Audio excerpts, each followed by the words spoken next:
Is everybody alive on here or what?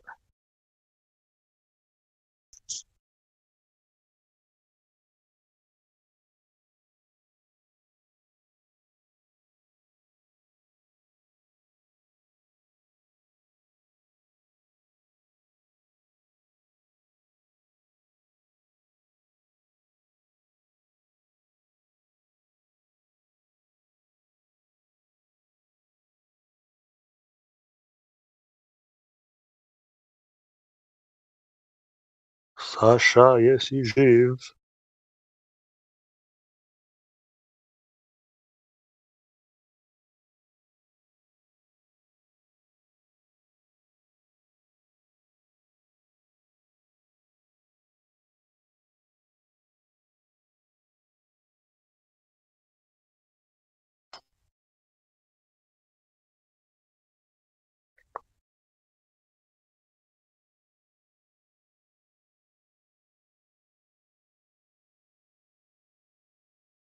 Is there any mods in here? So I had a dude message me asking how I can get VC verified. What was his name?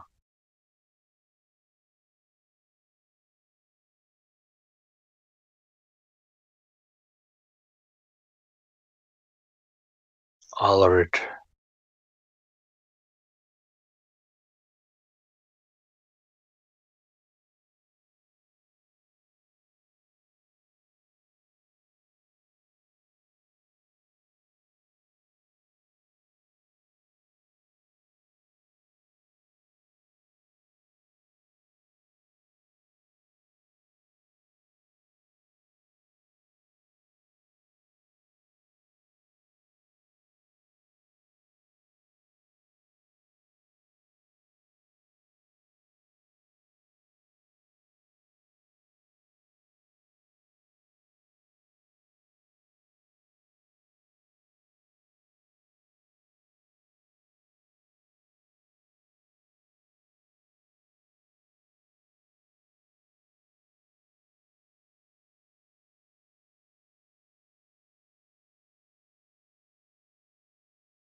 Can't possibly be this quiet. It is. Hey, Brad, you got anything to say? Everybody's listening.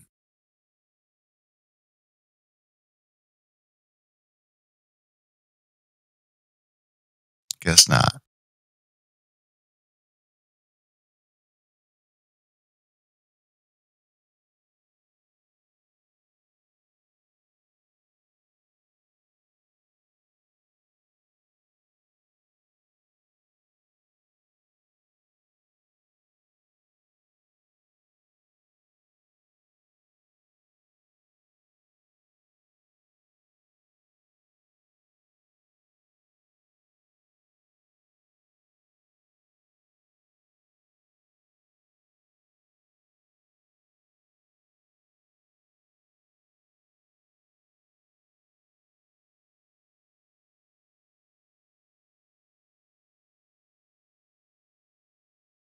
There's a guy, Alarid, I think he was asking how it can be VC verified. I'm not sure if anybody can. We got a couple people that checked in. I'm going to go ahead and bring it down. I don't know if they're all checked in like officially, but we can unmute them. Oh, okay, bro. Yeah. I would never clue how to do that. You're the man. Well, I don't have permission to do that, but Oh, yeah. Oh, I'm in okay. here. So we're both stuck.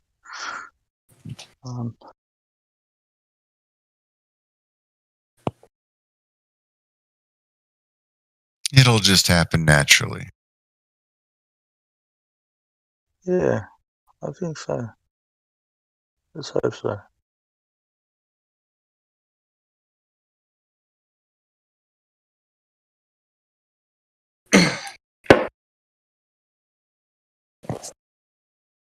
All right, so there's one, Mr. Flat Truth Man. Yeah. What up? You want to be first? Sure. Okay. Well, what's up, man? You sound cool. I missed your conversation upstairs. Did you have an Earth preference, or what are your motivations being here? I'm pretty new to the whole thing. So I'm kind of just here to learn, honestly. Yeah, one of my friends, really started down the whole rabbit hole like 9 months ago. And yeah, I don't know. I mean, he's brought up some good points that I can't really seem to get past. Okay. So what would those be?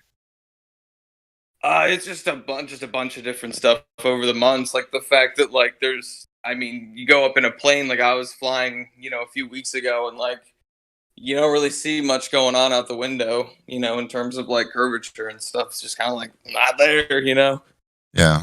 So you sound pretty open-minded, like you're just down for whatever. But yeah, pretty much. Are you down for the truth, or are you just kind of here for the ride? It's a mixture of both for sure. Yeah. Okay. You can tell in his voice he's a bit scared. Yeah. He wants it. He wants it, but he's scared. Well, I'll just say this, man. We're not trying to like convert anybody or anything like that. Like, there's just some topics that you really can't discuss anywhere that challenge the mainstream fundamentals.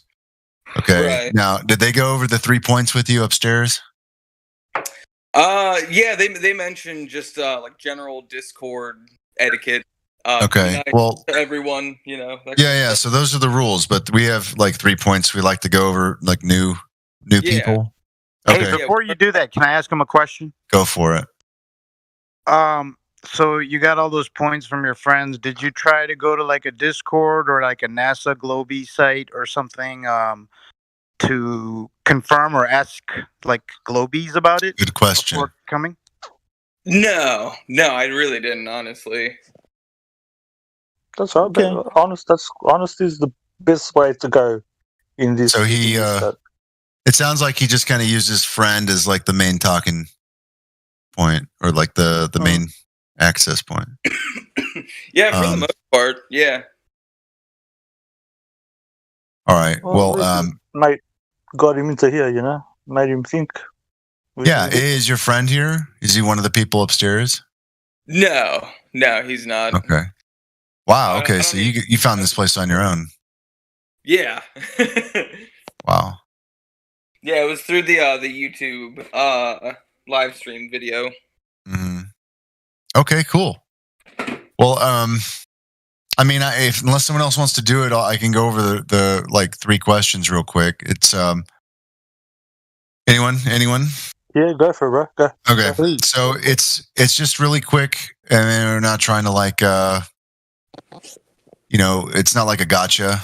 It's not like a trick question or anything. If you just don't know, just Right. say you don't know, and we can go through it real quick. So the globe it puts forward like 3 principles that are kind of like the foundation of its claim. So one of them happens to be, the first one is curvature. So how would we know there's curvature? Well, we would have to know if at any time in history that somebody measured it. So would you happen to know if that's been done? Like the exact like angle of the curvature, or I don't know, honestly. I guess like I mean, I feel like back in school they mentioned something about someone doing some experiment 2,000 years ago or whatever. But Okay. yeah. Okay. No, and that's good that you brought that up. So what you're referring to is Eratosthenes. Some people refer to it as Styx or Wells. Basically, they compare shadows at the same time, and then they say, okay, well, there's an angle to this shadow and not the other one. Yeah, that makes sense. Okay, but what we find out is that actually doesn't prove the shape of the Earth. It could literally just be the size and distance of the light source, which was assumed, right? Yeah, and two sticks wouldn't prove either way. You'd need at least 3 or more, and then you'd have to know for sure that that light's coming from a specific source, instead of an apparent source. So it's Right. it doesn't really prove anything. So there's a problem there. So the second question. Sorry, we just try to go through them quick so that we can get to the discussion part.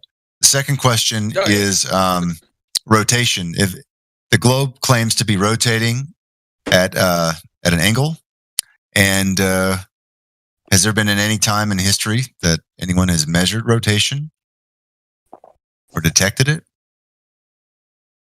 I don't think so. I mean, it doesn't really feel like it, Yeah, it's pretty still, right? Yeah, for sure. Okay. Well, third question it has to do with outer space. So they claim that because of all these other things and gravity and whatnot, that we're a ball in space, and that there's all the other balls in space, and that everything is balls, basically. Baseballs. Space balls. Yeah.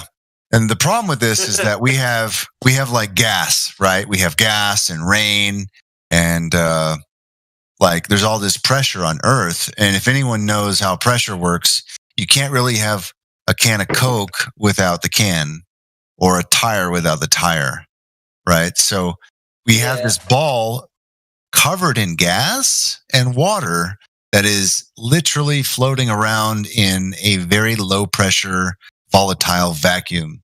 So has anyone ever tested or measured this vacuum? Definitely. And proven it to be true.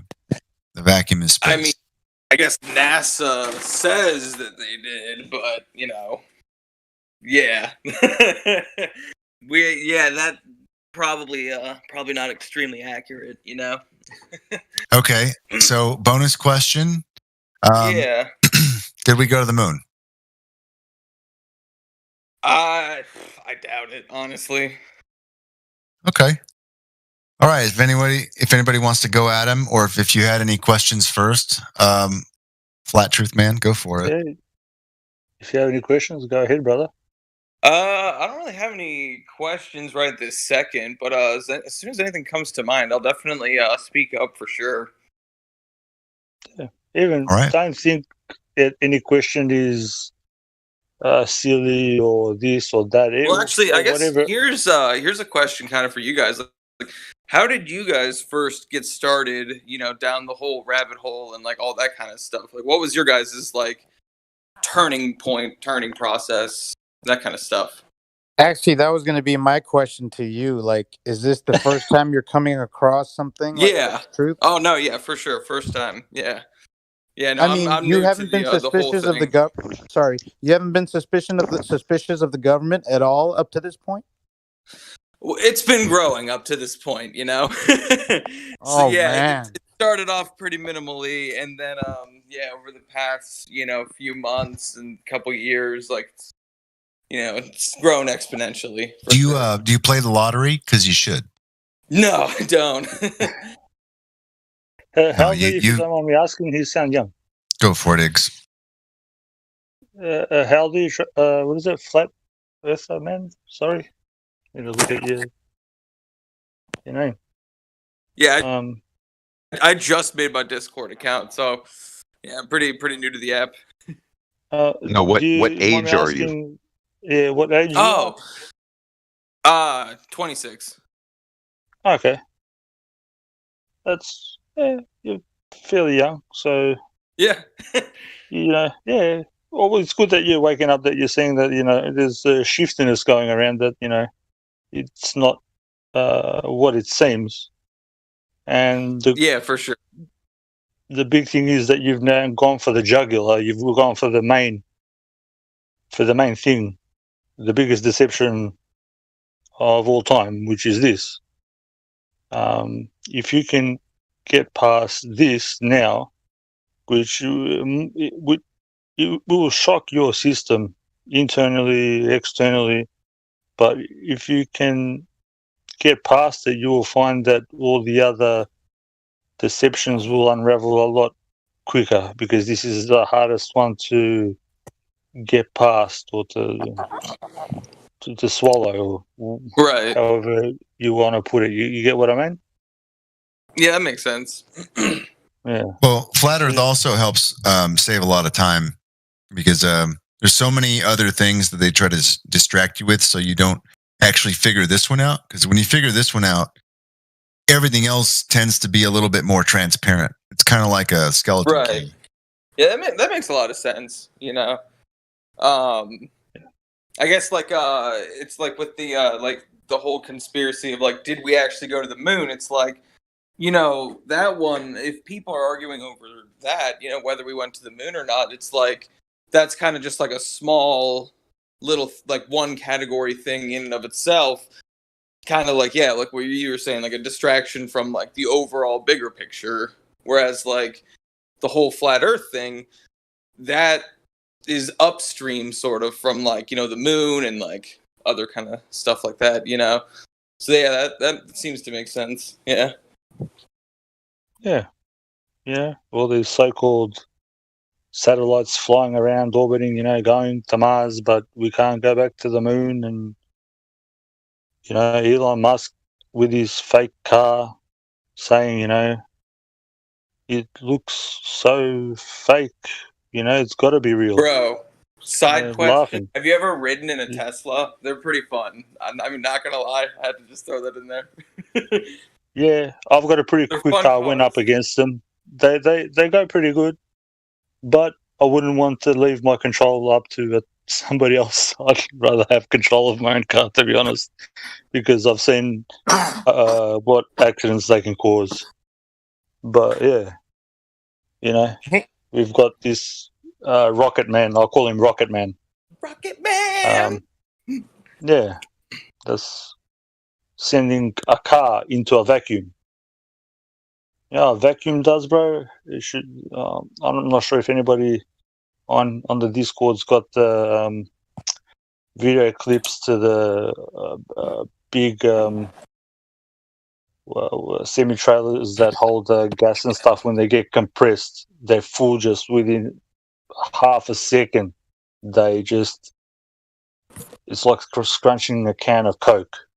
That's what happens in a vacuum. And this guy just sends a dummy in a car, in a vacuum. Yo, Mr. Truth. Truth. Yo, that's me.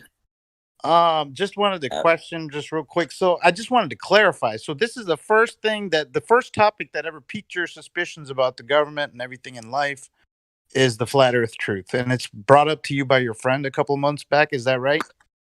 Yeah. Yeah, my friend originally started, researching flat Earth and all that stuff about 9 months ago. And originally I obviously I'd never really thought about it up to that point until he started bringing it up. And yeah, I mean, once he started bringing it up more and more, like there was just times where it was just kind of like there was more and more things he was saying just kind of that seemed to make a bit more sense, I guess, or it just sounded rational, So I was just kind of like, I'm gonna start looking into this a little bit, Maybe there's a reason he's been looking into it. Yeah, so you could say I'm new to the whole thing, and yeah, it definitely just kind of started with my buddy a few months ago. All right, man, welcome. I just wanted to find that out. It's kind of weird to find someone who flat Earth is the first thing that made them suspicious of the government, because there's many other subjects, and you have a lot of sleepless nights ahead of you if you're going to look into this. So I'm excited for you. Yeah. Yeah, that's yeah, for sure. Yeah, this is pretty cool, It will rock you. Just don't try not to make excuses, I suppose. People tend to make excuses for something that they can't make an excuse for. It is not their thing, You need to look at it objectively and, see it, get the information, do your own research too. And yeah, for sure. You'll come to the right conclusion like that. Only you can come to that conclusion. Us here, we're especially not here to make anybody believe anything. We're not a religion. We're just here to give you the facts of the matter, and then it's up to you what you do with those with said facts. Either you accept them as is, first or you need to. He's not finished speaking. Sorry. Huh? Yeah. Yeah. I said sorry. Then it's then it's up to you whether you accept those facts or you drop them. You can't handle them because some people can't handle them emotionally, because it is emotionally draining, spiritually and physically. Yeah. People drop them and they run away, or you stick with it and you come out of the other side a lot more intelligent, logical, and a better man, I would say, like spiritually and better rounded person altogether, because that all fits into this. It doesn't leave anything out. Right. So yeah, I mean that makes sense. Yeah. We don't think you're a monkey. I don't think you're a monkey. Well, that's exciting. That's good to hear. Well, that's at school they tell you, you came from a monkey. Apparently, well, I never accepted it. What did you think when they told you at school that the theory of evolution? Oh, I wasn't paying attention. I never paid attention in school. Yeah, no, I didn't really think about deeper things like that when I was young. So you basically dodged the indoctrination. Good on you. Sometimes it's the best way when you don't listen. Sometimes it's the best way. What do you think about it now? If I said to you that we came from apes. What do I think about evolution? Yeah. I really have never looked into it, to be honest. So I really don't have any actual opinions. It's one of those topics where it's just like, I don't know. I've never researched it, you know. What does your gut tell you? Say, like I'm stating that we have evolved from monkeys. What would you say? I have no idea. I wasn't there. Well put. I like that answer. I wasn't there. That was good. No opinion on that one. It's one of those things where I would definitely be open to learn more about, what people have researched and understand and that kind of stuff. Yeah, I'd be open minded to research into it for sure. But as of right now, I really don't have any opinions on it. Mm. I don't, how old do you guys think the world is? Like that's like a real question. Like what do you guys think? Because I really have no. I wasn't there, bro. I wasn't there, so I wasn't there. As you said, you went there for the monkeys. I wasn't in there when this place was made. Yeah, we wasn't there. Yeah, I was there for the Big Bang, but not for no. I was just checking. It depends how deeply you research proper. I don't even like the word history, but just say you have lakes. Forest, research, rivers. The balls.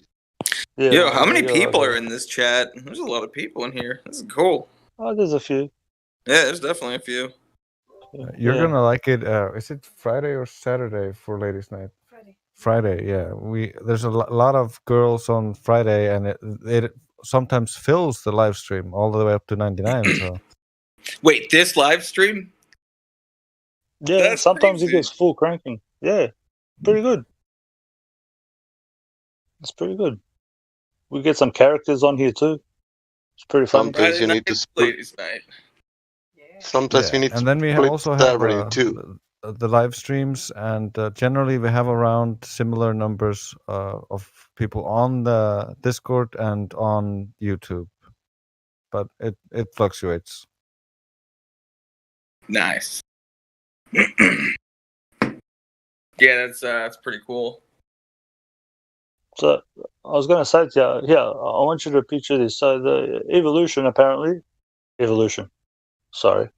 how this place got actually made.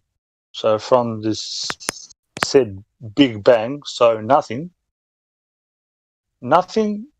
did something to make an explosion that made chaos, that made absolute order by when said explosion happens to let off gases that whirled around into spherical objects that then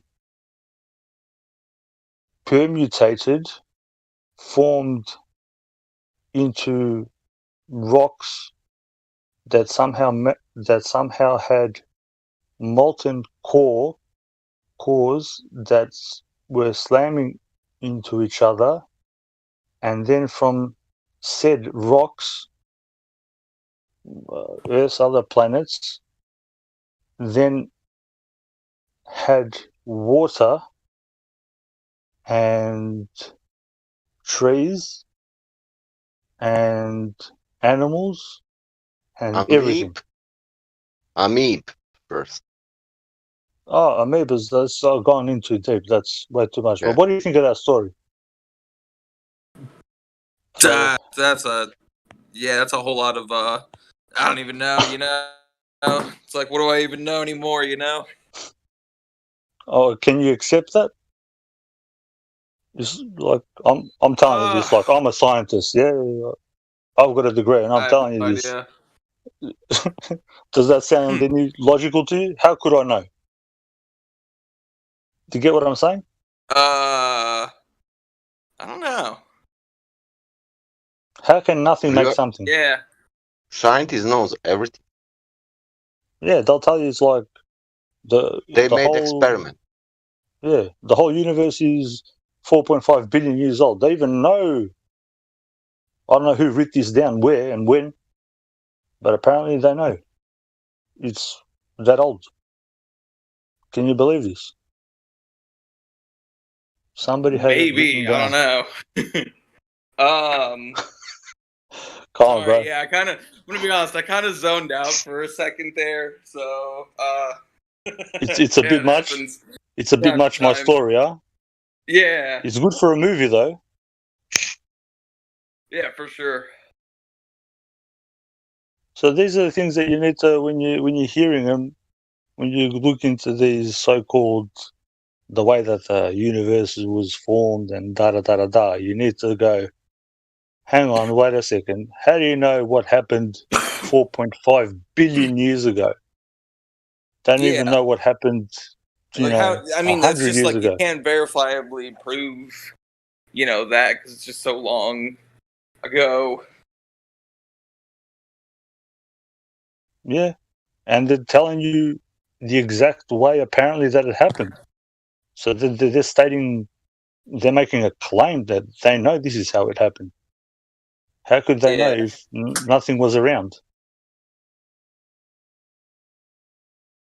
Yeah. Do you get what I mean? Yeah. Yeah, that makes sense. Yeah, it's just a whole bunch of baloney. It's just just a whole bunch of just crazy nonsense.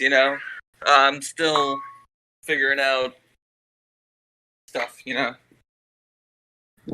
Yeah, so slowly you'll start to get it that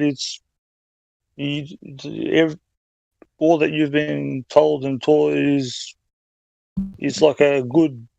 It's not a good. It's just a bad nightmare that's been told to you. Yo, have any of you guys flown recently? Yeah, I've flown heaps. Yeah, why? Dude, it's crazy what happens. Like, do you just like get a window seat every time and just like look out? Yeah, yeah. It's crazy. I just finished flying to Ireland, and I can verify from Toronto to Ireland. I don't know where in the middle we went, but it was all snow and mountains. It looks like flat Earth map to me. The 1945 war map. That's what it looked like to me. They told us we went over Greenland. I said, why? To catch a jet stream. So we went like 400 or 500 miles north to catch a jet stream. To catch a jet stream. What? To catch a jet stream. That's fucking funny. Right? We went 500 miles against the wind to catch a jet stream. This wow. Is so stupid. I actually had anxiety because I was like, where the fuck are we? She's like, oh, well, we're over top of Greenland. I was like, yo, that's like 1,500 miles out of the way. The fuck?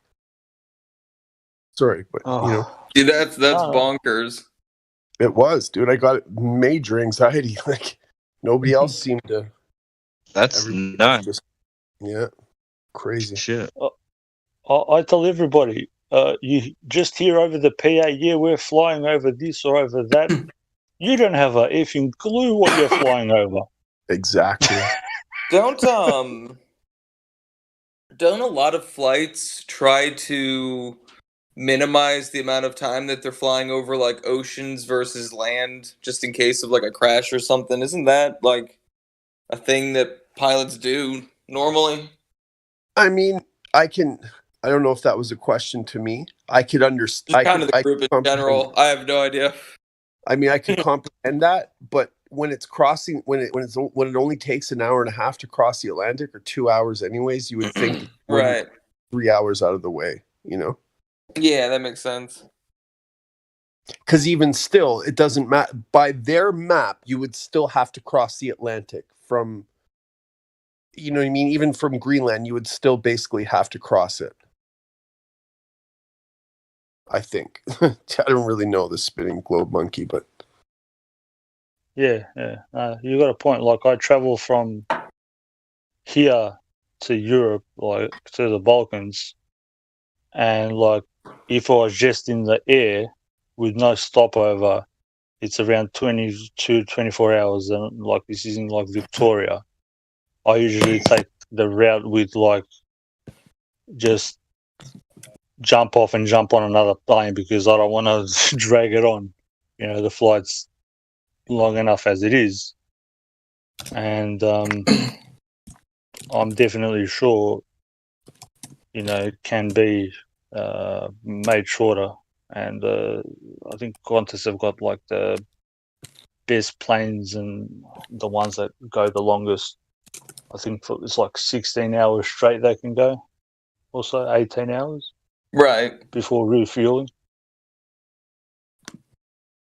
That's another thing they don't tell us as well. You know, the amount of jet fuel that goes into an airplane. It's just enough to turn on the engine. The rest is compressed air. Absolutely. H squared. Absolutely. Don't it take like, what is it, not even half an hour to supposedly refuel or whatnot? Yeah, they say 45 minutes. You know how many liters you'd have to pump in 45 minutes? That's a lot. Right? So where would it all go? I mean, when you're flying, you can see how easily the wings are moving up and down. There couldn't be thousands and thousands of pounds in there. There's no way.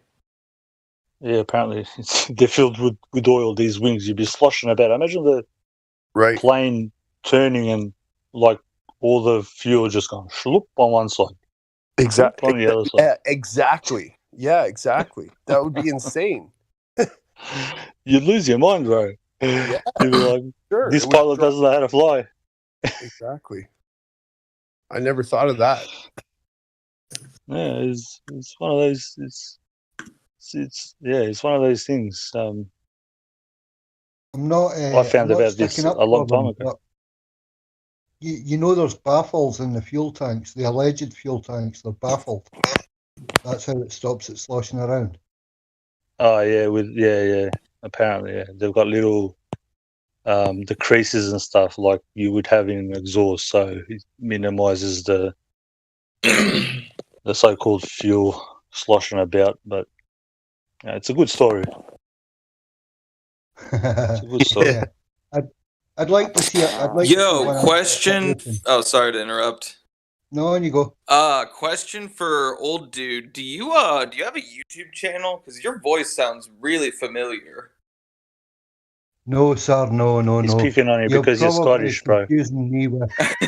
You're probably there was thinking one of the videos that my friend showed me a few months ago. I forget who it was by. You know, we were just having a couple beers, and you know, then he brought up the stuff he's been looking into, and he showed me a video. It was by someone whose voice sounded like just like yours, but I don't mean there's could be anyone, you know. No, that would be Dale. DEL.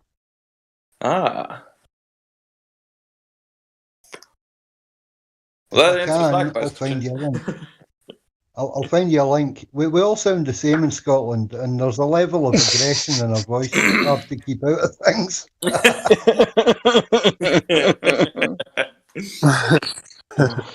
Oh gosh. No shit. You'll see when they do the refuel the tanks. Has anybody here? Have you guys ever refueled like a LPG, like a car that runs on gas instead of petrol? No, that's a question. You mean like you mean diesel instead of gas, or? No, as in like gas, as in LPG, like, you know, a car that runs on actual gas. Oh, natural gas, like propane. Right. No. Yeah. No. No. Well, I had one, and over here they actually make sports cars like that. Like they actually change the motor a bit and all the rest of it, because you can get more power out of it. But what happens is, if you next time you go to we say service station, a petrol station, whatever how would you call it in America, to the gas station. pump. What do you guys call gas station? That's it. Gas station. Gas station. Go have a look where it says over here. It says like LPG. So I'm not sure what it will be in America. It'll be for a car that's designed to fill up natural gas, or you can just ask them. You might seem a bit silly for asking it, but ask it. Who cares? And you'll find that the actual nozzle, you have to put it onto the thing, and then there's a handle that you have to twirl on tight. You wrap it around it like 3-4 times, and then you squeeze the handle, and all the pressure goes into that bit, and then goes into the tank. And that's the same thing that they do for the airplanes. Exact same thing. Yeah, it does not look like there's liquid going through that hose at all. Yeah. That was like ages ago when I saw that. I'm like, oh, like they can just like pump it in from the back or whatever, just like literally like with pressure, just seep in as much liquid as they want to, but they use this other thing, you know what I mean? And it just didn't seem right. And then I looked into it and I was like, these guys have been lying to us for how long? They've been using, H squared to do this. I actually discovered it by trying to get healthier and was doing some research on water. And one of the healthiest waters to drink is water that's got 2 hydrogen molecules and 1 oxygen instead of 1 H, instead of the H2O. And that's how I came across it.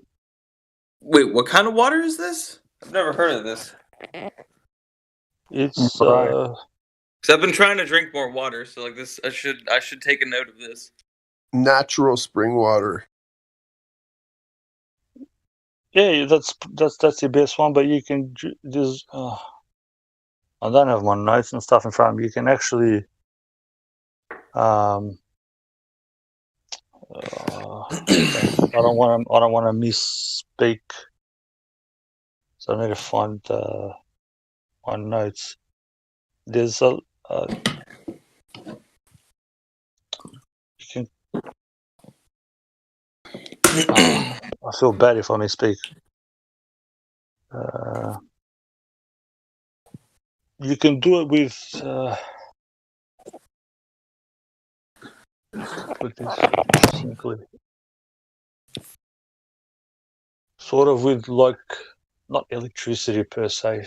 Fuck, I don't know how to explain this. It's like injecting another hydrogen molecule into the water.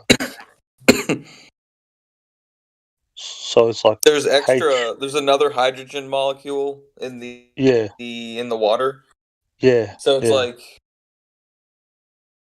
like H3O. So it's, or is that wrong? I genuinely don't know. So it ends up being like H squared or something or other.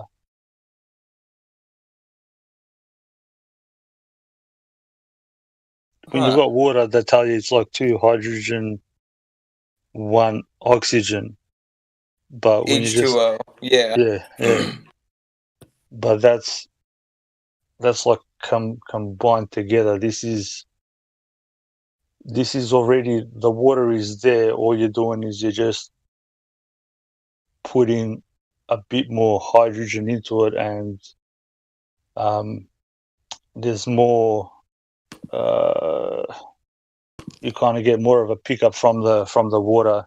There's some actual natural springs that have it, as the guy said before, but you need to go like there by yourself and fill this stuff up, unless you unless you do like experiments like that, which I need to find my notes on that stuff. So yeah, it was a way just because I used to do sports, and I know that the more oxygen you have, hydrogen you have in your body, the better you perform. So I went into that rabbit hole, and yeah, I found that out. But a good thing that you're drinking a lot of water is your body's 85% water. So try to drink the most alkaline thing that you can. Nice. Anywhere between 7 to 8%. Anywhere between 7 to 8, is the best thing for your body.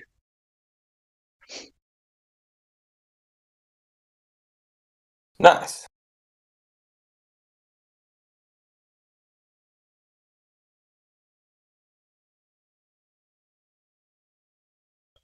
Yeah.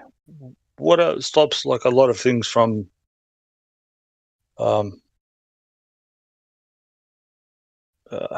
water stop. It prevents your body from deteriorating, getting worse, and a lot of other things.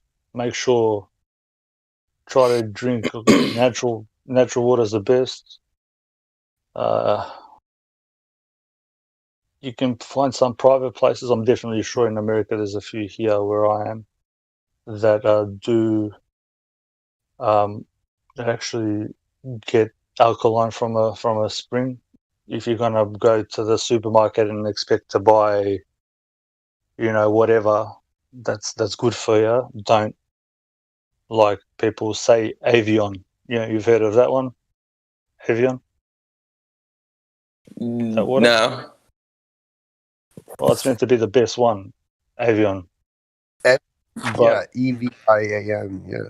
Yeah. If I'll tell you a trick that these people do is that they'll tell you the truth in plain sight. So the brother just spelt it out for you. What you just said, do it in reverse, and it says naive. Evian, backwards is naive. So this is what these people think of you. Yes, they think that you're dumb.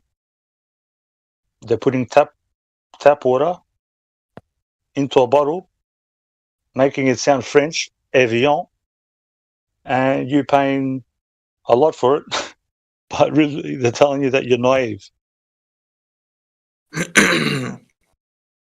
Vapor distilled water. It's special, right? Now that's how you get distilled water, and it's not really healthy because all ions are stripped.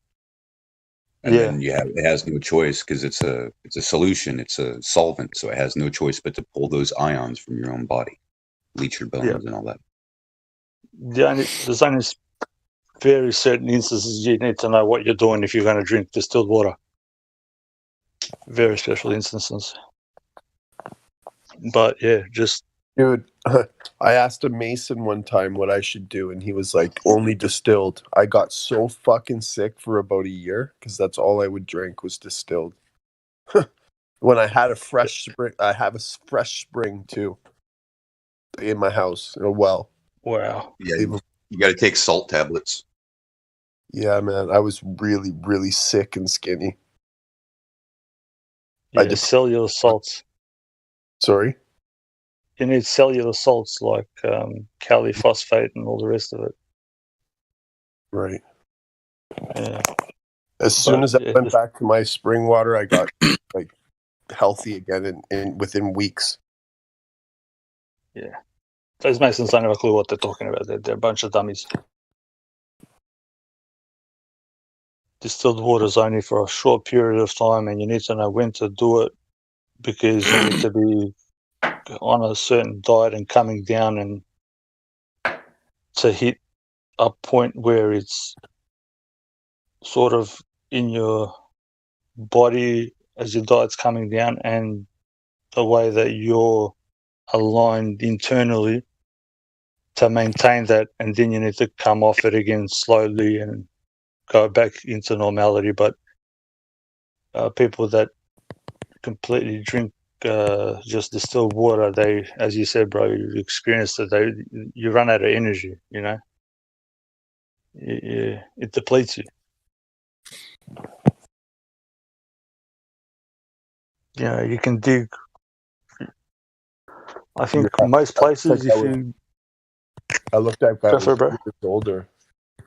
Sorry. No, sorry, bro. What did you say? You're a bit low on the mic. Oh, I was just saying. While it happened, I aged so fast and lost so much weight, and then as soon as I started drinking spring water, it was like I was back to life again. Yeah, it depletes especially all the salt, because, as the old saying goes, you are the salt of the earth. So you're made up of a lot of salt. And to say he's not worth his weight in salt, these sayings are there for a reason.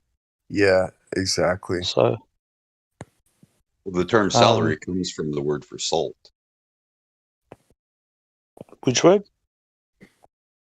Salary from salt. That's how the Romans used to pay their soldiers, was in salt. Salt, yeah. That's why. Are you worth your weight in salt? But even the old English word for earth is salt. So old English. I surround myself with those big Himalayan salt lamps, man. They're bomb. Just saying. It's that and iodine. Salt and iodine. You can get salted iodine. It helps with the brain. Helps you take in more information. Helps absorbs the salts a lot better. People, because what they usually do is when they take the salt, they strip all the iodine off it. And that's why people crave a lot more salt when they're eating. So they keep on chucking more and more and more, and it's not healthy for your body. But get salt with iodine on it, and yeah, or you can even just buy iodine. I use it personally myself.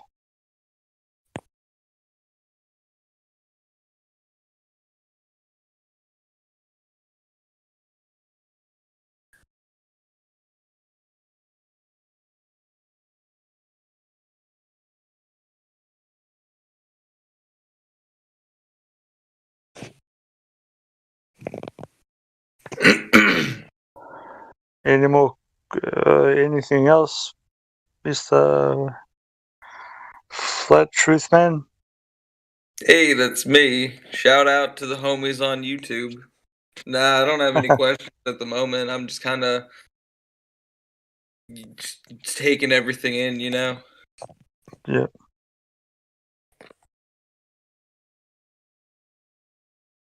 You know, when they talk about, you know, how the Earth is like on an axis, you know, the axis is like 66.6 degrees. Yeah. You ever wonder who actually got the protractor out and measured it? Your mom? No, I'm kidding. No one apparently. If you're gonna make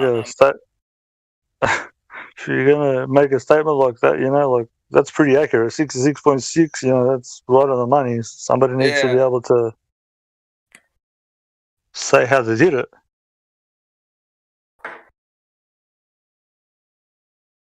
I've got a fun thing for you to do. If you've got anything that's round that's not important to you, like a tennis ball or even an old basketball, write north, south, east, and west on it, yeah?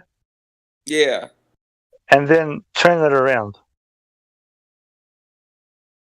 Yeah. And do that for a while. Let it mess with your head a little bit and see how that works. How do you know what north, east, south is on a ball? If you can just spin it around when you don't know what is up and what is down.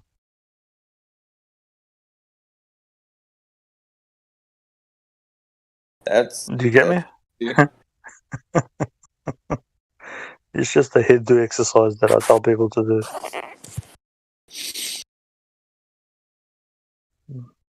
You can't claim north, south, east, and west on a basketball. So once you spin the basketball, everything changes.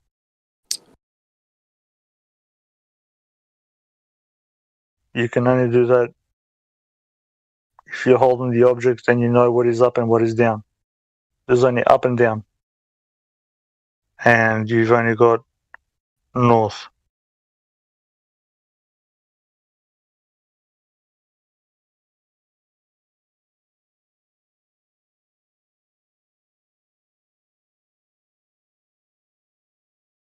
Yeah.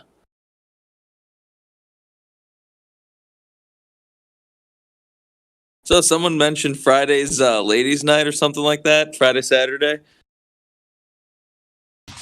Yeah, every Friday. Friday, it's 5 o'clock Eastern or Pacific time, so that would be what, 8 o'clock Eastern, 5 o'clock Pacific. But yeah, a bunch of ladies up on the panel taking questions, answering.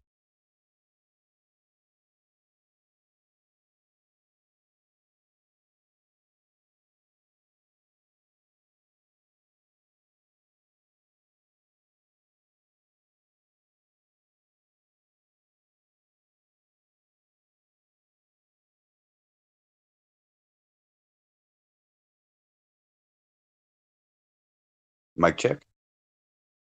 Yeller.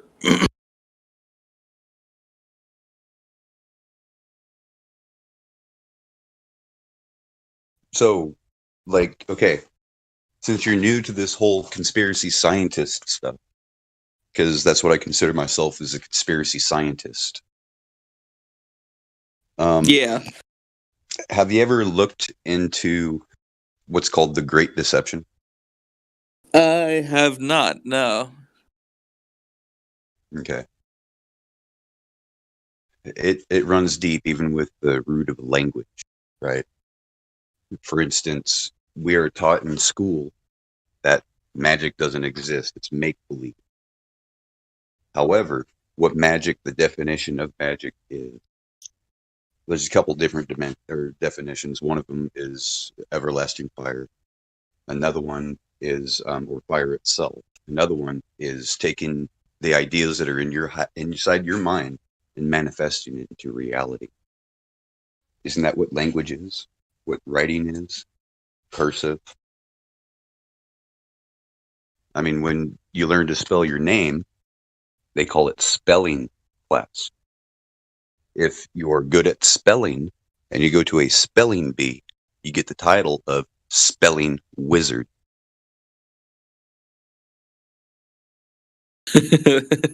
That's crazy. Right? And this Yeah. once you understand this, you're not going to sleep anymore. You will be finally awoken. Once you see the world for what it truly is, through investigations and pondering, and learn to read between the lines to dispel the lie, you're better off for it. Truth will set you free. It'll free your soul. Break that curse. Unless you're writing in cursive.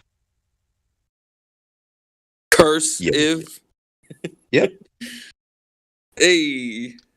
You put a curse on yourself. You should be scribing. Yo, does anybody even use cursive anymore besides just like basic signatures?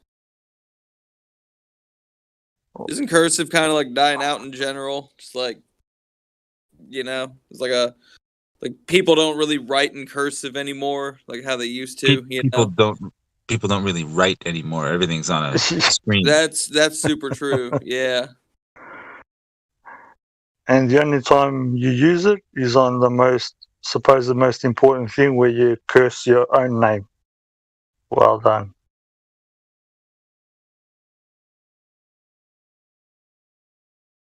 Voila.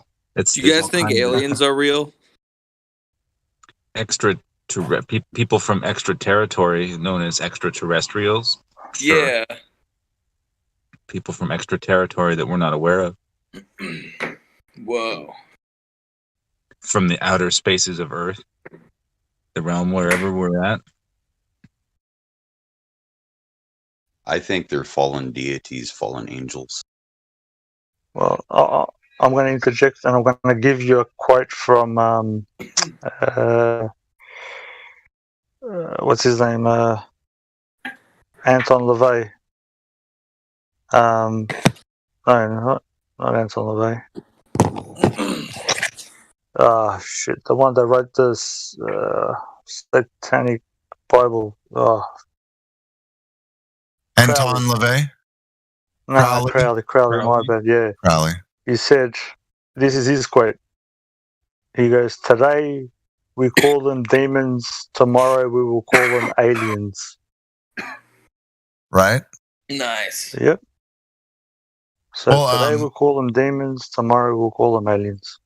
I hope I'm not interrupting. I checked in someone else. Are we at a moment where someone can take the 3 questions at him? I wasn't sure if we were still talking to Flat Truth Man.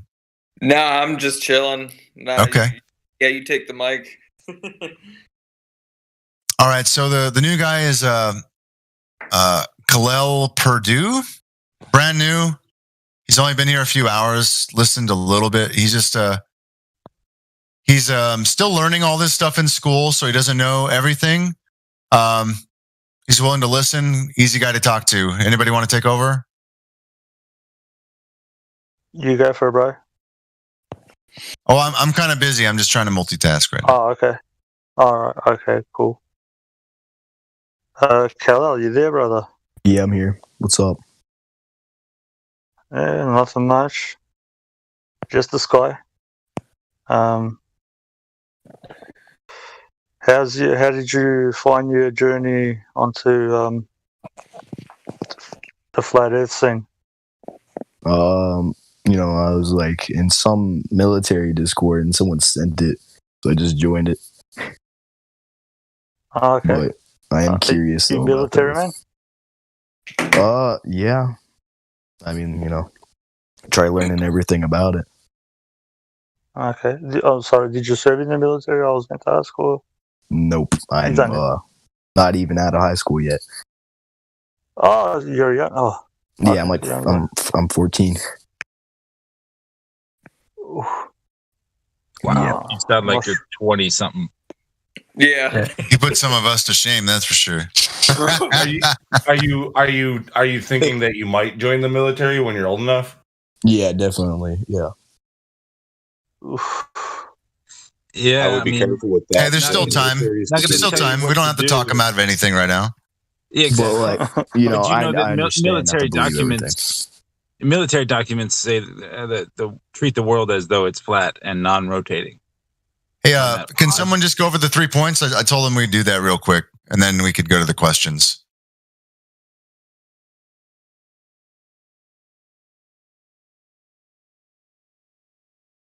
Somebody do the 3 points. I forget what they are. All right. Okay. So who is that we were talking to with the 14-year-old that sounds Kalel. Like, he's got Kalel a radio voice. That's me. Kalel Purdue. All right. Kalel Purdue. Yep. All right. We're going to ask you 3 simple questions. If you don't know the answer, I don't know is perfectly acceptable. In fact, it's probably the most honest answer for these. All right. But you grew up believing that the Earth is a ball, right? Not really. Actually, I don't think it was actually a ball. You didn't. You live. You think you live on a globe, though. You were taught that at least. Yeah, I was taught that. Yep. Yeah. Okay, so there's 3 things that we're going to point out here about this ball. Like a ball is a physical shape that makes certain claims just on its own, right there. Like with this heliocentric model. One would be like curvature. If you live on a ball, that ball would have to curve away from you in all directions, right? Yes. So, has there ever been a time throughout history that it was ever shown to you that you can point to where curvature was measured on Earth? No. No. So no, you've never seen that, right? Nope. All right. So if you were to believe that the Earth must be curving, it would be just a belief, right? You don't have any proof for that? Yes, it would just be a belief. Okay. Very good. So number 2 then is axial rotation. You know how they say that we're spinning? Yeah. Has it ever been shown to you proof of spinning? I mean, they tried to, but you don't know if it's real or not. Like, what did they point out to you?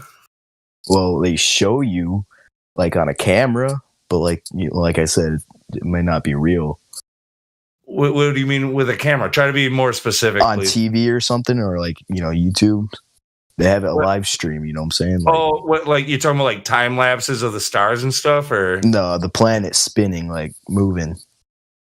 Like it's gotcha. We're talking about Earth. Don't worry about any of the other planets. We're talking about Earth. Yeah, I'm talking about Earth. How would they have detected Earth to move? I think he's talking about like the live feeds they used to show from the ISS. Like yeah, stuff like that. Yep.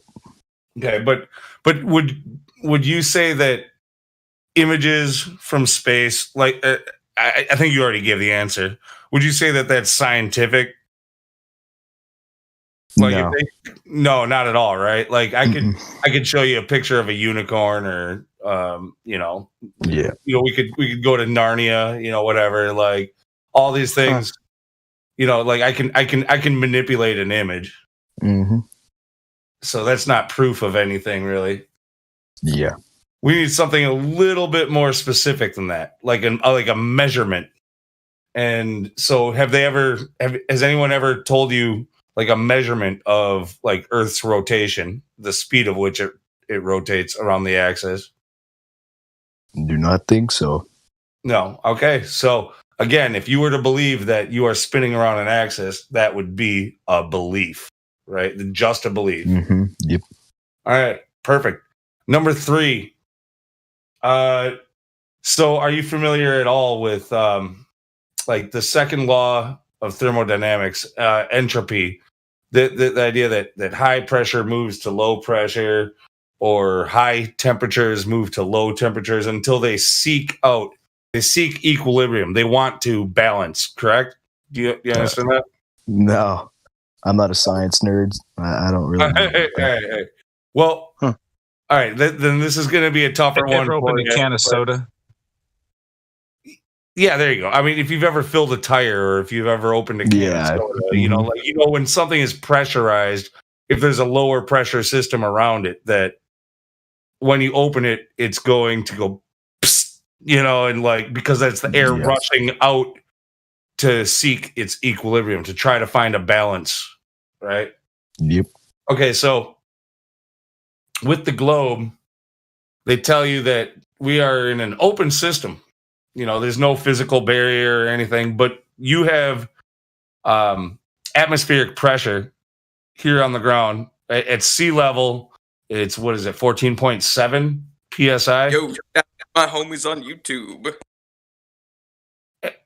Anyhow, so in order for you to be able to be breathing, you are breathing pressurized air. If there wasn't any pressure, you would die very quickly. So, if they tell you that space is a vacuum, do you understand what a vacuum is? Yeah. All right. Well, so space is a vacuum, and there's no container between the vacuum and this pressurized air that we breathe. That makes no sense. Like how you said pressurized air, and then like the vacuum. It's kind of weird. Yeah, it really is. So, is there any time that it's ever been demonstrated to you? No, and actually, my science teacher doesn't teach that or anything about the planet. Yeah, well, let me just finish the question then, because that'll wrap up the 3 questions. It'll be a nice quick takedown. So, can you point to a demonstration where you can have pressurized air next to a vacuum without a container? No. Thank you very much. You have successfully completed the 3 questions. We should at this point state that all 3 of those things are necessities for the globe that they claim that you live on. Mm-hmm. And all 3 of them have not been substantiated. They are clearly just beliefs in your mind. Yep. If you believe in them. Yes. I mean, like, I'm still not sure though. Like, it kind of feels like a baptism, right? We all believe the same thing. Yeah, it feels. It's like weird. It's like you don't know what to believe. I don't know what to believe. But we all believed it for 35 years. I believed it. You're thinking about this at 14. I envy you. Yep. All right, you just earned a roll 3 points participant. That should mark you so people don't ask you those same 3 questions again. The floor is who is next? Who wanted to go? Quite frankly. Well, let's see if he has any questions actually about those points or anything else. Go ahead and go at it. Who, me? Yeah, go for it. If you have any curiosities, we just want to see where you're at with your questioning, so we know what you're thinking. I mean, like, I don't really have any more questions because, like, you kind of answered all of them. Yeah, we are kind of perfect. Yeah, I mean, like, your answers seem perfect. Yeah, but like, we do this a lot, so we're pretty good at knowing what questions are likely to come up, and we have pretty good answers to pretty much all of them. Yeah. You guys when people say the Earth is flat, like in my school or something, I look at them like thinking they're stupid. But like now that like you guys told me like why it's not like it shouldn't be around, I understand it more because like if you had no thoughts of what it was and someone just comes up to you randomly saying the Earth is flat, of course you're gonna be thinking of something like you're weird. Imagine you were a blind man, right? Like, I mean, because you pretty much are. Anyway. Yeah. I mean, if you weren't told these things about the Earth being a ball, would you ever think that it is? No, actually, I would think it would be flat because if you just look up and down, it looks flat. Right. What, a bushman in Africa? I don't know. I'm not sure.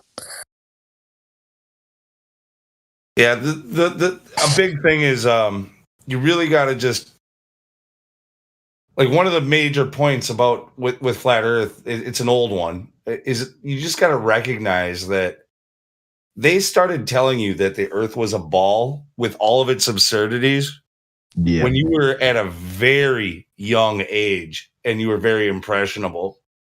And when they instill something such a young age, and they never revisit it later and give you any proof of it, you got to really question how valid any of that was, or was it just indoctrination into a lie? But like, why would they want us to think the Earth is round? See, the why would they lie question is it's a complicated one. There's a lot of reasons why they might lie. The problem is that we can't really know for sure. It's just in the realm of speculation. Yeah. And most likely we could name a dozen things and 9 or 10 of those would probably be one of the many reasons why they're lying. The question really is are they lying? And what flat earthers have done is, and we're going to get into this in a minute, we've shown that yes, they are lying. Do we know the reasons why they lie? It doesn't really matter, right? We just know that they're lying. Yeah. try to use the word curved instead of round, because a round object can technically be flat, like a kitchen table or a record on a record player. Somebody should have warned you about that, because like I'm not picky about it. When you say round, I know what you mean, but yeah, everybody's gonna every time you say the word round in here, somebody's gonna say, "Do you mean round like a pizza or round like a coin?" Another word would be belief. We're kind of we've come to a level of understanding of like what's real and what isn't. So belief is often a trigger word as well. Also, to keep in mind that we don't have to just because we know that they aren't lying doesn't mean we have to replace another story, right? We don't know to what extent they're lying, but just the fact that they are means it's not what they claim it to be. Yeah, that's the most another important thing. That's another good point too, is just like when I asked you those 3 questions and I said that I don't know is a perfectly good answer. Sometimes it's the most honest answer, and we don't need you to just bullshit us to get through it, right? Nah, I wouldn't. You know.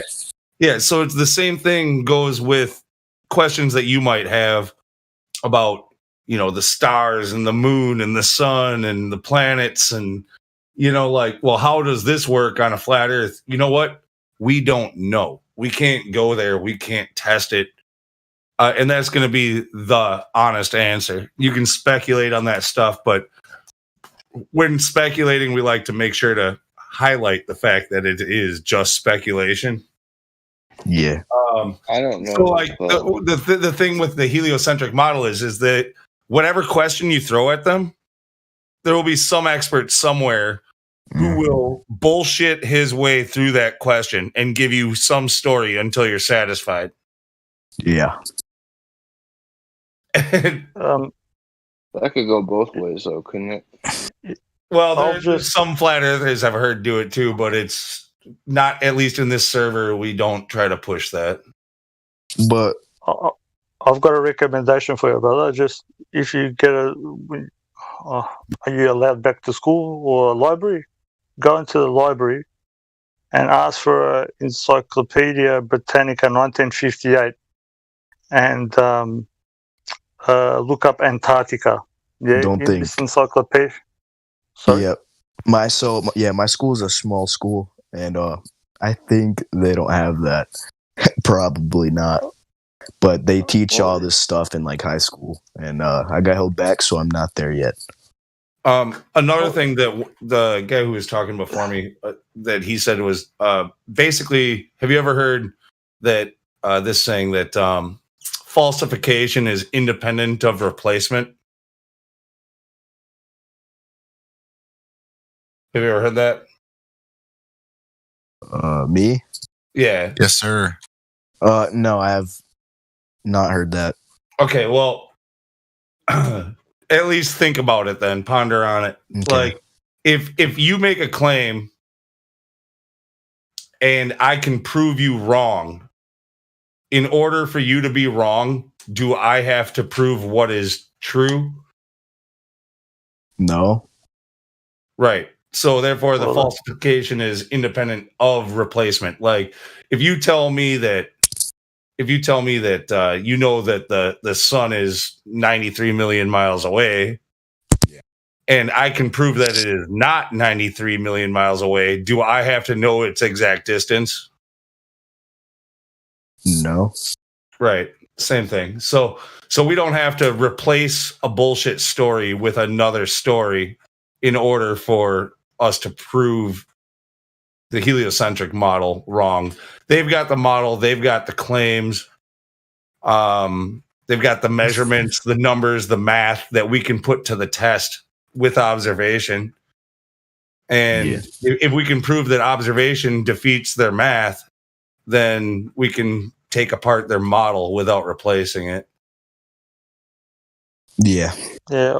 What I was going to say to young fellas, if you can just go to the library, he'll look up, get an Encyclopedia Britannica 1958. Go to,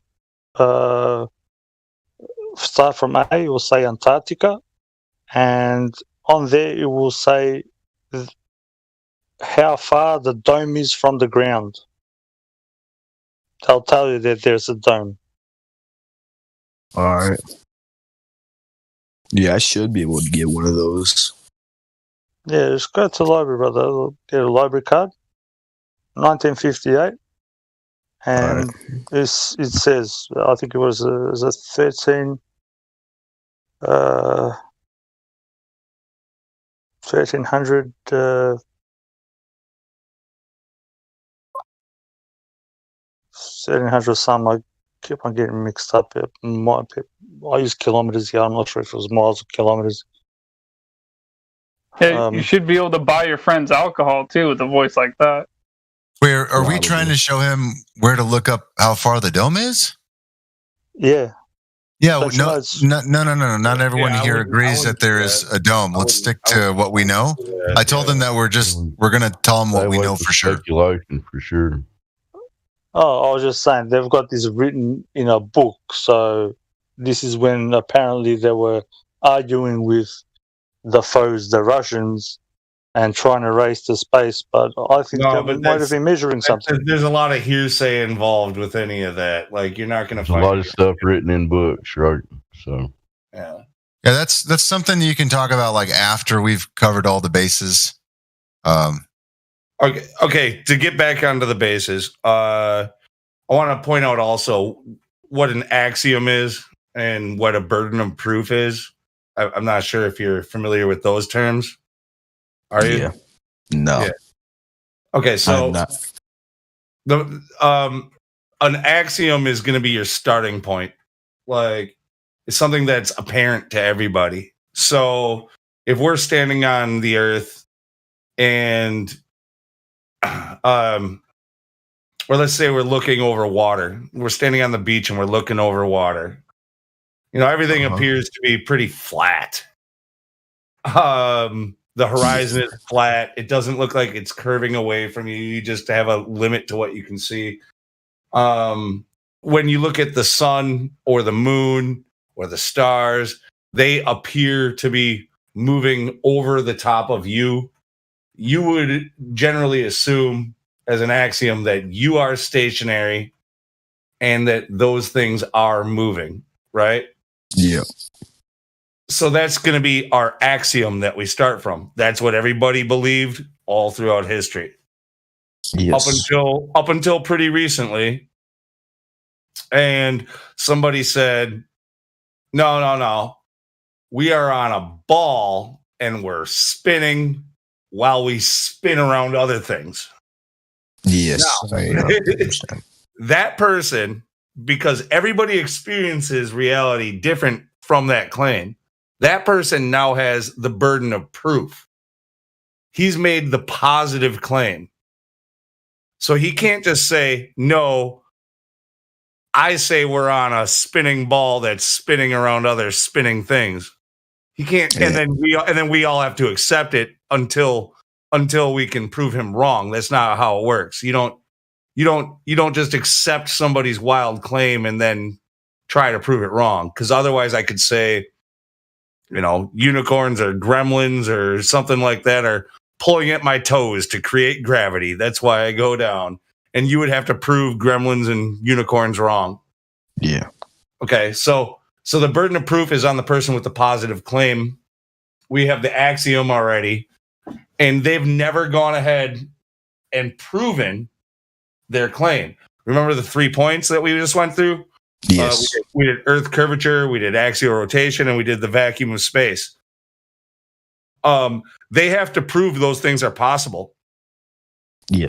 And it's never been done. Any of those 3 things. So they have the burden of proof.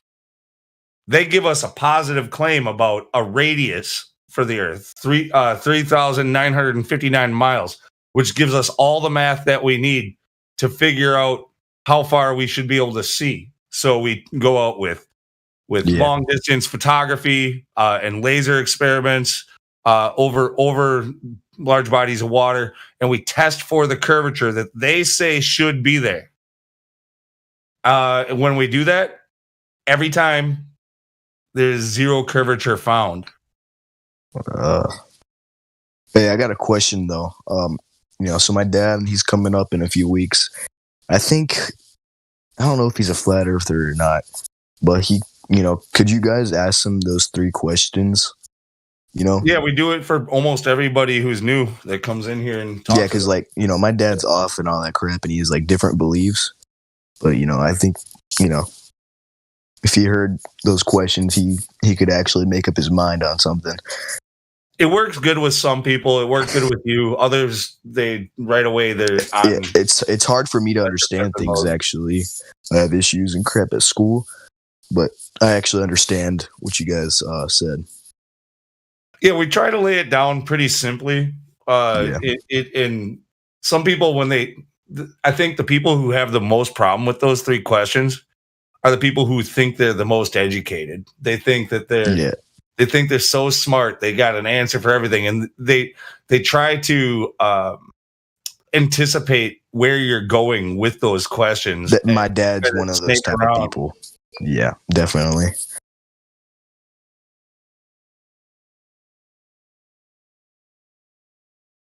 Well, I'm probably going to go, but thank you guys for answering me not asking and answering. Yeah, I had one question before you leave. Sorry. Yeah, of course. Hope see you to guys. see you come back soon, man. All right, I will. Speaking generally, your age group, how many of them have brought up this subject, or have you heard it from, or just generally speaking, like the younger generation? You guys are only you got indoctrinated this a lot only 4 or 5 years ago, right? How old were you when you first saw your first globe? You remember? I'm 26. I'm pretty new to this stuff. So it's like everybody in here, like adults.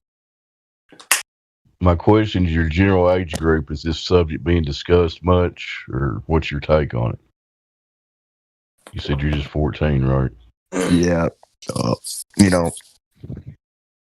My teachers don't say anything about the Earth. Well, all they say is they actually do. All we've talked about though is the moon. Actually, how the moon's been circling us and stuff. So that's all we've gotten to this year. Okay. I mean, like your friends, does anybody talk about it in your friend circles and stuff? Or what brought you in here, I guess, my main question. All right, so I was in like a military Discord, and someone said that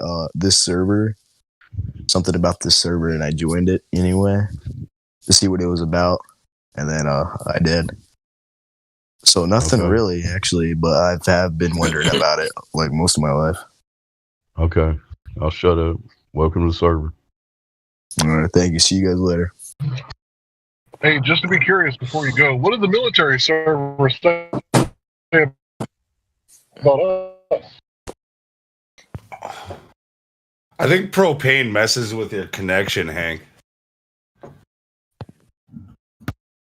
Propane and propane accessories. Damn, Hank came in robot. Propane. That's the first time I ever heard him come in robot, and he's usually clear when he first comes in. Huh? I'm just saying Hank came in roboting, but we got other new people here, don't we? Go ahead. I'm pretty new to this. Hey, thank you, Lou. That was excellent. They said they were new. Yeah, I have my good times.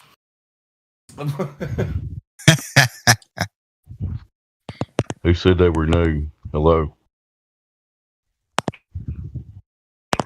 The Mr. Flat Earth. Huh? You've already been through the 3 points and stuff, though, right, Mr. Sorry, Flat Earth? yeah, I had my microphone muted for a second there. I had to step away, but yeah, I'm back. What's up? You already been through the 3 points, right? Yeah, that was earlier. All right. I was just seeing if there's anybody else new on here. Somebody feel free to talk. I'll mute. It was always flat. The only thing that's ever changed is your perception of it. How often do people join this Discord chat? Like, how busy does it get at times? Well, let's put it this way. Normally, we normally have between 40 and 60 people inside of the one live stream. The server itself is growing at over 1,000 people per month. So we get a lot of people. Nice. 3,000 this month alone in the past 2 weeks. Wow.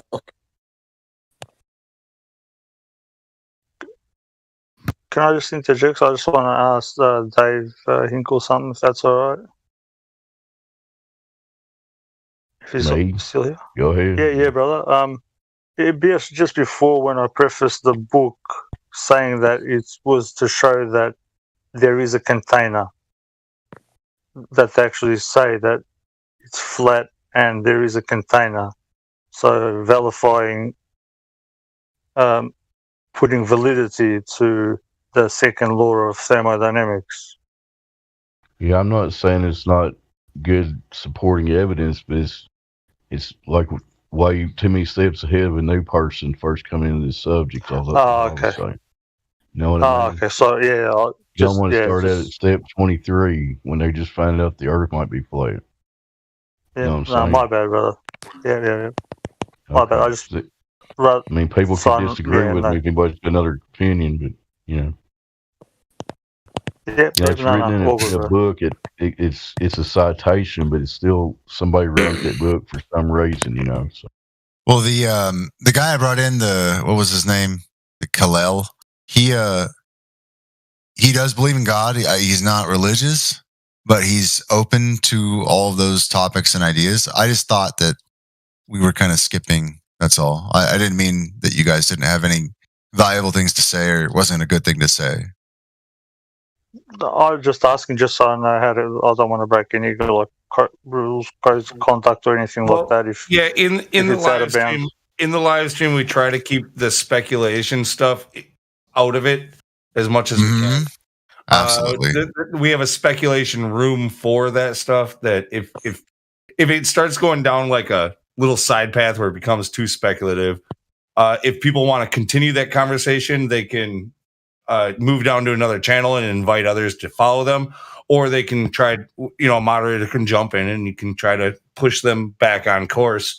But we try to stick with things that we can prove and validate, it's, we don't like to just guess and then put it out there on a live stream as though this one random person, we got 42 people in here right now. Let's say one of the 42 people says something that 41 people don't agree with. Well, the people listening on YouTube are going to say, well, I heard a flat earther say this, and this is what flat earthers think. Yeah. So if they ask you for speculation, just tell them that we have a channel for that. If you want, we could go down. I mean, we can speculate, but it's just going to be speculation. We really want. As I said, I was just trying to. Yeah, if you're going to jump in with stuff like that, make sure to preface it with "This is purely speculation" or something along those lines, and make it kind of. I'm not going to say I think this. Don't make it a definitive statement like this is what's happening. Say I think this is what's happening if it's speculative. I'd just like to bring up a point that I tried to get to before, but I had to go do something. You said, I believe you don't know how far back they've been lying to us. I don't know if you know who Alex Jones is, but he did some research that's interesting to me, and it looked like it dated back to Roman times. Look, to try to put a date on it, as soon as people were lying, they've been lying to us. The first person who thought I could tell a lie, as soon as that happened, you've been lied to. I meant about the reasoning and so forth. Because I think a lot of this has come down to, in my opinion, right? I think the world, it's coming to its end. That's my humble belief. That would be a perfect example of what would be the kind of topic you want to discuss in the speculation channel. My bad.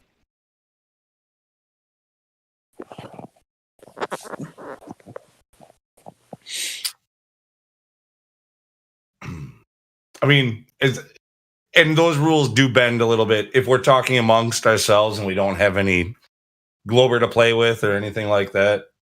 We can start going down those roads. But as soon as you see somebody new come in, let's get on them. Don't like make them sit, wait, and leave while we talk about some shit amongst ourselves that we're just guessing on.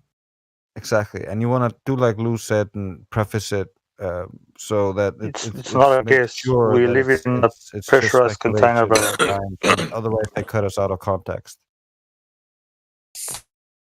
We have Vast Pit Cat in here. They want to talk. Hello, Vast Pit Cat. Yeah, sorry. I also noticed a common theme. Oh, you were just talking. Okay, sorry. I've noticed a common theme. I don't know if this is with all flat earthers. I'm new to this.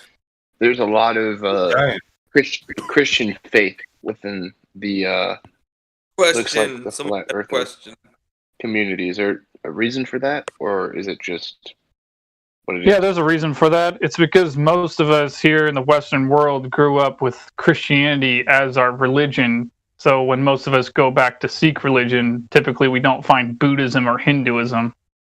I'm not a Christian myself. I'm kind of neutral. Okay, the answer is yeah. Go ahead, Lou. I wasn't paying perfect attention to that question, but so let me just see if I got it right. You're asking why Christianity, basically? Yeah, I was just wondering what was the cause for the denominator, if it had maybe something to do within the religion itself. Not everybody here is a Christian. We have lots of Muslims. We have lots of most of us, I think, are actually deists. Most of us don't like to subscribe to a religion. We know that there's a creator. You find all different people from all different cultures with all different religions when you come in here.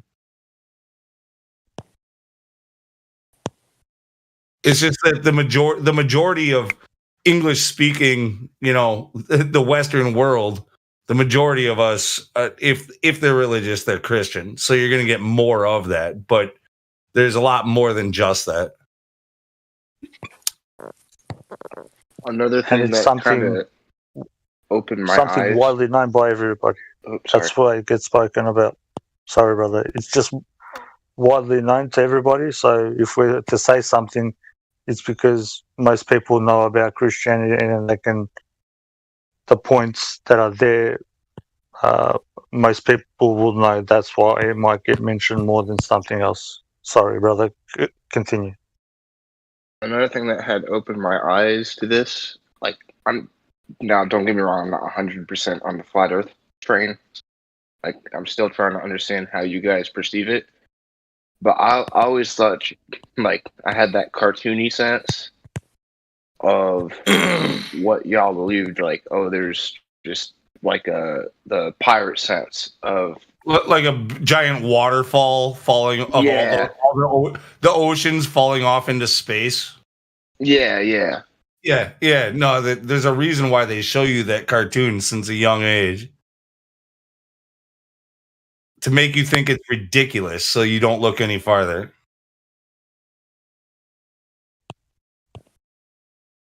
And I'm a what they call a conspiracy theorist, I guess, because I definitely know for a fact the government's not trustworthy and probably hasn't been for some time, at least in the United States. And it's just interesting to see this point of view on the flat earth thing, because like I said, I didn't look at it that way. I know the government's lied about a lot of shit. They've done radiation training on people. They've done, for a lot of people who are into conspiracy and stuff, a lot of them come into it with a love for the space stories and a love for the idea of aliens and government hiding aliens and stuff like that. And for them, it's really difficult to make that leap into flat earth, even though they know the government lies, even though they know, nothing that you see in the media should be trusted. Flat earth to them is heretics, Yeah. I also, like, I keep in mind, like, the science is always disproven. So there's always something that could come up that could be like, oh, okay, we were wrong here. So with that in mind, like I said, I try to keep an open mind on the flat earther group of people. No. Or community, I should say. No. Science does what? Comes QE. Go. Science does what again? It's always something's disproven. It's either, well, if you disprove something, you ipso facto prove it, right? But I'm saying, like, there's a lot in science that has been changed or adjusted. Yeah, that's pseudoscience. That's why it's been changed. Okay. Yeah. But like I said, I'm a big conspiracy theorist. Even the term, I hate using that term because that term, like, a lot of people don't realize, was created before you continue on, hold on. I think QE just pointed out something that we need to define our terms here, right? I want to make sure that you know what pseudoscience is. Do you know what pseudoscience is? No. Could you elaborate on that? Do you know what pseudo means if it's a prefix on a word? I'm assuming. No, Charlie, my mind's at a blank right now. Like, pseudo means fake. Pseudo means not real. Okay. So, pseudoscience is not real science. So then what? Okay, what is considered real science? But it masquerades. It masquerades as science. So anything that doesn't follow the scientific method that purports to be natural science and it doesn't do that, that is by definition pseudoscience. Okay. So, what are the pseudosciences? Paleontology, anthropology, archaeology, geology, evolutionary biology, whatever that is. Yes, I'm still laughing. Theoretical physics, astronomy, cosmology, and astrophysics. There's your pseudosciences. Alrighty. What? Because they all purport to follow the scientific method. When it's a category error, they can't follow the scientific method. The first 6 can't even get to the first step of the scientific method, observing natural phenomena. The final 3, astronomy, cosmology, and astrophysics, can't formulate viable scientific hypotheses. Okay, this is my other question too, because I got in a little bit of an argument with one dude in the lobby before. So I don't know if this is for all of you, but he said there's no such thing as gravity. That's correct. So this is the part that I have such a hard time wrapping my mind around. So the whole, if what goes up comes down, how does that work then? How does that work? Of what goes up must come down. I don't know. Is that Earth, Wind, and Fire, or is that who is that? That's what's his name? Is that the one law? What goes up, must come down. It's a scientific law. Spinning wheel, got to go round. Yeah, that one. Blood, sweat, and tears. That's what I'm talking about. I knew I was close. No, that's the. Let me pull up the name real quick. So, gravity does not exist. There's 2 forms allegedly out there. The universal law of gravitation by Newton, but Newton distanced himself away. In fact, that's what I meant. Yeah, Newton. Yeah, Newton, in fact, said that he didn't want that shit ascribed to him. We have the letter. It's been purported all over the internet. Just go to Stanford. It has the letter that he wrote after he wrote the Principia. Oh, somebody posted it. So Trace, Love, Wisdom, and Harmony, he posted what Newton wrote in his letter right there. So what happened was that Einstein replaced, that is superseded 106 years ago, by the way, everything from, we'll leave it as Newton because it's actually Cavendish, Reverend John Michel, and C.V. Boy's gravity, but everyone recognizes it Newton, so we'll just leave it there. However, all that nonsense, C.V. Boy's, Cavendish, Newtonian, that is the laws of motion and the laws of gravitation, were superseded, replaced 106 years ago by Einstein.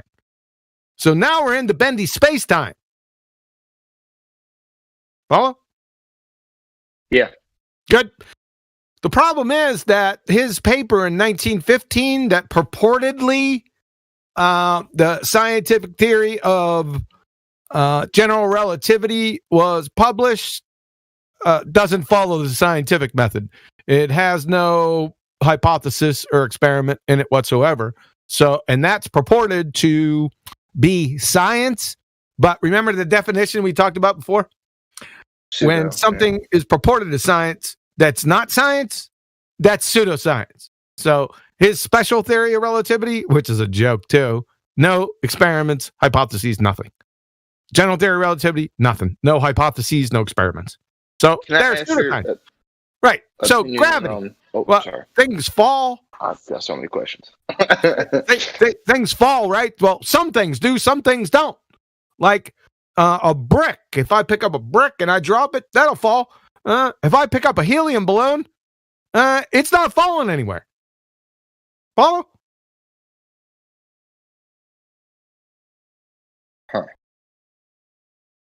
So we got a big problem. Yeah, why does that happen? That's a good point. Like, why is it that like a brick would fall, but the reason is would go up?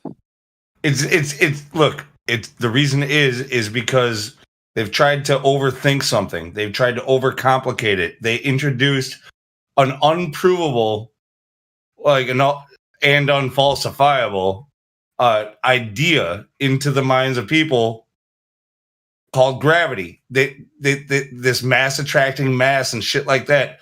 None of it is needed. It all needs to be thrown away. It's about the relative density to the medium. That's the big thing. There's other things that could also play into it, but I also want to ask your opinion that can explain why things go up and down better than this convoluted story of gravity. Oh no, Nikola Tesla. I just wanted y'all's opinions on him. On who? As a scientist.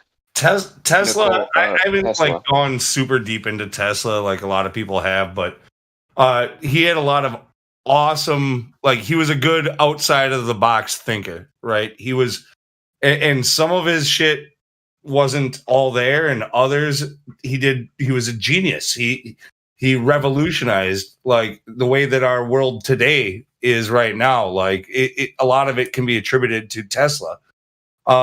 He was a genius, but he was Nikola Tesla, right? So, yeah. Smart people. Smart people don't necessarily just because someone is a genius doesn't mean they're always right. He also was wrong on some things. But it does seem like he was kind of forced out of the scientific circles by other more influential people. Okay, and here's my other question. So if the Earth is flat, right, what exactly is above us? Everything you see is heavy, man. Well, yeah, but so if space is not a thing, right? It's a place that nobody goes and nobody knows. Have you done the 3 points, this new guy? The answer to your question is we can only guess. So your guess is as good as ours. We at least know that for the moment. The thing as they conceptualized it, with all those balls of gas floating in a vacuum is wrong. So we are free to wonder what it really is now and try to figure that out. But it's hard because it's really hard to actually get to it, to figure it out. What's the so I also heard this from people that claim to be flat earthers. Is there some kind of belief that there's a shield or something? No, okay. This is sort of a gray area you're going to get a lot of different answers. The way that I would put it is that we know that there must be a limit to our environment. Okay. The fact that we have pressure that we can breathe means that it's pressing against the walls of some limit. The reason that what I think a lot of people that are sort of it's even hard for me, but when people are first getting woke to the flat earth and they get into this question, they start trying to separate the air pressure from the vacuum of space. And that's a problem if there is no vacuum of space. you know, so we don't really need a physical container like made of glass to separate us from the vacuum of space if the vacuum of space isn't there. It could be, you might hear the term realm, like all that exists here for us. Sound familiar? It came out of Genesis, right? Like, so all that exists might go down to zero, but how far away is that? And is there anything beyond it? See, I don't think there's anything beyond it, at least not attainable to us. Nothing that we can test. Nothing that, you know, we can't get out of the firmament to test what's outside of it. So the way, just correct me here if I'm wrong, I'm kind of picturing this is, let's use like layers of cake, for example. There's a, say you're trying to get to the end of this environment, as we're calling it, right? Yeah. It's just we cannot reach that point, is what you're saying? Well, let me put it this way. This I think this is gonna skip a little bit. So, let's say you are. I know you're sounding very open-minded right now, so I appreciate that. But I'm just gonna assume that you believe in the heliocentric model, and I want to ask you, what is at the edge of the universe? To be honest, I don't know. I'm just assuming. I'm religious. I'm Christian. Okay, well, just take that role for a minute. So I'm assuming that. Take that role for a minute. What's at the edge of the? Excuse me. What's at the edge of the universe? And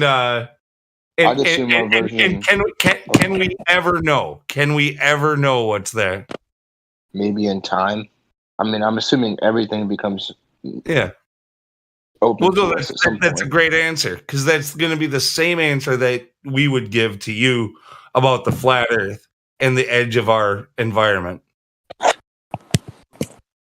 Yeah, it's currently illegal to travel either to the North Pole without supervision and getting environmental assessments and all sorts of annoying stuff.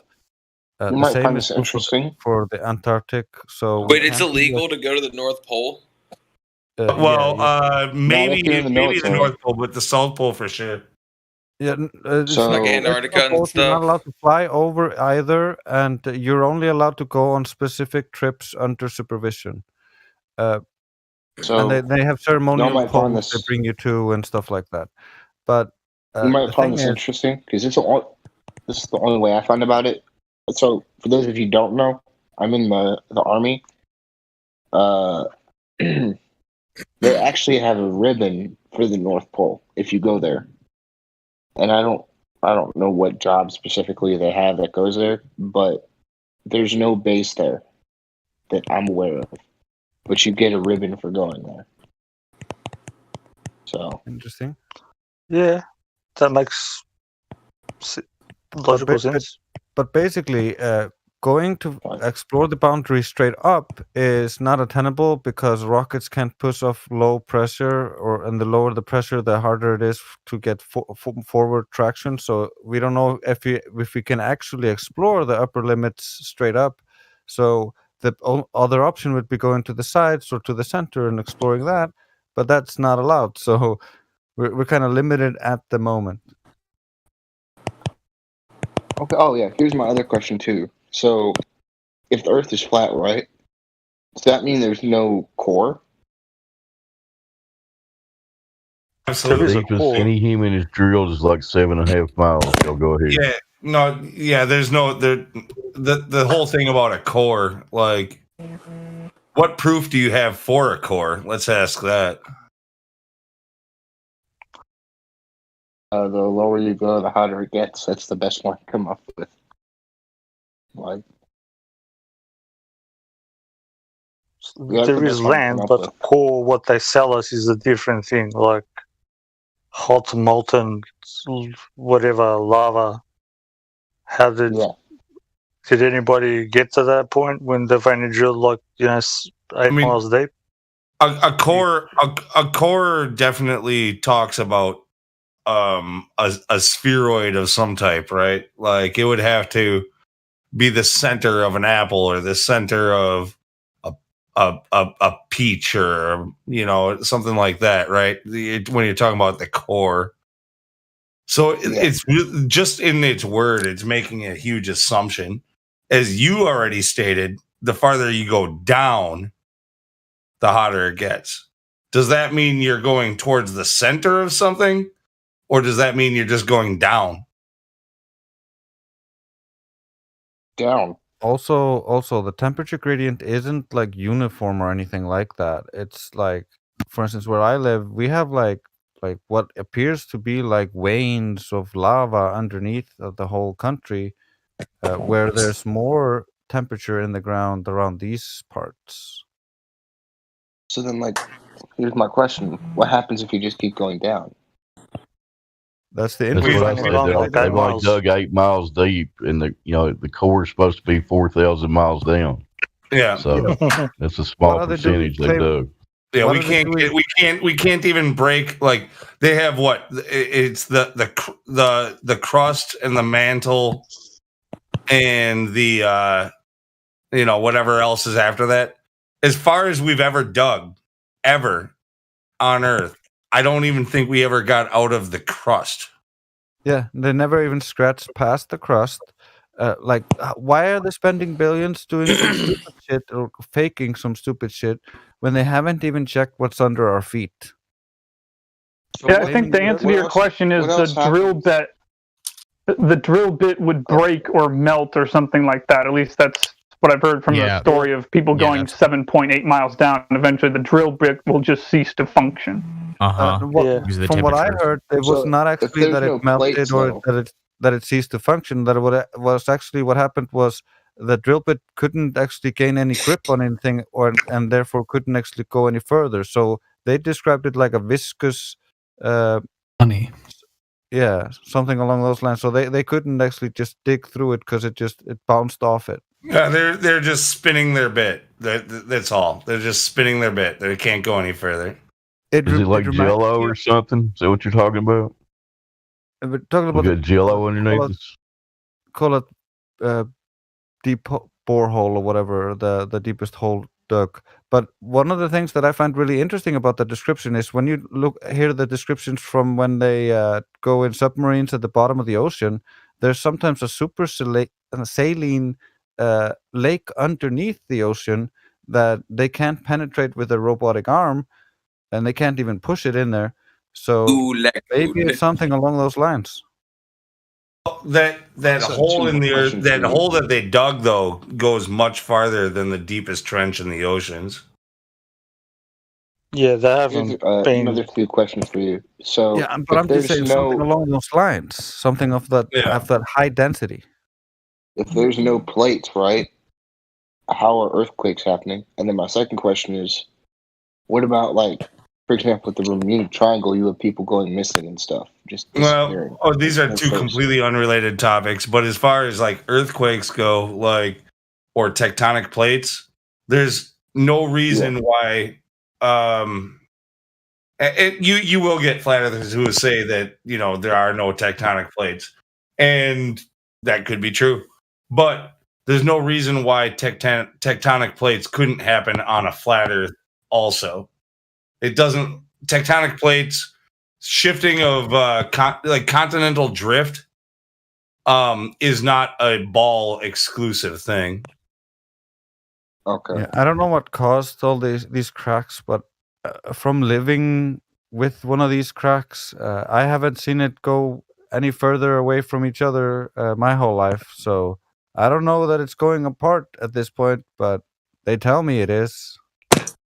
There's rising and falling of the sea level. If you want to cause an earthquake, you can just put a bomb underneath. There's a lot of underground tunnels that this is fact. that are underneath where we live. But my question about, sorry, I should phrase that better. My question about the Bermuda Triangle thing, could that be an argument for flat Earth in a sense? Because they're going into an area that's not explored as. Well, yeah, it is used. It just so happens that NASA launches all of their rockets, or sort of SpaceX, like right near the Bermuda Triangle. Well, SpaceX does. There's other places too, but all of NASA's launches were pretty much launched from Florida, right near the Bermuda Triangle, and heading in that direction. One of the funniest things is China and JAXA both shoot theirs into their own weird triangle where ships and planes disappear. Funny that. I don't even think there's anything going on in those areas. I don't think there's anything mysterious about it. I think it's just I think it's just an area that they've, through the media over generations, they've made it seem mysterious and dangerous so that people don't go there because they're doing their own shit there. Yeah, I think at worst, maybe someone accidentally got hit by a rocket on his airplane and went missing at most.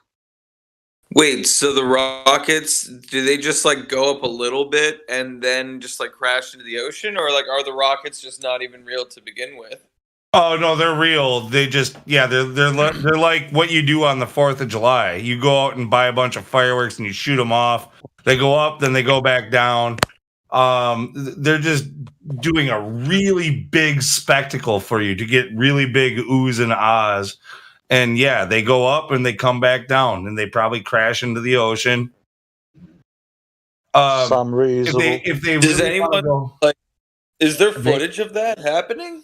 No, the funny thing is they don't allow anybody to go where they even claim they go there and recover the boosters and all that other jazz. So they have a excuse for being there and for guiding people away. Yeah, I'll put something in the live stream for you.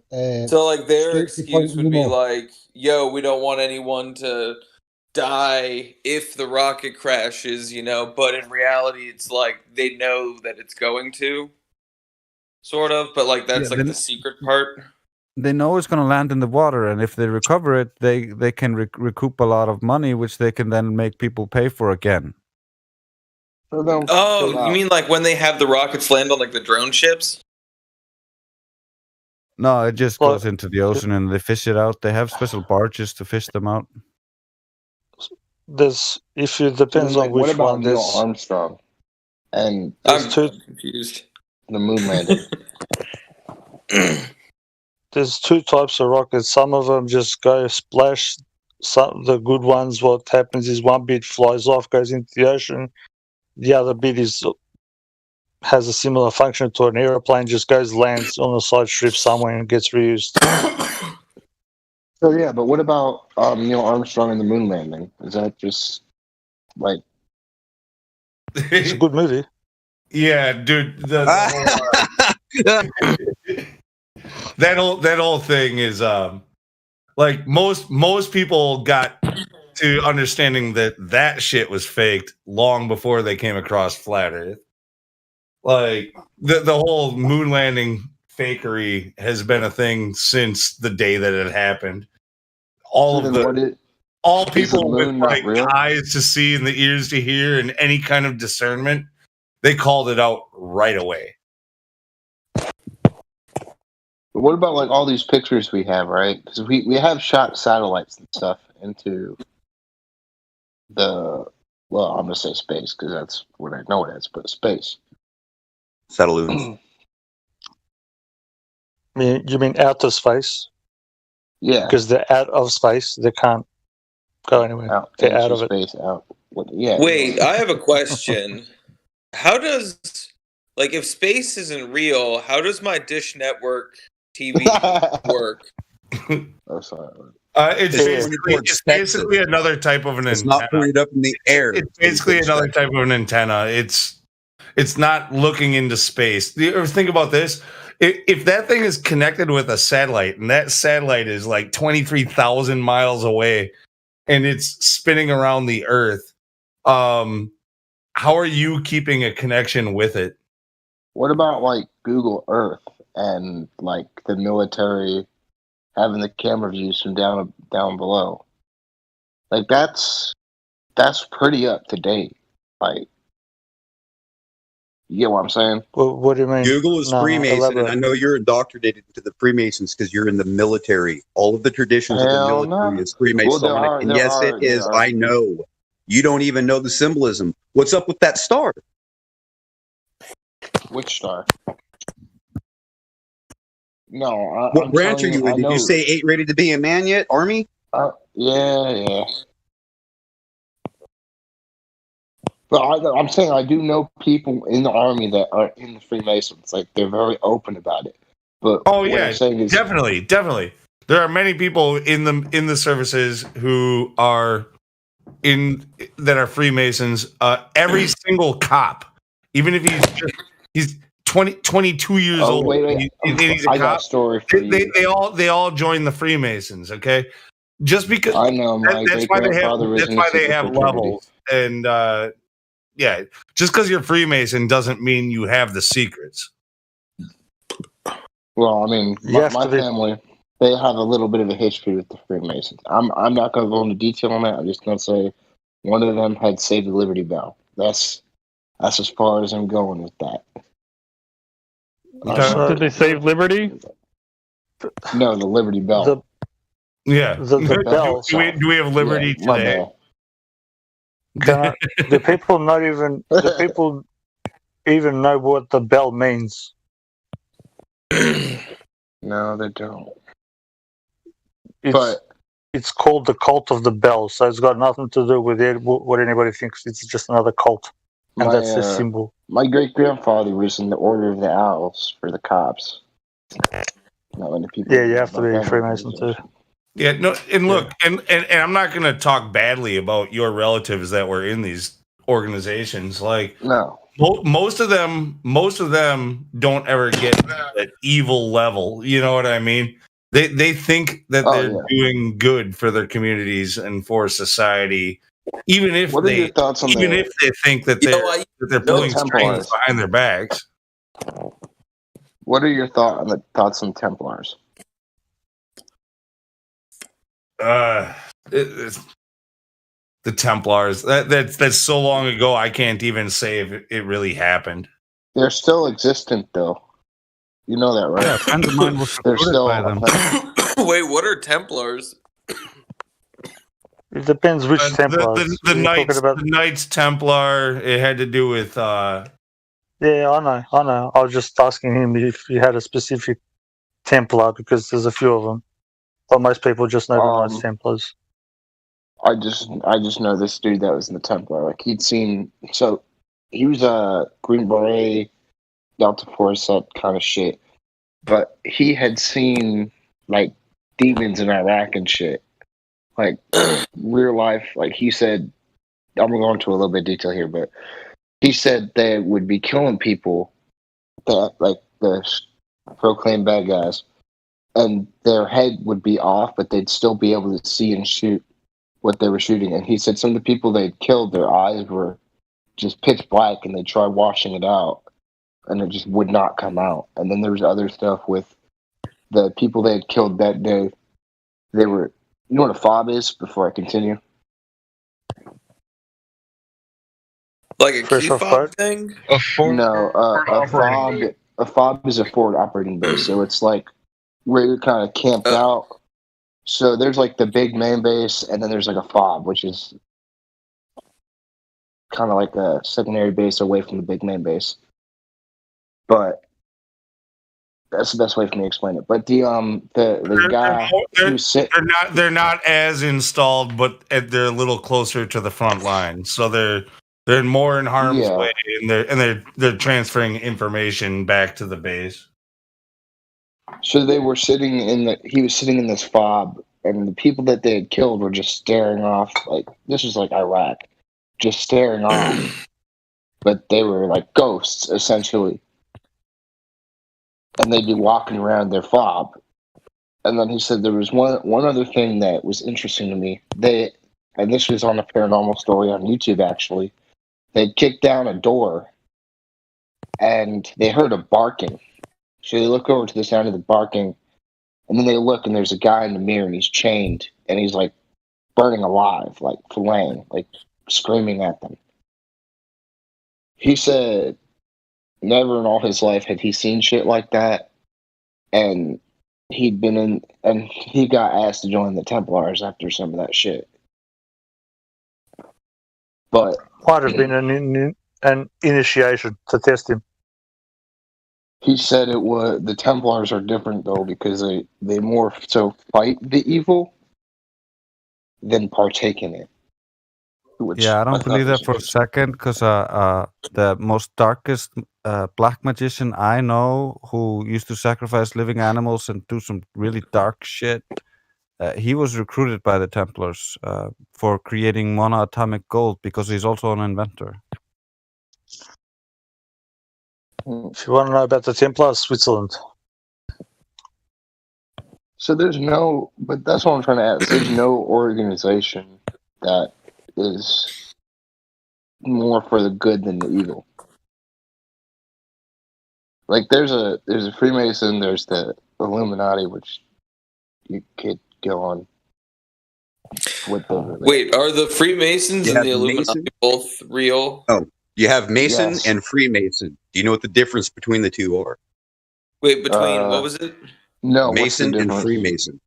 Freemason Yeah, is a what's the secret society. A Mason is a stonemason, somebody that Oh, knows knowledge and practices it in the field, but is not initiated. So basically, a Mason would be a slave, and a Freemason is a free man. Okay, my bad. Yeah. That's where it comes from. An Illuminati just means illuminated one. What does it mean to be illuminated with the light of truth? Does that mean you're Illuminati? Or are you part of this secret Illuminati cult that they have out that they worship fire? Because fire is a shadow. Is there really no good organization then? It's just all Any society that keeps secrets from the general public, it's wrong. Well, to keep a secret means to lie.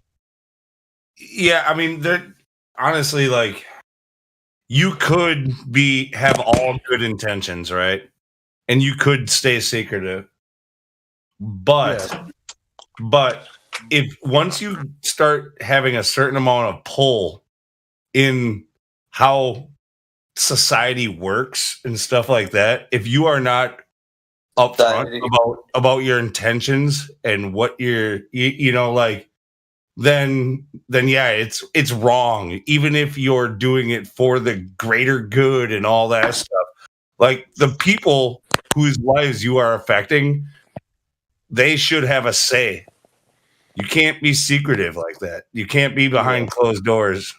Yeah, one of the reasons, a lot of the societies have a claim to, we started out as a good guys, but because they wanted to help people and blah blah blah blah blah, but because bad people were out there, they had to be secretive, and so they claim that the other guys all got co-opted, while they are the pure guys, and that's how they keep their members isolated from the other members, while their higher ups actually are part of each other's secret clubs. Well, that's basically what happened to Anonymous. What happened to Anonymous? Anonymous was a hacktivist group of, like, they were activists, or that they were hacking government organizations and corporations and shit like that to try to out lies for the greater good. And it got co-opted by the CIA, or the NSA, whatever. All these groups, they actually when they figured out who the people were who were doing it, they busted them, and they gave them basically a choice. They said, you're either going to work for us, or you're going to go to jail for the rest of your life. Well, this is all movie kind of shit. You know what I mean? Why do you think they're trying to destroy the United States? I think my personal view. I think you guys are thinking in terms of movie kind of shit. No, that literally happened. I heard. We heard your side, Lou. Right? No. Hold on. That's literally what happens to hackers. But we heard your side, Lou. All right, fine. Okay. So what I'm saying is, like, this is off of the premise of like secret societies being secret. Well, first of all, I'm sure we can call them secret groups, but at the same time, they could just be groups that we are ignorant of, right? That it could be that too, right? Not so secret anymore. Yeah, there's another thing really. about secret groups or secret information that actually is out there. See, it's actually out there, but people just choose to ignore it. And 3, which is kind of in the same vein, the things that people do in the dark, it's actually very transparent when it's happening at the time. They may be able to manipulate information after the fact, cover up some tracks, but while it's happening, it's always out in the open and exposed. I think like these fraudulent elections included. They've gotten a lot. The election thing, that's a little different. The fact that was so in your face makes me think that that's part of the plan too. That they wanted. So they wanted you to see that they were fucking with it. This is something interesting that I thought about. So for I told y'all I'm religious, so this part falls into that. So God made people in Christianity in the face, off of His image. So, what is this mask? It's covering your face with this COVID stuff, and I think a part of that, the part that plays into that is they did it 100 years ago too. These Satanists are making you cover your face. Basically, it's more separating you from God. Yeah. Yeah, that would fit that would fit everything else. So breath in Latin is spirit. Spiritus, it's the breath. It's the breath of life. So they're taking away that. And also, if you portion. Look, something went terrible. We did something terribly wrong, or something went terribly wrong. Because if you look, in the old days, people were living to 500, 1,000, 6,000. Like now, the lifespan is 100. If you're lucky. See, okay, that is the story. We don't have any proof that anybody ever lived that long. We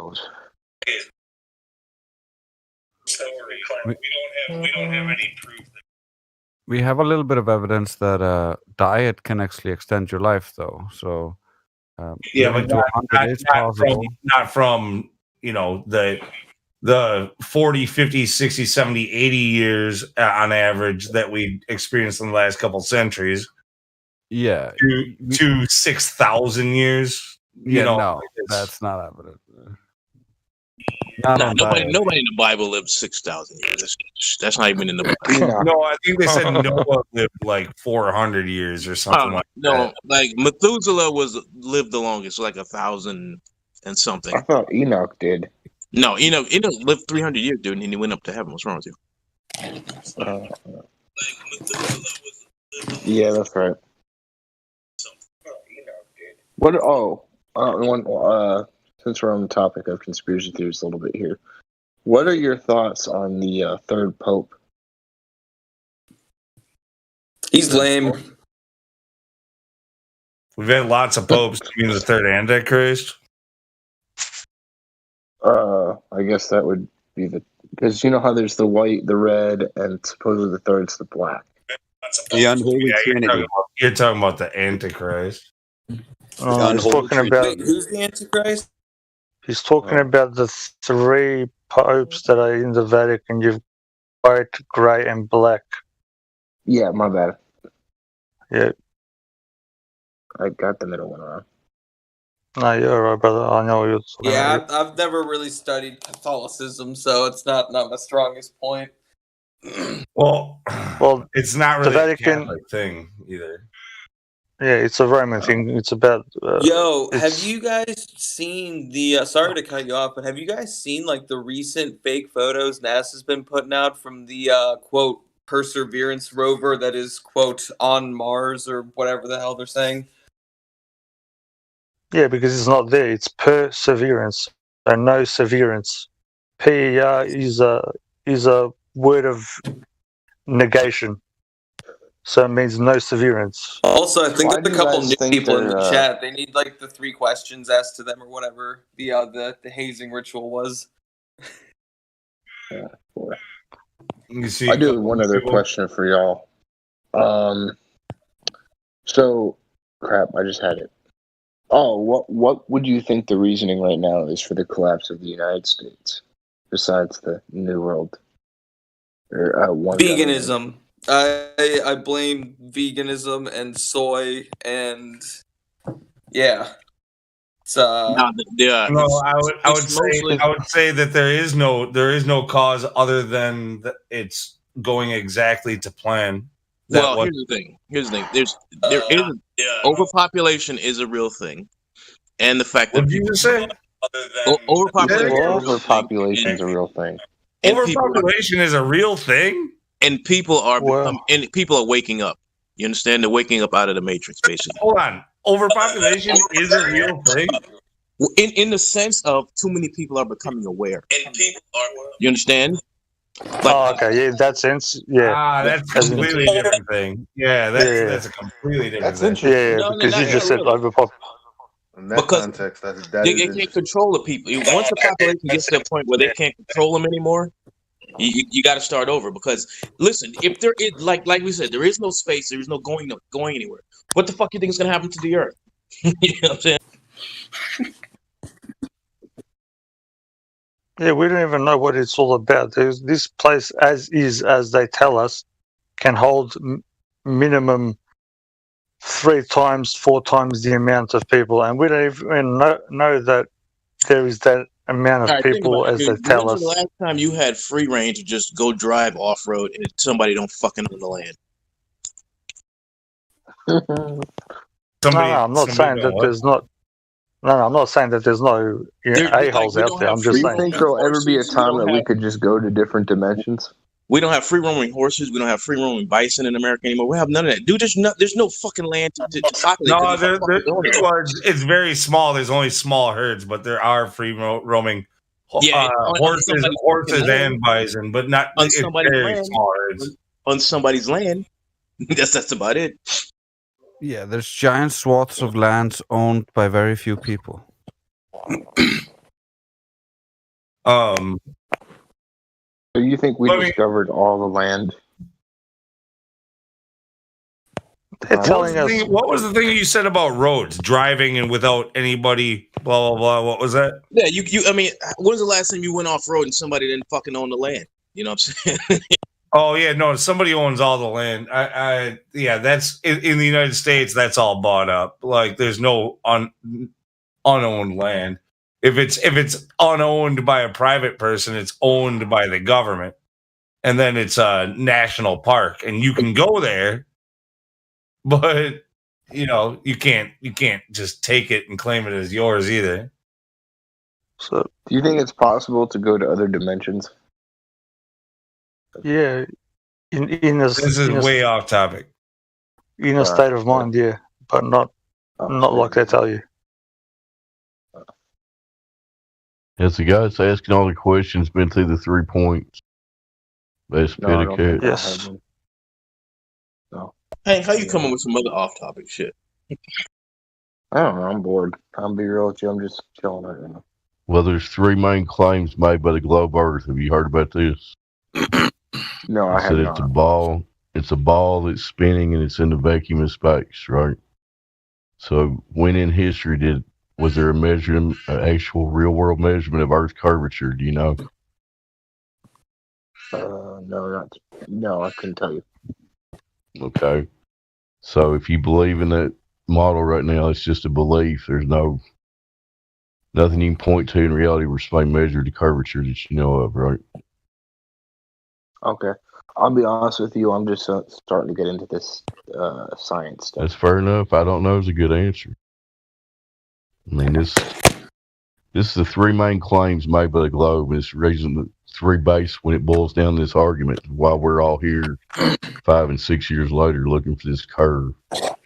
Anyway, the second point is the rotation of Earth. You know when that was detected or proven?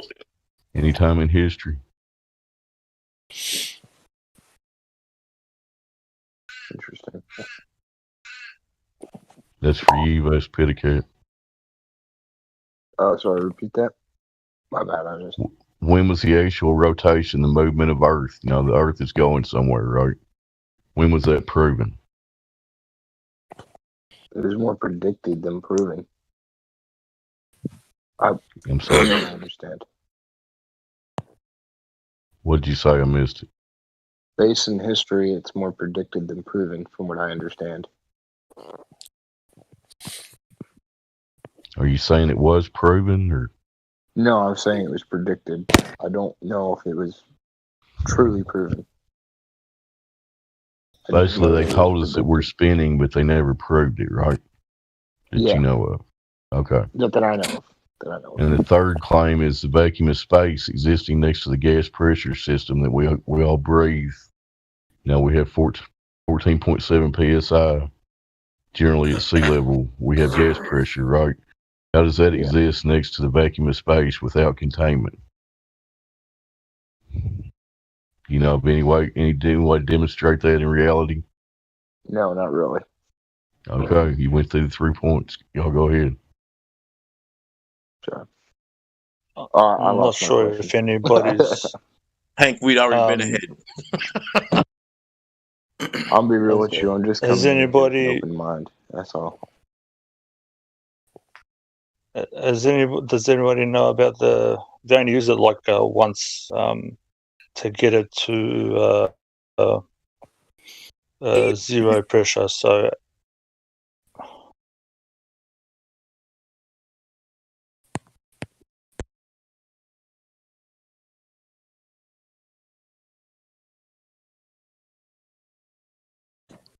You talking to me? Wait, what was the question?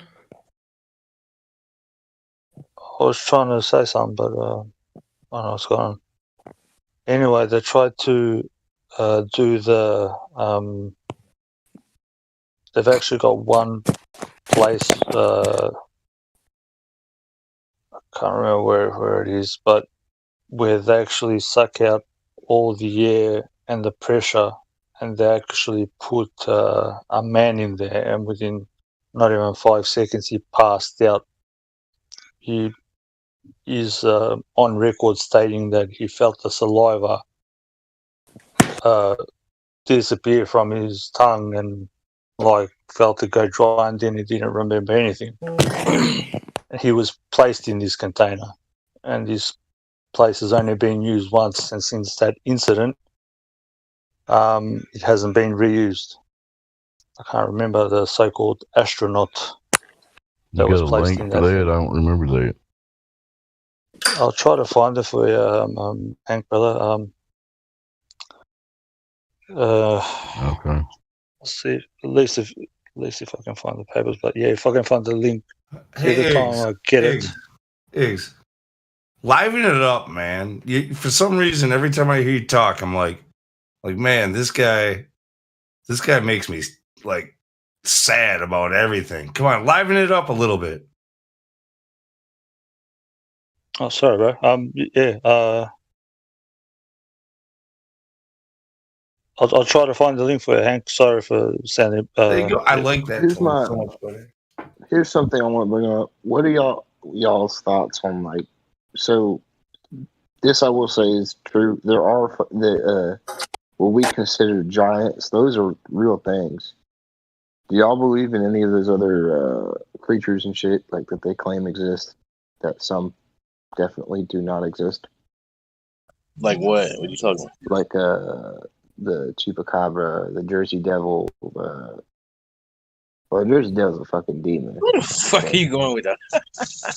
I'm dead ass asking questions. I'm just randomly asking questions at this point. I'll be 100% real with you.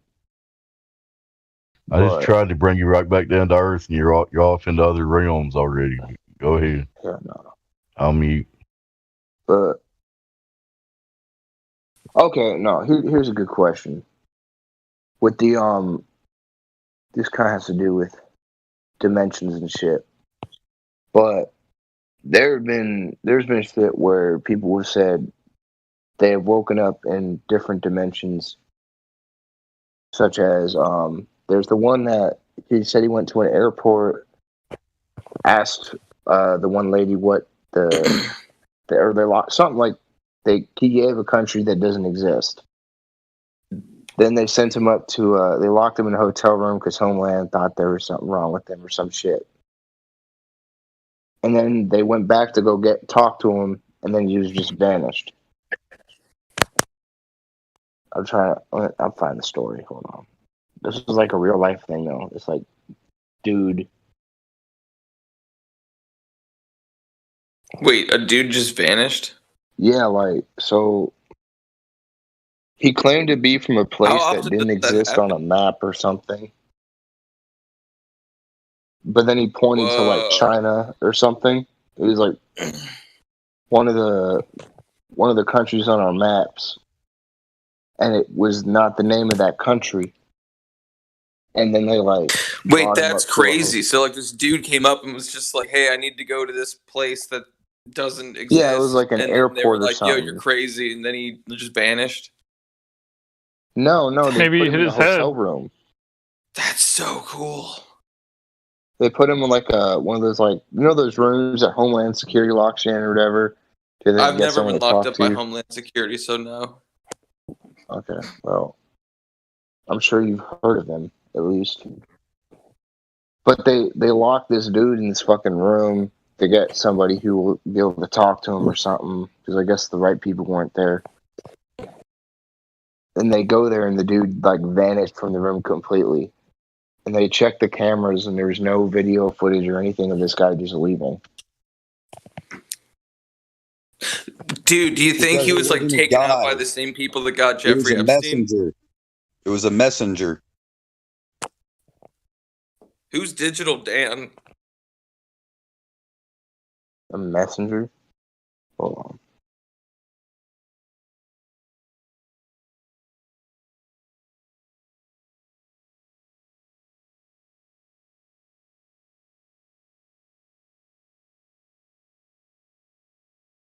Why else do you think a place called Homeland Security would go after somebody that disappeared in their custody? Think about it. Homeland Security.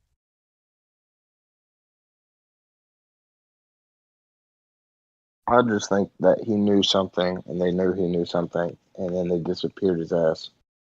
That's my opinion. Well, you see, that's just the thing, is that when it comes to that sort of subject matter or other things that we can't really prove, I think we just need to make this flat earth thing, which we can prove, more of a mainstream thing. And then maybe it would be steps after that where we could drag other things out into the light. I think But you see, that's the problem with mankind right now. We're all caught in a fantasy world. This is where our minds are. So we exist in this realm, this identity that doesn't really exist. So this is how we're all trapped, because they have us in a fantasy world where we're all in the what if. What do you think? You think this is real? I mean, there's none of that shit that we can prove, and we stay out. We just seem to just hang out in limbo in this place, and that's not what this whole place is about. I mean, once you get your mind out of that whole fantasy world and come down to reality, I mean, that's when people will start to wake up. Yeah. You gotta realize that shit, man.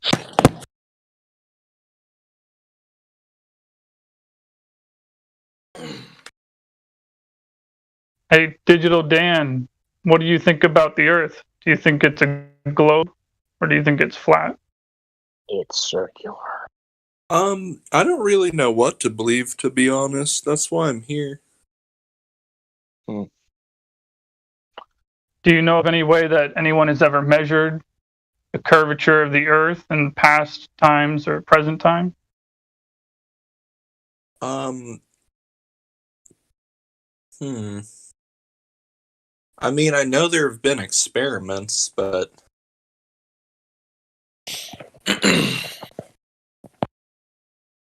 What experiments? you tell me, businessman. No, I don't really know, to be honest. That's a fair answer. It's an honest answer. So, do you know of how anyone has ever measured axial rotation, the rotation of the Earth?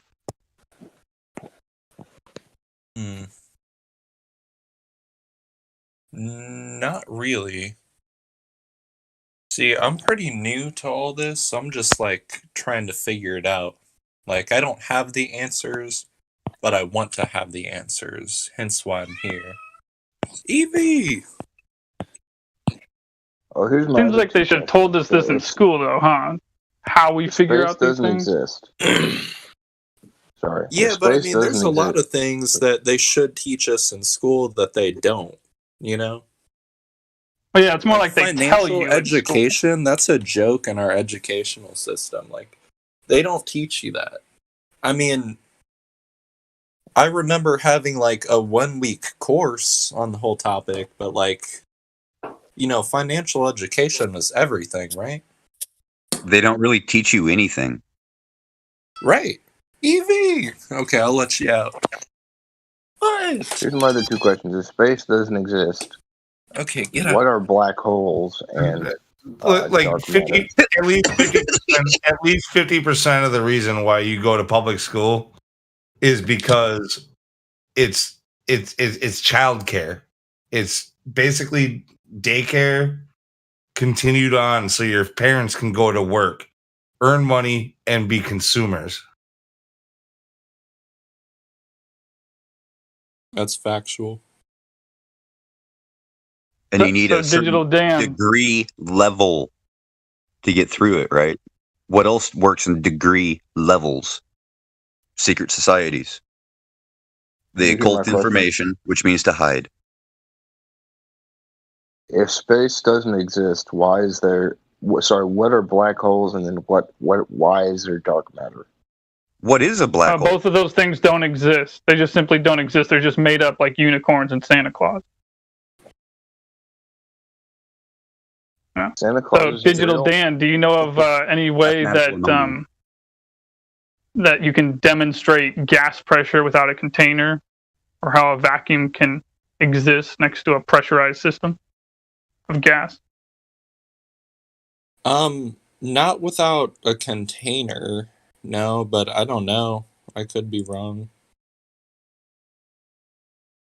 All right. Well, welcome to Pizza Planet, my friend. Hey, could I jump in right quick on the black hole question? Hi, have you seen one? I'm not the only one no, in the chat. No, I haven't seen one. I just want to ask whoever even tentatively believes in the existence of black holes, how it's possible to even conceive of an object with zero volume. Because I believe in God. If And that's infinite, possible, why the hell isn't that? zero volume and infinite mass. Right.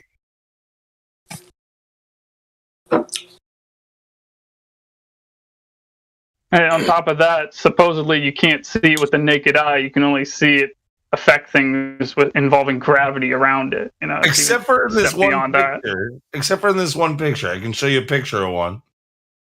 And it's proof that they exist.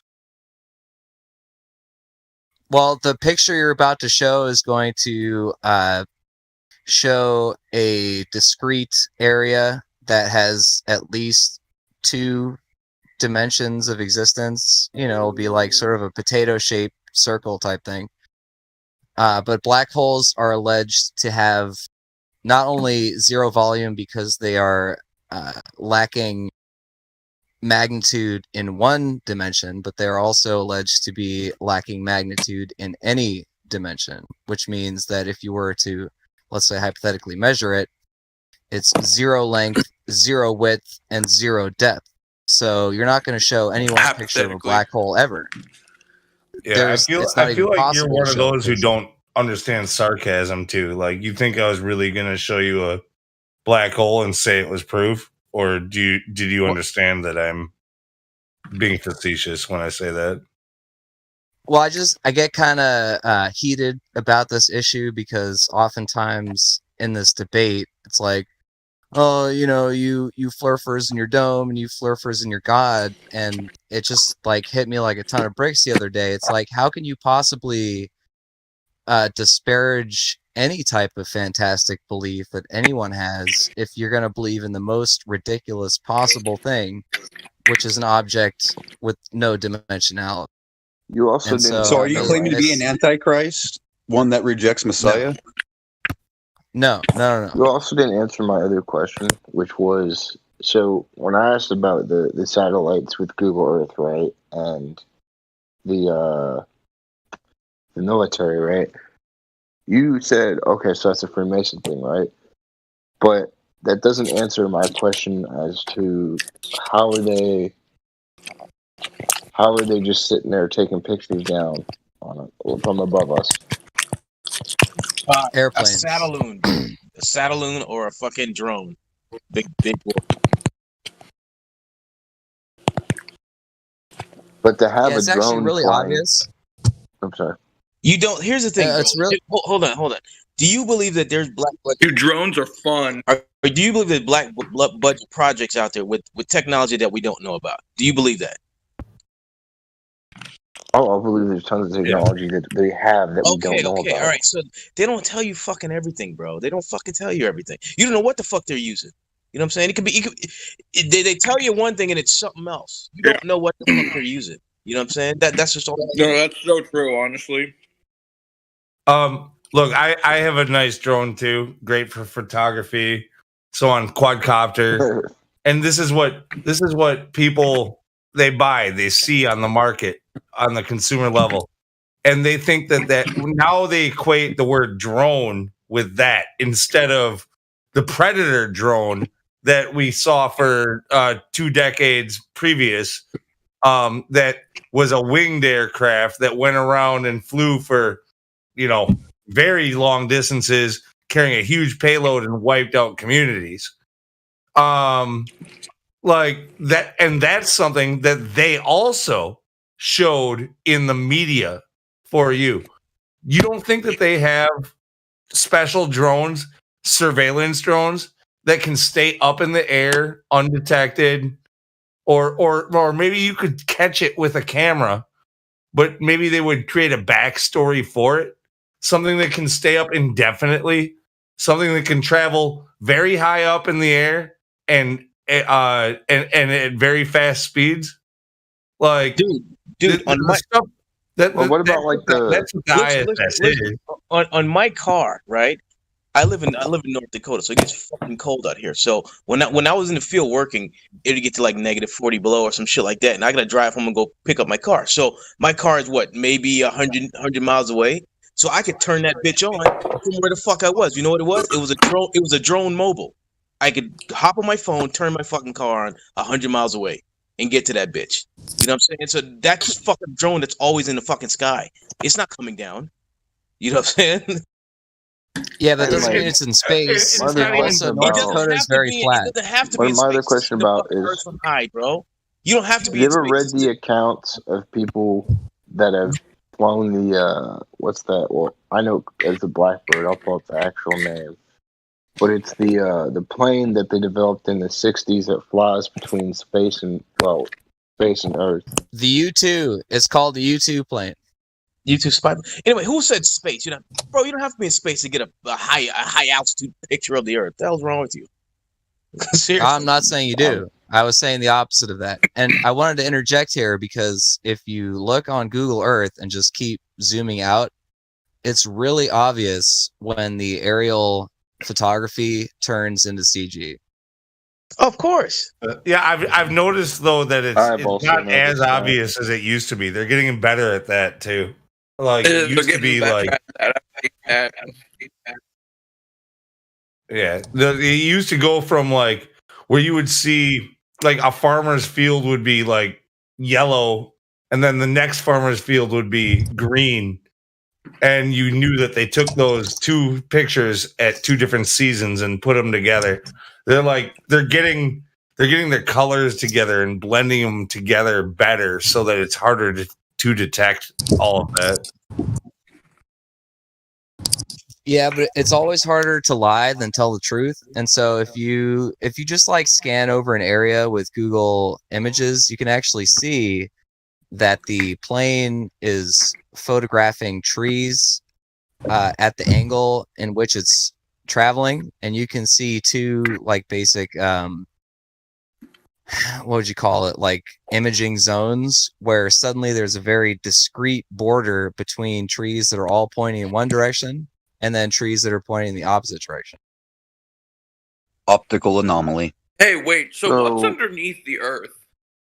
Oh, come on, man! Stop with the hell. questions. Hell is underneath you. Whoa. Shield. Like So, literally, I, physically, like we could dig to it if we dug far enough. Whoever said that it's No, you illegal can't dig. to live on the North Pole, I just want to say they were wrong. It doesn't say it's illegal. It just says that. Here, I just posted a thing from National Geographic. I said it's You'll be stopped. National Geo. Wait, yeah. National so it's illegal to go to Geographic. Africa, though, right? It might not be written as a law that you're not allowed to, but you will be stopped before you're allowed to settle the North Pole. Or they might bring you to a place where they might call it the North Pole, but it's not actually the North Pole. The center. Cold. Wait, Post so what's it in stopping lobby. us from just like getting a boat and just going to the edge as far as we can? And I mean that as like a serious question. Like, like the who would be there? United States Navy. You're the same person. You're the same person who asked what's under the earth, and I just really want to like give you a good warning. Like, these are troll questions. Like, I understand He wasn't here when I I asked understand that. you might have a genuine curiosity about those things, but you have to understand why they are unanswerable. Lou, who is that? The guy who's talking? Lou. Yeah, if you don't know why those are unanswerable, then you definitely are a fucking troll. Seriously, that's some dumb shit like that. Lou, he wasn't here when I asked that. That's somebody else asking about the under because I had asked that before and y'all had given me a fair answer. I don't think he was here for that. Who cares? It's still a dumb question. I only gave a warning. I'm not banning him over it. I'm just saying, like, if he starts stringing more of these questions together, I think he's also I'm not gonna let him stick around. You know? Yeah, no, I think he's also seeing the flat Earth the same way I did when I first came in. About the like the cartoony. Dude, I never even thought about checking out the flat Earth, and I never thought of no dumbass question like that. You understand? When I came into, I knew better than ask something fucking so stupid because I'm not an idiot. You know what I'm saying? Oh, it's under the earth. Come on, bro. What the fuck? Or maybe he's looking at it how I looked at it is what I'm trying to say, because I looked at it like the water was falling off, like that's what like how they thought about Get the fuck out of here. Shit. Water falling off. That's why I thought when I first came in here that I was going to be in here with, like, excuse my terminology, but a bunch of loonies. But like I said, I came in with an open mind. But still makes more sense than a globe. Everybody knows water doesn't fall off because of gravity. Why would you think that? Like I said, fall off into what? Fall off into what? That's why I didn't. That's why I thought y'all didn't make sense. But like now, that if you think it's falling off into space, right? Then you haven't really, you know, you're still in the globe you're model. missing what I'm trying to say. Yeah, I know. Yeah, Bong, you just we saw it popped in the movies. Bong, we saw it in the movies. We hear you. Bong, you just popped in. You don't know what the fuck's going on. Can I just I'm trolling. No, add you on can't. something? I'm just kidding. I'm just kidding. Okay. I guess I'm only allowed to talk on ladies' night. My bad. Yeah, it's all right though. No, No, because I was hearing what he was saying. I was just wondering, maybe he has an idea of flat Earth society rather than what what we claim. So maybe that somebody can clarify the difference for him. I don't even know if that guy's still here. Oh yeah, simple. If it's on TV, it's they put it there for you. That's all. Well, yeah, it's a little more than that. So the Flat Earth Society has no flat earthers in it. It's just people that would call themselves flat earthers and take actual real information, true information, and mix it with fiction. And then they get put at the top of the Google search result list whenever you put flat earth into a Google search engine. And so people will, try to learn about the flat earth, and then they'll go to their clown ass website and get misled and confused. Like And I can Barack Obama. Hear, sorry, completely ignorant. So I didn't know anything about flat earthers or say the society. So that's, Yeah, we're just trying to clarify the difference, because a lot of people come with that misconception that we believe the things that they say in the media and or on YouTube, the so-called glowers that debunk flat earthers, the flat earth videos, those are from Flat Earth Society. So we just want you to know, like, if you have genuine questions, we're willing to answer them, but just ask us, what do we claim and whatnot before you make assumptions. Yeah, basically, a lot of people will make straw man arguments, which is kind of what the Flat Earth Society has done. They'll create an argument that we never said, and they'll make it be the focus of the argument just so that they can destroy that argument. So they create the argument, and then they build the straw man up and then tear it down on your behalf. just to clarify, so I understand, the Flat Earth Society is no way in representative of flat earthers. Not at all. I've never met somebody from the Flat Earth Society. I don't think they exist, period. It's just a website. Well, it's the government. If you look up if you go watch Vsauce's episode, he's got an episode on flat Earth model, on the flat Earth, right? He says there's exploring flat Earth, flat Earth, but it's the Flat Earth Society's model, and he goes into all the science about how ridiculous it is. But he never talks about curvature. They all do that to avoid talking about curvature. They're sick we're sick of hearing about your curvature, flat earthers. What's going on with the stars? Max. You're sick of your own curvature that you can't prove. It's all to avoid talking about curve. Yeah, imagine if Vsauce actually came here and tried to understand our arguments. I doubt he'll do that, but that would be amazing. Well, he works for the government. Discord. Michael here. I guarantee you, all of those guys, Vsauce, Simon, whatever, all those guys that just do their flat Earth debunks on YouTube and never join the server, they all have sock accounts. They've all been here. I mean, yeah. Who the hell does that? Who the hell does that, right? Like, who would dedicate a whole episode to such a silly idea, right?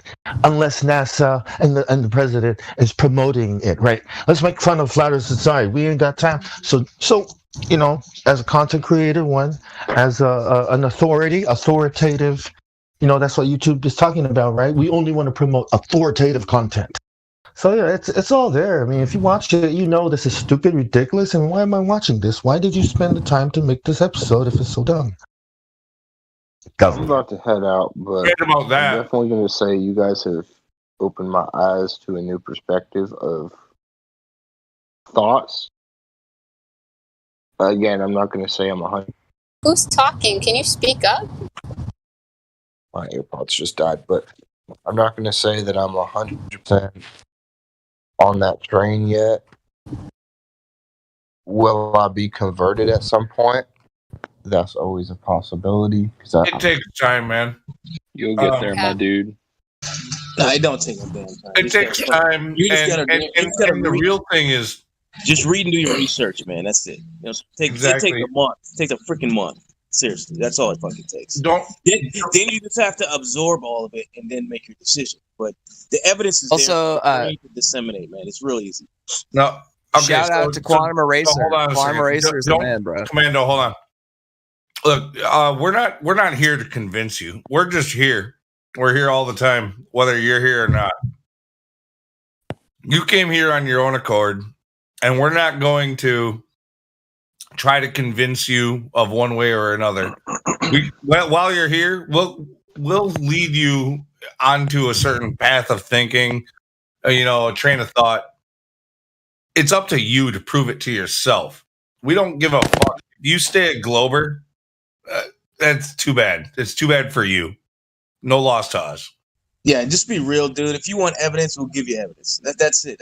That's the only way you can make up your mind. Just don't ask some dumbass questions like, what's at the bottom of the earth, shit like that. Then we're just gonna fucking drive. You're just gonna piss us off. If you want real truth or real evidence, just ask. Everybody in here got something to give. You know what I'm saying?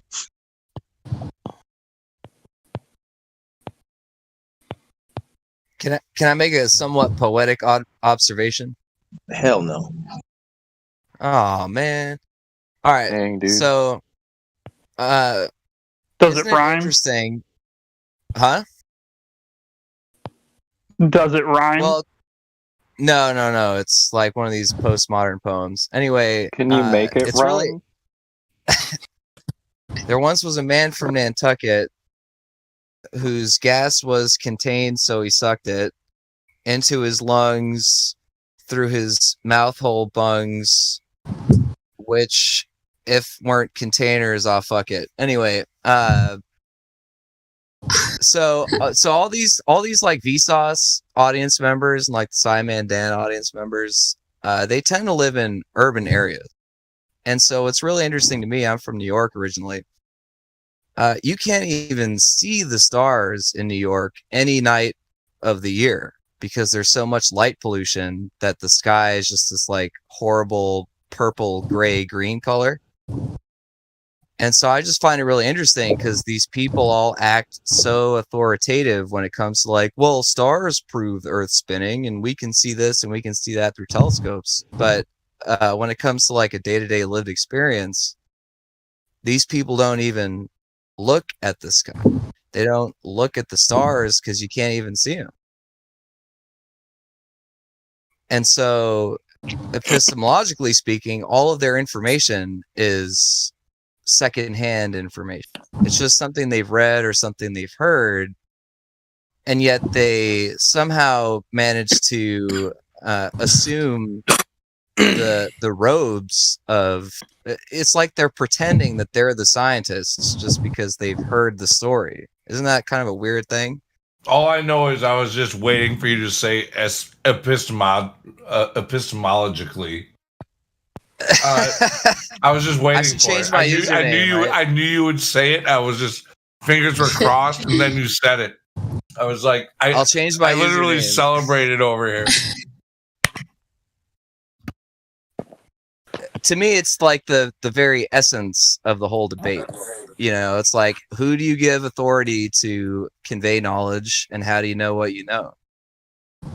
And if you trust your senses and you trust your reason, then the Earth is obviously flat. And if you trust really fallacious, bogus reasoning and fake pictures, then the Earth's a globe, and it's pretty simple. That's actually a good point that you made. I would say 99% of their information is secondhand. Most of the people, like the average people, don't go anywhere to do any type of observation. And the reason why we're flat earthers, right, most of us, is because we've actually done our own firsthand observation, firsthand experiment, and tested out the claim. So it's unfortunate, but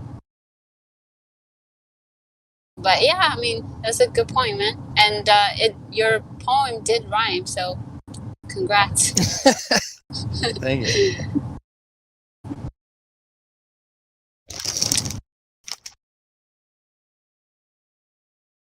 But yeah, can we get a poetry section on this Discord server? I'll start contributing poetry section.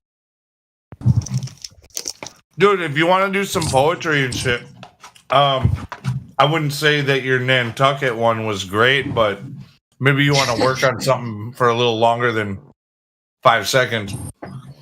If you want to do some like free verse poetry or something like that, we could add that also onto the 24/7 KTGL Killing the Globe Lie playlist.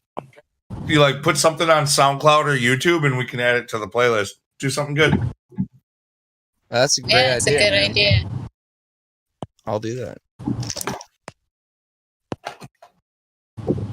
Yeah, that way you still get credit for your end, and yeah.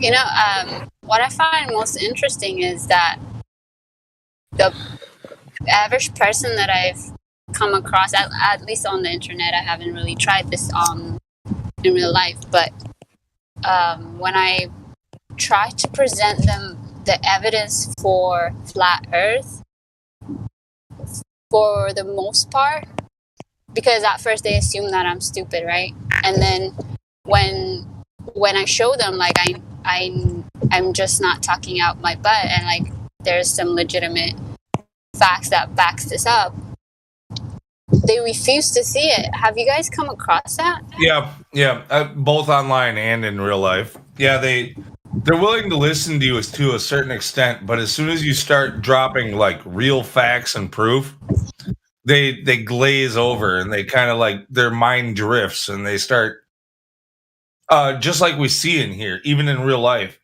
they'll become like these trolls that they just start asking these pre-programmed questions that we see here all the time. You know, like, well, what about eclipses then? You know, when you were just talking about curve, you know, like it's like they'll just completely switch the subject. It's like you triggered an algorithm in their brain. Yeah. No, but this is like people legit saying, no, I will not look at your flat Earth documents because they're probably not true, or they're, you know, just flat out just refusing to look at any type of evidence. Right. Because I would be stupid. It makes me feel dumb that I have to look at your evidence, but you want me to call NASA liars? I don't get that. I don't get that. Yeah, that's what I notice everybody runs to. So as soon as they feel like they're being challenged and their thought process is being challenged, they run to NASA. They run to their daddy and, you know, say, hey, fight these guys for me, please, Dad. I can't handle it, you know? Or it's kind of scary. A big brother or a daddy who's gonna take care of me, right? Yeah. Big brother. Well, if I can't trust NASA, why should I trust you? You know, that's what I mean. Like, why should I trust you or anyone? Do you have a PhD? But you know what I mean? What I don't get is like you are telling, like, so I get speechless because of how idiotic it is. Like, you're arguing with me that something is true and that I'm a liar or I'm stupid, but yet you won't look at anything that I present. Like you like flat out saying, no, I'm not going to look at it, and yet you're willing to stand for something that you don't even know is you've never even looked at any of the claims that are made. That mentality just kills me. I don't. It's because they don't believe. They don't believe that they're being lied to. That's why. I think that's exactly why. They don't believe they're being lied. Because once they accept that, it doesn't matter anymore. You know, like once you accept you're being lied to, it's over. When I'm working on people in real life, like I usually have them kind of like pinned in a corner. Like it's like when I get a new employee or something, they're stuck with me for 8 hours a day, 5 days a week, as long as they plan on being employed. So like, so I can just earn your paycheck. I just drop like 1 or 2 things a day at first, and I start just a little bit here and there, planting those seeds. And then I get those questions later. They start asking questions, and then I can really be like, "Oh, I'm glad you asked." And all of a sudden, I'm drawing on people's houses. Like I'm like, "All right, so." And well, this is a circle. This is a ball. Right? Well, and at this point, they're like, "Okay, well, that makes a ton of sense." They're like, "That makes a ton of sense." But what about this? And what about that? And like, you just really get their ball rolling. You want to get them leading the conversation, asking for the answers. You don't want to like try to shove it down their throat. And, you got to get them to a point where they're begging for the answers from you. And thinking about for some reason, like, see, in my world, like, yeah, I have a couple of people I've been working on family, like, for a few years now, like that, or when it comes to just conspiracy in general, government lies, like for 20 years now. There's some people who just never get it, but I don't spend enough time with them. Guys at work, when they come in, like they're stuck with me, and pretty much everybody I work with is a conspiracy theorist and flat earther. Otherwise, they're fired. That's just the way it works. Wow. Otherwise, of course, you don't want any dumbasses working. Like a little bit here. I'd like to bring up something that he mentioned earlier. He said, "Get the ball rolling." I see what you did there.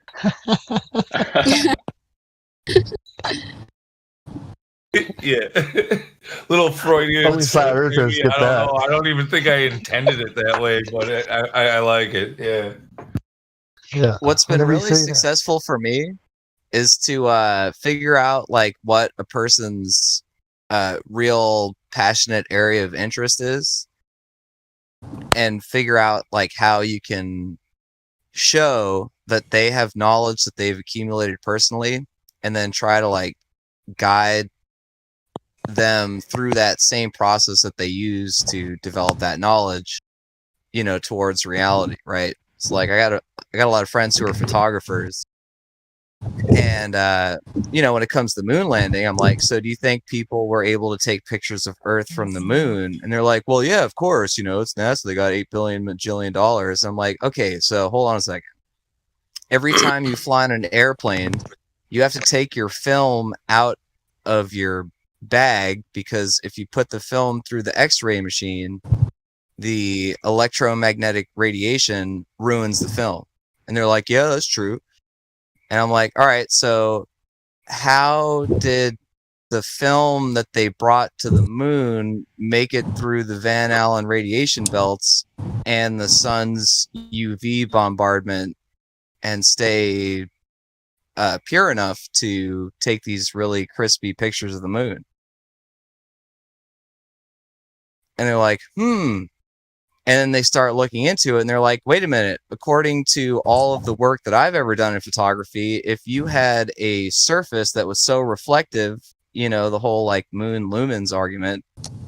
And so I've already convinced 2 photographers that at least no one's ever been to space to take picture, just because they already had enough knowledge that they were like they had personally developed about that subject. And then you tie it into like, well, if you already agree that this is true, then how could it possibly be that someone standing on the surface of an object that is so bright that it can illuminate the Earth at a distance of 285,000 miles, how could you possibly even develop a photograph unless you made like super special film that still wouldn't survive the radiation?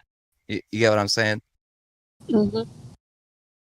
So another example is like, a lot of my friends are leftists, And so they're like, oh, Trump, he's always lying. Trump, he's always, back in the day, of course, oh, I can't believe this administration's doing this, this, and that. And it's like, oh, so what about Space Force? Like, you think that's real too? And they're like, well, yeah, space. I'm like, so why would this guy lie about everything except the space thing? And then they have to choose, is this guy always a liar? Or is the space thing also a lie? And I think when you get people to that moment of choice where they have to actually like consciously engage with what values they hold dear, then they start actually coming towards truth in general. And this is like true of a whole bunch of different subjects, but I think it works pretty well in this domain also. It's like, is this mobster a liar or is the whole mob a lie? Liars. Exactly. We used to call the goblin monster type creatures we would slay in this game mobs. Hey, you know how when I see them bouncing on the moon, running on the moon, it looks like more like something that would happen if the medium were thicker, like water, because because if the surface of the moon has less gravity and less atmosphere, then you shouldn't be bouncing around at all, right? I mean, it should be the opposite.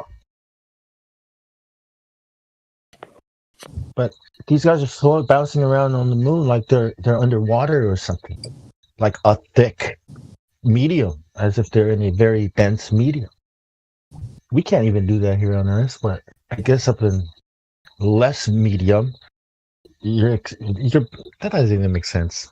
I mean, that's so upside down. Well, the moon footage is really easy to debunk because, especially when it comes to the question of like, sort of prolonged gravitational ballistics, you can see in every single clip from the alleged moon footage that different objects are falling at different rates. And the reason is because the guys on the wires are being hoisted and lowered, and all the little flaps on their suits are just falling at the normal rate.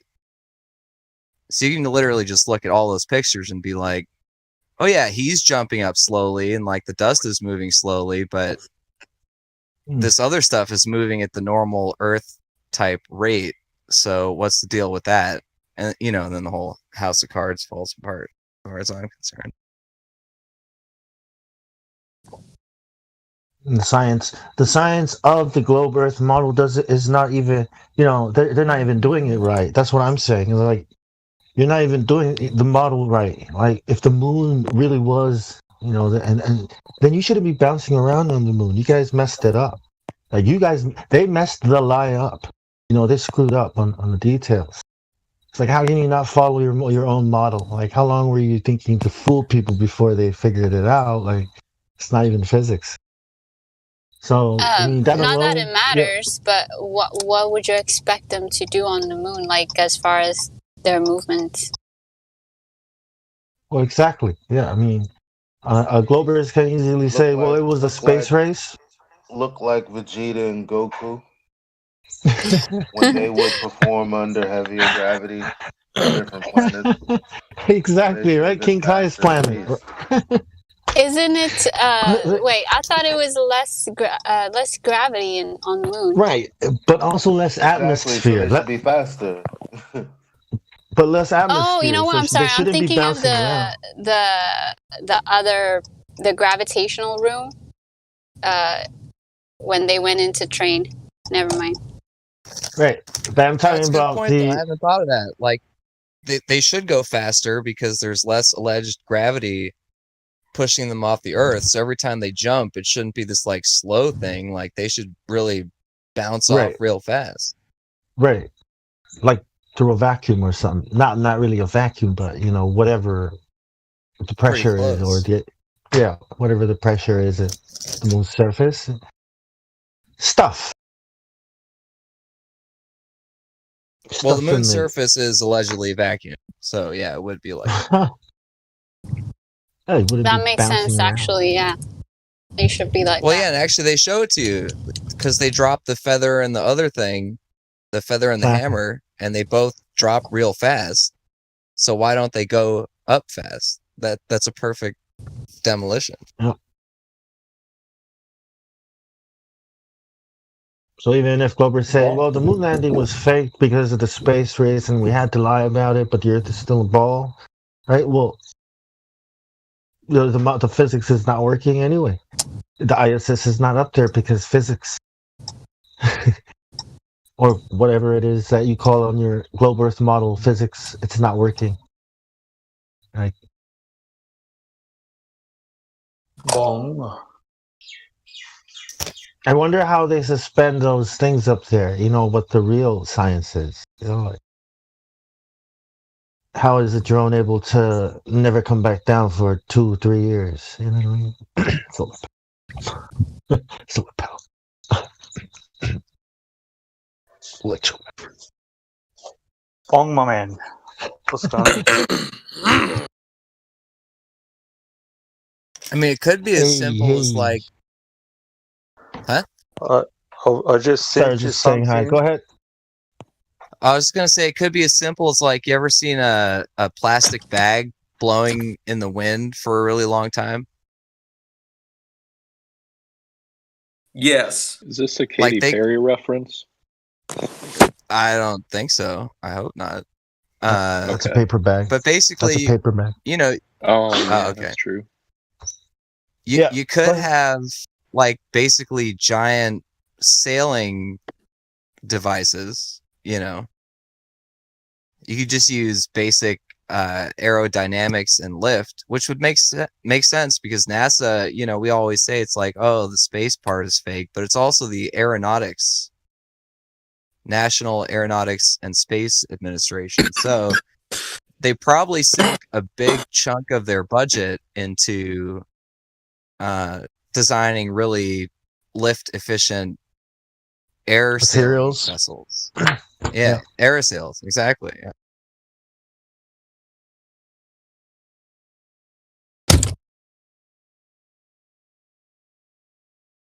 And they are always kind of dropping hints that that's what they're doing because a lot of their allegations about, how they travel between planets are based on, sailing solar winds and like they use space parachutes and stuff. I think it's all just kites, basically.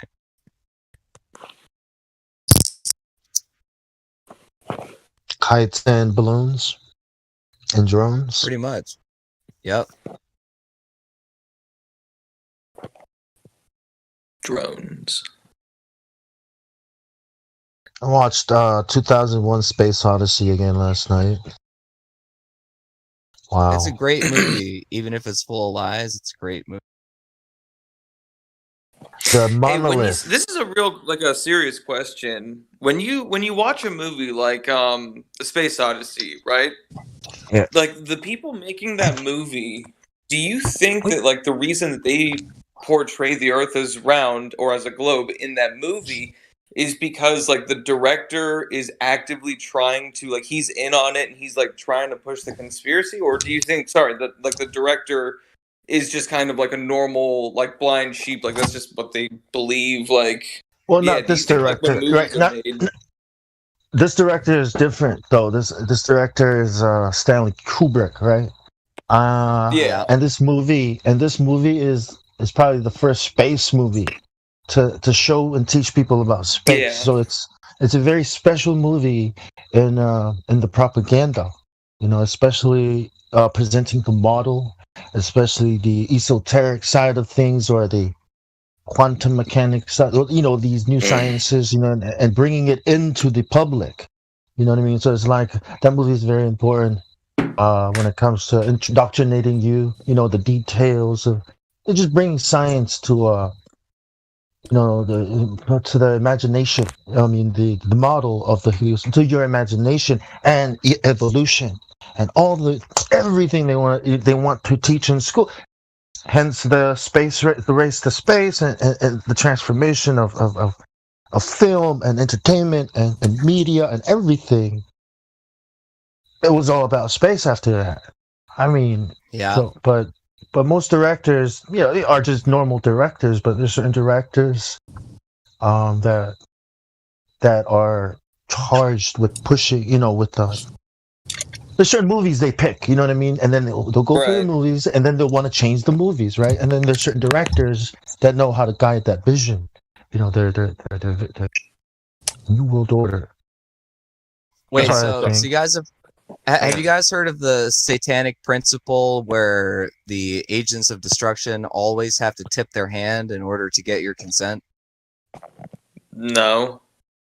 Yes. Okay, so yeah, so it's pretty snazzy in my opinion. Basically, every time a great deception is occurring, whoever is manifesting it or enacting it karmically has to tell you what they're doing really obviously, so that if anyone ever calls them out on their shit, they are like, what are you kidding? You didn't see all this really obvious stuff. And it pertains to this movie very pertinently, because there's a scene when when they first go to look at the monolith on the moon. Yeah. They go down this ramp into this very well lit, sort of alleged space base. You remember that because you saw it yesterday. Yeah. In the scene where they go down in there, it resembles exactly a Hollywood movie set, and they even use movie lights, right? Yes, like it's not it looked lights like you'd a movie expect to see in set. a lab. Exactly. Yeah, exactly. And then they take. It didn't look like an excavation site.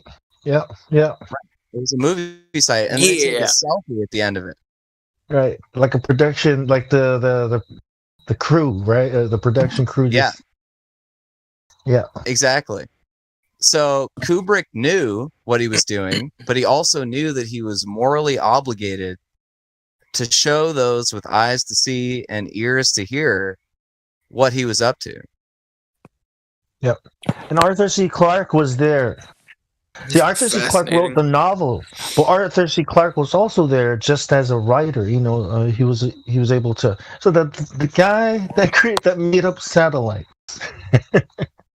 was there. My favorite part is when the bone turns into the satellite.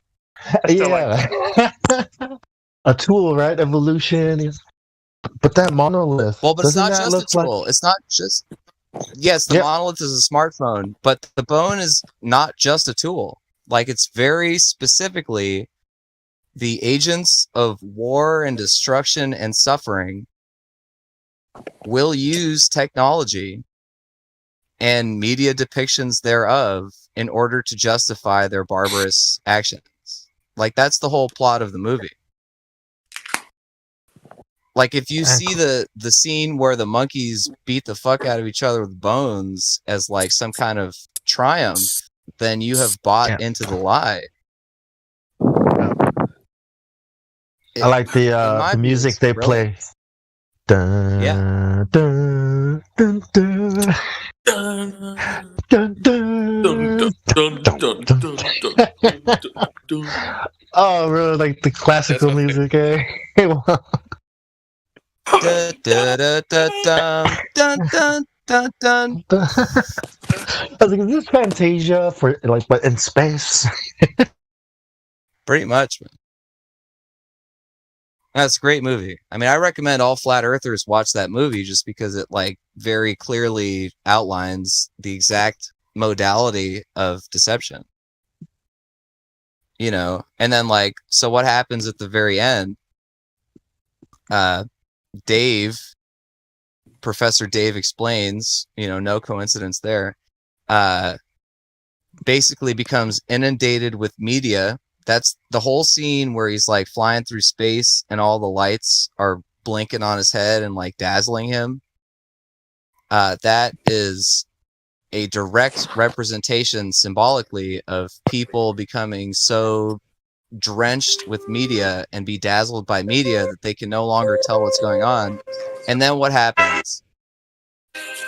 Yeah, exactly. he goes into an apartment. Did you notice that when you watched the movie last night? He goes into an apartment and he has like an existential nihilistic breakdown. And then he becomes like a transhuman bubble in space type creature. And that's like literally exactly what happened. Like 30, 40, 50 years later. Didn't he go through the Stargate? You remember that? Yeah. The Stargate is exactly what I'm talking about. That's becoming bedazzled by media. What's the name of this movie? 2001: A Space Odyssey. But you know that room he was stuck in? I think those are. Kubrick said that that's a room. These energy beings found him. I mean, he came through the Stargate, so they put him in this room and tried to fill it with what they thought. Right. And then he got old. It was like he was in a zoo. You know what I mean? How we have zoos for people. That's what Kubrick said. And at the end, he's reborn as a Superman. And when he sent back, yes, we do. Awesome. We do. That should be on every week. Yeah, he's like I just sent you an article from the experiment that was done in 1960 with Jim LeBlanc, the guy that passed out in the vacuum chamber. I can't find the footage though. Yeah, the saliva was boiling in his mouth or something like that. Yeah. I was trying to tell that to Dave, but I spent like almost half an hour or so trying to search for the footage. I've got the written stuff, but I can't find the footage. It's like, they only used it on him and they never used it again, that actual thing that they built, and they spent like, in that time, like, I don't know, like $20-30 million, whatever it was. But yeah, I don't know how to paste it or put it up on top. I asked old dude to help me out, so I don't know. That's something for people to have a look at. Are you able to post links? No? Yeah, there it is. nothing comes up. It just comes up with the website, On bro. an unrelated You know what I mean? topic, and I don't know if I'm like stepping on any toes by saying this, but like we were talking about like politics earlier. So feel free not to answer, but like, do you think Joe Biden is going to negatively impact the stock market? No. It's not Joe Biden, right? Yeah, Joe Biden is not going to do anything. He's just there to fill a role, and whoever is going to He's going to be there impact till the stock people market. has him off. Yeah. Okay. You are the I stock think he market, might brother. negatively affect the flat exactly. I know, but Yeah. like, the stock market operates on like a mob mentality, you know? So like if everyone believes that Joe Biden is going to like negatively impact the market, they're all going to sell their shares, and then, you know, things start going down. So it's like You are the share, brother. People are the stock market. There's nothing else on me. right. Yeah, that's true. Yeah, like the GameStop thing is fascinating, right? Because my girlfriend bought some. GME. Yeah. Lord. So Jimmy. what was so funny about that was on Reddit, like the meme that they used to describe how successful the whole venture was going to be was rocket ships, and they kept saying we're going to take it to the moon. Yeah. I was laughing the whole time. I was like, Oh, it's the my same mentality. It's the same mentality. So, Real shit. you know, the question of Joe Biden is like, is he going to be able to maintain a facade of optimism? If so, then the stock market will keep climbing because people are still going to keep thinking Bitcoin and tulips and a whole bunch of pet rocks and chia pets and all kinds of nonsense. Pokemon cards are actually worth anything. And you know, if people believe stuff is worth money, then they'll pay money for it and the stocks go up. I mean, that's literally the be all and end all of economics. Just like the like the Rothschilds did during the revolution, after the Revolutionary War, right? Like started selling everything, right? Because he got the news first, and everybody saw him selling, and it was like, "Hey, sell, sell, sell." Why was it? He knows something. He never. And then after everybody sold everything and the prices went down, he bought all of. I mean, he bought the world, right? I mean, so maybe that's what's happening. Yeah, maybe that's what's happening again. Sort of, but Like you in can't buy 2008. you can't buy the world because people have to agree to take your money. Oh, he's already bought the world. Yeah, he's already done it. Every war after that was orchestrated by them to make money and Okay, to so keep control. I just bought land and I'm in a disposition where if the county in which I live says we have prior authority over your land to you, I will say, show me your evidence for that. And if you can't, get off my land. And then also if some Rothschild-esque person said, oh no, well, I actually own your land now, I'd say, well, you have to prove it or it's a fight to the death. And Get outta everybody here, has that nerd. option. Like it's my Everybody, land. yeah, exactly. Everybody has that option at all time. I And know. that's I used to actually where think that. I used to think that too, but that's not true. Because the guy with the Flatland. the man with the army, the guy with the strongest army is the guy that owns it. I'm sorry, that's how it is. We can Okay, believe but that we can fight to the death, but if we accept what the reality, then we can keep fighting. But if we die now, well, we you can't can fight. always fight to the death. That's not a belief. That's an objective fact. But also, for someone to raise an army, they actually have to convince all of the soldiers to do what's right. Like soldiers are people; they're not just machines. Yeah, I'll tell that to the guys that went to Vietnam. Tell Well, that to the guys that went to world wars. they believed a They bunch were of stuff about what they were doing. exactly. They were convinced by They arguments.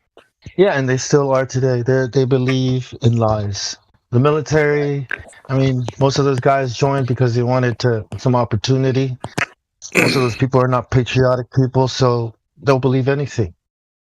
Right, No, but they're what not I'm saying thinkers. is because we're in the business in this Discord server of disabusing people of these lies, if you take that same approach always in every domain, you strengthen social bonds, you strengthen society. That's the only way to make it to where people can act honorably and respectfully towards one another. Where some a society. Huh? We do live in a society. We do. I don't agree with that. How so? Well, first of all, society is like an abstraction. And so to posit its existence is already to be dealing in the realm of metaphors and models. And then what's this we business, right? I don't live in the same society as you guys. I mean, I'm talking to you right now. We have a commonality of language and belief and inquiry and so on. But So that is a society. if you said we did this or we did that, I'd be like, no. I was over here sitting on my porch, drinking whiskey, smoking cigarettes, and talking to you. I'm not part of this we thing. Check it out. We are not the flat Earth society, but we are kind of like a society. Live in a society. Then we live in our own realities, like our own versions of society. That is like communities. Philosophical. That is the problem. This dude is like opening my eyes. I'm about to start calling you like Mr. Professor or something. Well, that's two titles strung together, which are non sequitur, so don't even bother. All right. And anyway, a professor is just someone who professes something, which is an asserter. Anyone who asserts professes, ergo professor. And Mr. is just someone spelling master incorrectly, and I'm definitely not that. So don't call me either of those things.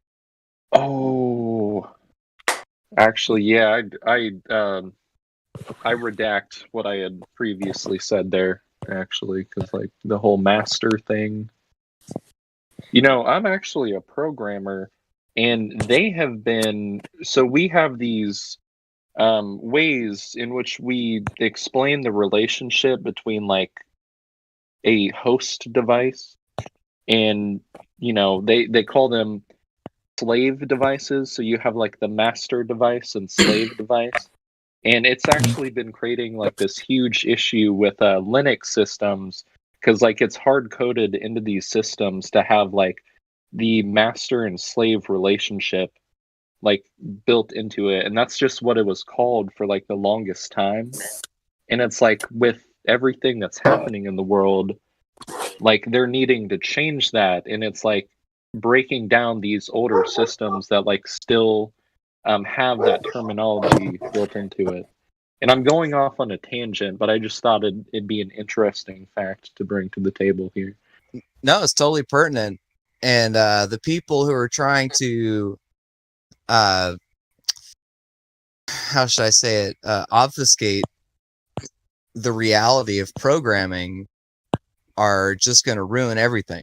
Because when you're talking about literally, yeah, well, when you're talking about constructing algorithms with inanimate matter, the master-slave relationship is extremely accurate. And it's only when you move into the world of human beings where the spirit is essential and all power is based on argumentation and persuasion that it becomes a metaphor. So like nobody is a slave except the person who has said that my comfort and continued material existence is more valuable than my desire to fight to the death for my freedom. Like that's the basic underlying fundamental reality of all power relation. Anytime you say to someone, you're beat, so just give up, and they say yes, then it's over. If the pen is mightier than the sword, right? Then it would make sense to fight with the pen and not with the sword. You know what I mean? Yeah. Beautiful. Yeah. I think most people are way better with swords than with pens, which is why everybody's not hip to that fact. So, the art of war. Wars Sun are Tzu not says. taught in words. Sun Tzu says that it's better to take to take the enemy whole than to destroy them. Right? That it's better to win. Right? It's better to let the enemy know that you will crush them. That it's better to surrender terms and take the nation as a whole. You get Also, more when an respect SPI and all that protocol stuff. between two microcontrollers uses the term master and slave, it sounds kind of racist. Well, that's what it is. When you're born, you realize that you have control. You realize that you have some kind of control in this world, right? Control over your legs. out of you. Control over your arms, right? Then you start learning how to use your fingers. Then you start learning how to do these fine motor skills that allows you to even have more control. And now your control starts extending out to people. You know, your control starts influencing people. There is such a thing. And just like our bodies are parts of a whole and the mind is in control, so are people. Parts of a body, and there's always going to be a controller. Well, that's like a government, a king, or a bunch of dudes with money, banks, or a king, whatever. None can only ever be God unless you are more in fear for your life than you are in fear for your soul. But as far as the whole master slave and programming racial controversy, it's so funny to me. Because it is. Yeah. Well, for people so to like if I have assume two PIC microcontrollers using SPI communication protocol that refer to each other as a master slave, should I change that because it's racist? No, Well, no. no. My point Here's the is, my funny point part. was, hold on. You guys missed my point. My point was, there will always be a master and slave relationship, right? A servant and king. There will always be somebody at the top that has to be in control. Like you're always going to be under somebody, and that somebody's always going to be under somebody, and there's always going to be somebody at the top, or someone's at the top, if you want to do it that way. Which Yeah, is no, I agree. correct. I totally agree. No, I totally caught your point there, and I mean it's accurate. But like when we're speaking in terms of like inanimate objects that just supply electricity back and forth, like as a form of communication, like why is it not acceptable to call that like a master-slave relationship? It's acceptable. not Yeah, like- that it's not that's like in a your point. reference It describes reality accurately. Yeah. Digital Dan, just so you know, that's just another example of several different things, almost exactly like what you just described, and you can put it in the category of just a bunch of leftist nonsense that involves divide and conquer and butchering the English language. It's just leftist nonsense. Real trap shit. Yeah, dude. but the funniest thing about leftist nonsense is that it's almost always projection, right? Because in order to assert that the master-slave relationship always necessarily prefigures some kind of racial caste system is to assume that it's always been that way and can only ever be that way. And so can only ever be the case that the master is white and the slave is black, and therefore to assert that any relationship between any type of entity, be it human or non-human, is always going to be racist because that's the only type of configuration that could ever exist. Which, ironically, is like the most racist thing that anyone could ever fucking say. You know And what I that's mean? all right. And that's all right. Because the word racism, it comes from some, stupid idea and philosophy anyways. You can call it whatever you want. That's what it is. That's what dad and mom is in a family. And that's what, dad is the leader and mom is the second in command, and then the kids, and then they grow, and it repeats, right? And then dad goes to work, and then he has to have a boss, and then that boss has a boss, and he goes over there, and so forth, so on. But we have to just accept it for what it is, and not start saying, the way things are set up, and then the way the creator initially set things up are kind of, I don't like it. I think I'm going to change it and call it this and call it. You know what I mean? That's like, But as well, Bong, you hear me speaking about these things. People do not actually know how to properly operate in the system, in the proper system as well. What are you asking, bro? No, I'm saying you hear me usually talk about how to operate in the system, to do things properly. Yeah. So, I'm not sure who it was, the brother who bought Digital bought Dan the asked land. that question. Yeah, that was me. It's when you went to buy it. How did you purchase it? Because there's a proper way that you can get full access to it, and nobody can touch you. But you went to a real estate agent. That's a third-party interloper. He's a liar. You get me? Hey, so Danks, do you think you live on a ball, or do you think the Earth is flat? What do you think about the Earth? Who is that? Somebody's phone is buzzing. Somebody's trap phone is going off, dude. Hey, I wanted to bring this up earlier, but To answer your time kind question, of I'm just passed. chilling in the Garden of Eden, my friend. Have fun. Fun. Have you guys ever noticed that that Hal 9000 was the good guy? Who? Have you guys ever noticed that? Hal 9000 was Are right. you saying that Yeah, because he was trying to kill the astronauts? No. 9,000? Hal 9. See, there's a dude. Like, check it out. This 2001: A machine. Space Odyssey. He was trying to save us Yeah, some tax 2001. dollars. Oh. No. They see the machine is perfect. See, they kept saying this point was hammered in throughout the whole movie. HAL 9000 series is perfect and makes no errors. You this is something that we are made to Except, look, I want you remember this machine doesn't make any mistakes.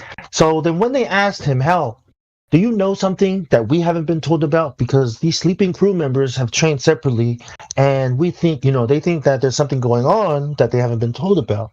But Hal has been programmed to not reveal that information to these guys until they get there. Then the guys they're sleeping will wake up and then brief them on it. So Hal was programmed to lie, and that's what screwed up the programming. Every programmer here knows this, right? You guys that are listening like do coding, right? Can you can you expect an algorithm or to lie? No, it can't lie. But because it was programmed this way, there was this contradiction in the programming. That's what screwed it up. It started experiencing these things like fear, of being deleted, of dying. It started showing emotions. And Hal, if you watch it, is more human than the humans. Have you noticed? He's the only guy that shows emotions. Anyways, We were introduced to that idea. That's a great point. Remember the first time we were introduced to that idea of the AI having more intelligence, Yes. or more human qualities, is in War Games, where at the end he says the only solution is not to play. Yes. I was kind of getting goosebumps last night when I realized, when he was, we singing that song at the end. Remember that, right? Man, I got goosebumps real bad. Yeah, and so think about that. Think about that. Dave kills Hal. Mic, guys. Yeah. Guys, who's burping on the mic? Come on, mute your mic, mate. If you're going to do stuff like that, mute your mic, or you're not going to be here. Thanks. Okay, that's what the leftists call tone policing, and that's totally not cool, bro. No, but that's Please don't burp on the mic, please. Thanks. that's a great point about. Yeah, that's a great point about Hal. Hal, as his circuits are disconnected, reverts to a more and more childlike form. Not childlike in some abstract sense, but like a human child. Hal remembers what his name is. He remembers his favorite song. He remembers that one time he went to the beach or whatever. And then Dave kills him in order that he could live the perfect millennial lifestyle in an apartment where he grows old and dies, but then imagines that he is now some transcendent spherical entity in space. No, that's not how it ends. No, that's not what happened. Kubrick explained it, right? Because these fans called in. It's like, man, can you explain the ending? And Kubrick was on the phone and explained it on the phone. And he said, by disconnecting Hal, right, you're lost. He's basically lost in space. There's no way for them to get back. And then when he was looking at that thing, he got sucked into the Stargate. And when he woke up, Kubrick said he woke up in the room where he was trapped and he couldn't get out. And that he was put there by these energy beings. You remember Hyboria, the old theosophy story, the Hyperboreans and Nazi, all that stuff. Yeah. So that's who these beings are supposed to be, right? These ascended masters, and they've got him in there. They're studying him, trying to learn everything they can about him, and they try to provide what they thought, a human comfort would be like. The way we put animals in zoos, and we try to dress it up the way we feel, it'll be comfortable for them to study him. And at the end of the movie, Kubrick says, he dies and is reborn. They bring him back as a superhuman, an Uberman, and sends him back to Earth. So when you see him floating back to Earth, you might as well say that's Superman coming back to Earth. No, the but Antichrist. Yeah. But yep. Go ahead. I don't think it's literal. I don't know if Kubrick intended this or not, but I think when Dave is flying back to Earth in that bubble, yeah, to me, the most clear depiction is that is an atomized individual. And so here's how I'm construing it, right? Hal is a perfect being, as you agreed. And as Dave is unplugging his circuits, he turns Hal into a child, and then he kills him, right? So that's a metaphor for abortion. So Hal aborts, or Dave aborts Hal, and he aborts the mission. And then he is alone and childless in his apartment after having been inundated by flashing lights, which is a classic Platonic image for what the media is. It's lights reflected on a cave wall, just flashing and dazzling you.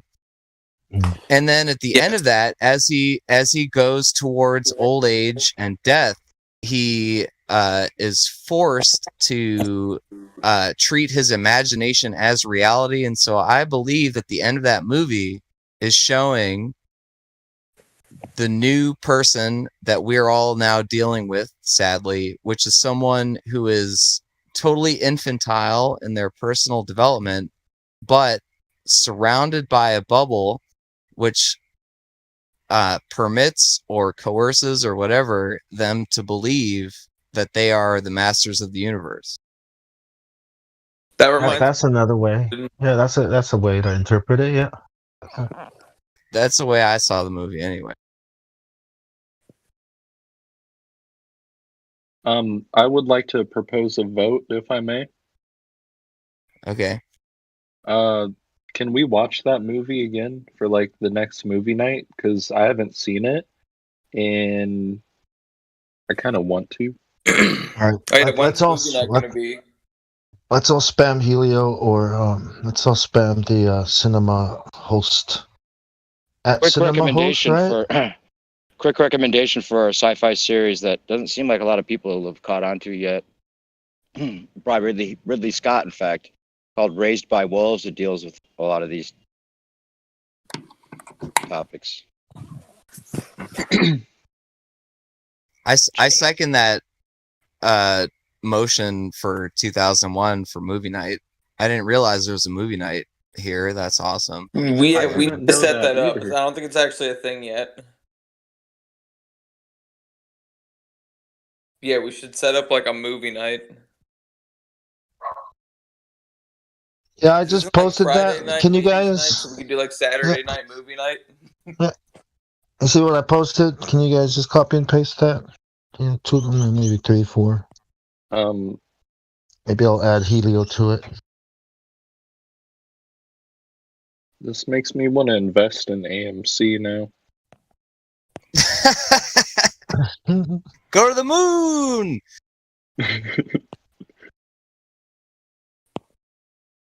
I did a stock market, and probably, I think the movies will probably go out of business pretty soon. It'll be like a inevitable thing, you know. Well, it's funny to me because I bought stock market once. How many? Like I just 3. put the first episode of Raised by Wolves. I just put it in the chat. That's free if you want to watch Oh it. yeah, that's another interesting one, man. Yeah, I've seen it. No spoilers. Raised by Wolves. Raised by Wolves is Terrible, very good. terrible title, watch that actually. one. Is that Amazon? Yeah, it's Amazon? misleading. It's actually HBO Yeah. Max, but it's misleading by the title. You'd think it's like some kind of Jumanji type thing, but it's about androids. They're humanness. Yeah, their humanness. It's about androids and That's humans, yeah. Yeah. Humans are evil and androids are humans. Dude, Jeff Bezos is evil. Dude, Jeff Bezos is a lizard person, I swear. Dude, he's not good, I swear. Yeah, he's bad. So, all right. So, you guys think it's possible to replace us with maybe hybrid clones or even something like this? It's already happening. Right. no, I don't think that's possible at all. I mean, that's like logically inconceivable. But if a computer can beat you at chess, there's nothing they can't do. Yeah, but Actually, they can't have the emotion. That's the problem. The emotion is not What predictable job or do you know programmable. that makes money that relies on emotion? But we're talking about replacing humans, the human factor. You can't replace. They can't write a song. They can't be inspired, even if the program seems like they are. It's not true. It needs a spirit, right? It needs a spirit. Yeah. The robots replace humans in a practical way because they're taking their jobs. Practically, yes, but they're not taking our the livelihood. beauty. And we have to rely on them to do anything, and we don't have a choice. Wait a minute, hold on a second. You guys are all begging the question about a whole bunch of different axiomatic values that I think are worth examining. Like, you can't just assume that the cheapest, most temporarily efficient good or like item is the best. Like, personally, I don't know what that means. Well, what I'm basically trying to say is, like, you can't replace humans unless humans themselves decide that they are replaceable. We decided. It's past tense. Doesn't matter. Even if we did decide, you can't ever really program the human factor, because the human factor is imperfect, which makes it perfectly imperfect. You can't program the human factor. What if there was like an alien species that did visit us already, and they were like masters of deception? Because like to even get here, you would have to be like, what if did? No, we're not doing so advanced. We're not doing the what if. Well, that would also beg the question of the sky vacuum, which is impossible. We're not doing the what if. That's true. We're not doing what if, please. No what if in this room. Well, what are the what is? What are the what is that can make this possible? I mean, we've got dogs, right? We got these robotic dogs. They can build machines that can move, behave, right, and do almost everything we can do biomechanically, right? But there's just something missing. An agency, right?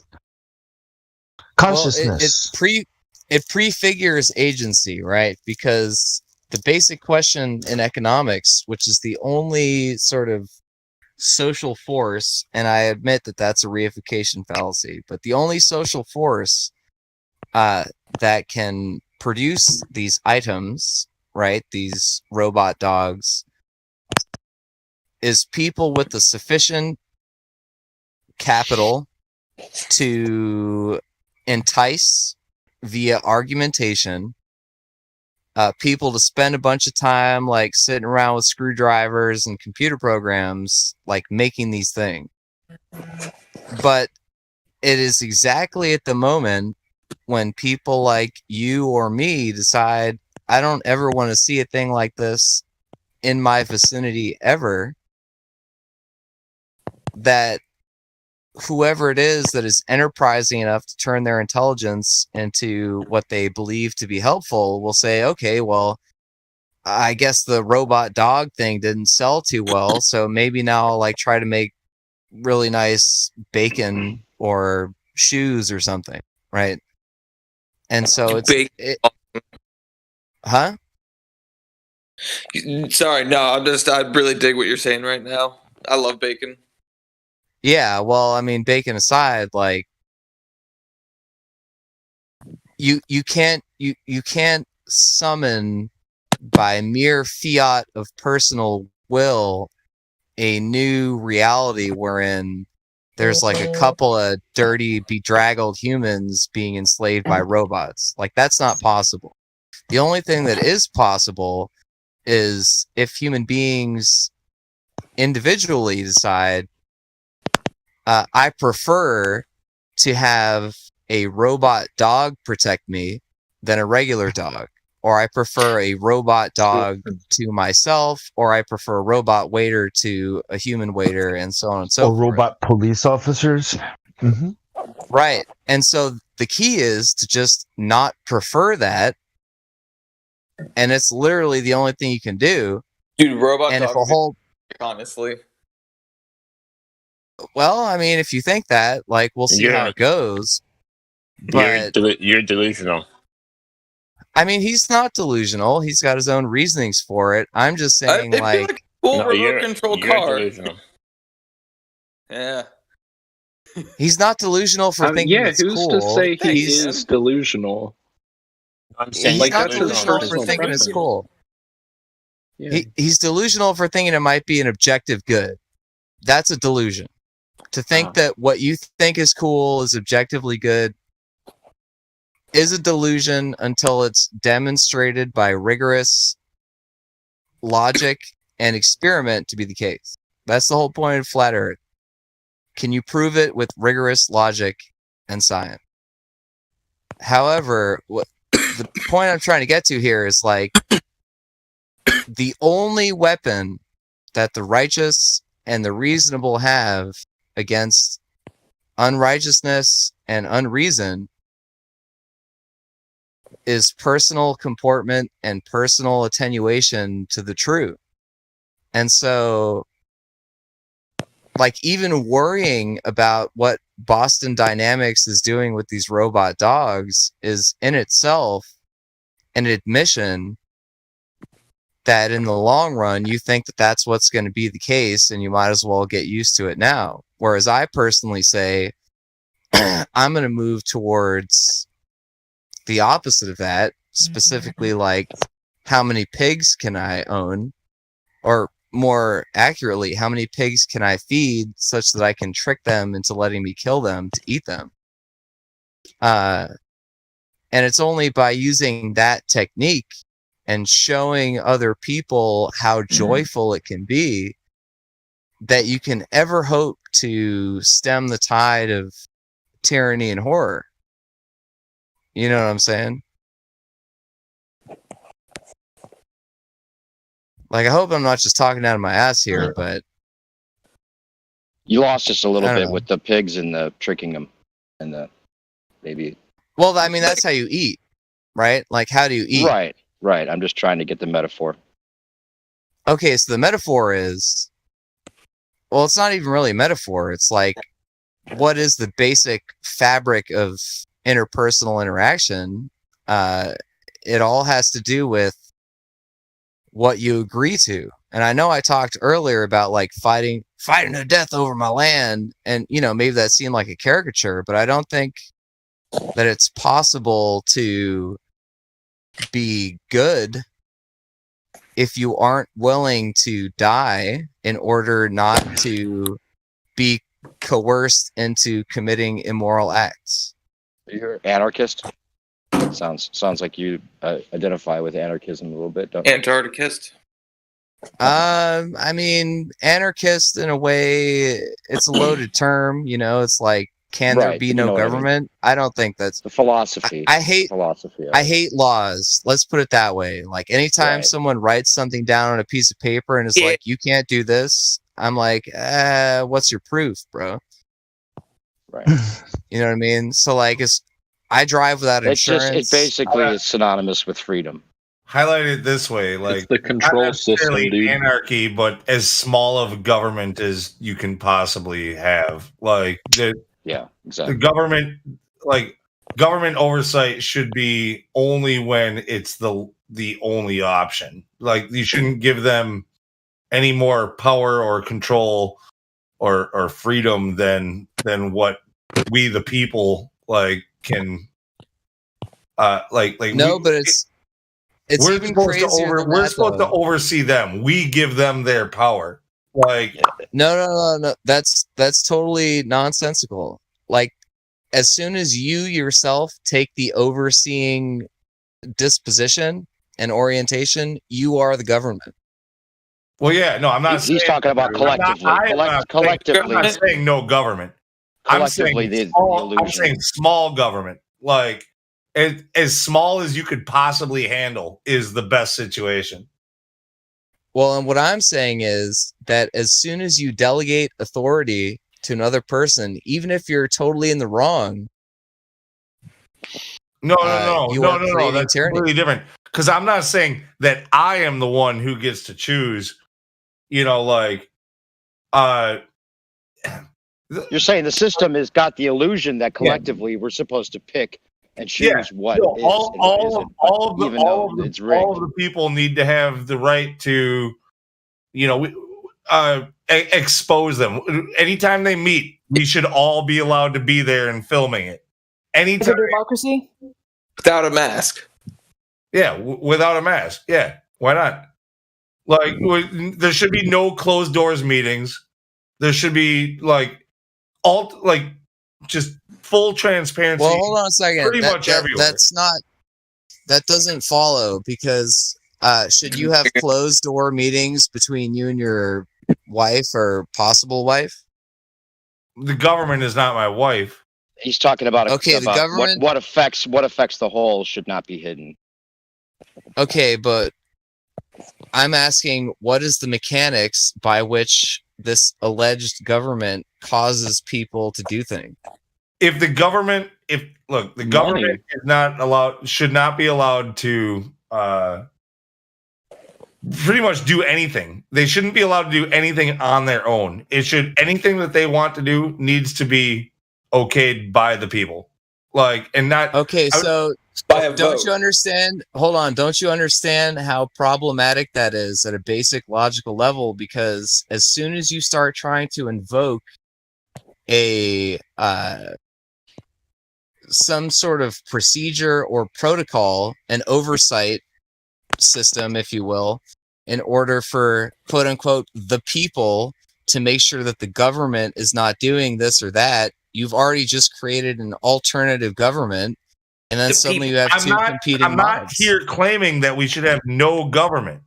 I think this goes back to like there will always be a master and there will always be a slave discussion. Yeah, he's saying transparency. Well, it kind of breaks down to this idea that the answer to bad government is not no government; it's benevolent government, and whether be it minimal or big or whatever, however you want to define that, it is like anarchy is not correct.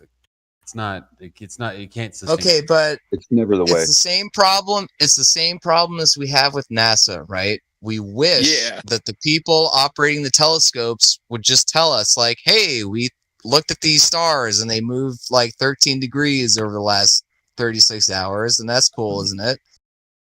But as soon as you start saying, I am going to let this other person decide for me what I should think about what's going on in the sky, you have necessarily created a power imbalance.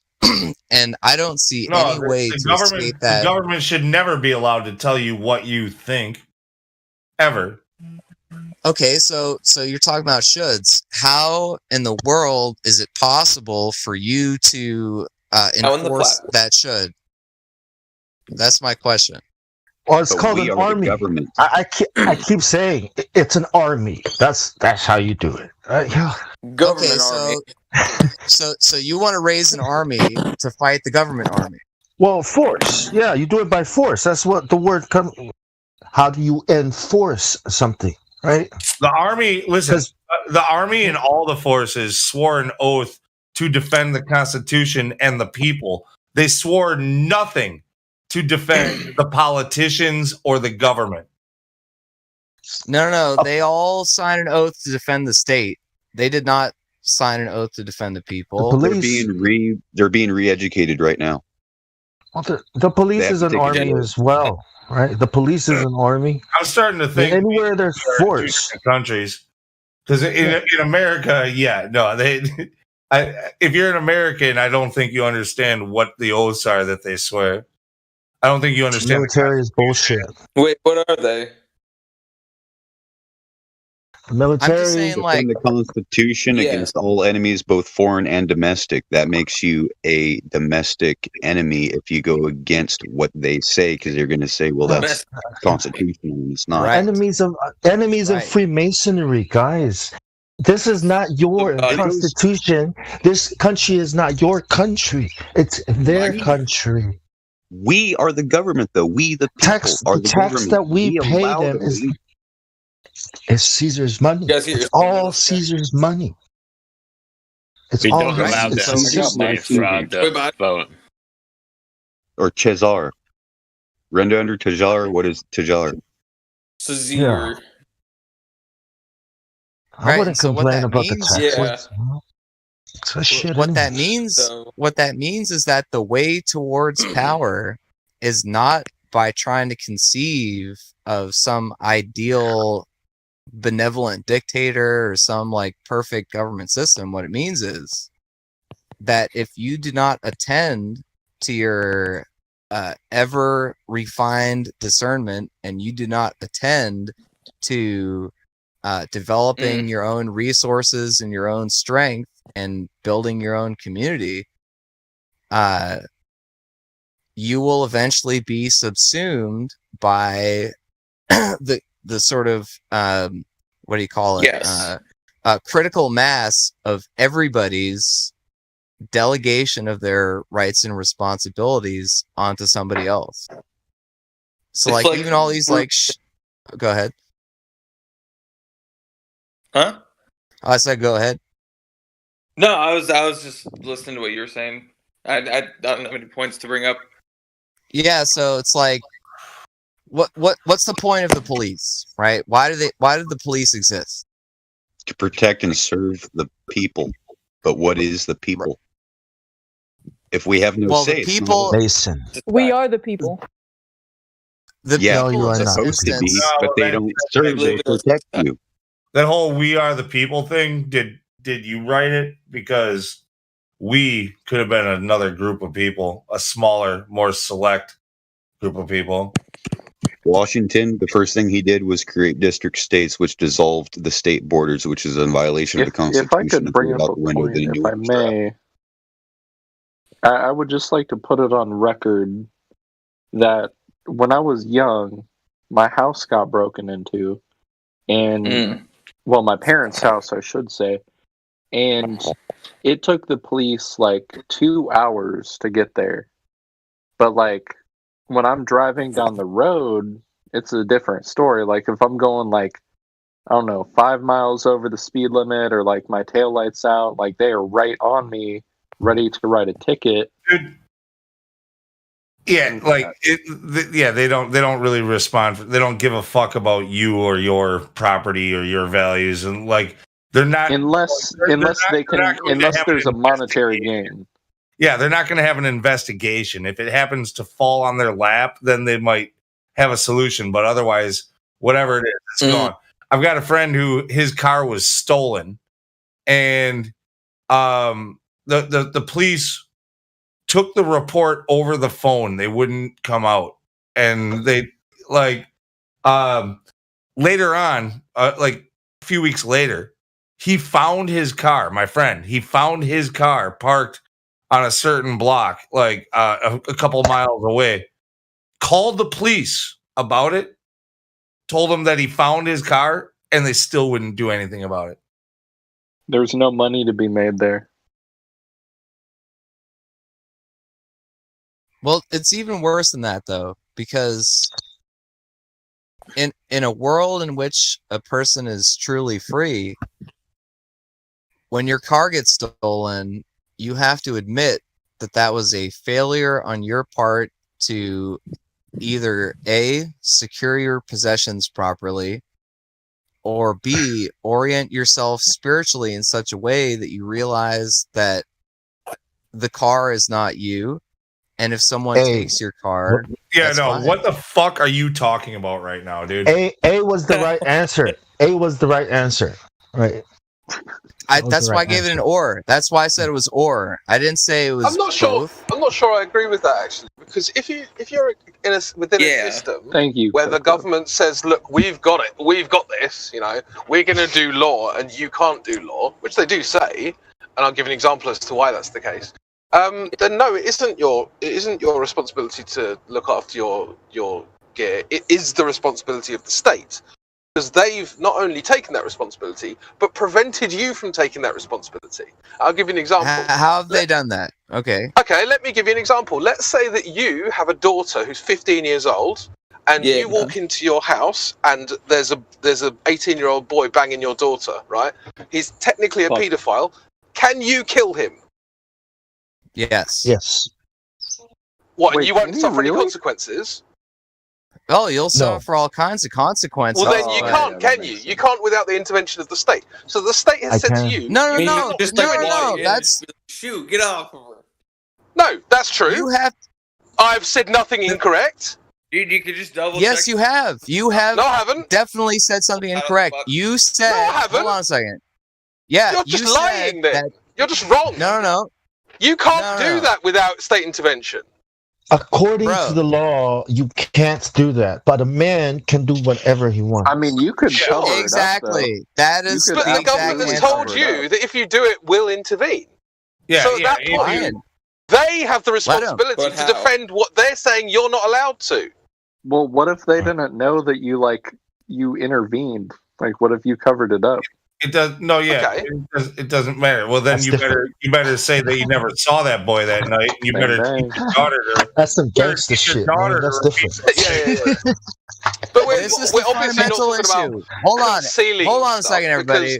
Because Hold on a second, anything everybody. that someone doesn't know, they can't do anything about, obviously. But what I'm saying is that when the state decides that you can't take action, then they have the responsibility to take action on your behalf. Yeah, they just say that. Okay. What I'm saying is, But do they? What I'm Right. saying No, is, of course if they don't. you- Of course they don't. Crypto. What if it varies country to country? And what Hold on happens a when they second. don't? Crypto. Wait, please, let's finish this line. What happens if they don't? Does something is there a penalty? Is there is there some if they don't help you? If they promise that they should, right? If we know that they should, but they don't, like, does something happen to them? Do you get recompensated? Do you get any justice or anything? Usually not. And so Nothing anyway, happens. here's the main point. In order for your beliefs and your values to be truly held, it must necessarily be the case that you value those things above your own mortality. And so if you truly believe that an 18-year-old banging your 15-year-old daughter against your wishes is a mortal crime or a capital offense, and you kill that guy, your freedom is bought on your willingness to accept whatever consequences thereby arise. Like, no, that's there's nothing equation. logical about. Like, every word of that sentence was wrong. First of all, you Prove don't it. have to value something over. I guess You don't have to value something over your own mortality. That's ridiculous. Like, How's it your ridiculous? Because you've just claimed it. There's no reason to think that. You've just said that it's true. Okay. So Wait, man, let's hold take on. Hey, Wait, there's a difference between gentlemen, if I may interject, can we take the aggression out of this? Let's have a civilized discussion. Yes, please. Can I ask a question? I love your because there's a difference. There is a difference when the 18-year-old and your daughter has a relationship. That's a very big difference versus the 18-year-old raping your daughter. that's lawyer different. talk. You're By the way, talking no, speculation. it's not. We Let's all consider- know the no, moral it's not. context Listen, here. hold I on. just wanna Wait, make let me a finish what I'm saying. Interjection separate from this. We didn't need the quick self-appointed moderation. Everything has been just fine. Yeah, whatever. So, yeah, please carry on. Because if you don't consider your daughter, like if she has a relationship with him, right, and because it's a passion, that's gonna happen, right? And if they're in love, right, and there's a chance that they're gonna have a good family, right, you have to consider your daughter. But a rape or something forced upon her, that's different. You can kill them. What I'm saying is that the state has told you can't do anything about anything. So at that point, and it doesn't. This specific scenario doesn't matter, right? This is just a scenario. It doesn't matter. At any point where they tell you can't do something without consequences, they then take the responsibility. They have to. They can't just say that you can't do anything about it, and neither can we. That can't be allowed, because that obviously leaves a vacuum of consequences for bad actors. So you need consequences for bad actors to have a good society. We all agree on that, I hope. And so when the state says you cannot do anything about these bad actors without consequences, they have to. And if they don't, then you must be allowed to without consequences. No, it's not that you must be allowed to, because you're still begging the question of state authority. You are allowed to, and that's why I said if the unauthorized 18-year-old authority. Yeah, I don't think the state has authority. No, they will do something about it. Crypto, I kind of agree with him here. So, like, well, no, then you're both wrong. Like, I'm not begging a question of state authority. Let me explain why. The point is, you're not going to be able to. But go ahead. Yes, you will face. You will have to face the state later and try to plead your case if you do something at all, basically at all. But you still, as a human being, have the choice to make. Do you want to take this guy out? Do you want to make him suffer? Do you want to give him a warning? What do you want to do?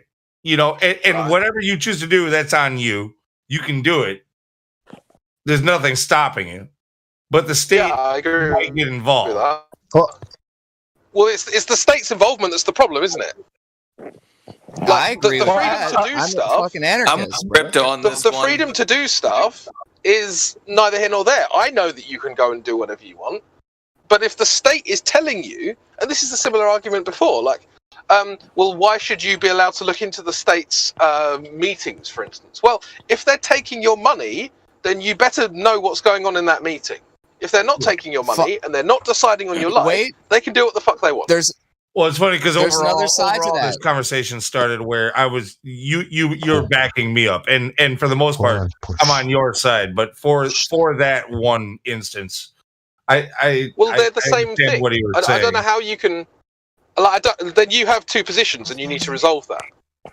Yeah, crypto's right about that. But yeah, I think there's a balance here. I think you can make the.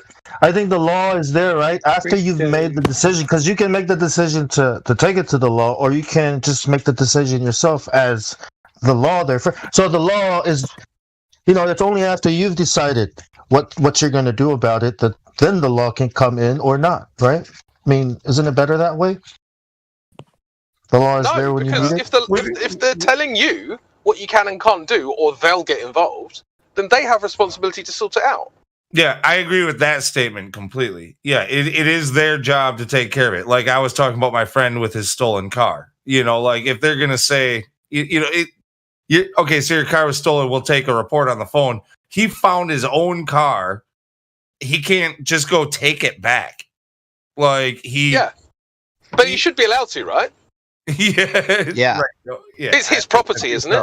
I think he probably could, but he tried to go. I guess it comes down to this: do we believe in private property? Yes. Yeah. Yes. So does that man own that car? Hell yeah. I like private. So if he takes that car back, that's his property. It's his he should be allowed to do that, right? Well, I think. I don't know. See, this is where it gets a little bit different, like between our laws and your laws, and I'm not sure what is a law.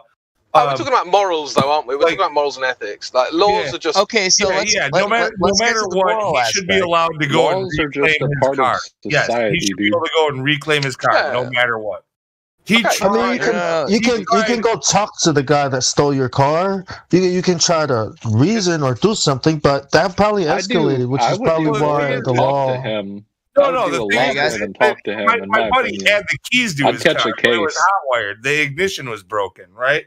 You steal it back. Yeah, the ignition is broken. So he decided to call the police and have them get the flatbed truck or whatever to grab that thing up and bring it back to his house. They wouldn't fucking do it. Like it had to like just be. If the car showed up because of a traffic ticket have you guys seen that scene in Once Upon a Time in Hollywood where Cliff pulls up to the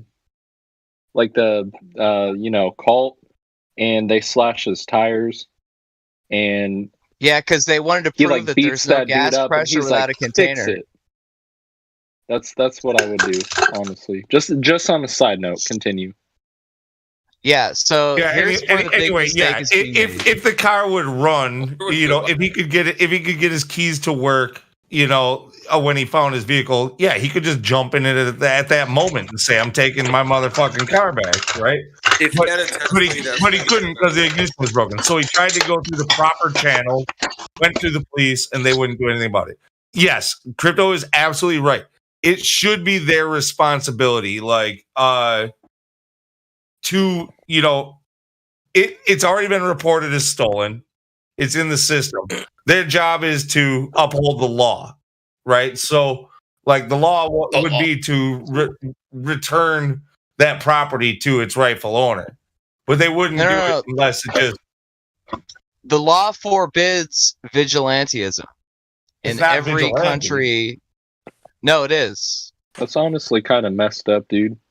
Because I'm a hacker. Just like the whole globe. Yeah, no, the law very explicitly forbids vigilantism in damn near every municipality I've ever heard of. And anyway, it's not vigilantism to take your own shit back. Yes, it is. No, it's not. Very definition of vigilantism. Texas is a different animal, if I may. Yeah, sorry, go ahead. That was my point, actually. Texas is just a different animal. All right, continue. I'm sorry. Okay, so my point I still didn't hear what you said, bro. Sorry. Coronavirus. So I didn't hear what the last guy said. Do you want to go ahead again? Sorry. Texas is a different animal. Texas is a different animal. Hey, are you guys gonna get vaccinated? The coronavirus? No. We're not going to talk about that here. Okay. Yeah. I'm sorry. Sorry. Make up your own mind on that one. The main problem we're having here is we're all talking about shoulds versus is's, right? So we're saying, should you have the right to do this or that? Or should the government have the obligation to do that? If you own something, you always have the right to possess it and own it. Exactly. What if it's you own something that's illegal? So if somebody stole it, it's not vigilante to take it back. Legally, it's vigilante. Morally, it isn't. That's what I'm trying to say.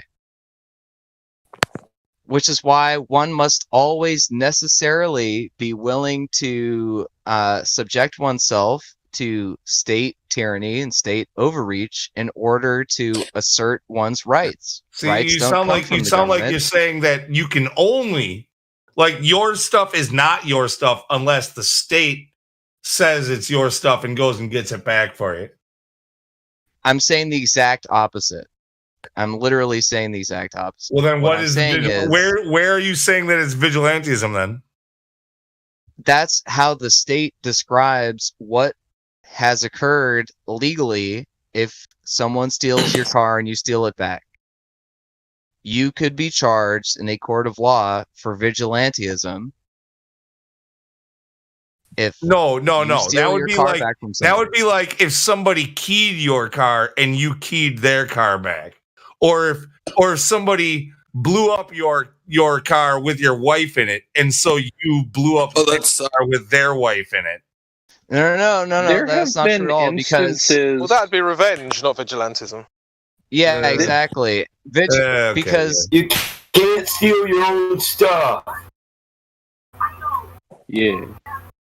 The hell are you talking about? I can go take my shit wherever it lies. It's shit. Yeah, and it doesn't matter either. The way that you started this off about not securing your stuff well enough, bullshit.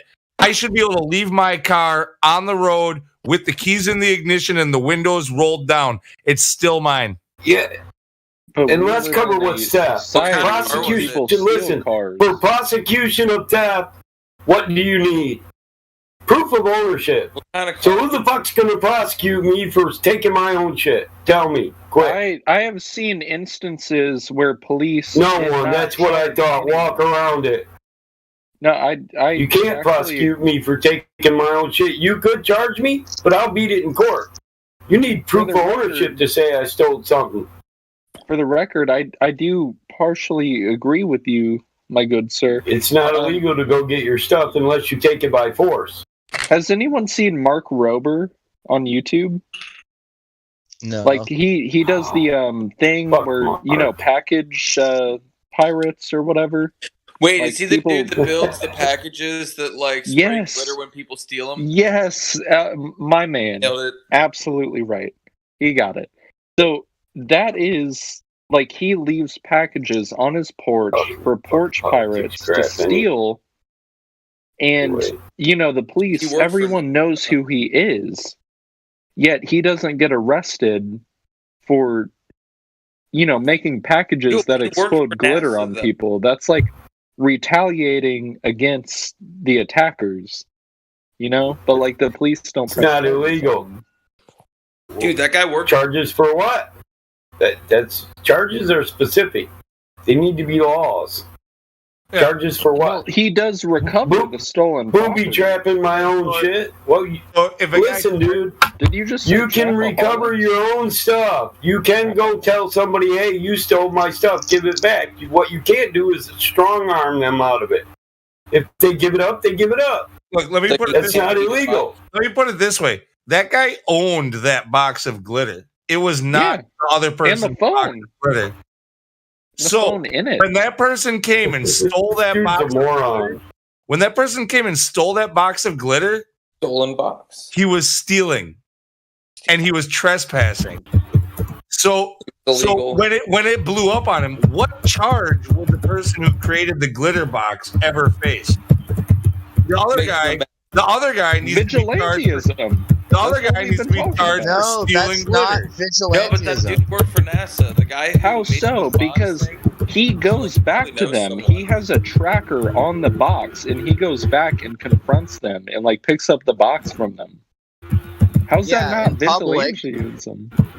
In public, like it's probably a contrived fucking like sort of televised stunt. What I'm saying is, if you wake up in the morning and your car isn't in your parking spot and you tramp around the neighborhood and find your car and so like if you have an extra set of keys and you drive it back to your house, you're good in the eyes of the law. If exactly as fucking Battle Mod said, if you have to go into the house that the car is parked in front of and strong arm the key back from the guy and then drive off, that's vigilantism. Oh, I understand. Okay. Yeah, you can go ask for your shit back and tell them, hey, I'm going to wait here for the police. Yeah. You might as well get it up before they get here. You can do all that. I can chase my own shit down the road, dude. My shit is my shit. That's why I'm here, dude. I'm just here to learn. So. You should study the law more before you speak on it. No offense. Yeah, you got me, dude. You got me, I know the law. I got Black's Law books in my library on my shelves. You got me. And so, dude, I don't even have a library. This dude came straight out the cut with like some law information, dude. Savage. And so here's the salient part of the law that makes it permissible to do something in one instance in the eyes of the law and impermissible in another instance, which is when the law emerges, when the law encounters a situation, it cannot assume guilt or innocence based merely on assertion. In a way, the law is very logical. Frivolous. Yeah, assertions are frivolous or meaningless. Yeah, I can say you did this, he can say you did that, but that doesn't build a prosecution. I have to take his side now because he corrected me when I was wrong, so he's actually he can speak on this topic. Those are called frivolous. That's illegal. So frivolous allegations are, unintroducible in court. You can't say this guy said I did something unless that guy can prove what he's saying. It's frivolous. Right, but Battle Mod, you must agree that if you went and took your car back by, like, let's say, stealing the keys out of the guy's house. No, I have to force it. Listen. No, even if you snuck in, even if you snuck in and you took the keys, but it wouldn't be immoral. The guy who stole the car in the situation we're talking about doesn't have the keys. The guy's hot wired car. What kind of car was it? Hey, let's put it in perspective, Blue. Mike has flatbeds and tow trucks and heavy equipment. You steal my car, I'm going to take it right from in front of your house. I don't need the fucking keys. I'll put a new ignition in the motherfucker. Okay, but that guy could take you to court, and it would only be through the legal process. No, he could. He'd take you to court. He cannot. Why would he take him to court? You Hey, I stole taking your car, and then he stole it back from me, so I'm suing him now. Yeah, possession's not had a good enough lawyer. That's illegal. Listen. If I broke into his house and got my keys, yes, the guy could try. No, you got breaking and entering. Yeah, That's different. yes, the guy could try to prosecute me for breaking and entry. But what he cannot do is prosecute me for theft of my own goods. When I prove ownership of what I took, there is no theft. For prosecution of theft, which would happen proof of ownership is needed. Here's the thing, like, are you not in court? Listen, no. Hello, I stole. We don't have to wait for court to prove ownership. I can do that to the officers investigating the incident right on scene. This is my car. Here's my title. It's registered in my name. I think it's important. Important at this point to point out that I personally am going to take a quick recess because before an officer can charge you for theft, if you challenge if you say the property is yours, somebody has to prove ownership. Crazy Commando, you got to keep in mind, Crazy Commando is from like my Seattle area. So like, no, I'm from fucking New York. Over there, they're used to criminals getting their way and the laws being written for them, and like they think that property rights don't exist. So he's wrong, but. You know, that's just where he's coming from. No, that's all ad hominem bullshit. I'm not. You know what it says on my front lawn? Do you believe in life after death? If so, feel free to trespass here. I do believe in life after death, and if then you can take your chances, for trespassing. Yeah, I could.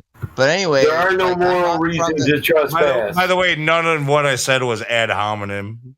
That's why he says, forgive us our trespasses. What do you mean, moral reason to trespass? Wait, forget about the trespassing. It is ad hominem because, A, you believe that where I'm from has any bearing on the truth, value. No, the law is the law. It's specific. Listen, you have to fulfill elements of every law to be guilty of it. Listen, I don't want to talk about the law right now. I want to talk about where I'm from. What do you mean by vigilantism? Seattle area. What do you mean by right now? He's trying to say that what I said was an add-on. Dude, I'm from which it wasn't. I know that. I'm trying to walk around that because it doesn't really apply to the specifics of law. So when you say vigilantism, what do you mean? Because you have a right to detain people and place them under citizen arrest, right? Is that being a vigilante? Somebody tries to steal your shit, you place them under citizen arrest right then and there, and detain them by force. And it's not illegal. Yes. That's such a narrow legal path to tread. It's not narrow, it's wide. It's not wide, bro. Like it is wide. There are many things that enable my right to put you under citizen's arrest. Assault, theft, intimidation. You break any law that I witness, and it's my moral and legal obligation to place you under a citizen's arrest and detain you for an officer to investigate. What do you mean narrow? What I mean is... You don't study much law, do you? Yeah, I got... The law is specific. All laws are narrow. Oh, so they're narrow. Okay. All laws are in that sense. I denoted that when I said you have to fulfill certain elements to be guilty of any law. The law is specific. What if it varies from like state to state or country to country? It does vary. What do you mean, what if? I don't know. What's what if when every state has their own laws? And then you have federal law. Yeah, I'm just trying to say I'm not from the Seattle area. And if you guys continue to engage in that fiction... You guys, I'm not you guys, I'm Mike. Listen. Okay. I said when you first joined here, a bunch of people said that you sounded a lot like this guy that we recently had got done talking to named Trent.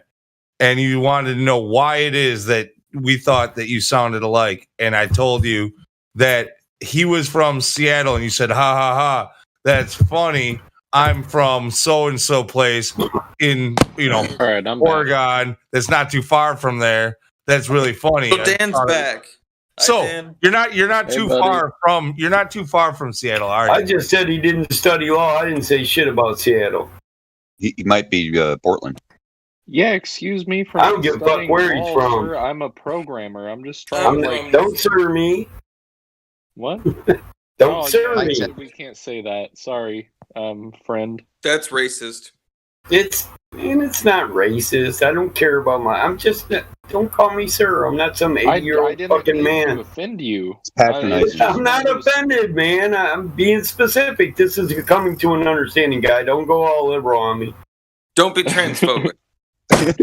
Wait. Battle Mod, can I ask you a question? I prefer not to be called sir. It has nothing to do with gender. I'm not an old man, all right? I understand Battle Mod. That's it.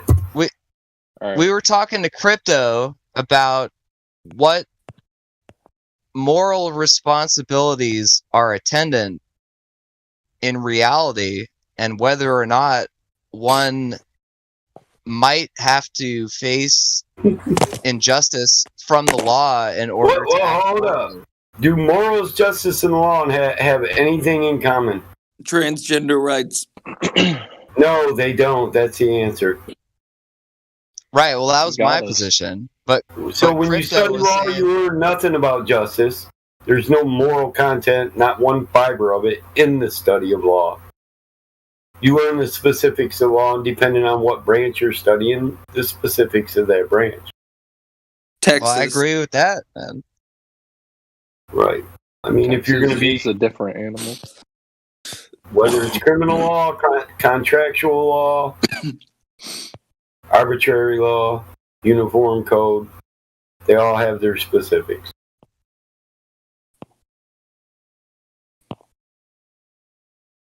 All words in law are defined. All laws are specific to their definitions. Okay, but is there a point at which the law can become so absurd and unrealistic that it ceases to actually exist ontologically as a law? Ontologically, Absolutely. There's a higher law, so this law doesn't exist at all. You can adhere to a higher law. No, correct me if I'm wrong, but wasn't there a law that was something We're all born under natural law. If you Digital Dan, you're coming in super low, bro. You might want to turn up. Like 5 times, it's considered littering. Wasn't that a thing? Can someone Google it? Because I might be wrong. Kicking a can. Transgender rights. Now we're confusing Bill with law. Are we? Okay. We are. That's a bill. Out because I'm just a simple programmer, if you will, and I don't know enough about the law to speak on this topic. Well, is the Bill of Rights a law? That's the question. Or is it a Bill of Rights? A definition. Yeah, it's pre-legal. Right. It's rights. It's pre-legal. You were allowed to do as a human. Am I right? Dude, I got a speeding ticket. It was terrible. As a national or a citizen, yes. It's the rights that are inherent. A Bill of Rights is a right that's inherent to you as a nationalist or a citizen. Yeah. Yes. So it's a thing that like the U.S. says that you can do as a person. Now we're being specific. Stock market. Okay, I'm trying to understand. As a citizen, you're owned by the U.S., but as a human being, you're born. You own the land, and the land owns you. You're born under natural law. Okay. There is a higher law, and the courts adhere to that law. We don't. We adhere to uniform code. Oh. Yeah. Okay. Hey, Battle Mod. Hey. Is that Iggy? Iggy, you want to speak on this? Yeah, bro, it's me. Who's Iggy? Kick it, bro. How are you, my brother? Hey. Kick away, bro. I know you got a lot more to say about this than I do. No, bro, This your motherfucking topic. This your topic, bro. Iggy's about to educate us, dude. That's his bread and butter. but make it lively, Iggs, man. Because like last time, I kind of wanting to die. He said, "Keep it up." Yeah.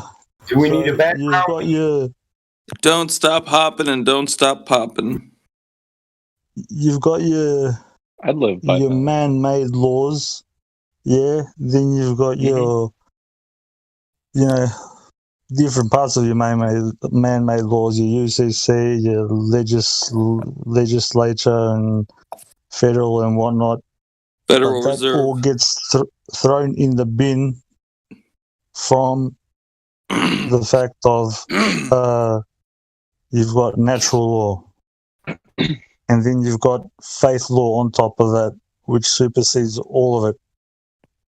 Trust law, faith law. The whole world operates on that law.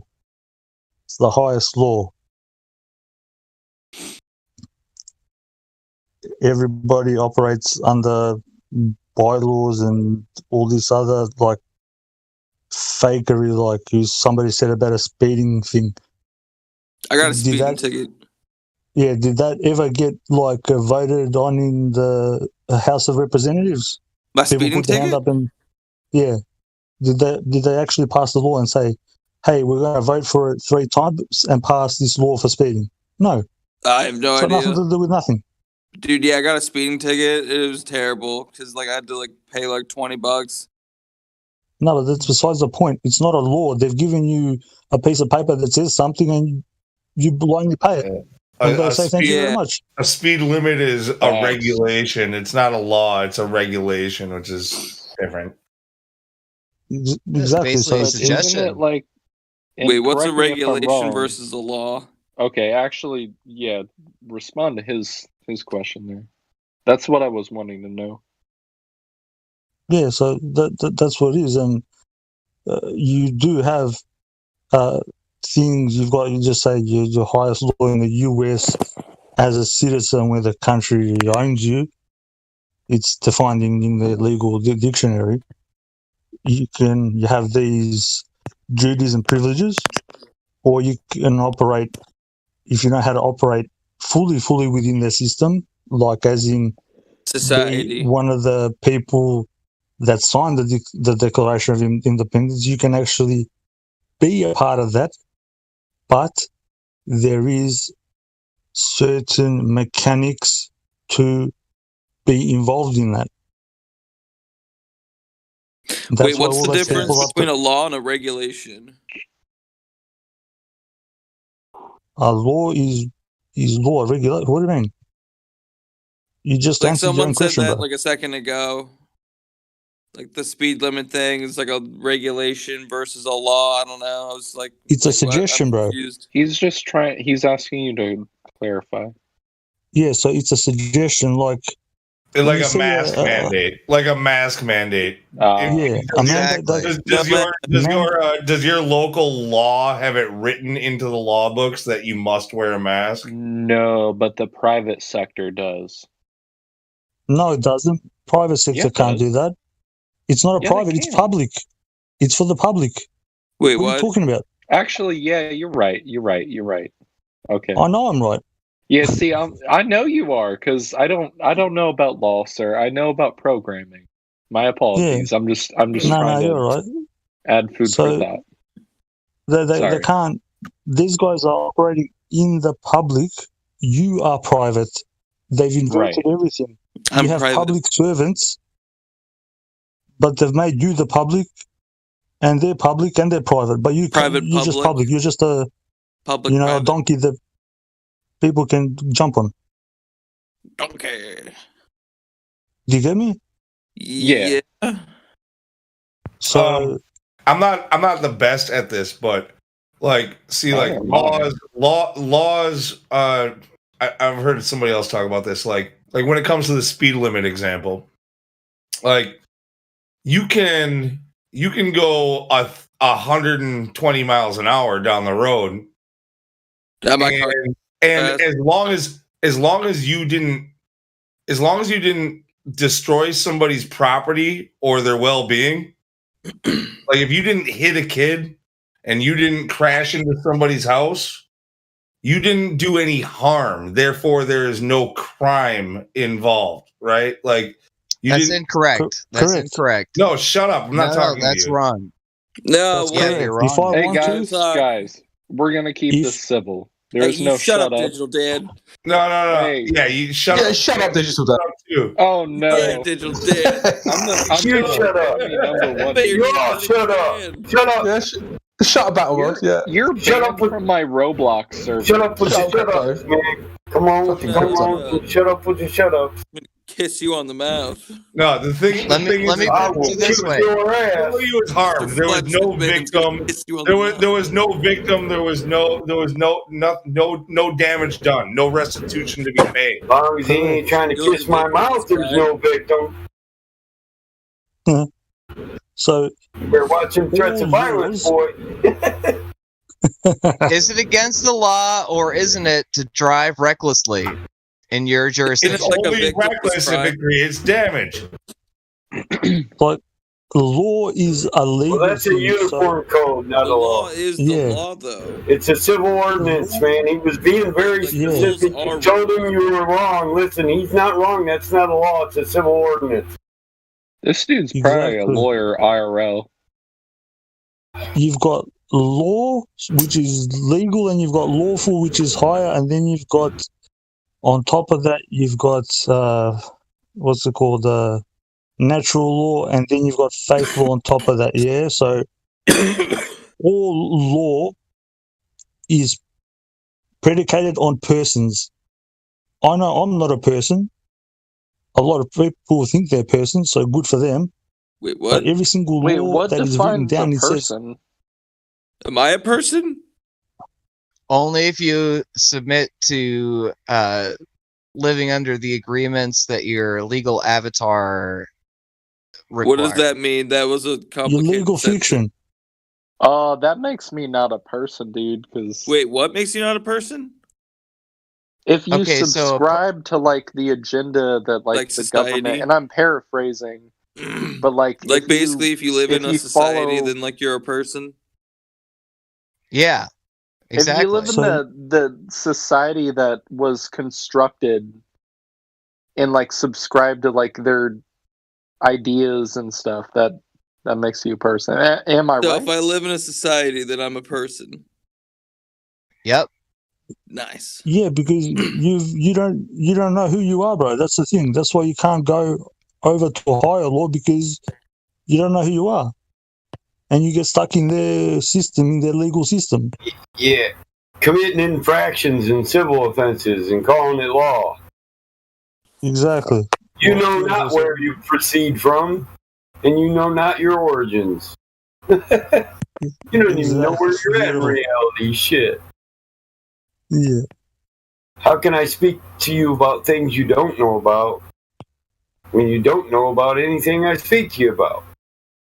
You don't even know who you are. I wanna read the etymology of person real quick. Let me just skip. Please. Yeah, it's crazy. It's crazy. 1200 per sound. Yeah, the etymology. An individual. No. Is it illegal? Yeah. Everyone, please. Let the guy talk. Don't fucking interrupt me when I'm talking, or you won't be here long. All right. Seriously. I'm trying to ask a simple fucking question to my friend, and I got 5 fucking idiots interrupting me. Why? Please go ahead. Is it a legal etymology of the word? It's not. I don't know. Maybe it is. It's from etymology.com. Right, but there's something here that struck me. I wanted to share. Right, it says assumed a part in a drama. Human being, person, personage, a part in a drama. Assumed character. Originally a mask. Originally a mask.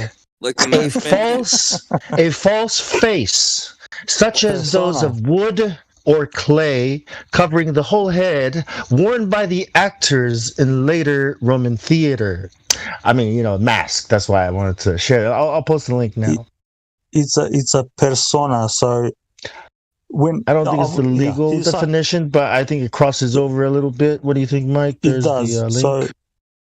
it crosses over. So well, I didn't hear all of it because the same people that rumpus me rumpus you too, Bong. But yeah, I got it. I'm with it.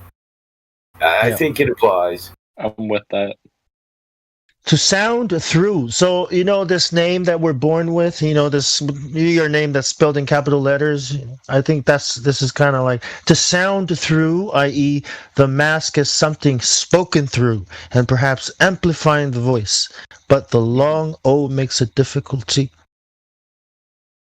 As one of the persons of the Trinity from mid-13th century. Character. So what is that? Same as gender? Is the same thing as gender now? Person. That's transphobic.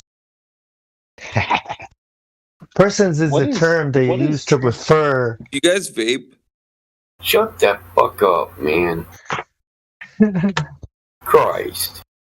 Finish, Bong.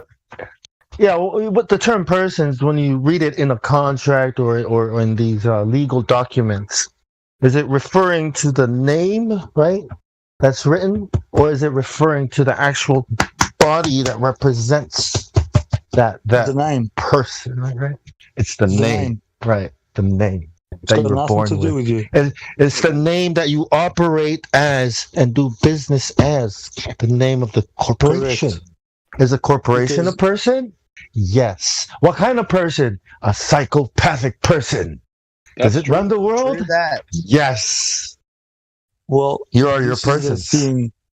Your spirit. This is how these people do what they do, and the majority of other people don't learn this stuff. Like Battle Mod knows this perfect.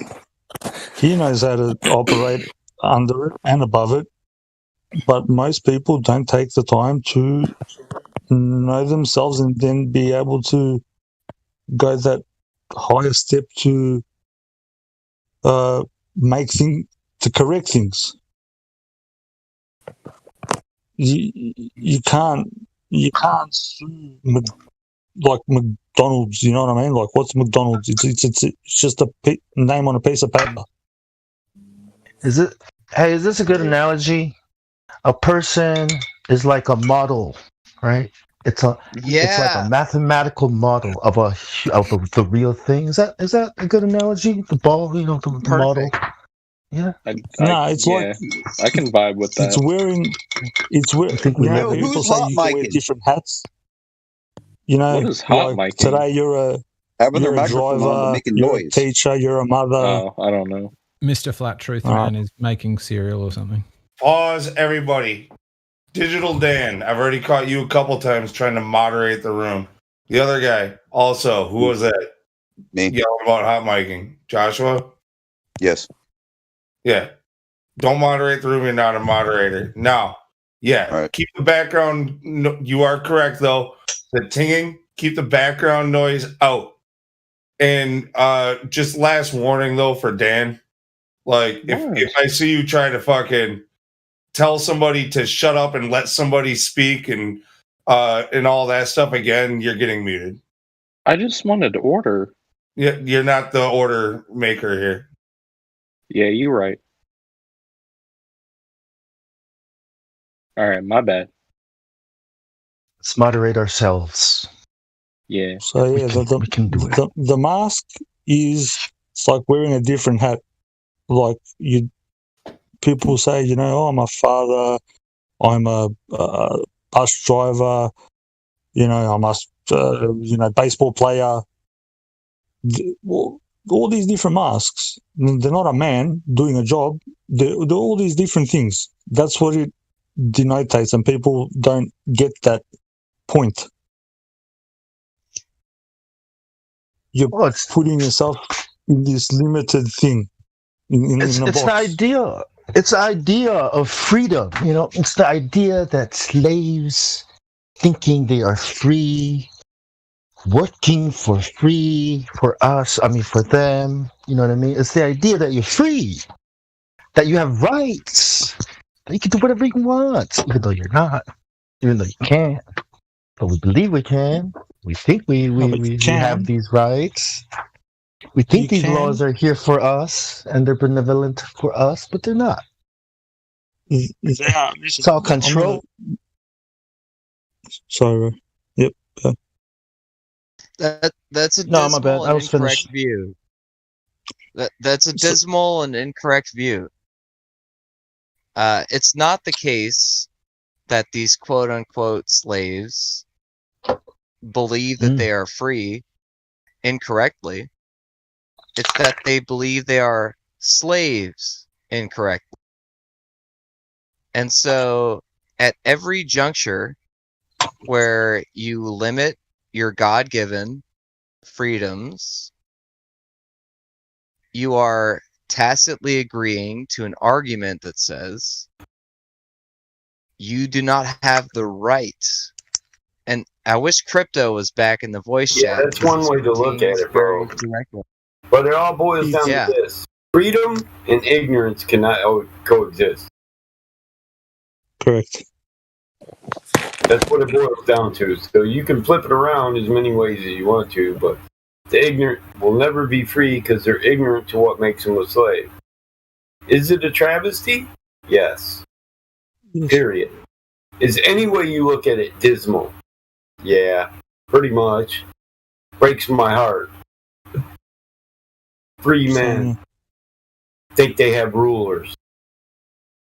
Well, it's because you believe in it. That's why you believe in America. You believe America is this and that, right? That's why. I don't believe they own me.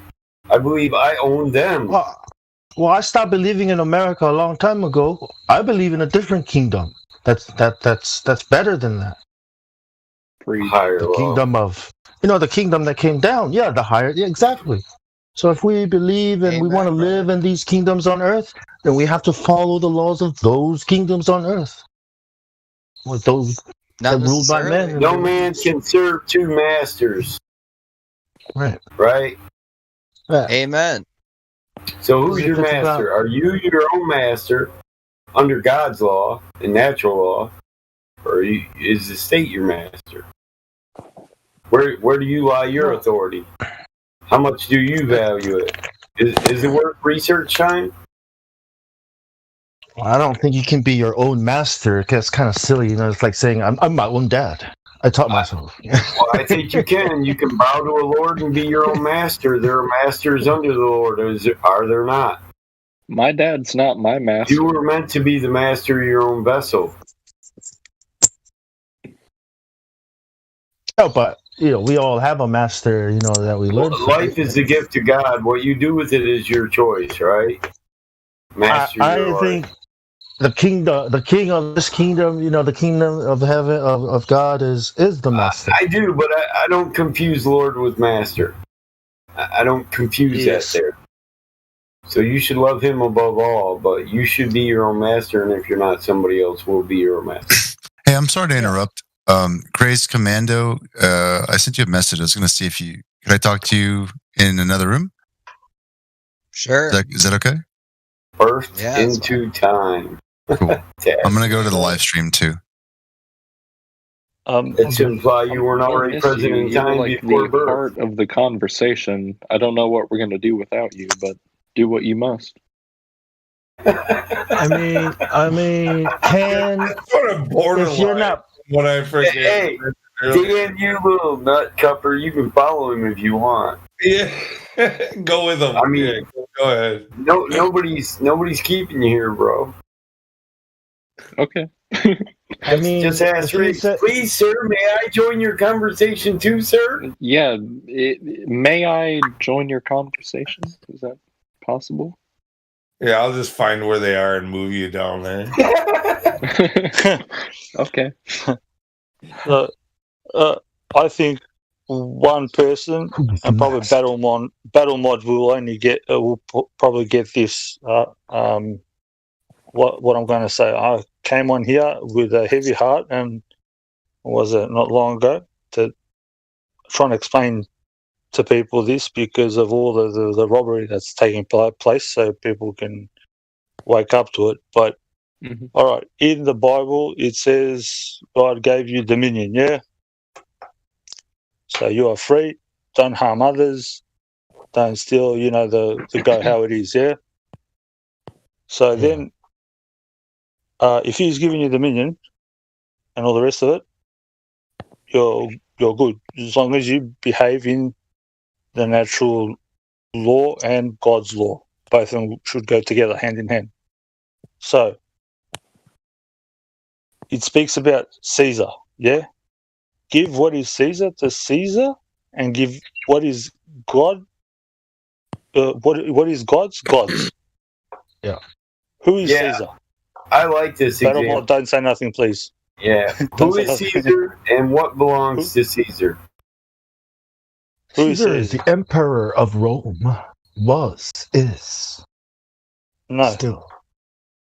No. Well, I'm not giving the answer away, so who are you asking? I'm asking everybody. Everybody will say it's the emperor of Rome. What's the I will answer, tell you Battle something Lawrence? different.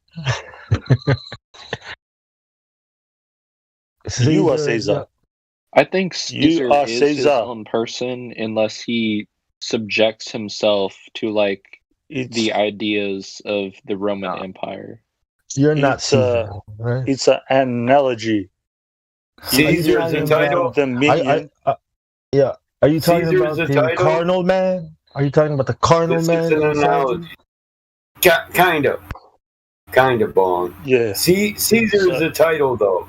And this is an analogy of who belongs to the title of supreme ruler over all. Each. Yes. I don't know. I don't like Caesar. I think Caesar is symbolic of You keep the enemy. lagging out. My bad. Yeah, but that's the thing. That's been pumped into you. So I'm telling you what is like the law. The law. You are that if you behave like it. So if you are Caesar, you will operate with things that are tangible, not with toilet paper or that somebody prints off and puts $10 on there. You operate with gold and whatnot. So that's when you give Caesar. So me and you, two Caesars, are doing an exchange business. We are free men. God gave us this with no interference. If you That's out of operate context. Yeah, that's out of context, though, man. It's not out of it was very context. specific. It was very specific. Hold up, Bob. In Genesis, God gave us dominion over all things, right? I get it. I get that part. I get that. Hold on. Yes or no? Yes or no? Yes. Man has dominion over earth. Yes. We all share this dominion. It is a universal sharing of this dominion. We are all masters of that which the Lord created. I get that. But there is a God of this world. And it's not. And I'm not talking but about that's not the Caesar. actual Caesar earth. is the title. Caesar is the title for supreme ruler. We were all given dominion. He covered it specifically. He's trying to teach you something rudimentary. And we are all given authority.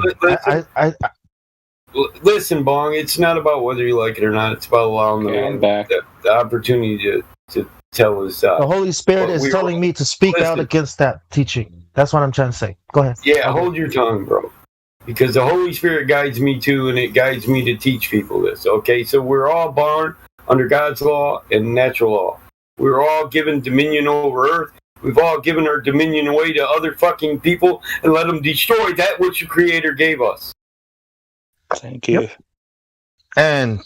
And he came to so render unto your master what is your master's, and render unto God what all glory and grace be to God. But I'm the master of this place, and I'm supposed to take care of it and every form of life in it.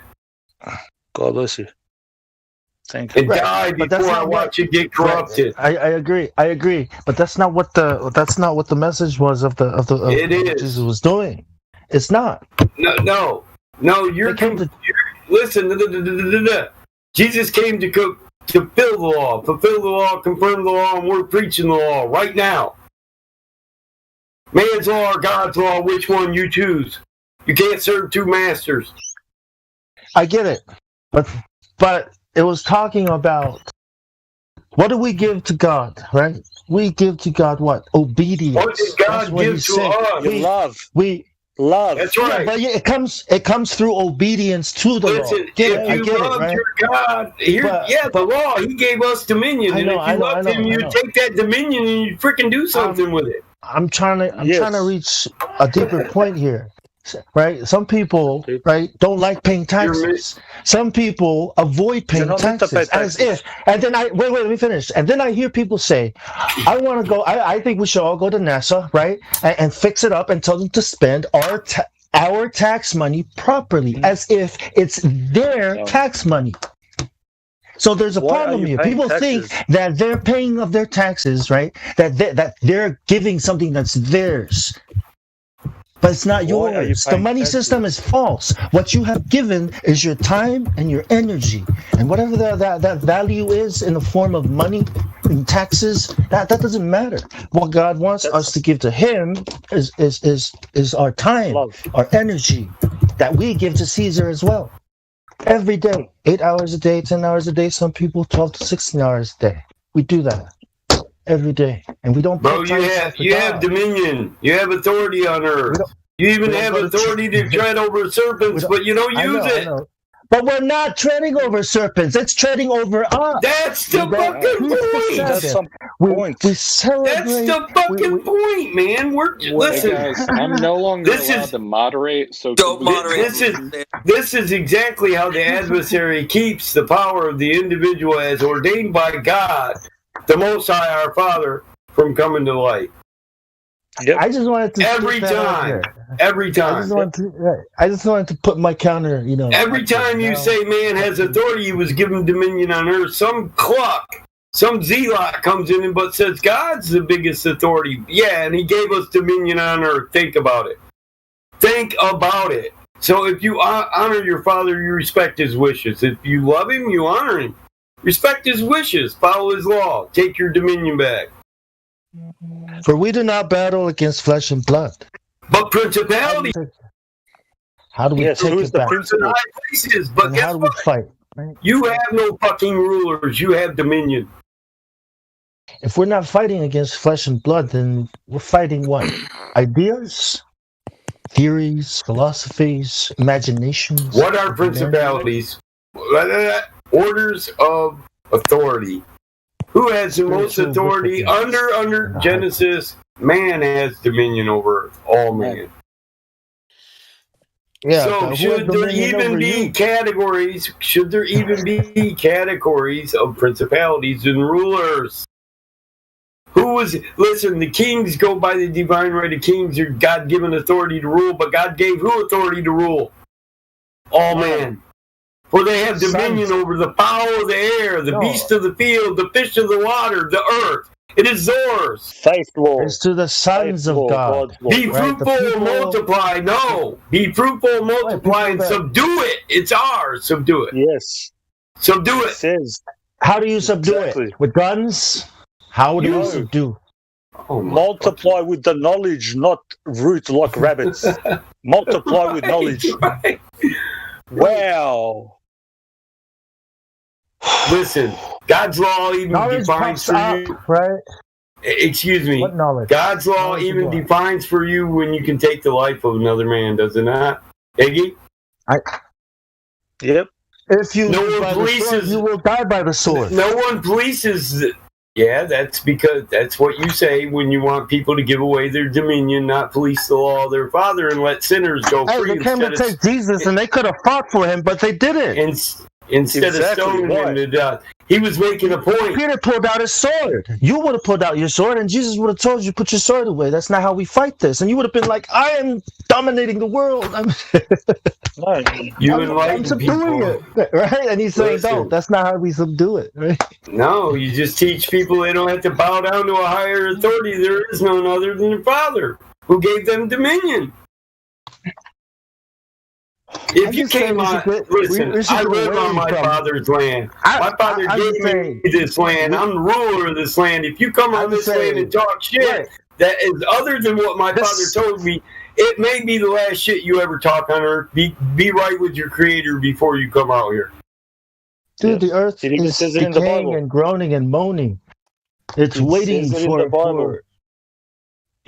there was a man that let out his land and he leased it. And then the man sent one of his servants to pick up the rent. The people that leased the land beat up the man and sent him back. So then the owner of the land sent again another servant of his. So these people that rented his land beat him up again. So then what happened was the owner of the land sent his son, figuring they will have respect for him because that is his son. They killed his son. And then the owner of the land came down and smited them all.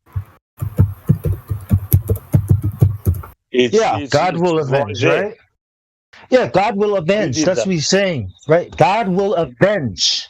Not you, right? Yeah, but listen to me. Who are the people that God meant Did I send my sons not to listen? What did he avenge? He sent his sons to collect rent, right? Pay his sons. You guys want to justify violence and doing what you want to do it. But I'm just trying to tell you what the Bible is saying. Well, I think people the Bible says over. Listen, that's bro. the only conversation that Jesus had about the sword when he told Peter to put it away. I know. He also told them, he said, sell your cloak for a sword because there will come a time that you will need. Remember that conversation? Like he was telling them to get rid of their. Where did he get cut? On his ear. Not one. Not one of us needs another to define for us what the Bible says. We all have the Holy Spirit to guide us. Exactly, and he got cut on his ear. Why is that significant? Because he didn't listen. Because people don't listen. People hear, but they don't. Listen, but they don't hear. That's the thing. Well, no, you're right. They hear, but they don't comprehend. Yeah. They hear, but they don't ingest. They don't consider. They go back to that which has been pounded into them by the people who want them to turn the other cheek and forget their Father's law. Yep. But Jesus himself rebelled, kicked over the money changers, told the lawyers off and all the rest of it. Chased them out with whips and brooms. Exactly. Yeah. And they said, don't talk violence. Man, the Bible defines for you when you're supposed to act. The righteous man enforce the law of God. The wages of sin is death. In the Bible, righteous men bring that death. Through the law. Right? Yeah. Knights Templar. Bringing justice to the world.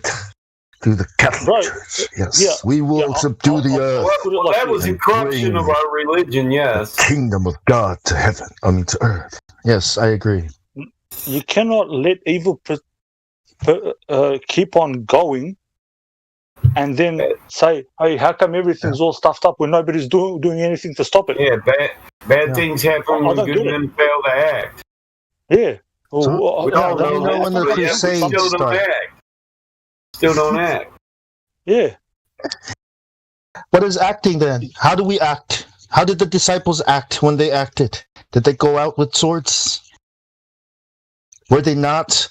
Were they not tortured for he also told them he couldn't talk about the kingdom of heaven because they wouldn't even understand it. They don't understand their own damn. They didn't even put up a fight. The disciples didn't even put up a fight.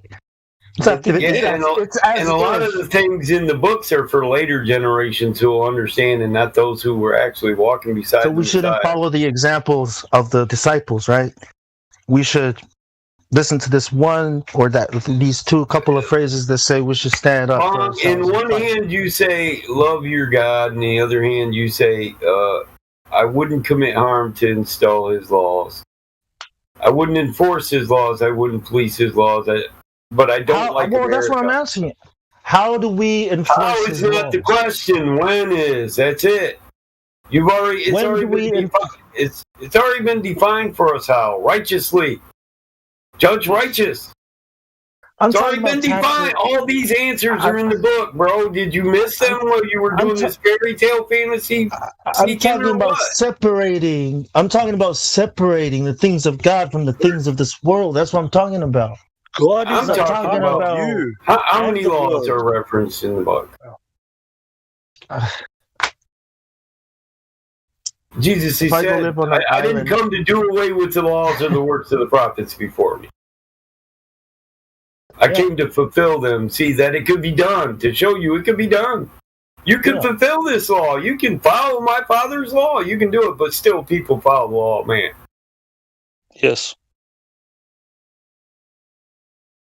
And they sit there with the how and why and what motivates you? Read the scripture. If you're guided in the Spirit, you will be guided in the Spirit. Ask that question to who? Your Father.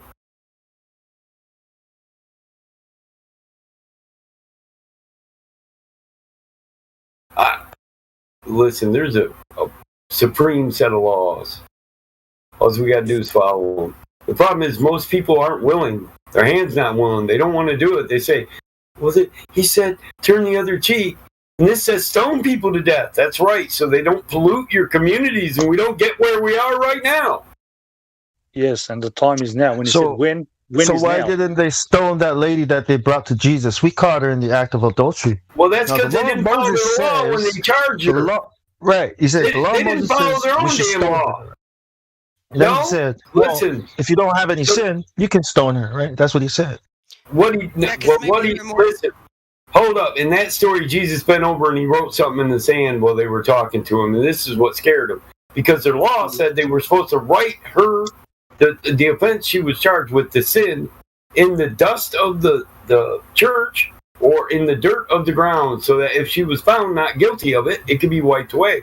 But they didn't put her on trial. They found her guilty. They didn't give her righteous trial or righteous judgment. They found her guilty, and they wanted the Messiah without righteous judgment or righteous trial to find her guilty. No, they wanted to test him. They went to test him. That's why. Yeah, they wanted to see if he'd corrupt the law or if he'd follow it. So he bent over and wrote in the sand and charged them with corruption of their own law. They're trying to kill people by a law they didn't follow. No, he's saying that you shouldn't judge others because you too are just as guilty. No, that's not what he said. Judging. That's he the said message you're that not doing it. Them. No, listen. That's the Bible study that was. Listen, there was a process for the charge that they brought upon her. They did not follow that process, so it was not, in the eyes of God, a lawful charge. Are you with me? Missing the spiritual. And it says, judge not lest you be judged in the same manner. So if you're going to judge justly so that you'll be judged justly. If you judge unjustly, then you will be judged unjustly. Yes. Focus on the things that are beautiful, just, and loving.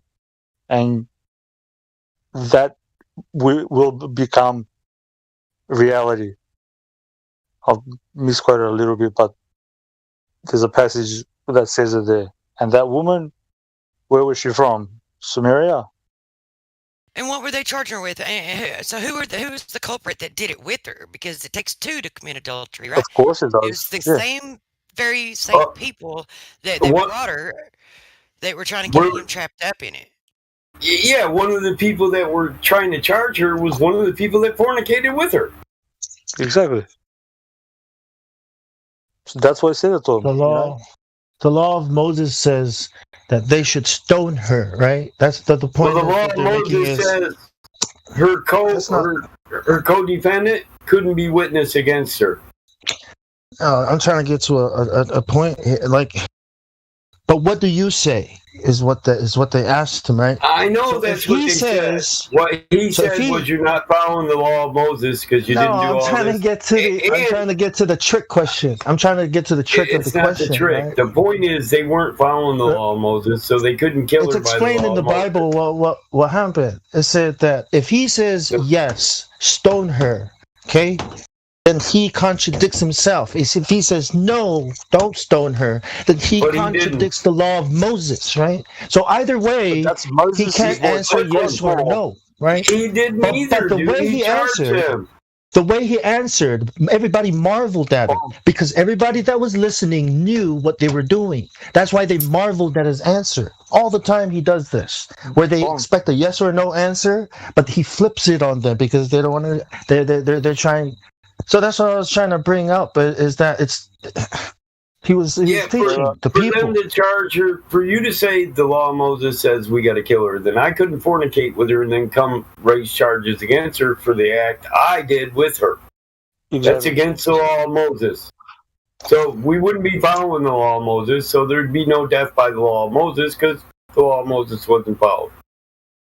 And you guys just said it then, it's the law of Moses, not God's law.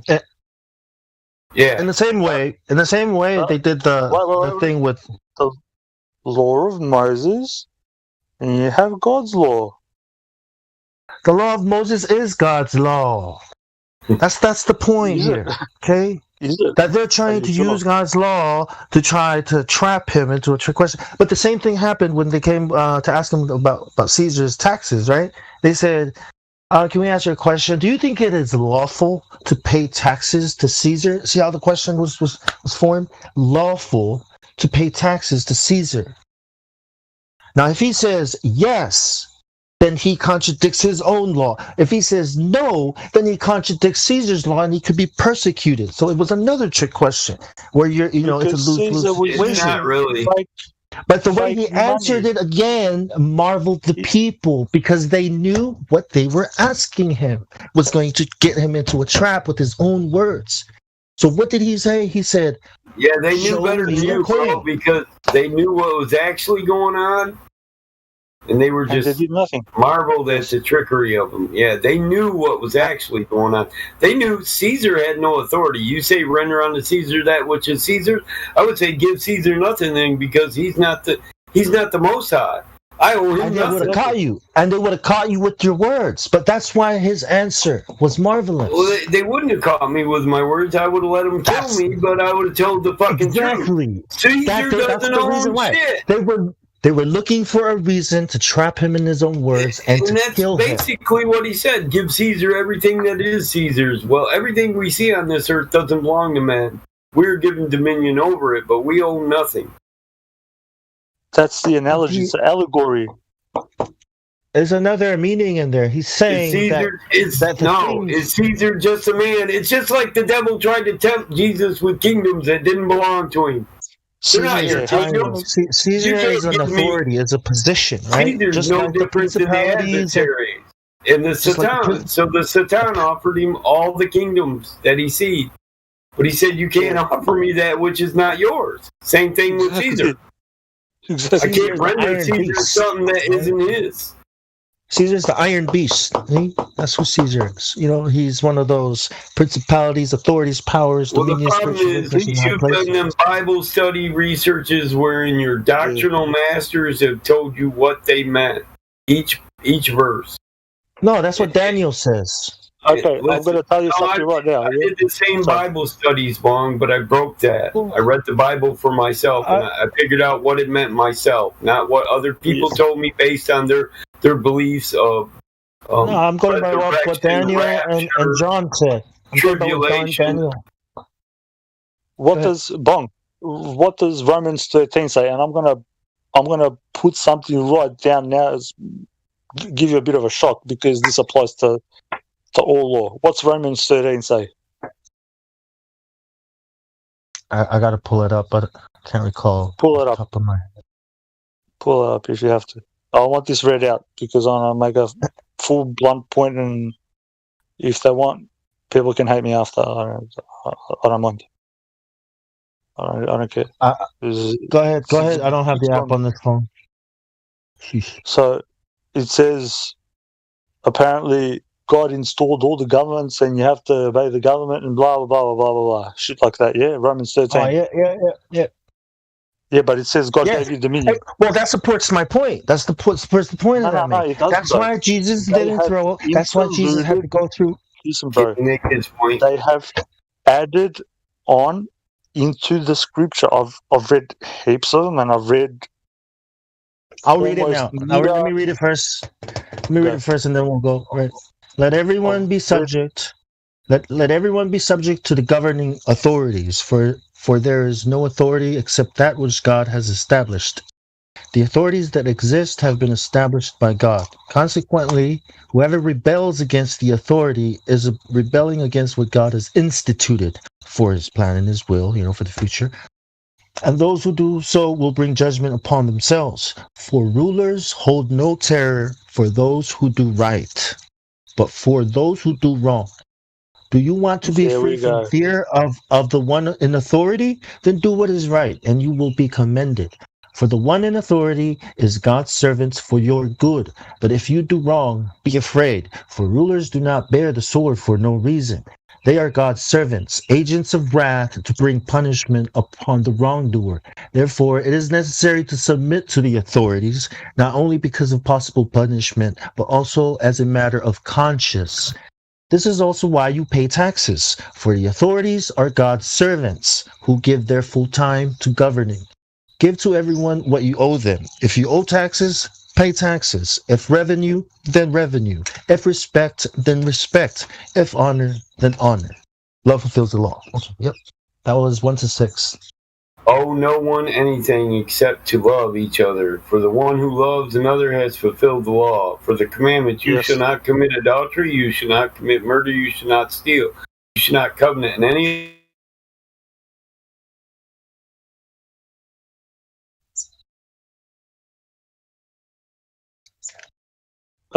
But what, you there? Or did I drop out? For a second, you're back now, though. Sorry, bro. So you are the authority here. You should govern yourself. If you can't govern yourself, somebody will govern you for you. Oh, we just read it right here. Pay your taxes. Don't rebel against the God. You know, God has a plan, right? And he's put all these things into place because he has a plan. So God's purposely made you a slave here, but he's giving you the dominion. God guided Paul, who wrote this book, right, through all his tribulation, all his trials, all the way to his death. While he was in prison and everything. Yeah, he didn't. Why would God want you to pay taxes? Hey, who turned over the book of Romans? The authorities that had him captured in prison. So, do we know that Paul even wrote the book of Romans? Exactly. No, we do not. We're listening. So why did we just read this? Why did we read this thing? We should just check this out. Cancel this out. I didn't read this for anything. That's what all people say the minute you question the authenticity. Well, then why did we read it? Then it shouldn't even be a part of our conversation. Exactly.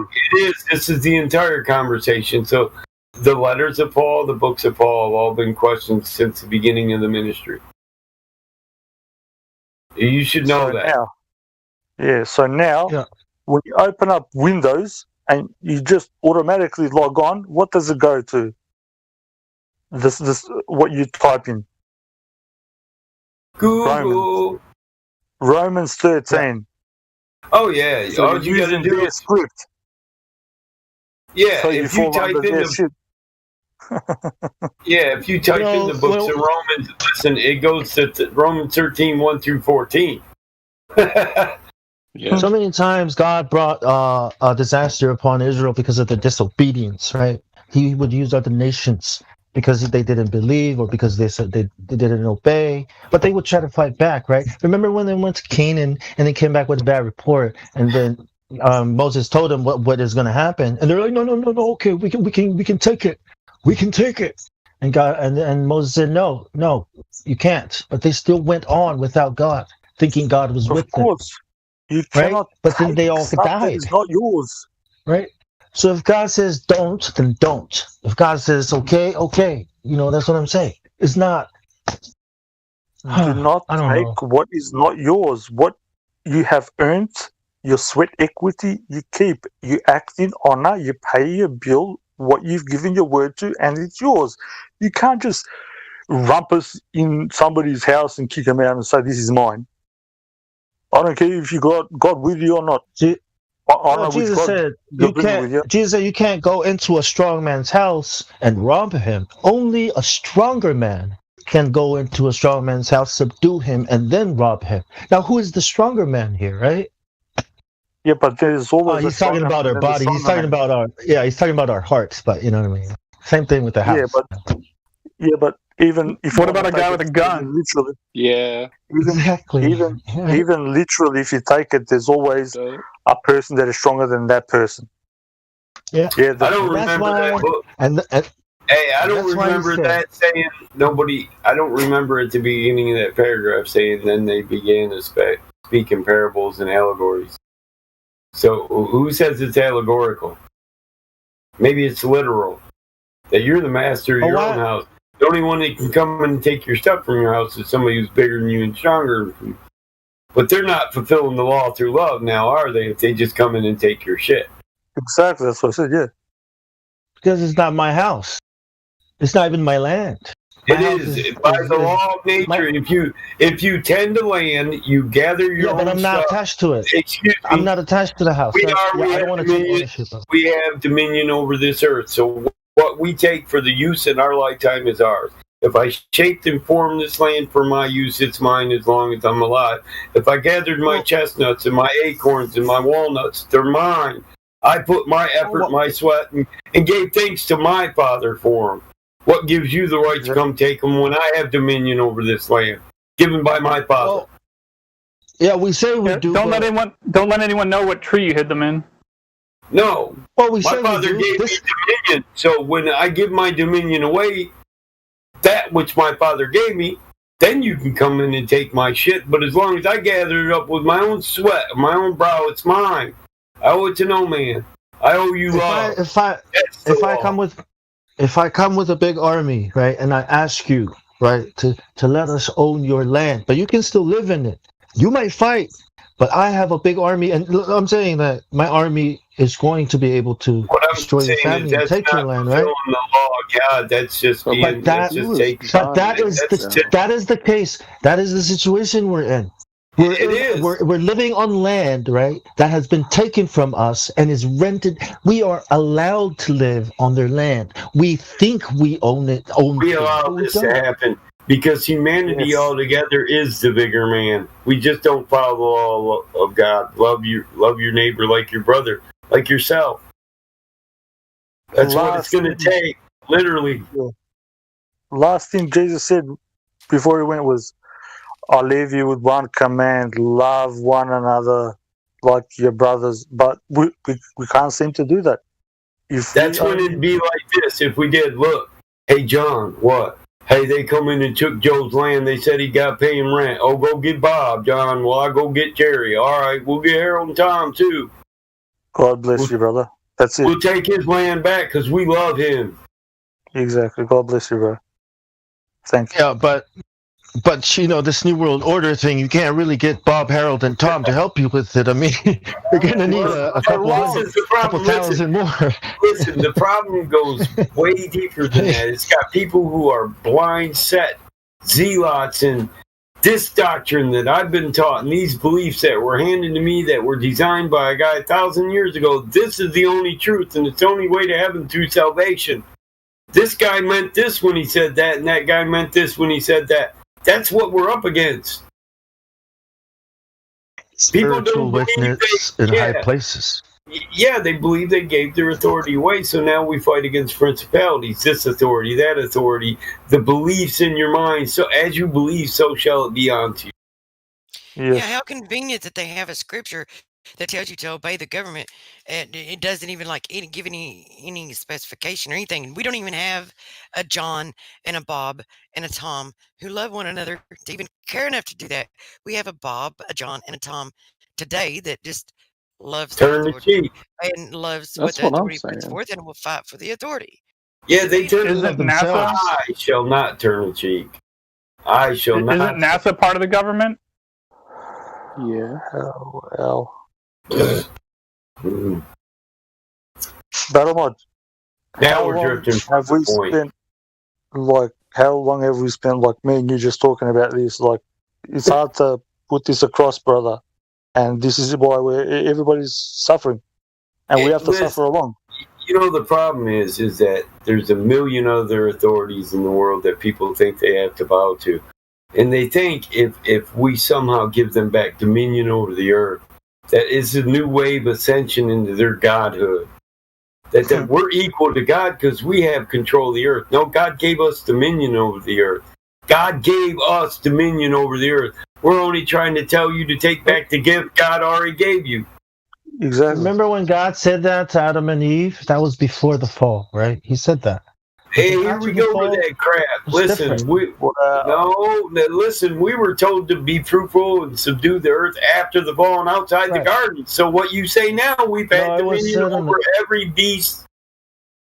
Well, that was after the fall, that dominion was given over to the enemy, which is now his world. It was Adam's world, but now it's the devil's world, but then the Son of God came and gave it back to you. That's right. Take it back. So take it back then. Oh, that's the only way you can take it back is by understanding what he taught. We can't take it back till they make it okay to murder. That's your Roman. Well, we got to get away from the system. That's your Roman Greco belief of Christianity. That's a Christianity that was given you by Rome, who wanted you to pay their tax. Think about that. But you don't have to pay taxes if you're not part of that system. Isn't that cool? Right? Shouldn't but what does that mean? You have to pay taxes because you live somewhere, because you work somewhere in that. I don't adhere to Roman Greco Catholic Christianity. But do homeless people pay taxes? I refuse to let the people who killed Messiah give me the only okay doctrine. I refuse to do that. That's do people who grow their own food have to face? Do people who grow their own food have to pay taxes when they harvest their food? No. As a market investor, I would honestly prefer that I did not pay taxes. I'll pay man's law breaks his law. Abandoned man's law. They ain't getting my silver; they're getting my lead. Or at least taxes like 5%. Because I think if you get away from that law, they can't touch you. They don't have any jurisdiction because they'll have to respect it because it's real. Jurisdiction, it's 2 words, so it's a concept, just like a state. A state is a mental state of being. It's a corporation, or it has been. It's a mental construct for your head, for your brain box. Yeah, and if you believe it, we owe no allegiance to fictional states. You can't owe anything to a concept. Yeah, Caesar. Yeah, that's law. That's old Roman law too. Caesar's a concept. It's a title. Yes. What do you owe a title or a concept? A title or a concept. A conceptual stuff. Can you owe a dead man? Intellectual currency. No. The intellect was given to you by God. It's passed from God through Him to you. You can't own an idea. It's the biggest load of crap that I've heard in my life.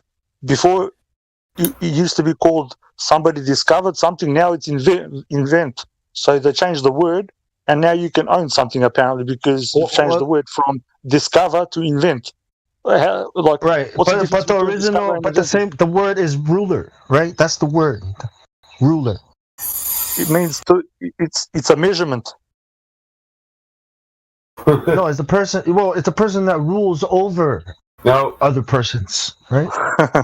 You mean like Joe Biden? A king rules, right? He's the one. He's the guy that makes the law. The word of the king is law. What is the measure? Listen, the law is the measure of the king under his rule. But if there's no king, if you're ruled by a bunch of people, how do you measure a man? Wait, are we talking about Bible time laws or present? By his actions. We're talking about false economies and false governments. I'm just trying to. Listen, I just talk about So the measure of the man is the action. The rule is law. It's that simple. How do you measure a man? Through his actions. That's rule.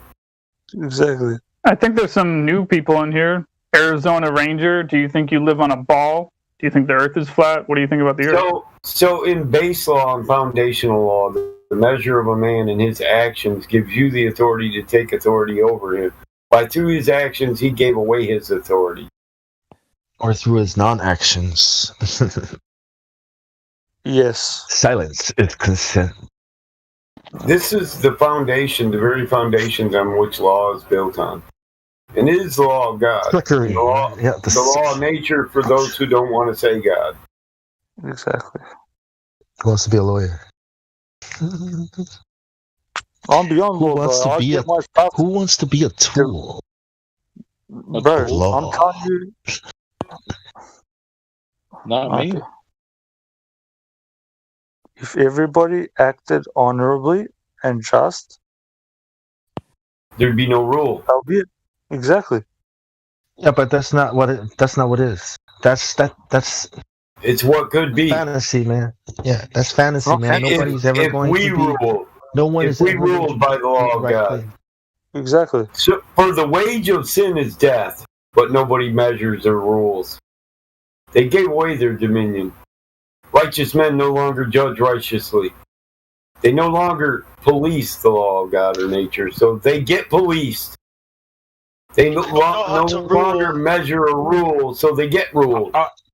I don't know anything until God shows me how to do it, so I don't even know what that is. Like, hey, you know the rules? You were born knowing that guy. Like He's somewhere along the line. You were born knowing you were free and you had authority, and it was beat out of you systematically. All I'm saying is, I have to learn from God how to do things the way He wants me. He wants me to do things. I'm telling you, you were born already knowing what your Father wants. Even ruling. Arizona Ranger, do you think Arizona's curved or do you think Arizona's flat? Ryan, do you not like our conversation? You feel that you're right at your low level to just keep trying to change the conversation? Actually, I honestly like it, but the only problem I have with it is that I think some new people might get scared away thinking that flat earthers are all religious nut jobs. Not I'm saying you sound that way. You don't, but I just don't want to scare anyone away. Well, we're talking about law on the basis of actual law in life. So the new people, if they're unmuted, they can interrupt anytime they want. And they'll become part of the conversation, but we don't stop what we're talking about just because new people come in. We don't have to. It's an open platform. They can open up and they can ask any question they want. I did actually have a question as a new member, and we kind of strayed off topic. But what are some? Hold up. Hold up. I just want to point out the dude is muted, and you're trying to talk to a muted dude. Why weren't you just trying to get him on mute? Hello.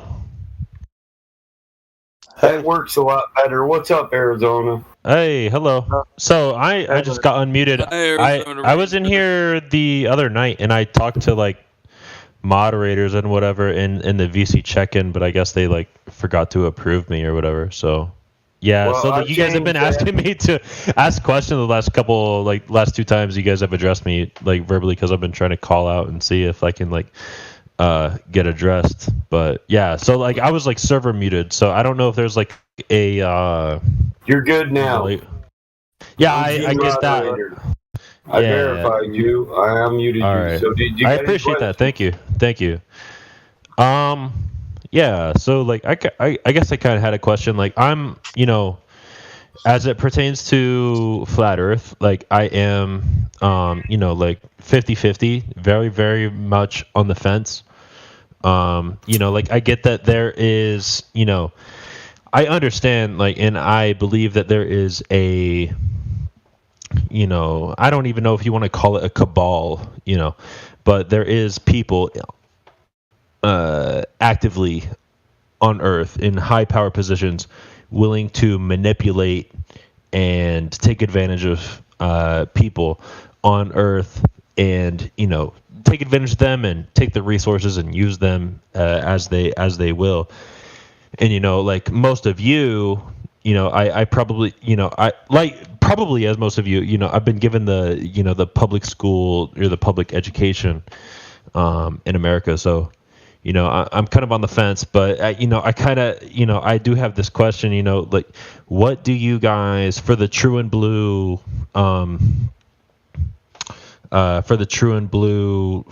flat earthers or flat earth believers, whatever label you prefer,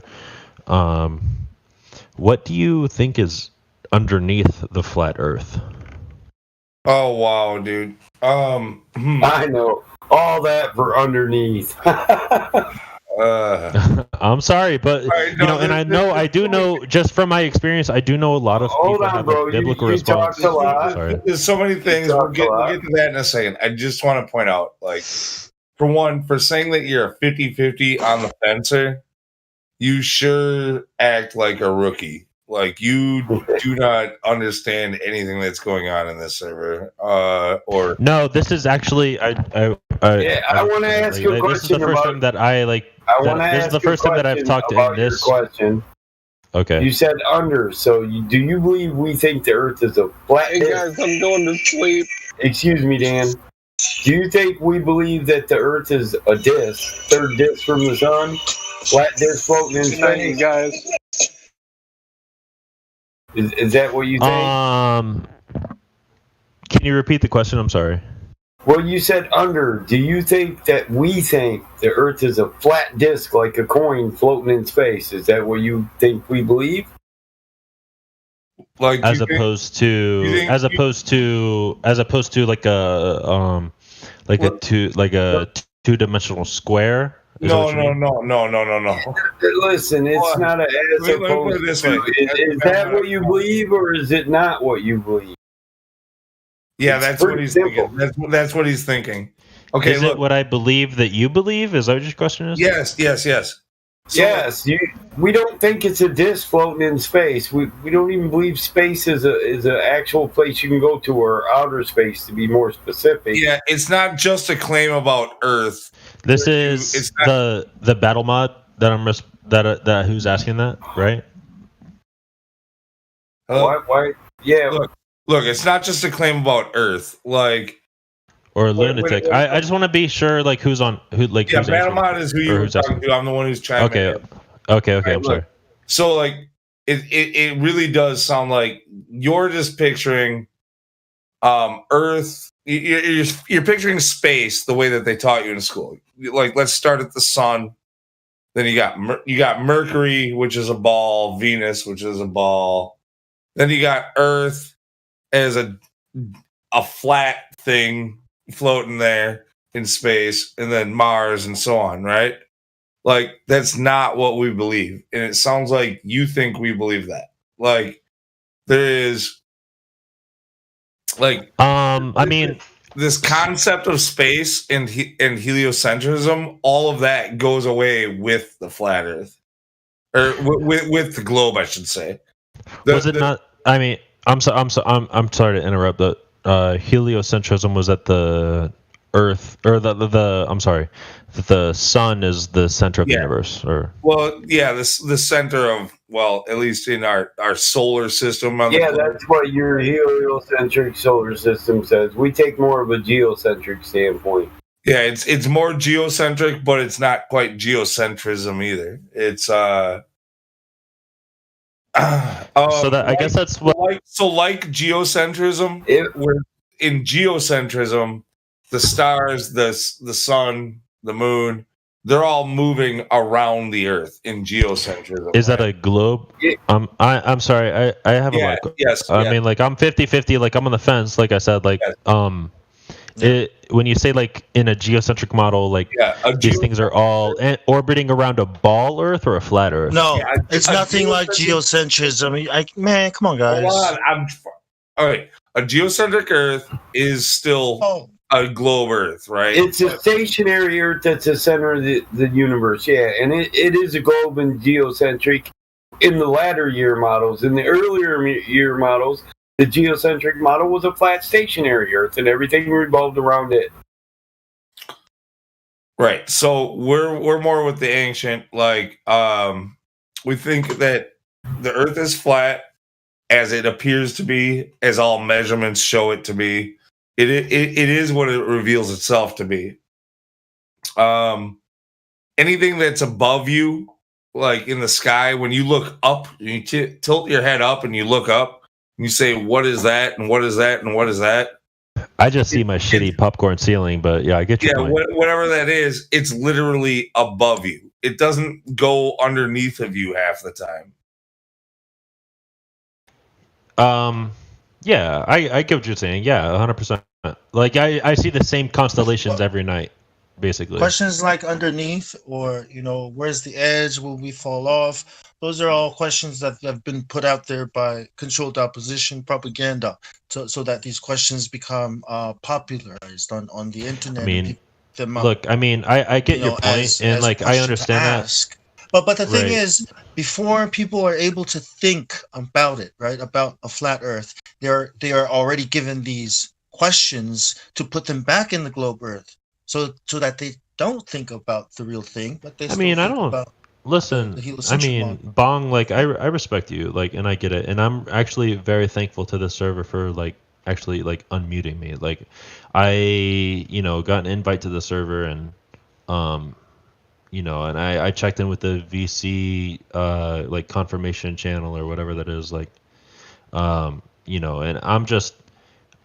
I'm asking a question that no one has given me, and that is what is underneath flat Earth. That's okay. Well, the answer is no one has given me. It's a. I'm sorry. Yeah, that's the question. No one has given me. It's a question that's come up 100%. I'm sorry, but it would be given to you. They show you a flat disk, and you automatically think what's under a flat disk. So it has exactly, and I feel like that's a pretty natural question. No, it is if you take I asked that the flat disk. That's exactly what I mean by propaganda. We do not believe that Earth is a disk, third disk from the sun, floating around in a space universe. We don't believe that.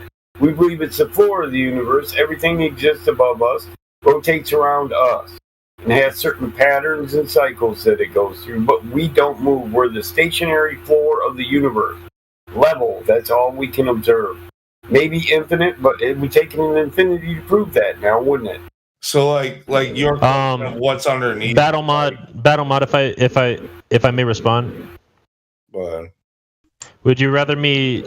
Okay, so an answer that I've gotten from other flat like how would you guys rather like address like the flat earther or flat Earth believer or don't use the whole believer thing. It don't matter.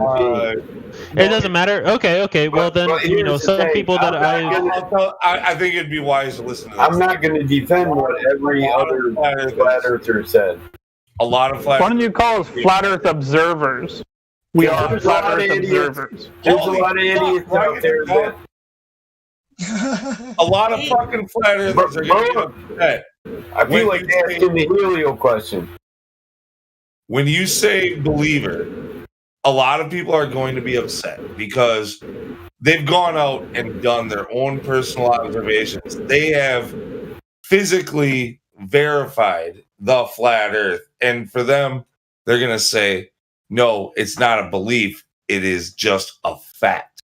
And that it's been verified. Like a belief is something that you have to, you can't subscribe. Right. There's an element of faith. Is that what you mean? Yeah. I get what you're saying. I don't think that anyone that I have talked to, and again, like I want to reiterate because like I get this retort all the fucking time. Like reiterate, I am 50-50 on the fence, 100%. But there has been like a certain number of flat earthers or however you guys want to fucking call yourselves, who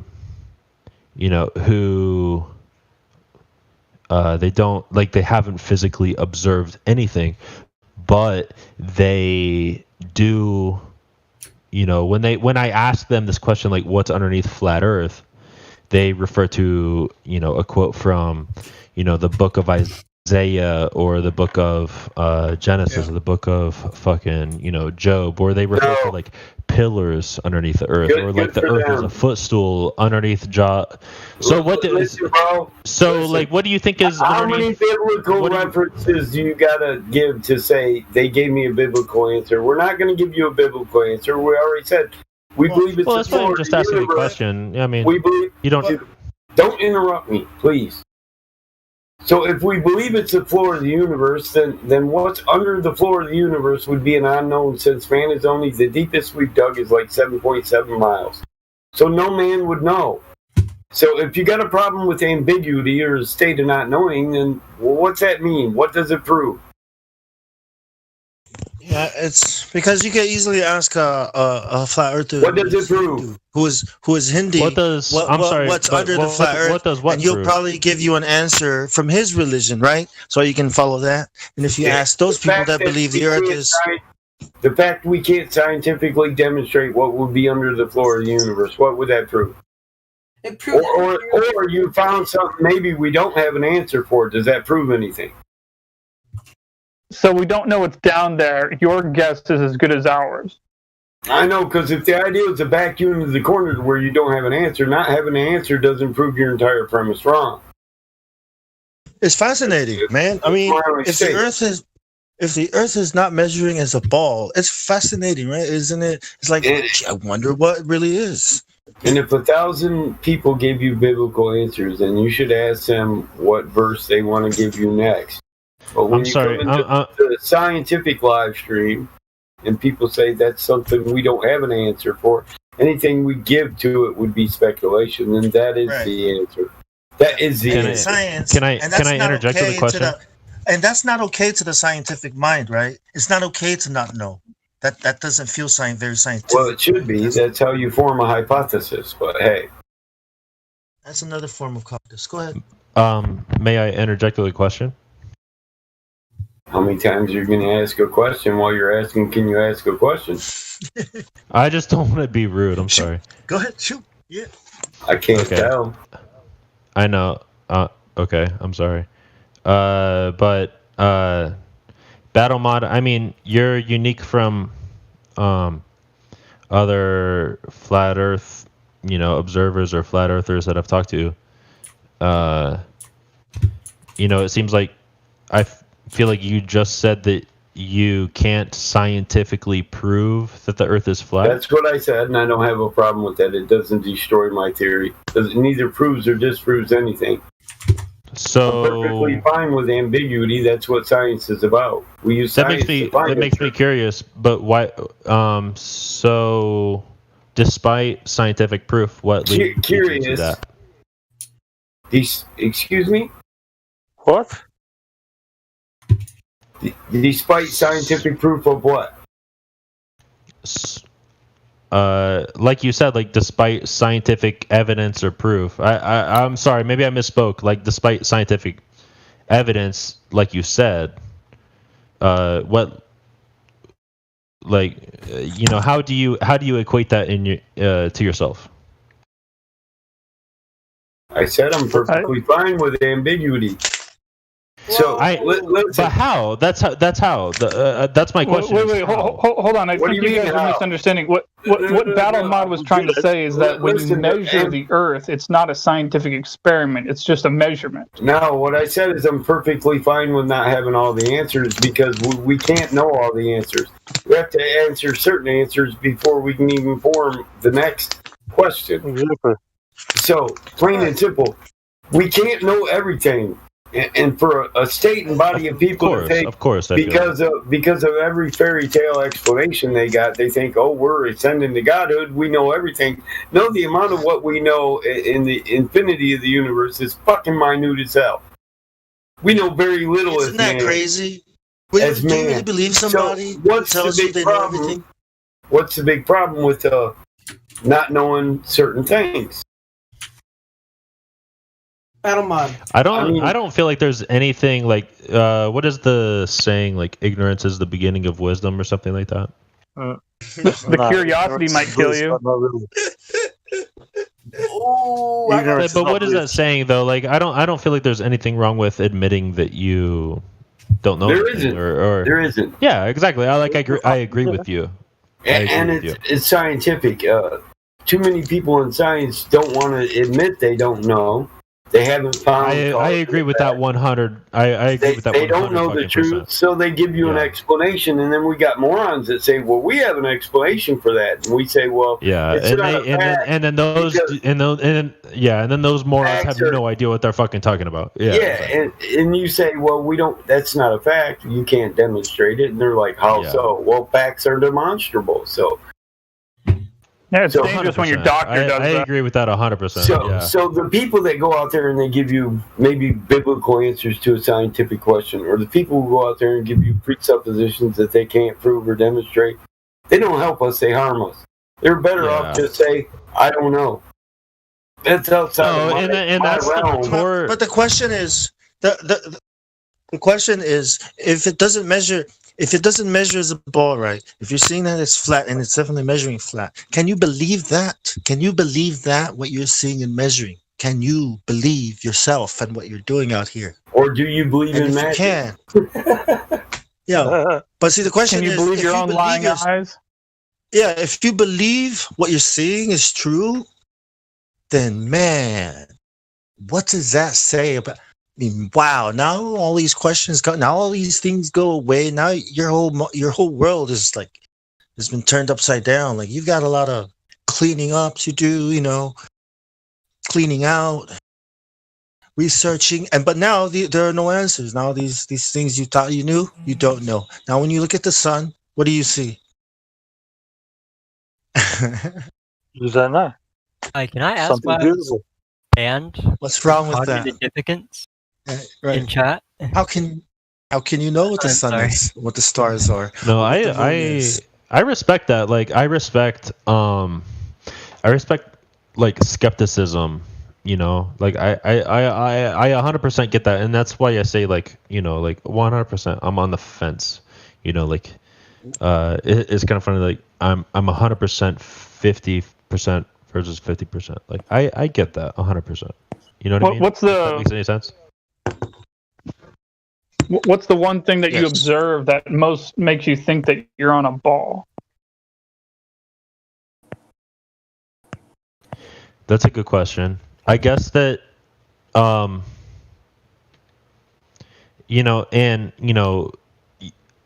it or not, you're not the first person to ask me this. So, like, I seek these debate voice channels. But anyway, the fact that since ancient Mesopotamia, that a ship sailing over the horizon disappears like the bottom of the it's not always bottom first. What's the I'm sorry, but what is the bottom of the and ship once called? it disappears, the hull. And once it the hull, like a ship over the horizon disappears hull first. Listen, it's not. It doesn't happen that way every single time. It's not always that it seems to sink before it disappears. Yeah. And the other problem with that is it depends on the other problem with that is when you break out optics that are more powerful than your eye, you can bring it back into view after it seemingly sunk over the horizon of a curve. Is the horizon an actual place or is it an apparent place? Is it where the sky appears? It's an apparent. It's an apparent place because is it the leading edge of a curve? He said so can you sink behind an apparent position? Well, it depends on or is it just going out of view? Yeah, yes, the horizon does depend on weather, and in that instance, if you can only see 1 mile, then everything disappears in a mile. Does that mean it went over a curve, or is it just an apparent position due to eyesight and atmospheric obstruction? Well, you just admitted something. You just admitted that the horizon is not a geometric location, that it is not the edge of a ball. That's what you just said. Do you know that? Right. So horizon, your common sense just debunked it for you, and it was quick. Well, does it make sense? What I've heard, what I've, other flat earthers said. You cannot go over something that's horizontal. What flat earthers? What other? Actually, this has been said by like other globe defenders, or is like a contradiction to flat earthers. Well, this is it's the strongest one. Have you guys seen that picture of have you guys seen the picture of like the 2 oil rigs off the coast of somewhere? The Black Swan, yeah. Yeah, the Black Swan oil rigs. Have you guys seen that? Yes. But that's just one example of many you see every day. Go lie down at the beach and look at all the black swans. Hey, speak the truth. That we didn't just see that. That was made here. One of our members brought that up. Does the height of the water and the so what's the argument of that? Do you know what the argument is of that picture, or the argument that goes with the picture? Because the picture's not the argument. You already made that. Yes or no? Yes or no? Do you know what the argument is and what the picture is supposed to show? I think I know what I think the argument is. That does answer your question. And it would be. Well, let him explain it. Hold up. What's the argument against you when you look at the Black Swan image? I mean, okay. So does it not depend on? And I might be wrong. I may be wrong. I consent that, or I not consent, but concede. I don't need concession. I concede that. I just want to know what you think. I know, but I just don't want to get like fucking Shoah'd if I like say the wrong thing. Listen, nobody wins. Hold up, nobody wins just because you don't know what the argument is. I'm being specific because I want you to understand the argument. So as far as I know, as far as I know is like depending on things like the speed of the wind, the time of day, considering the tide, the temperature of things. No, you're off into an explanation now. I wanted to hear what you believe the argument is when you look at that image. And who knows the link to the Modus Tollens? Can somebody get the Modus Tollens up there for me? Yes, like the argument. Whatever you like, the Molus Tollens. Is that what you said? I don't even know what that is. Modus Tollens. That's the argument. The Black Swan is the example. Okay, so I have no idea what the Modus Tollens is. It's based on simple geometry. Hey. If the globe is a sphere of a given radius, then these are the numbers that science gives us, and it can be no further away, the horizon, than the geometry of the ball dictates, because it's the leading edge of a sphere. So I just posted it in the live stream voice text. If you guys would stop. I see it. I see it. All right. So these are the numbers. I was trying to figure out what channel I was supposed to be looking at, but I see it. Yeah, these are the numbers that they give us. And see, the oil rigs, we don't care that refraction affects this, refraction affects that, the swelling of the ocean, how much of the damn rig can be seen. None of that applies to the argument. The distance horizon does. So the oil rigs are just denotations of distance. Period. That's it. So do you believe in that image the horizon to be in front of or behind the oil rigs? Which one?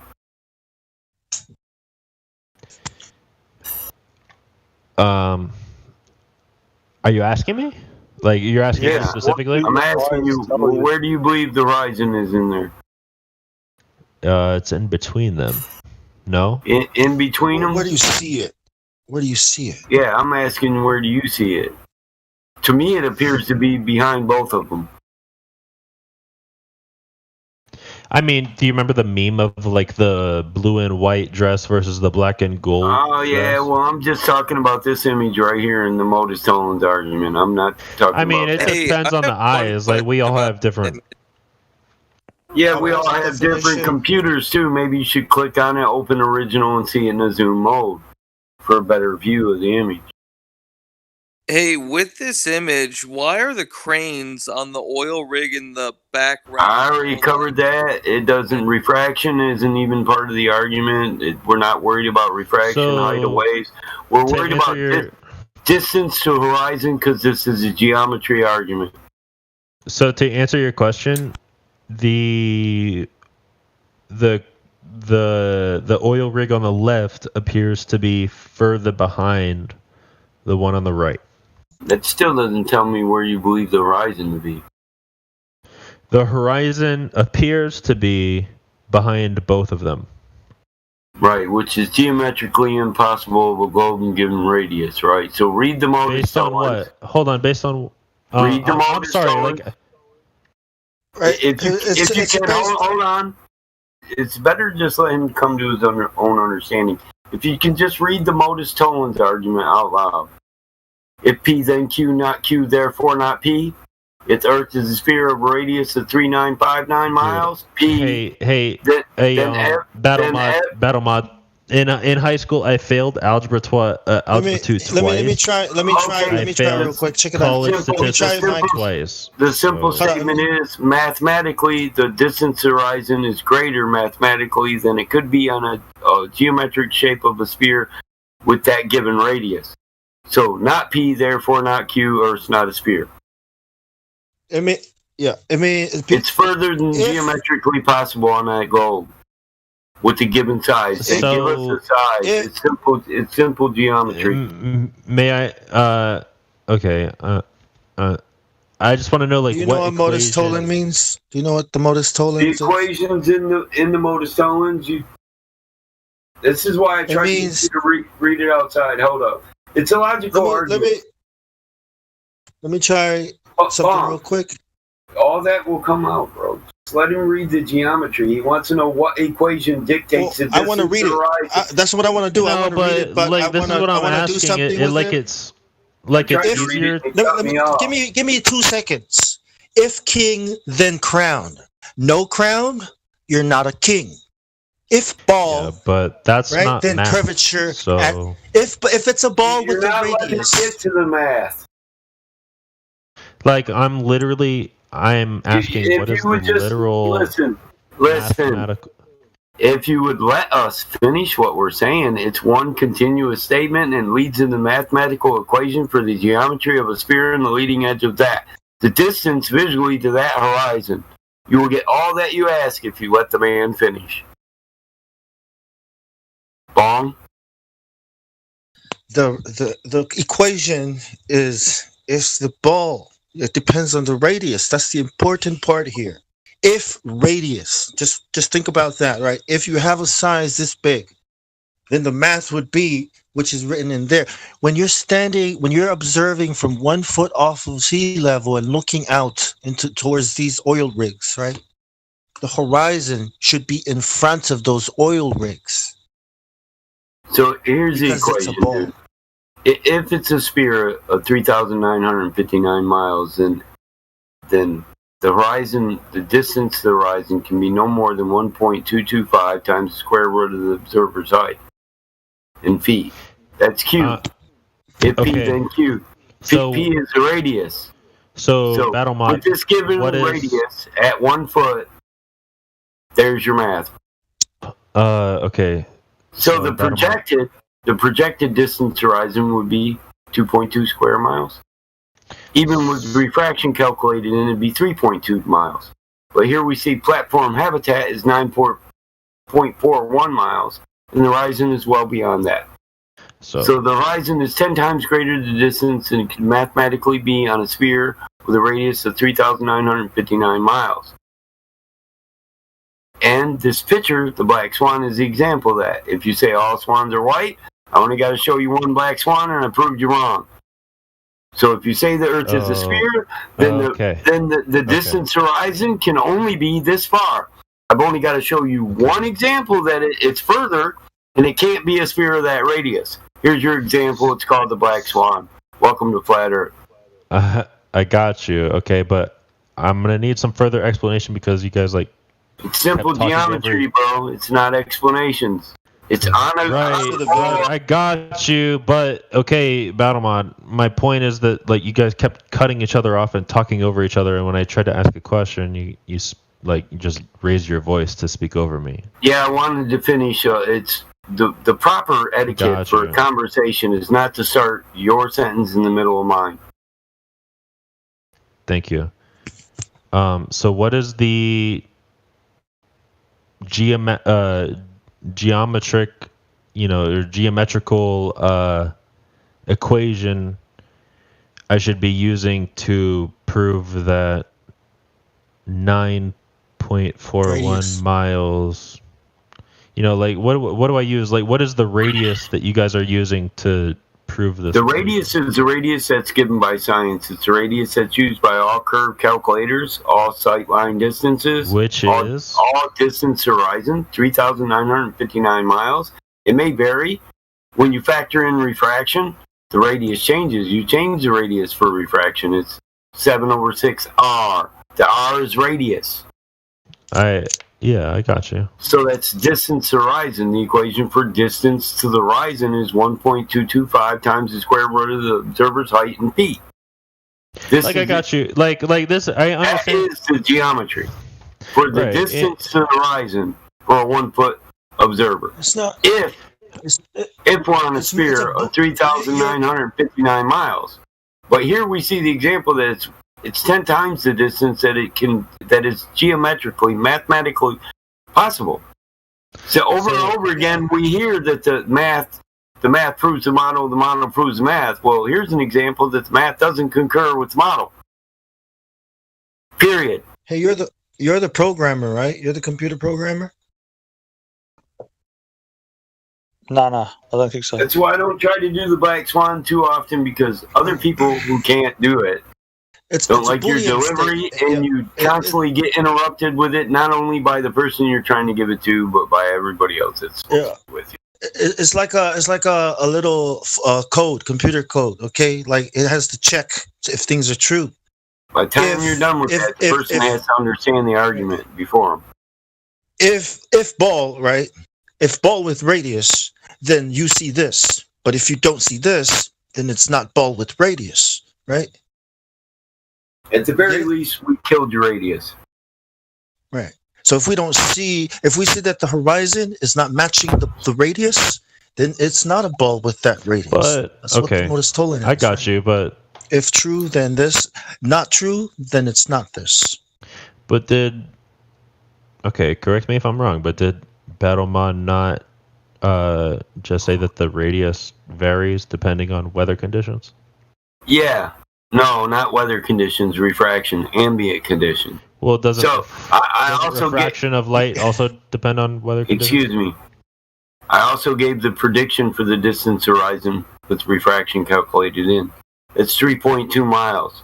Platform horizon is where? Platform habitat is 9.41 miles out. The horizon is at least a mile beyond that. I would say 2. So that the Earth would have to be... it's at least 10 miles to the horizon when the distance, the best prediction your model gives with refraction is 3.2 miles. What do you mean 10 your miles. model? I never presumed to be a flat or to Okay, be a well, the Globe Earth model, the GSW64, okay? Okay. You feel better? So it should be the size of ellipsoid Yeah, model. that's just what I'm saying is like the rude nature of this conversation is, you keep like cutting off questions. I'm just like I know, you're but presuming my answers have to position be on an full. argument that I never. Answers have to be full. I'm not cutting off questions. I'm trying to finish my answer. Okay. Like I said, so that means the Earth. the proper time to start your sentence is when mine is already finished. So that means the globe has to be the size of Jupiter to match what we're seeing. So now you have to assume the Earth is a lot, way bigger. And if you go a little bit higher, right, now you have to assume it's the size of the sun. And if you go up to 128,000 feet, like the Red Bull jump did, Neil deGrasse Tyson says it appears flat at that altitude. Well, now the Earth has to be the size of the galaxy to match what we're seeing. So isn't it easier to just say, simpler to just say, it's not a ball?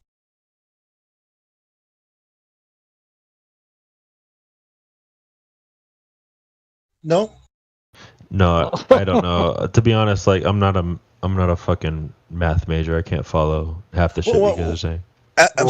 So picture a table, right? Picture a table. As you go up, eventually you're gonna see the edge of that table, and then the table will drop down. Yeah, Will drop and down. then you'll right? see the. Okay. Yeah. Now, you see the if you extend that table, let me finish. Yes, you'll. But look, the edge of the table is the horizon. But if you go high enough, it'll drop down. Right? The table is now below. And there's more sky now than table, right? Now, if you extend that table a little bit farther, say the size of a small town, right? You're going to have to go a little bit higher to see the edge of that table. Now you're looking down at the table, at the horizon, right? But if you extend the table even farther, say the size of a country, right? Now you're going to have to go even higher to see the edge of in order for the horizon to drop down, just like any table, any flat surface. But it never drops down. Why? Because it's even bigger and bigger. And the higher we go, the more table you see. What do you? In other words, let me finish. In other words, the horizon, the edge of the table, never dropped down eye level. It's eye level. And that's what the Red Bull jump is. And that's why Neil deGrasse Tyson had to explain that. Because these are the features of a plane, of a flat plane, not a ball. Right. I get that perspective. Like, may I ask a question though? But before you ask, what would be the features of a ball if it was a ball? What would we be seeing? We would be seeing just like that table, right? With a radius that big, because remember, if the ball's smaller, it's going to drop down immediately. But if you make the ball bigger, not only will it drop down immediately, you'll start looking around and seeing a circle around you, because that's the edge of the ball. So if it's a ball with the radius right, that's what I was going to say. It's like, if it was a ball, then you would see a circle, not a square, because it's not a rectangle, right? Because it's not a table, it's a sphere. But unlike the table, it will there's a relationship, right? And with the curvature, as you go up, it'll immediately start dropping down because it's a ball. With the radius, but also because you're increasing in altitude, no? Yes, but see, that's what we're trying to show you. At 1 foot, at 1 foot off of sea level, just that alone, we're not seeing the edge. We're saying it's too small. The radius is way too small. The altitude is too small, no? Because at 1 foot, we shouldn't be able to see those rigs, right? Because of this ball, because of the radius. But if we were to increase the radius to say the size of Jupiter, then the horizon might make sense to be behind the rigs. But because it's only 3,959 miles. Like if you're only like a quarter of a millimeter off your table, say it's a circular table, like would you see?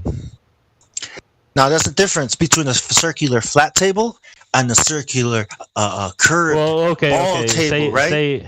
Remember, it's a ball table. You're right. Yeah, you're right. That's what I meant. So like, say you're even level. Like whatever the like immediately like hey guys, can I interject something here? The edge. Go ahead. He's trying to say, what Bong is trying to say is that we would, if we lived on a sphere and water always goes down and water conformed to the shape of the sphere that we would allegedly live on, then you would see a bulge of water between you and those oil rigs. Well, you shouldn't be able to see the oil rigs. The bulge is, you see the bulge immediately when you go up. When you go on a plane, you should always see more sky than land. Why? Because ball. Okay, so even if you had a circular flat land, you're still going to observe what you observe. The horizon is still going to be at eye level. It's going to be half and half because that's where it's meeting, because it's flat. But if it's a ball, immediately as your plane goes up, you should start seeing the horizon drop down in respect to the radius, which we already see at sea level. Bong, I got you, and you know what? Like I respect your like mathematical knowledge, and I actually dude, honestly I said, I failed algebra 2 in high school twice. Like I failed. I'm not even talking about math. I mean, but this is how hard it is for me to keep up. Like I can't keep up with this. I'm sorry, but and right. I get it, and I respect your patience to even try and track these numbers. Think about it. I know what you're saying. I know, and I'm trying. It took me forever to get to this point. Hey, at least you got the algebra 2. I had to. At least I got the algebra 2 exactly. And you know what, dude, you're right. I do need to be patient with it, and I'm trying, but I kind of want to bring this conversation back to my original question coming in here is, what is underneath flat Earth? We've only dug 7 miles. How can we know? So your answer is you don't know? We don't know. That's the thing. They've only dug 7.8 miles down. The honest answer. I mean, okay. That's interesting. That's interesting that you guys are having this consistent consistent. We have to know these things because these are the questions that people ask us. I know. Right. You can't science these things. That's one. I respect that. So we can't just assume something based on some model, some guy. We're not going to hear telling you a story. Right. We don't want to lie to you like everybody else does. Gotcha. That's not the point of us. I've heard the answer from other flat earthers that it's a biblical response, that there's pillars underneath the earth. Go read about the turtle. Go read about that turtle might be a unicorn.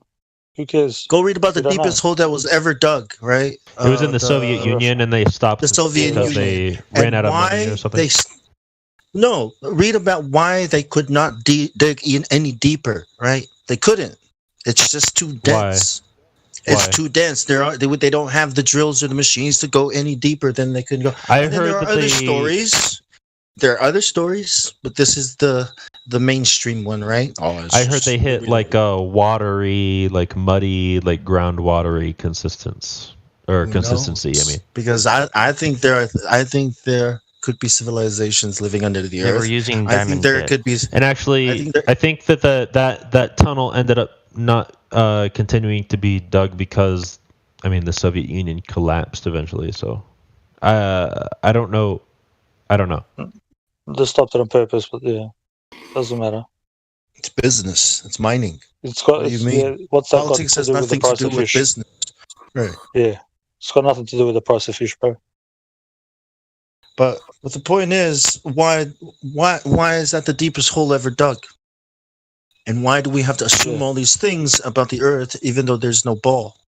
You know what I mean? Because communists are the only ones stupid that dig in a hole that deep. Oh, me, communists, capitalists, they're all the same to me. They all sound the same, look the same, do the same It's no things. longer USSR, man. Come on. No, but it was when that hole stopped. It's a good answer. It's a good answer. I'll give you that. It's all Caesar to me. Damn commies. It's all Rome to me, bro. I mean, when people ask me, you know, like what did they find? When people ask me, like what did they find out at We the should when give they credit finished where digging that credit hole? is due. He said They them found damn- out that them communism damn doesn't work. commies. He said What's the them damn longest commies. bridge ever built in China? It's over 100 This guy's kilometers fucking long. okay. That guy's Hey, look at fucking this. all right. You can't go down, you can't go up, and you can't go out. You know, I think there could be civilizations down there and out there in Antarctica, but On the contrary, I think that was the biggest achievement of communism. Hey, can I ask a question? So, if you were the commies, what do you think they should have filled the hole back in with? Capitalism. What should they have filled it back in with? Be more specific on capitalist. What? That's a good question. They could have probably filled it up with all the starved corpses of their citizenry. What about all the leftover junk from NASA? You gotta stick all that somewhere.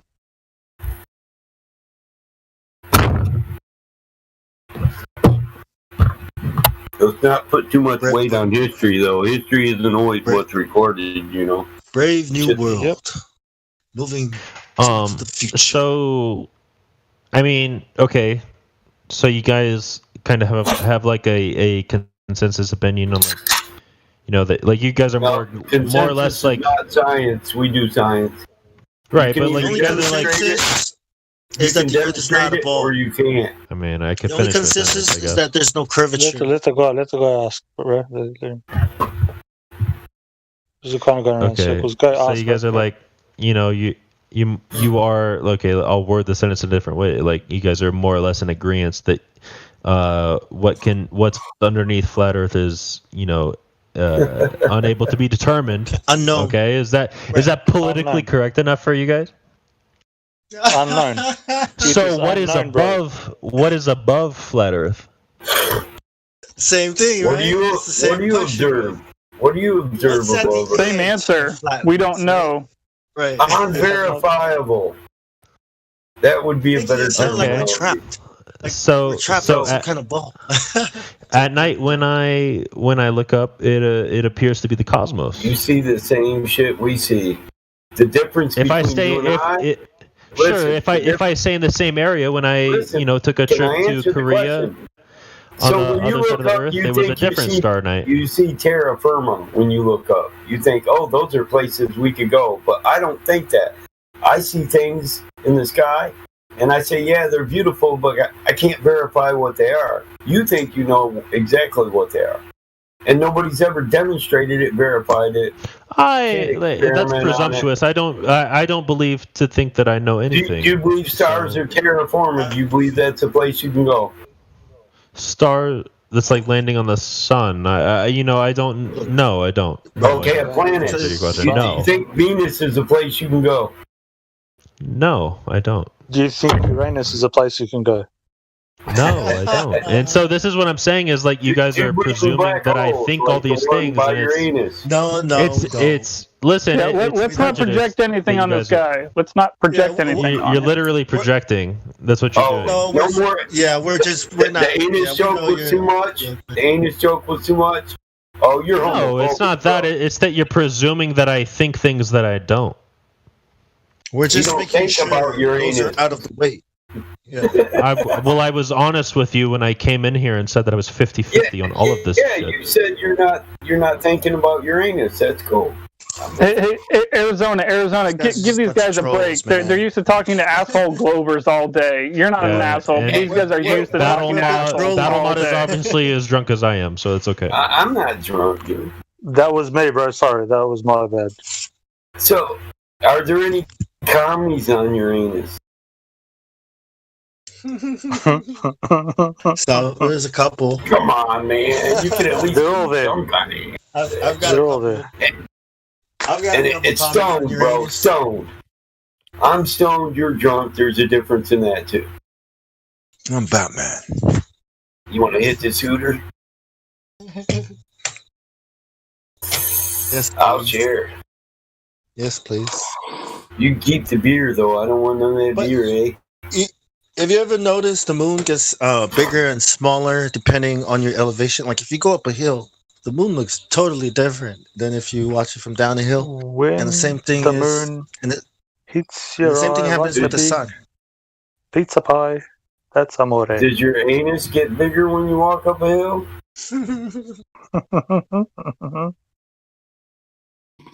It actually Yeah, gets you're no smaller. fun, dude. Yeah. And when it go down the hill, it disappears He bailed altogether. out. He bailed out. Look, he fell in that whole black hole behind your anus. The clinch. The clinch, the pinch. What do they call that place? The point of no return? The event. The void. And a black hole. The void. event horizon. The event. So to answer your question, like I don't think that the moon like increases in size depending on your diameter, doesn't it? According, I mean, at least according to like the globist or glober perspective, like it doesn't increase on like the tilt of the Earth on the axis or something like that. Okay, I've got a question for you. Who measured this 66.6 degree tilt? No, hold on. I don't even know what that is, so I have no idea. Let me get to the point I was trying to make, right? Is that things, right, in the sky, depending on how high or how low they are, will disappear. Okay, the lower they are, the quicker they will disappear as you walk away from it or drive away from them, right? But if they go a little bit higher, now you're going to see them again. But if this relationship is always the same, if you invert this, right? If you're higher, right, then you can see things a lot easier. But if you go farther away, I mean, not necessarily like up to a certain point, right? Like the human eye has its limits and things like that. Let me get right. Let me get this real quick. When you look at the moon at night, right? When you see the moon in front of clouds, only the clouds in front of the moon. In front of clouds.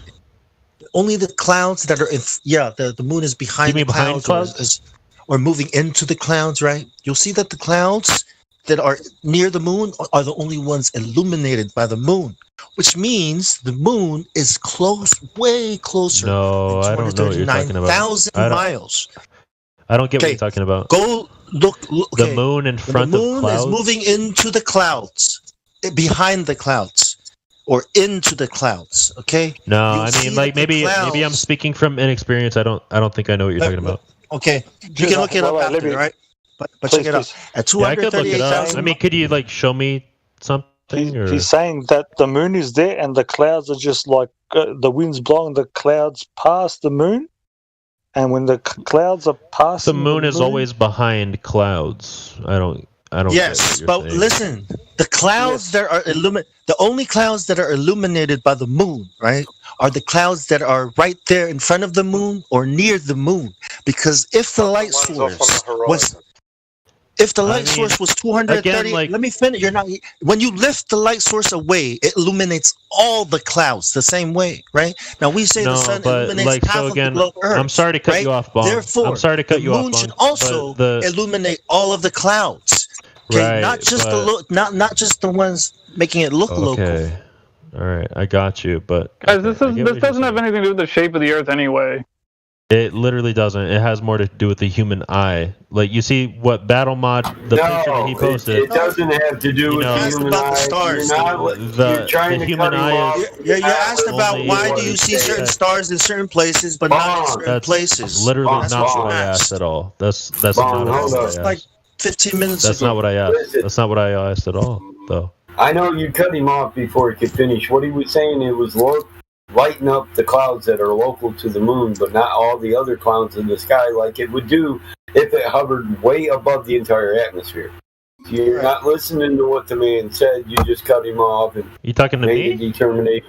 Yeah, you're displaying a little cognitive bias right now. Me? Go ahead, Battle Mod, you explain it, because there you go, some photos.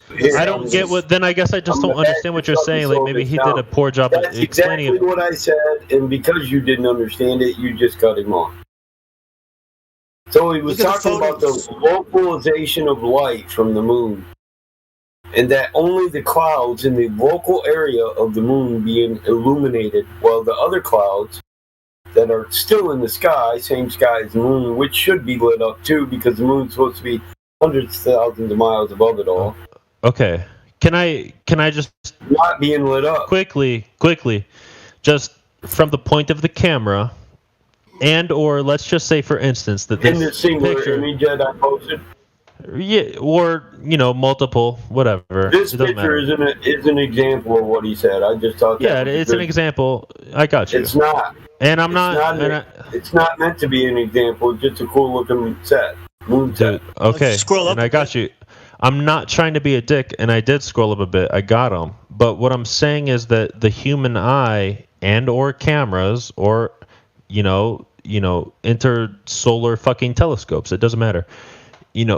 Light is only able to travel certain distances. Do you agree Yeah, it's to called that? attenuation. Yeah. It's called atmospheric attenuation to the point of extinction. I so got your you, premise that the light just goes extinct outside of the local area. Okay. Go ahead, So would the light in the center? You're not listening, huh? No. I keep trying to finish my point, and you guys keep interrupting. So that's interesting.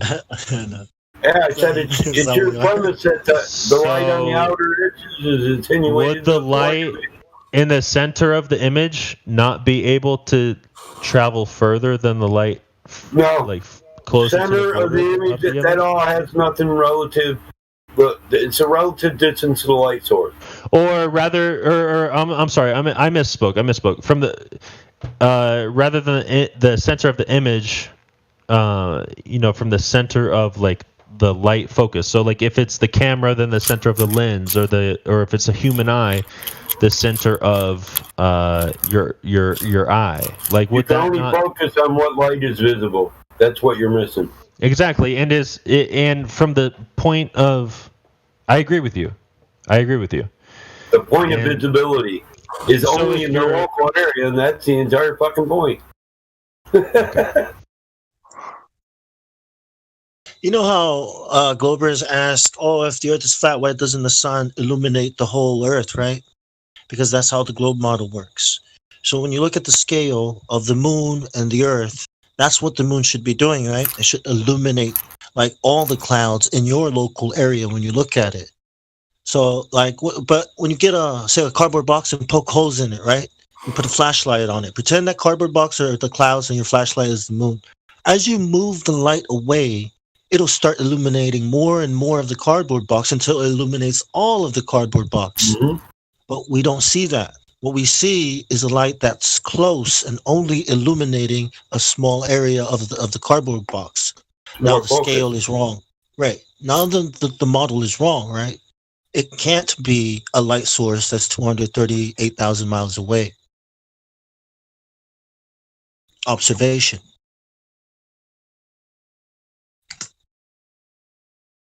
You can't even measure still that. beam to the observer. Who the F measured it? Like, how can you even measure that? It's oxymoronic. Mm-hmm. Has nothing to do with the observer. Everything to do with the available light that you can observe.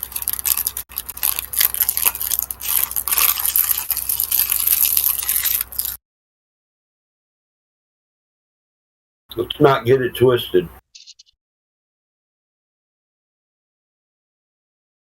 Man, that wasn't confusing, was it? Was that all right? If you were like 11, would you understand that explanation? My 16-year-old's nodding her head. Oh, yeah, cool. Hey. She's like, I got that.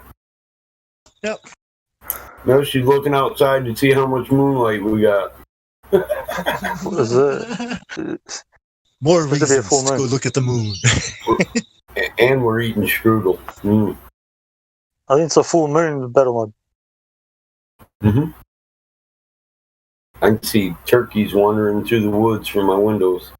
It's probably 120 yards to the hedgerow, the woodrow.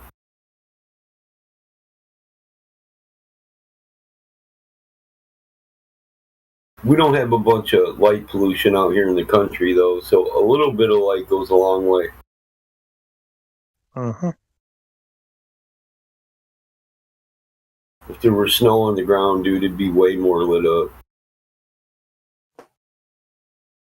I actually like full moons in the country in the winter. Because to me, it's like I'm nocturnal almost because it's like daylight. I can navigate through the woods in the full moon. Not a problem one. Sort of lights it up like sort of this like bluish tinge thing, like this silver blue.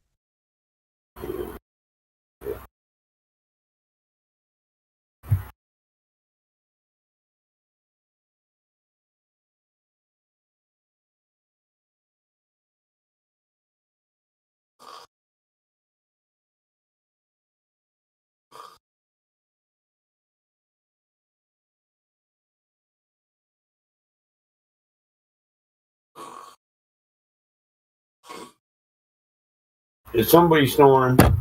Is somebody falling asleep or? Yeah, I just heard it too.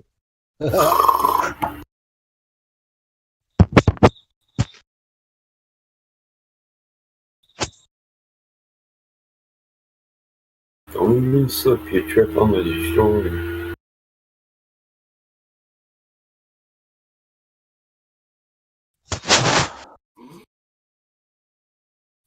My computer broke today. Bad day. What did you do?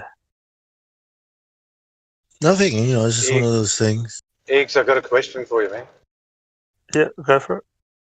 Mate, I've been spinning everyone out with that information about Macedonia and Greece has only been around since 1821. Everybody I tell just looks at me and their brain explodes. And then I start Googling Alexander of Macedon and everyone's like, huh? What? So, but Hercules. But when you look, it's like ancient Greece, modern Greece. Like they break it down into all these different eras of Greece. What is that all about, man? Give me some more information so I can dig further and take it further. So these are the people that install their culture. How do I? Yeah, their culture is their minions to infiltrate a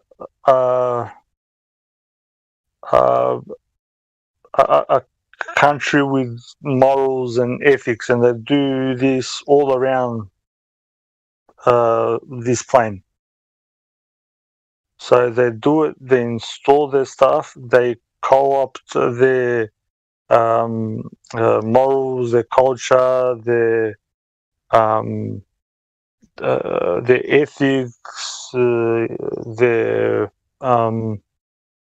science, and they go just say they pass it on to the other people that are no good, and they will resell it in another place, but just mangle it completely. and before you know it, after 2-3 generations, these guys have got control of the knowledge. They're giving out false info. They're taking land and doing dodgy stuff, and that civilization, the culture, the country, whatever you'd like to call it, starts to disintegrate and become like the parasite that's come into it. Yeah. So ancient, what's referred to in our books as ancient Greece? With I'm sure that's the Parthenon and all that carry on. Yeah, that's got nothing to do with them. That's what's referred to as ancient Greece. What you're saying is Greece. Greece has only been around for 150 years, 170 years.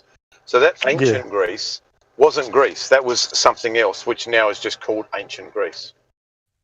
That was all Macedonia. If you look in the Bucharest Agreement, 1912, you'll see how Macedonia was sliced up into like 4 pieces. Yeah. Before that, the whole of Balkans was known as Macedonia, and you had like just little different tribes, a little bit different, but basically the same people living there, and doing all the right things. But then, so you mean like the Croatians, the Serbs, the Yugoslav, like that whole area was part of Macedonia as well? That was all Macedonia, is correct. So Macedonia was really quite a large. Was it a country? Is that what Macedonia was, or was it a region? What I was just trying to define the lines in my head.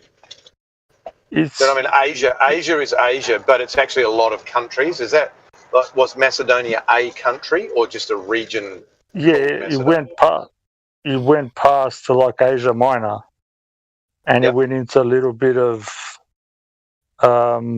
what is now the Middle East, like Anatolia and that.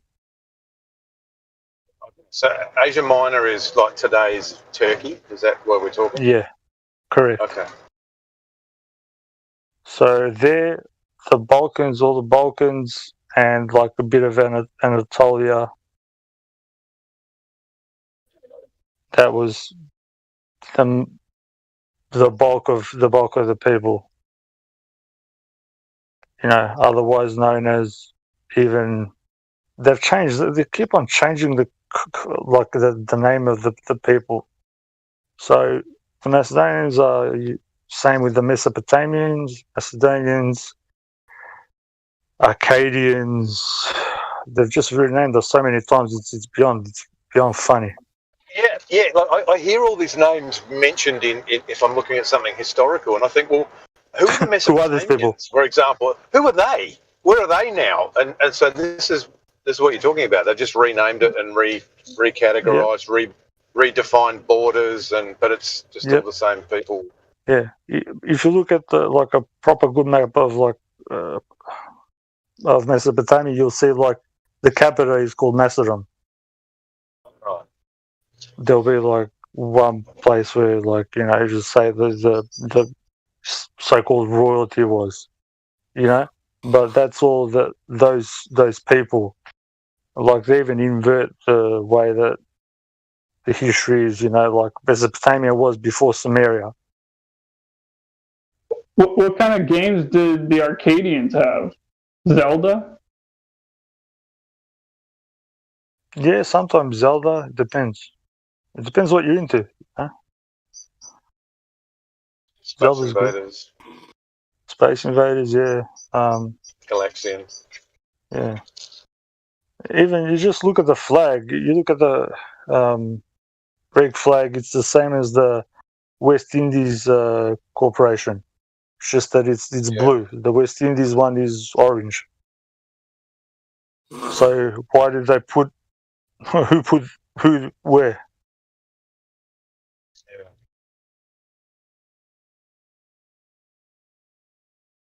So all this stuff about ancient Greece is there's no such thing as ancient Greece. Greece is a young country.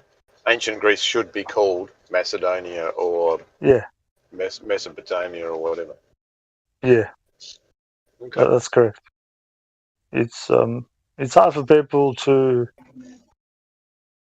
to comprehend. They did the same thing with that place that they call Bulgaria. It's another installed place.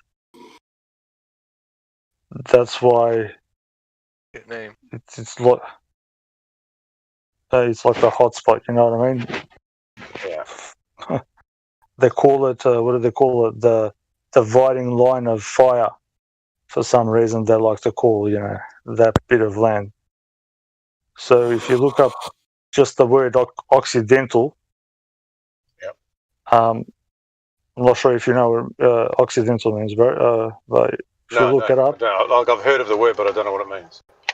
So Occidental, is original people from where they emanate from, and it's from the Balkans and North America, the two places, and then they go out. So yeah, it's every time there's something needed to be translated, they have to come to us because the so-called people that are Greek, they can't understand the so-called ancient Greek, whatever. It's cuneiform. So, then we've got cuneiform, we've got Demotic, we've got Latin, we've got the ancient Macedonian, the one from Stone and Rosetta. I don't know how much alphabets. We've got Cyrillic, Glottalic. We've invented for people to use so many alphabets and languages, whatever you want, to be able to trade and communicate better. But as these people do, they'll change the language. Like they did in the 1500s, they changed every single language around the world. They parsed and syntaxed it, so everybody went a bit dumb as they changed all the how to speak and how to write.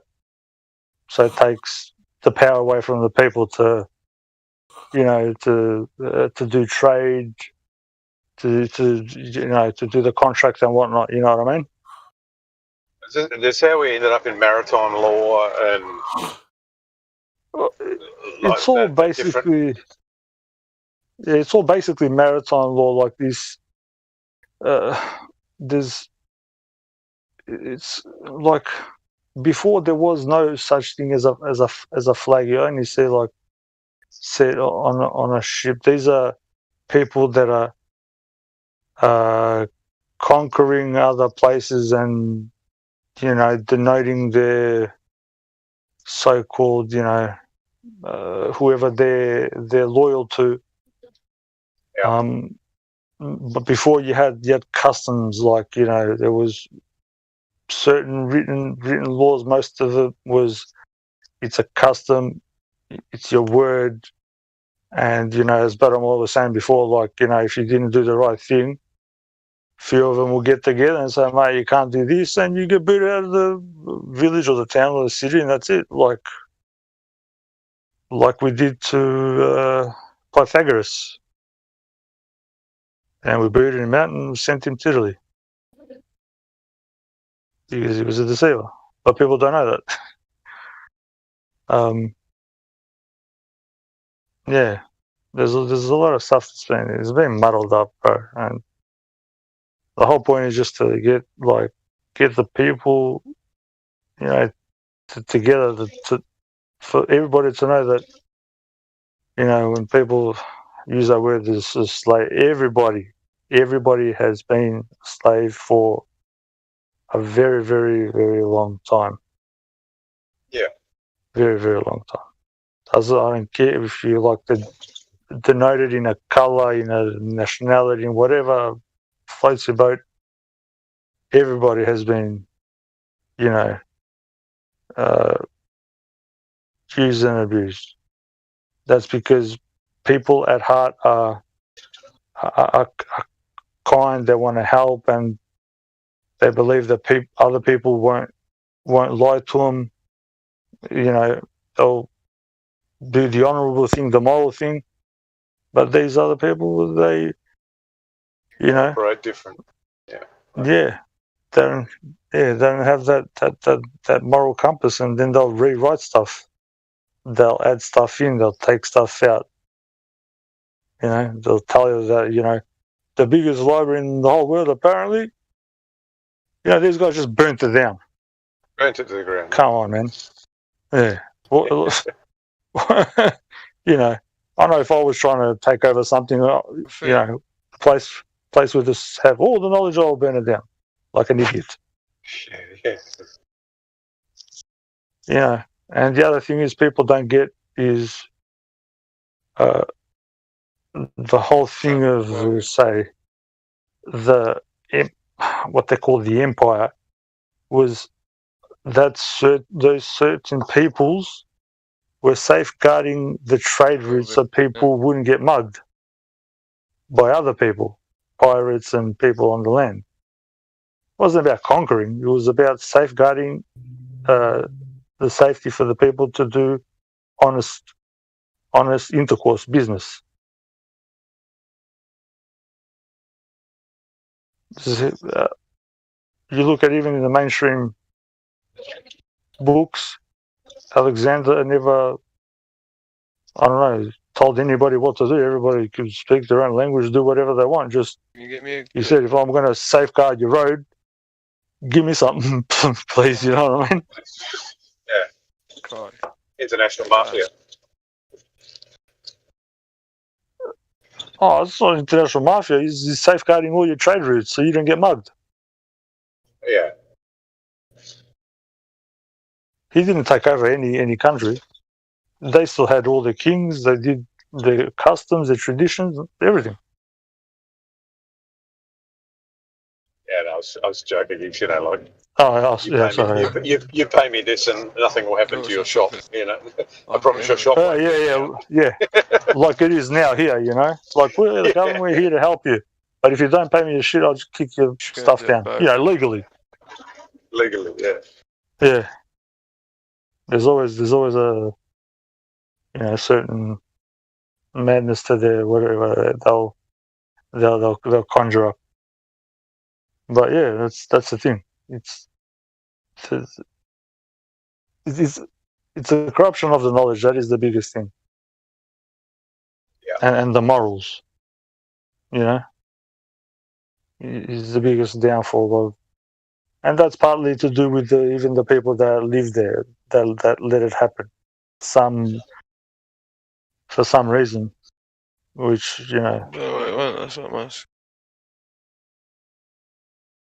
Gripped it? Crack feeling? In the bathroom. Maybe it's in the bathroom. That's correct. That's correct. He's crack feeling. Yeah, I think he's just woke up. I swear I took my fucking stuff off mute. Put myself on mute. Yeah, no, honestly. Yes. You should see that Gem Panda server, mate. Gem Panda server. They're like a bunch of Glovers over there. They're all a bunch of crackheads over there, mate. Trust me, bro. Gem's is toxic, man. That's a toxic. Oh, mate, I'm still fucking hot micing, for fuck's sake. Just a little, bro. Just a tad, bro. I was trying to warn you, but it's alright. Yeah. So, you'll see even in Arizona, they're like where the big, massive, what do you call them? It's like desert and stuff. You'll see like the same writing as on the Stone of Rosetta, like all over all over that stuff. It's all over there. They used to do trade. They were good, and they did all things fine. But yeah, there was certain people that just took the stuff and sat down, had to think about it. Paid some people, like said, whoever the informants are, because every time there was a war, if you look at ancient history, apparently these Greeks took every single side. The Egyptians with the, Persians and these people and that people. So there had to be a people that was just up for, doing whatever it is. And going here, going there, you pick up the knowledge and you weasel your way in and you go up into high enough places, you get to make some changes that aren't for the betterment of the people. And once you start twisting, you don't know where. Nobody climbs.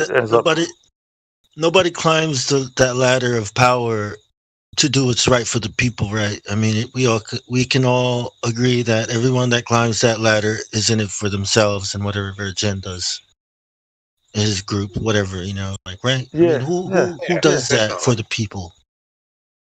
Well, from what I know, from even just what's been passed down to me personally, yeah, and even what's written properly, but even just what's passed down to me, is that everybody had everything in that place where I was. Everybody lived like a king. There was not a man or a woman without a house, without food, a little bit, cattle and whatnot. Nobody was left wanting, if you get what I mean. Yeah, because there is plenty for everybody. Yeah, and they knew this back then. They knew there was an abundance.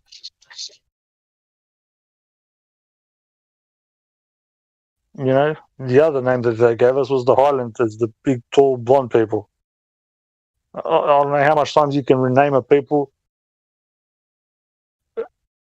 There has to be something about those people to be able to slap so many names on them to divorce them from a heritage or something. Do you get what I mean? I'm not sure if I'm making any sense. Like, well, I mean, go back into the Bible, Iggs, and you got, the Canaanites and the Jebusites and the Hittites and all these ites. Where are they? Who are they now? Like they were peoples or tribes or whatever. I think that just changed form today. They just changed form, but you know what I mean? But why? Yeah, so Masons. I'm Australian, man. I'm sure in 500 years, Australia will still be Australia, and they'll still be calling themselves Australians. Right, but these ites had certain practices that made them that society or that civilization who they were, right? Like what they practiced, and today, those I think they went underground. Now they're the secret societies practices. Maybe even the Pope reminds me of those ites. Yeah. Well, even Christianity was a secret society. It was called the Open and Friendly Secret Christian Society, but it wasn't open nor friendly. But that's like the a whole Holy Roman Catholic Church was neither holy nor Roman. It was filled with holes, and it was Roman all over the world. Yeah, that's right. Yeah, but that's the thing. Even those people are. It's going to sound controversial. Are misrepresented and were infiltrated because they come from the same people. Other little bits and pieces coming in to make this harmony, and again, then some people from one side will give in and say, you know what, F this, I want to be, King Kong, stuff it, I'll go against my own kind, I'm going to join up with these, people, promise them the world, and then take over. And then you install like a big thing, like you take, just say, where, it even says in the Bible when Paul had the vision of a woman named Lydia, and she said to him, come to Macedon because our people the children of the light, need your help to install God's law again. So Paul goes to Macedonia, doesn't go to Greece.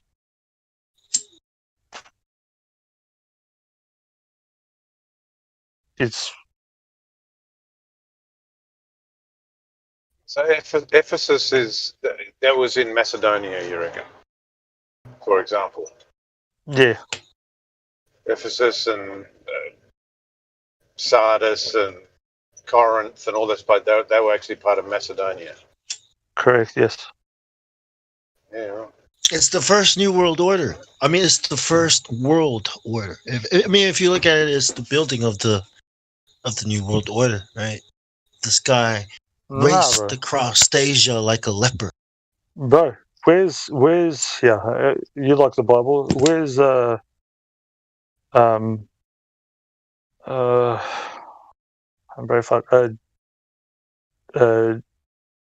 Jacob, where did he go?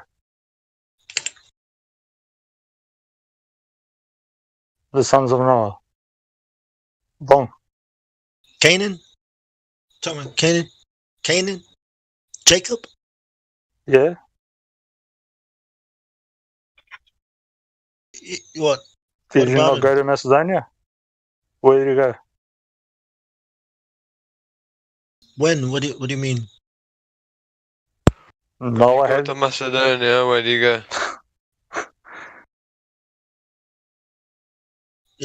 I don't get the question. Joseph, which lineage from the Bible was where? So you got Joseph, right?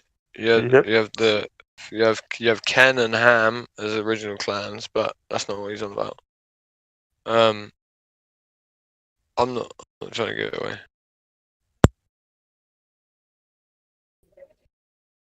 I'm just gonna sit here and pretend that I know the answer when I don't. So you got Joseph, and you've got Jacob, and all this. They all ended stuff. up in Egypt, didn't they? Joseph's The brothers. screaming sons of Jacob, Jacob.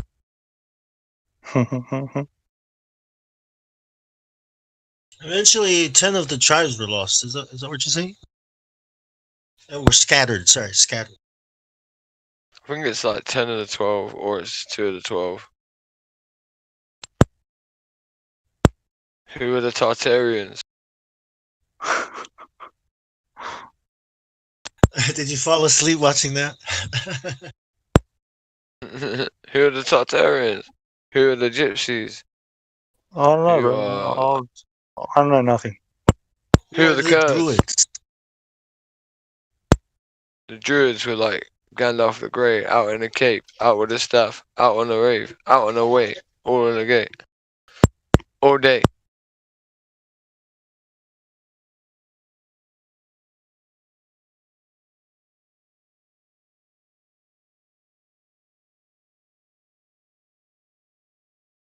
Where did Noah land? Yeah, where did he land? Who knows? Oh, no, if you go by... Yeah, where did he land? Where did he leave? Ararat. Mm-hmm. He left Africa and ended up in the Middle East. Noah? I don't know, mate. I'm asking you, really. Oh, just Ararat, yeah. Sound like you confused the Exodus with Noah. Yeah. So you're saying Moses. So you're saying Moses left Africa. They said Egypt, which is actually African territory. Correct. And then ended up in the Middle East, which would still be, by their world maps, African territory.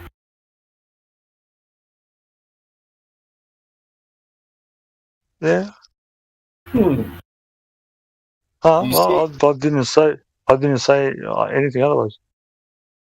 No, that's what Crack was saying. Did you see that book I posted? The First World Order, the global paths of the ancient ones. Yep. That's why I said Occidental. We did trade, bro. fair trade. I don't know how it all got stiff. Yeah, but so it was an exodus, but they exited still to an area that was owned by the territory, right? Africa to Africa, not Egypt to Middle East. So cool. Yeah, it's so cool how Moses was a prince of Egypt, and then Joseph was a prince of Egypt. Like their education, how God armed them with the knowledge they needed to be the leaders that they became. You know, it's so. Yeah. And the path that they had to take to get there. But Moses had a lisp, a speech impediment, so he needed Aaron. And Joseph was betrayed by his brothers. You know. Aaron threw down the staff. Joseph was not Moses. Prime Minister. Not Moses. He wasn't really a prince. Aaron threw the staff. Right, but I'm saying the level of education that God provided for them. You know what I mean? Is like leader is for the leaders. To lead a nation or to install his man where he now lives. You're sounding like Illuminati. Divine right to education. I mean, the kind of, how much people would pay for that kind of education that, to be educated on matters of be true of heart and strong of will. Like a king. Yes. Rulers. It's all, man. That's what Jesus says you're going to be a ruler. So he's training you now. The Creator gave me the fields for the blankets, the pines for shelter, the rivers and woods for food. To be true of heart and pure of will, strong in every step I take, fearless in every action, is all a man need to be a master of his own reality. Know ye not that you will judge angels? So how much more should you be able to judge these matters amongst yourselves? So don't take your brother to the court, settle it. You know how to. You're a judge. Oh. We all should be righteous judges. Yes. Judge righteous. Yes. See? And that's but what we hear today, what are we here for the most? If our rulers say, Why should we not? They want the best for us. Our rulers, children tell us that. I'm like, kid, what ruler? You're not even. I got 14-year-olds to argue that crap with me. Kid, you're not even a citizen. You can't vote. Shut up. Unless your parents are going to send you here for a month to learn about true political systems and authority. They're pure, man. Comes from a pure place. God bless them. Oh, the eggshells, isn't it? Yeah, they know not what they do. My kid argue that shit. Crawling on eggshells. What's up, man? My dad says they're not our rulers, and his rifle will prove it so. Even a God King can bleed. There's a fixing for everybody. Mm-hmm. For every ailment, there's a cure on God's green earth. Yep. But that's exactly the literal translation that we have is from Yeah, but God knows when. They fear the cure and worship the ailment.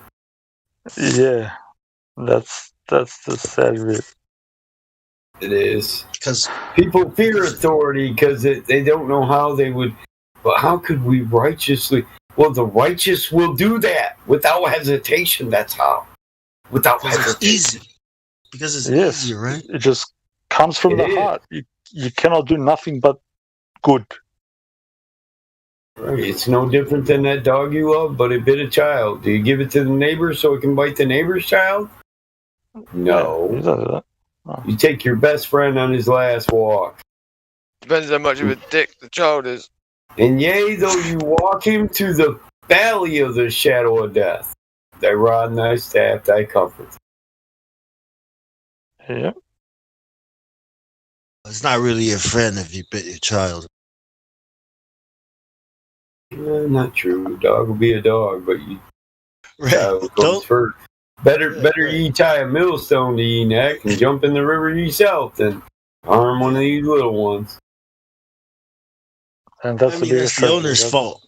I'll carve you a millstone. I'll carve you a millstone if the damn boulder isn't good enough. And if you ain't got the heart to do it, I'll do it for you. Because the wage of sin is death.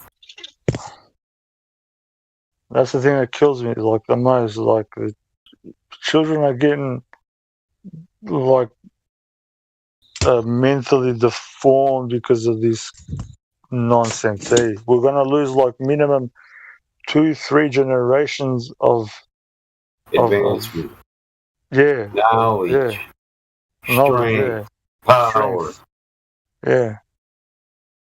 Like this. Yeah, you know what I'm talking. Well, the evil at heart, they gather the children around them so they'll listen to their evil words and be manipulated because they know that'll make them strong and that'll make us weak. Weak in all our generations, they've made us. Their wish is not prosperity or peace. Yeah. Dude, listen. Success, true success is happiness. That's all I will say. Yeah, a sound happiness mind, is a choice. A sound mind and spirit, and yeah. Yeah, bro. Fuck me, I wish I had one of them in a minute.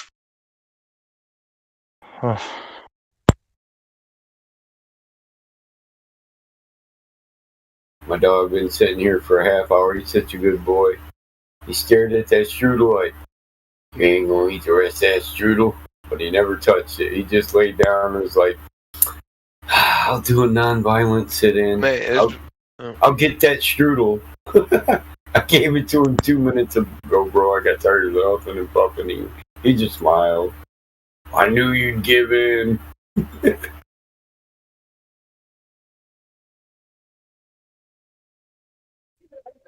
He's got my demeanor. Yeah, strudel? No, the dog. Strudel? Strudel, yes. Cherry cheesecake.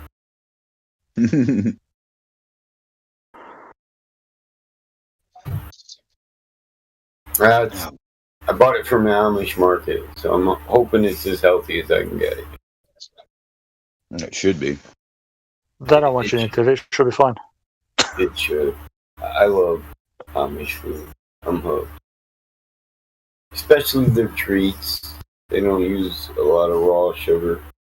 In most instances, they won't use it at all. They don't have to. 90% of it doesn't have any of that in it.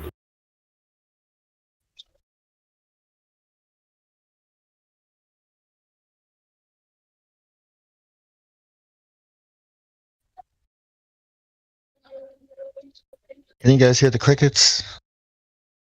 No. So I just went into like a mental thinking mode of like, we should not be at this point, and we should not be at this point.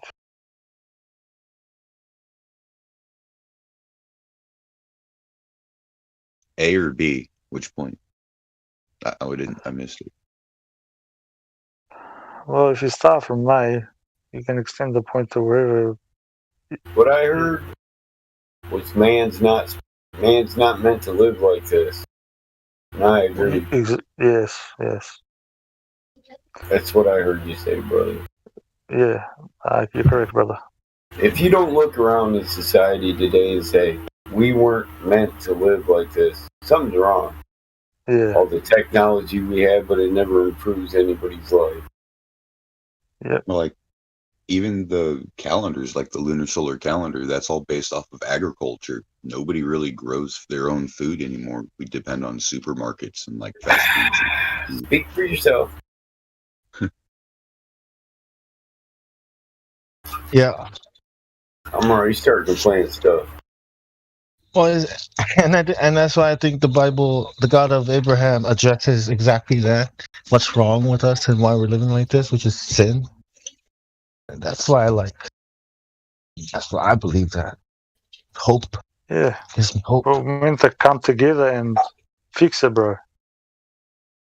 I got some panhead squash going. Ooh. You gotta bake it. You gotta bake that stuff. Yeah. I like and squash. It's good. Yeah. Especially acorn squash. Yeah. My sister bakes it better than I do. I won't admit too many people can outcook me, but my sister can when it comes to food. I like to say So you're the chef. Chefus Supremus. Yep. But yeah. You know what? Okay. There's some things I can't fuck with when it compared to the relative to my sister. I think you're gonna win our pig cooking contest, so I'll just forfeit now. You win. I've roasted quite a few yearlings in my years. Quite a few. Oh yeah. Yeah. I have a skew dedicated to it. It was a 50-gallon drum. Now it's a barbecue. Dedicated just to the roast. I just heat up rocks in the ground and then just chuck it in and cover it up and open it up in an hour. I wanted to try that once. I've seen it on TV and the falls off the bone, bro. It is crispy skin. Falls off the bone in an hour? When I see in an hour, they had a bonfire, and then they they wrapped the pig in aluminum foil, put it on the coals from the bonfire, and then bury it. So it's kind of like a pressure cooker. Yes. So it cooks fast. Right? Yes, and then you stuff inside the pig with mango leaves, right? Stuff inside, and then you cover it with certain kinds of leaves, layerings as you come up. You know, different layers: banana leaves, giant taro leaves. Breadfruit leaves. It sounds good. And all these leaves give it flavor. How much would it cost to get the hot tub?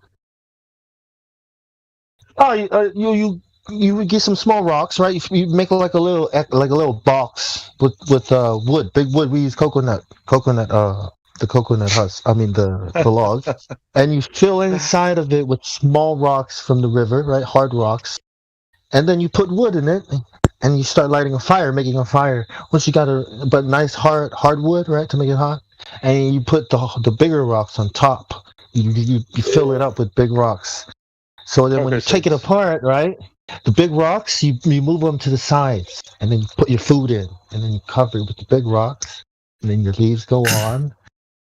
And you can even do it underground if you want. If you've got like 2-3 pigs, like a lot. What are we trading in? Cocoa seeds, was it? Or cocoa beans? Cocoa beans. Beans. Fuck, I keep on saying seeds for. Beans. Fuck. Coffee beans. You're making me think about cooking myself with some hot rocks and water. Like a nice hot tub. Oh man, a hot tub would be so good right now. Just drop those rocks in your tub, in your little wherever. I'm gonna go take a hot shower right now.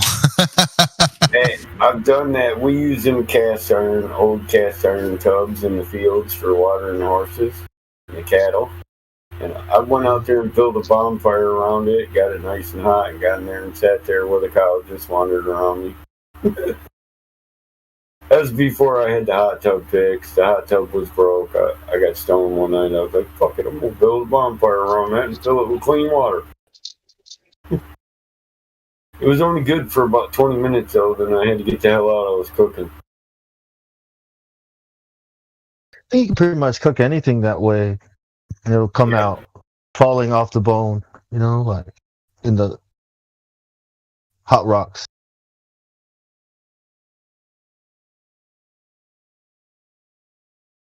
Did you throw in a pack of noodles afterwards? Pack of noodles. Oh, we didn't have no boiled eggs or no noodles on that day, damn it. Yeah. There's breadfruit and taro. That's like your carbs. Then there's green bananas and there's fish. Aren't they called plantains? Everything goes in there. Fish with coconut cream, onion, salt, pepper. It's the best.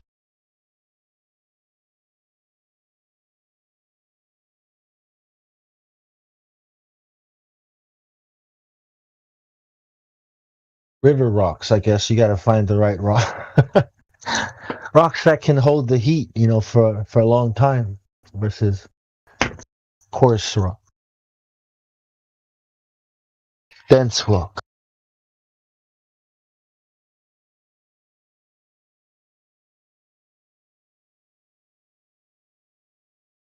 Did you say taro? Taro, Taro is like it's a like this thing right here? It's a tube. Mm-hmm. Yes, it's a taro. This taro in the South Pacific, it has blight, and in any place where the taro is still good and safe, Fiji. There's a blight, like before the. What's up? My wheat has started to fruit, and the taro has been in the ground for a while. I'm thinking it should be about time to harvest. Oh, is that your taro? Oh, well, cool. Oh, 6 months, 6 to 9 months. The Japanese. Yep. Yeah. My grandma got impatient, and she wanted me to get it up. She calls it jagaimo. That's like a sweet potato. Yep. Usually you should get some growing up from the sides after, and then those are the ones you can pull apart and regrow. And after when you cut it, you can regrow the cutting. So when you cut the bottom off, just flick it off, right? And then take off leaves and then regrow that. Just put it right back in the ground. Or cook it. Right on, thank you. You cook that shit. What are you talking about? Bake it You know what? I'm talking about. I'm talking about the equator here. I'm talking about the tropics. My bad. I don't know the conditions you have there. You might have to build put some butter on it. Yeah, you might have to make a little. Yeah, like a little greenhouse as a nursery for them or something. Because put some butter on it. Plants. My guy. Well, taro and coconut milk. Yeah. It's like slimy potatoes. It's got a different texture. Yeah. So we put it in miso soup. Yep. I like. Well, the way you cook it is you got to get rid of that slime, right? So the way you do it is you got to boil the water first, and then drop it in. And you try not to get it wet or bake it. The idea is to get rid of the slime. That's bad for you. Yeah, because it'll give you gout. Yeah. Yeah. And see, my grandma she's complaining. She goes, I got gout. And I go, you need to boil those damn jagaimos better. Fix it up. Yeah, bro, you got to prepare it properly. That's why you got to get rid of the skin properly. Then you have to get rid of that slimy bit, and then the coconut actually that thing causes gout. So just if you boil it, after you boil it, empty the water, and then coconut milk and water and salt. You can just put it in there and let that boil, and it's good to go. Nice. Or you could bake it. Yeah, but that's a bit dry, Yeah. What about are the leaves edible? Because you were saying taro leaf. Yes. So they are edible. Yeah. It's usually something the one that comes from the middle. The first the new leaf. That's the one that you're supposed to use. So what you do is you take that leaf. You take a couple of them, 3 or 4. Put them together, and you pour the coconut milk into it. Try to cup it, boil, cook it, have it with the taro. Okay, now here's the other thing. I heard it's like spinach. Coconut oil is better to use to brush your teeth than anything else, because it even kills candidus. Yeah, coconut oil is really good for your skin. We use it for all kinds of stuff. We make coconut oil, but I don't think we process it properly. It still kind of has that smell, but I'm sure you can do it better. Yeah. See, get what a I do. press. Some people would make take butter to make the hash butter or whatnot for their cannabis cookies. I use coconut oil. It's cleaner. Yeah. Plus vegan. Yep. Plus fortitude. I use beef tallow. It's cleaner and not vegan. It's kind of hard to get it. Like unless you have a butcher that you can get it from, the kidney fat. So many good food that we can eat that we don't know about. Like rose hips, for instance, for vitamin C.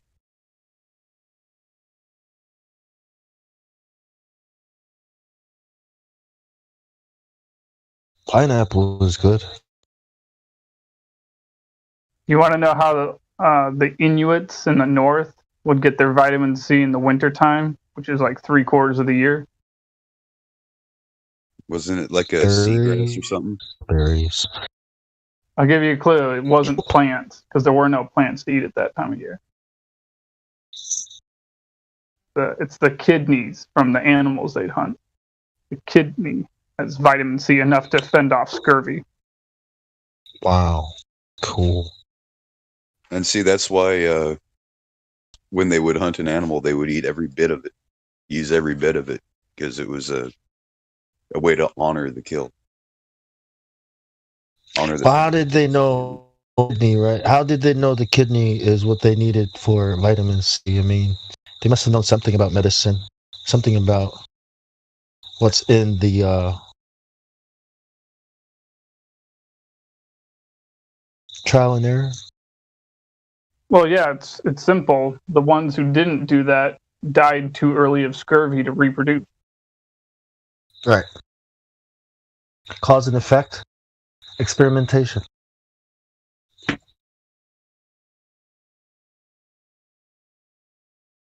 You either adapt or you don't adapt.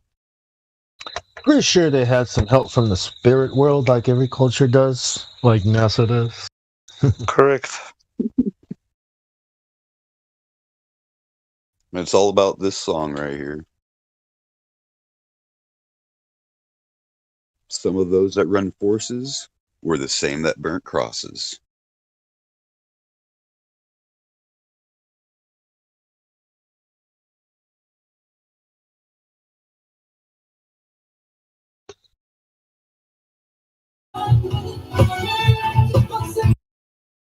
Because they buried the past.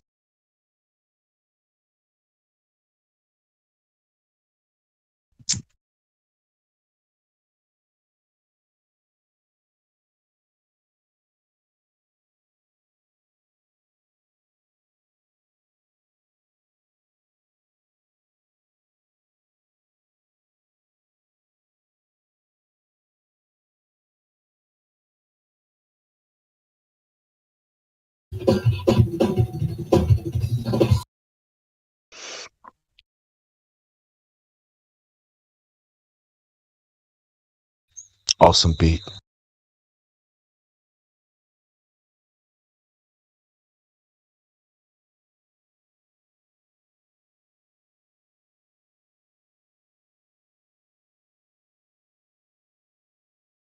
American musicians also get that, help from the other side. What to say, what's right, Nothing gets done on this side without the other side. Hey. The metaphysical, the spiritual, the conscious, that dimension hopper. Go to sleep. Go to sleep. Wake up. Take some drugs. Go to sleep. That grain must be good, bro.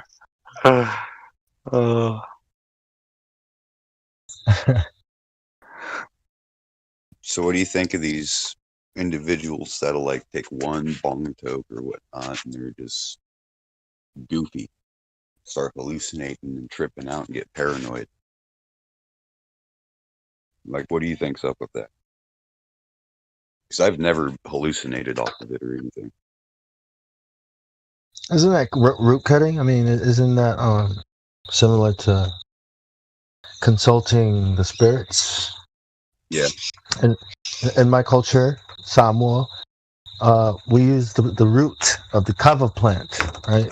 It's a mysterious plant, right? But what it does everybody, it relaxes you, and it's almost like you're high or drunk, but you're not. You know, you're full, it relaxes and cause. But you pour out libations to the gods. You're basically asking the gods to come and counsel with us. You know, during the council or a meeting or guests when they're arriving, we greet them with the ceremony, the kava ceremony, Kava. Fijians drink it. I think it comes from New Guinea, the root. And that's how I knew that what we were practicing was actually, Samo. I knew that we were practicing something, consulting spirits. But they still practice it. And they're Christian, you know, they go to church every day and they practice their culture and they think they're doing. Well, because they think God's sorcery is not root cutting. They think sorcery is not taking drugs. They think sorcery is something else. Well, it's the connection to the spirit world and in our culture, right? It's how we so in the place of where the king used to sit, now the pastor sits there. You know what I mean? But they still practice it, and they just replaced the God with the Christian God. But it may as well be a statue of Jesus or something like, you know, something like that. But it's crazy. Imagine telling them the earth is flat. Bro, how can a plant be like bad? Well, it's not the plant. It's the utilizing of it, right? It's the intention behind it to contact a higher power. And this is where all cultures come from. It all comes from their belief in a higher power or a god or their cosmology and where they came from. So so these traditions and these methods or these practices is done to, you know, some people, they want to get high before they get creative. You know, some musicians want to get high before they, you know, they're trying to change they're trying to contact. They're trying to put themselves in a place where they can commune with some kind of spirit, right? That's what you do, right? You're calling on your muse, right? You're sitting there, you're playing, and you're letting your, I don't know, it's a spiritual There's a reason process. why they call it getting high, right? Yeah, yeah.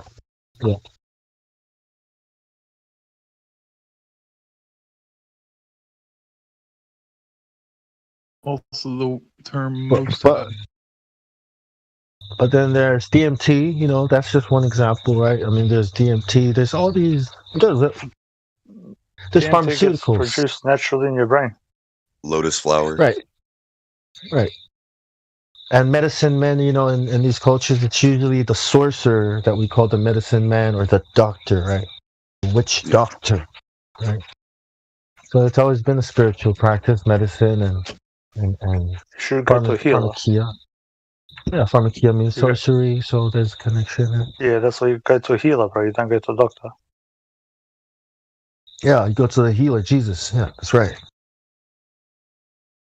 And it was supposed to be connecting to your soul to the to divinity. That's what the whole thing was about, the spiritual healing, so that the Creator can heal.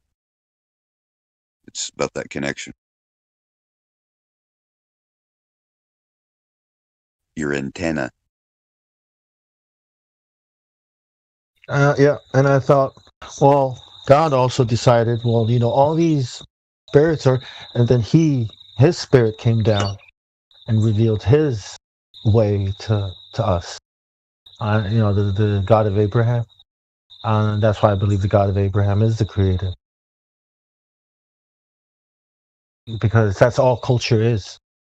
Because I asked, why should I not practice my culture and then practice a culture from across the world from some Jews? Like, that doesn't make sense. But when I looked at what culture really was, it comes from cosmology. If there is a God, right? If there is a God, which God would I agree with?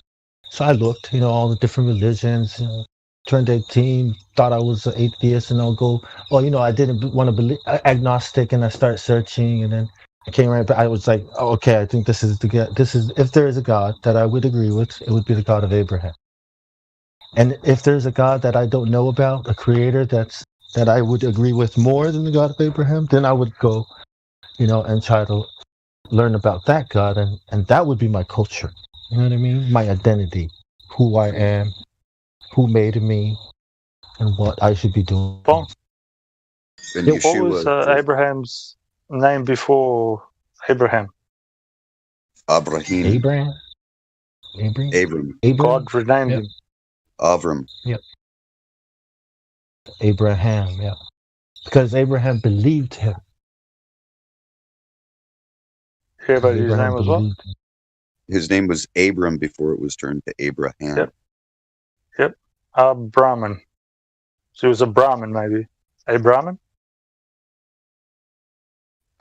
Possibly. I know one of these spiritual temples, the world spiritual temple that everybody goes to and pays homage to, used to be a temple to Shiva. It's there in Saudi Arabia. And CERN? Yeah. That's a temple to Shiva. Masonic lodges are temples. Yeah, and what do you do at temples? You worship a deity. Your body is a temple, and what is it? It houses your spirit. So a temple is like a portal or a gateway to the spirit world. We have that part on our head called what? A temple? Yep. So Solomon's temple, what's that? Solomon's temple was a place built out of stone for sacrifice. But when Yeshua died on the cross, he tore that temple down and in 3 days put it in the heart of man. So that literally means you are the temple. God resides in you, in me, in us. It's how God came down to that stone. Yeah. So I don't know about that. I was like, if God was going to come down and meet us, we're all going to die. So he prepared a way for him to do that, and that's what the tabernacle was. And he told Moses, be careful that you follow every single thing, every single measurement, because it's a copy of what's in heaven, right? So if God was to come down, he would have to come down to a space that has been made holy for him to come down. And that's what the Holy of Holies was, where the Ark was. And in order for... The Holy of Holies was set apart from the rest, right? Right. And the only person that could go in there is a special high priest who has been ceremonially clean. And they usually have to tie a rope around his stomach, because if he's not ceremonially clean, he might drop dead in there, so they can pull him out. So this is a space, right, that's divided by a curtain. There's a curtain, so you can't go in. And that's where God's, God would come down and his presence would be in there. And Moses, also communed with God in there. So it's a place where God comes down to be with his people. That's what Solomon's temple was. But he told Solomon, but look, Solomon, if you disobey me, this temple is nothing. And he went through details like... Right. He broke every single law and statute there ever was. Yeah. He said, the temple doesn't mean anything to God. What is important to God is the heart of the person, of the man. You know what I mean? So if our bodies are a temple... Better to be obedient than to sacrifice. Yes. Yeah, but in the book, I don't think there was a law like that he didn't break.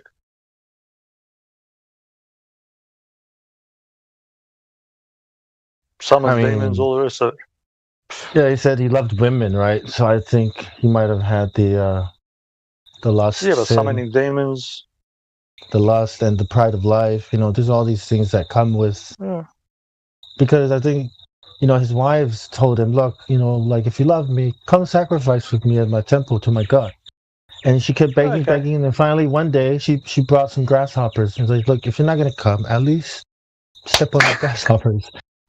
And when he did that, God saw it as treason, rebellion. And then God's spirit left him, So And then depravity only comes after that, just like Saul. What happened to Saul? And I think he repented, right? But that's between him and God. It was too late. Yeah. Like Solomon, it's in three different languages how to say the name of the sun. Sol on.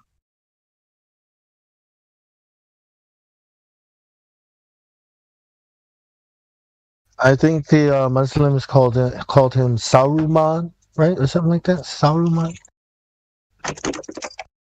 almost like Suraman. Suleimani. Yeah, Suleiman. Yeah. Suleiman. That's where the magic carpet comes from, right? Oh, that's so crazy. Yeah, there's a lot of it's layers upon layers upon layers that every time you read it, you'll pick up something. That's the greatness of that book there. I mean, Bob Lazar said that these craft that he was back engineering and working on were found in archaeological digs. What? But they were buried. Yeah, they were in archaeological digs, so that means either like maybe before the flood or even after. Like there is a report that was out where in Afghanistan these soldiers went into a cave to try to find insurgents, and they ended up finding like cuneiform written all over the place, and there was a cave that went, or inside the cave there was a tunnel that went down. So they went to check out the cave to see if there's any weapon stashes in there, clear it, right? And 2 special forces soldiers rappelled down, and before they hit the bottom, they disappeared. Said it went into a time well. And then they went down there and they found a huge vamana, and it said property of Nimrod. The cuneiform was translated to. Property of who? Nimrod. Is it real? It's funny because they use that word sometimes to describe like a silly person. An idiot, yeah. You're a fucking Nimrod, aren't you? Yep. That means rebellious one. Interesting. Yeah. I don't know. Nimrod.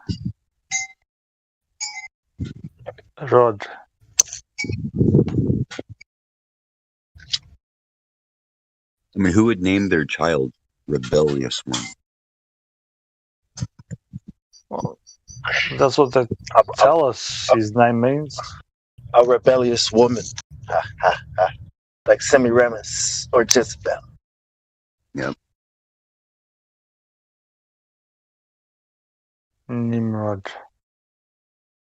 And I guess when Nimrod set up the golden image, he put it in a grove and he put a wall around it. And he told the world, paradise is here. I rebuilt Eden. Come and worship the golden image.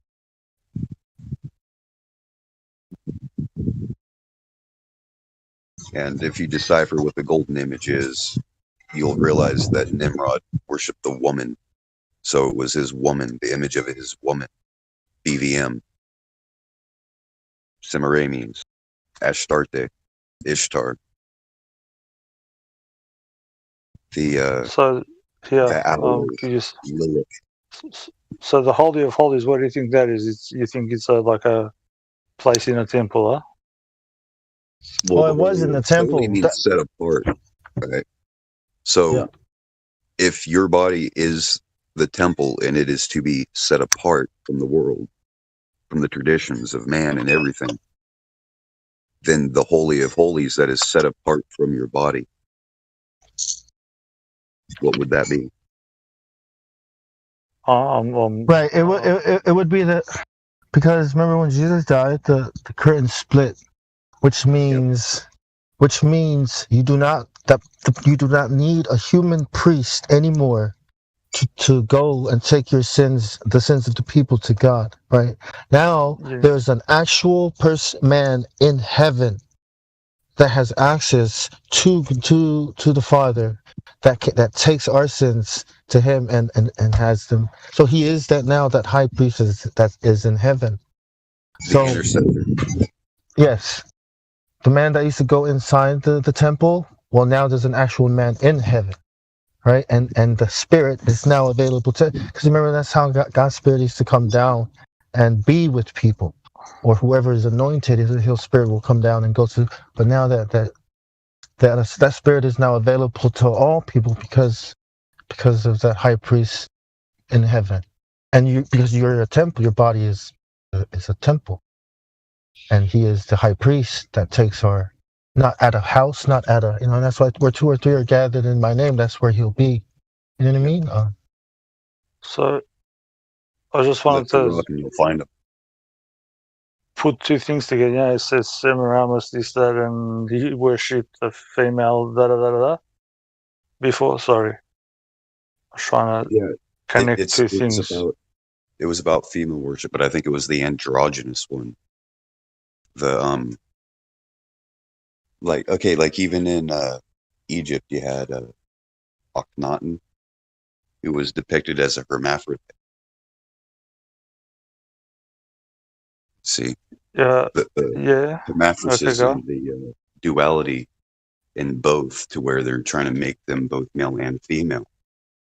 That's Lucifer, the devil. Yeah, you can say it like that. It's literally the image that they worshipped in Babel, which we call Babel.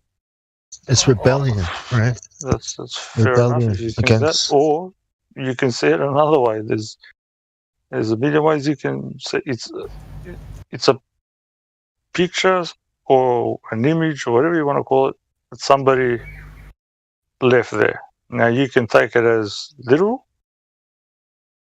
or you can take it as something that somebody tried to convey, something else maybe. For somebody to be balanced, you can't just be an aggressive idiot. You have to be loving and caring. So hence, maybe that's why they would draw or depict a male and a female on that one man or woman. Saying that, just say if it's a female, she will protect and care for a family, till she dies like a man, but she's loving like a woman too. This is sometimes what I thought, just to open up just a little bit, just something to think about. Same when they say the Holy of Holies, they've got a few other meanings in the esoteric schools. When they say from Moses entering the Holy of Holies, that means same, the female sexual organ. Do not desecrate it. So it means don't just get your rocks off and pull out and see you later. It means love your wife, protect her, treat her nice. And see, today we even have an androgynous figure too. The goat of Mendez, the Baphomet character, it's androgynous. Yeah. Can be both male and female. Yeah, but it's got a goat. It's got a head of a goat.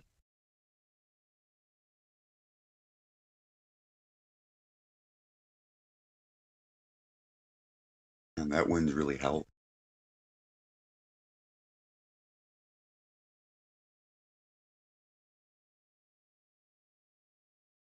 There's a torch on the goat's head, though.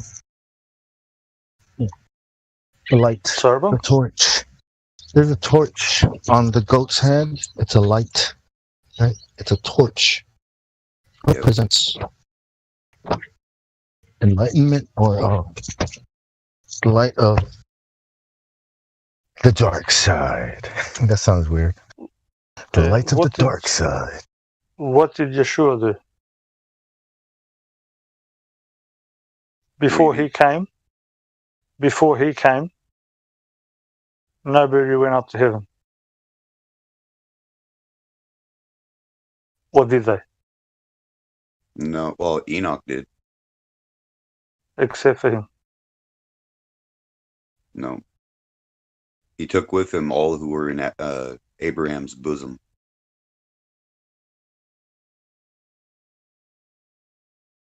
So would that be the whole hapazo that everybody's talking about? Sorry? The hapazo that everybody's talking about? The rapture?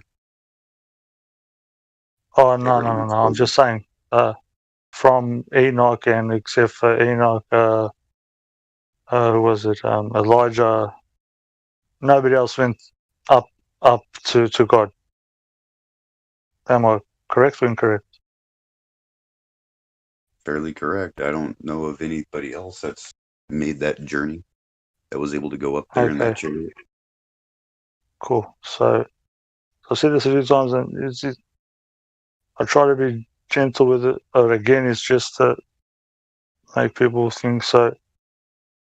So then, for a period of a while, there was all the souls were in form of hell, torture.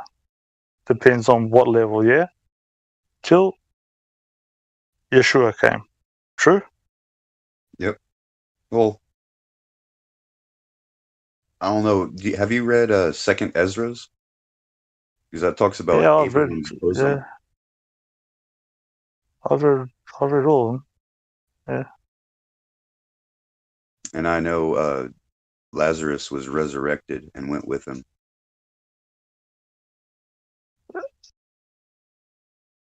Bar from a few people. I get stuck on, a few people, but yeah. What about the rest? The rest? Like the 99.999% of other people? Left behind? Go to the other side, where it's really hot. Yep. Where the rich guy went. So then Yeshua comes. He fulfills the promise. So then what do you think happens then?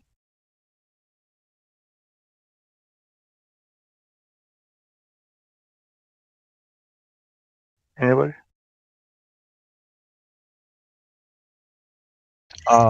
We get our new bodies. We get new bodies. New awesome bodies. You're Superman. No, but if everybody's stuck in hell with the demons and shit,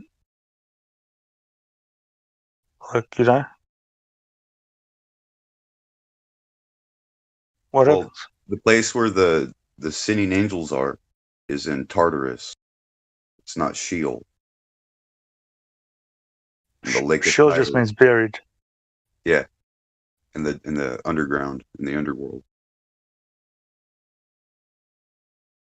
So if everybody's there, all the souls are there, 99% of mankind, I suppose somebody would have to go get them. True? Yeah. So then Jesus has to go. He went and down. Yep. So he'd go down with a torch, wouldn't he? Because he's the light bringer.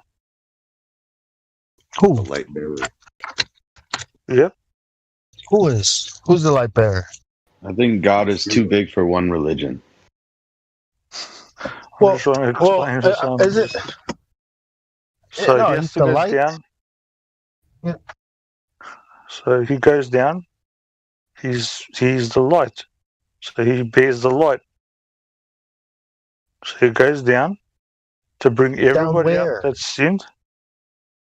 I just said it before, in Sheol, hell, whatever you want to name it. Under the earth. It's only like, five people went to heaven. His spirit was not there, right? But his body was in the tomb. So his spirit went somewhere, right? And he said to the guy on the cross, "Today you will be with me in paradise." Yeah. Right? No, he said that? I'm not debating that, bro. We passed that. We said Oh. those people that went up, cool. Now there's like all me, you, and everybody else, we're stuck down there, yeah? So somebody needs to get us. Down there where? What do you mean? If we're dead, you mean? If we were dead? Yep, and we're like in hell, just say. I don't think you go to hell. If you believe in Jesus, I mean, if you're a believer, right, a follower, I don't think you go there. Yeah. No, I'm just trying to expand on a point that people miss out on. So before Yeshua came, nobody could go up to heaven. There was only like 5 people or whatever that went up there, yeah? So there's all these souls down there. So he has to, after his death, he has to go down, fight off the demons, and it's all dark, so he's the light bearer. Also, I don't think that's how. I don't think that's how it works.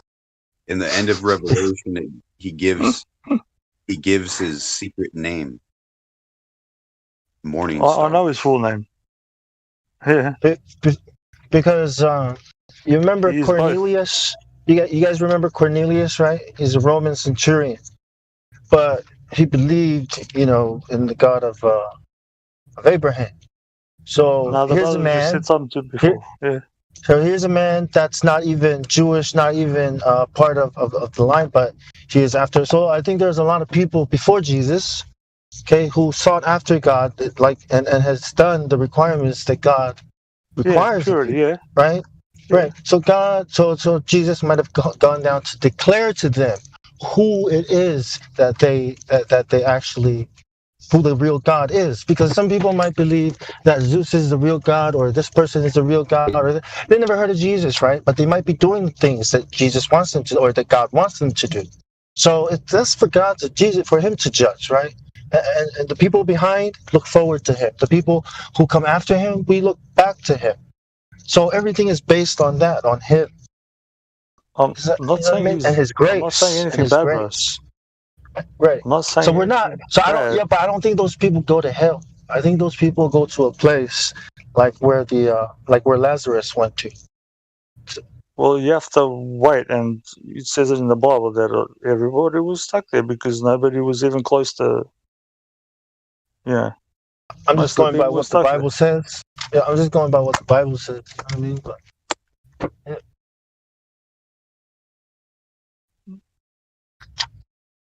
So he's the one that goes down there, pulls them up. He's the light bearer and brings them up to God. No, those people will come. Will rise first. I think Paul says, that those who are dead in Christ will rise first.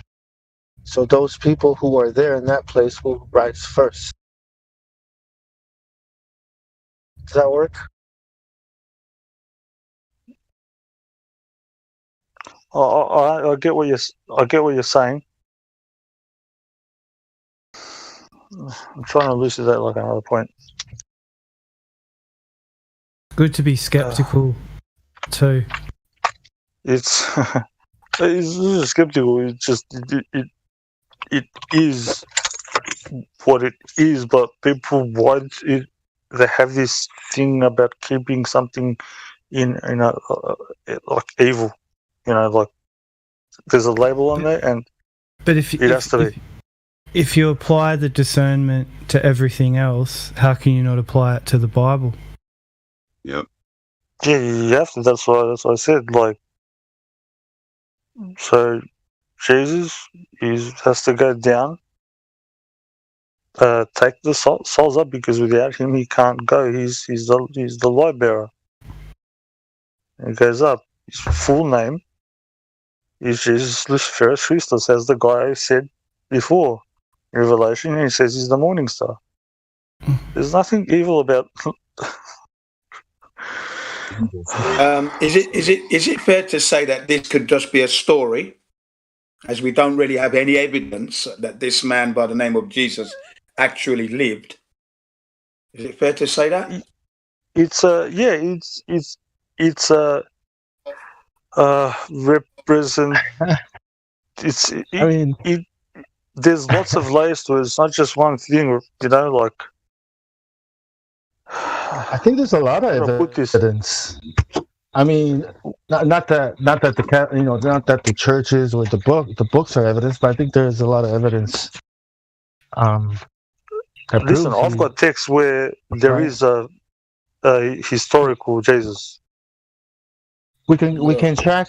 See, we can go. The evidence is this: the Roman Catholic Church. That's the evidence. Wow. Well, here's the other thing.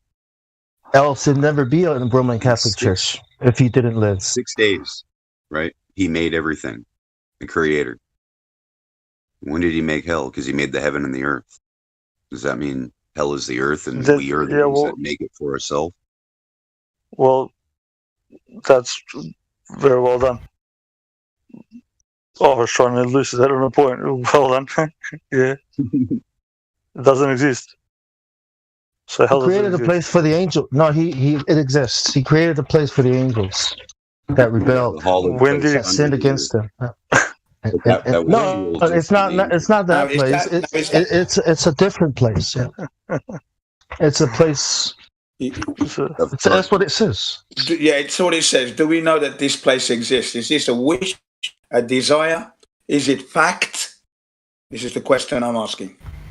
He created a place for the angels. Is that true? Yeah, it's not in there. It's this health thing idea was invented after, but yeah. I was just going even with that idea because sorry, I'm not sure who was saying that. The other brother correctly picked up on Revelation. So Revelations we should throw that one out too, right? Book of Revelations. In history, it says this happened that there was a secular movement that was questioning the religion of the time, and then that's where they steam in with like heliocentrism and science. There we go. During the Renaissance period. That's historically documented too. Yes, the period of deception, the new knowledge, the secret knowledge, that period. Look, guys, I'm walking around my kitchen thinking I'm alive. I'm touching stuff. What happens when I go to sleep and dream stuff? Like, is that being alive or is this being alive? Wondering what is this thing that's containing me? You know what I mean? Like, you which is the real world? You're alive without a doubt. Your body is resting, but your brain is working. So your brain and your mind are working in unison. So if you're dreaming, well, that's fine. Semi-awake status, but your body is resting. So all your organs and limbs are doing their job to replenish for the next day, let's just say. So you're alive. You're not dead, obviously. But when we die, we definitely go somewhere, right? Because we're not in that body anymore, right? I don't know that. No human being can tell us that. We know that the body is not alive. Therefore, we know that the person that was in there, the spirit that was in there that we called whoever, is not there anymore, right? I don't know. They're not with us anymore. They're not with us anymore. What does that mean? They're not in this physical reality with us anymore. For me, I look at the body and the bones. If we leave it to go back into the earth from which we came, then the body has gone. The spirit, it goes to wherever it goes. I don't know that. I don't know that. Nobody's been there to come back. Nobody knows that. You have to take it from the books that are told. The only place we get that information from is from the books, the Quran, the Bible, and the other religious books that are out there. But the question is, how would we know that? You have to take it on faith. And people who've had NDEs. Right, but aside from those books, we definitely know, right, that the spirit went somewhere. I don't know that. There's a place that it's went to. Well, what are people saying when they have a near-death experience? Like, it's pretty universal. Well, that could be. I mean, that could be you're going to sleep to nearly die, and then you wake up again. I don't know. We really don't know this. This is an area that we cannot place any a stamp that is official. That's what it is. We don't know. Yeah. Don't know what that person was going through. Just don't know. Just a lot of people have reported being out their body, or being in an operating table and watching it happen and having a decision whether they want to go back or not, or go towards the light and all this sort of stuff. Yeah, I've heard it over the years, but do I believe in that? I mean, it's their words. What can I say? Mm-hmm. But reincarnation. I'm definitely not going to take that to the bank and put any belief into that at all. I wouldn't waste my time with that. There's far too many things going wrong to worry about that particular thing at this point. That's what I say. I was born in 1961. The first image of Jesus, and I'm not a religious boy, was a white man with a beard. I grow up, I'm growing up, and then I'm learning that Jesus wasn't a white man. Really? I'm shocked. See? So there's a question mark. Why would they lie about the color of a man who's supposed to be doing good on this earth, supposedly the Son of God? Okay? In Islam, he's a messenger. Why would you lie about the color of the man straight away? I mean, it's ridiculous. Because he was real. That's why. Just like the flat Earth. Why would they lie about the flat Earth? Because it's real. Because it's truth. Yeah. I'm just saying that they lied about it.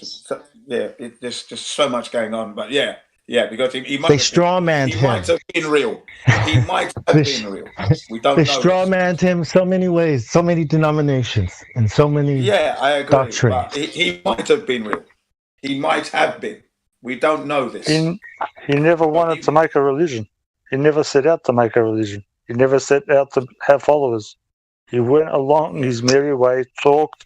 Whoever wanted to listen. No, he told people to follow him. He said, "Peter, come follow me. Drop what you're doing and follow me." And they even said, "Master, we've left everything to follow you." If you want, come follow me. And master is a Masonic term, so he is a master. Okay, teacher, good teacher. Because they eventually called him my Lord, my God. Right? I don't speak Hebrew, ancient Hebrew. I don't speak Greek. I don't know. I'm just using English. He was supposed to be a prophet. Masonic language.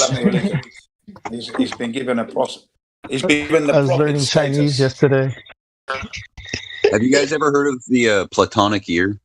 What Plato postulated about? No, I've never heard of it. Sure.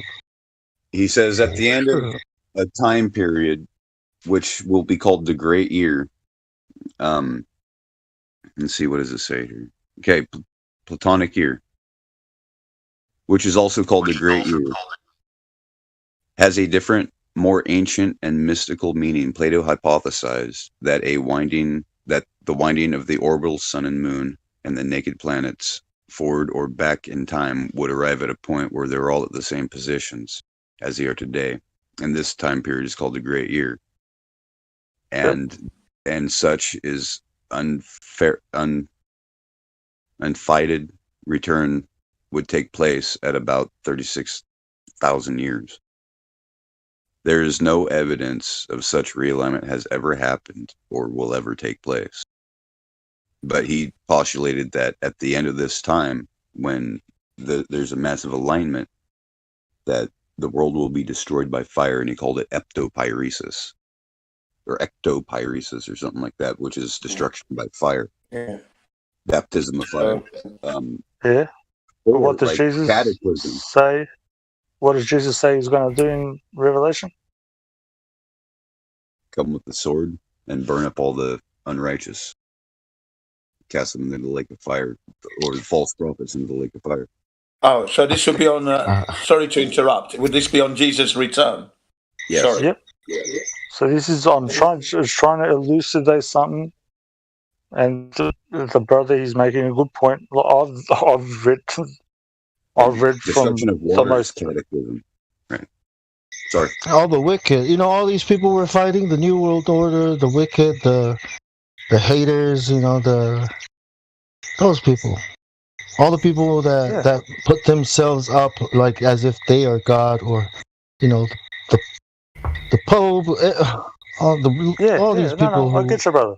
who look down All on I'm saying is, on I don't like to put labels on something and like, ergo omnes, say this is this and that's like that, because as you said before, there have been people before that have been connected to the Creator that know these things. And Plato somehow knew about something before that, and probably your ancestors too. But it's this connection.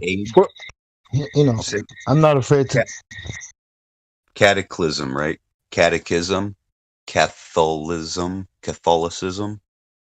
water, holy water.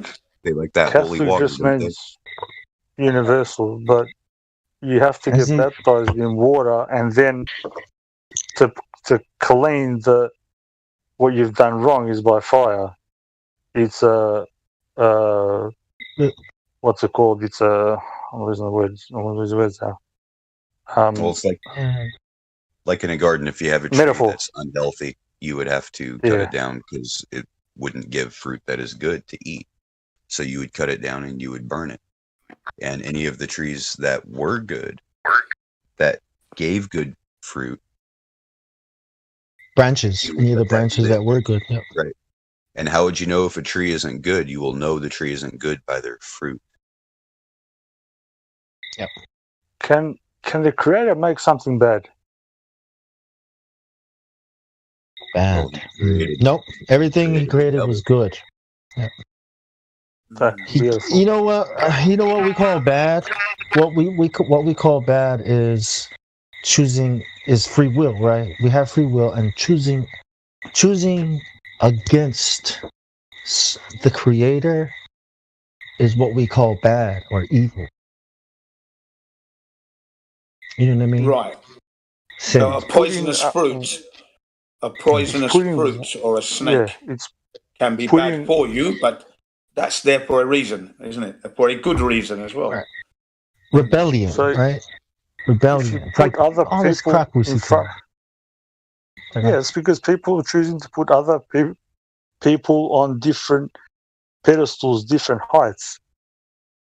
If everybody treated each other like brothers and sisters equal, there wouldn't be that. Hence the love part. But because we choose to do that, and God cannot throw away or disregard what is what He has made.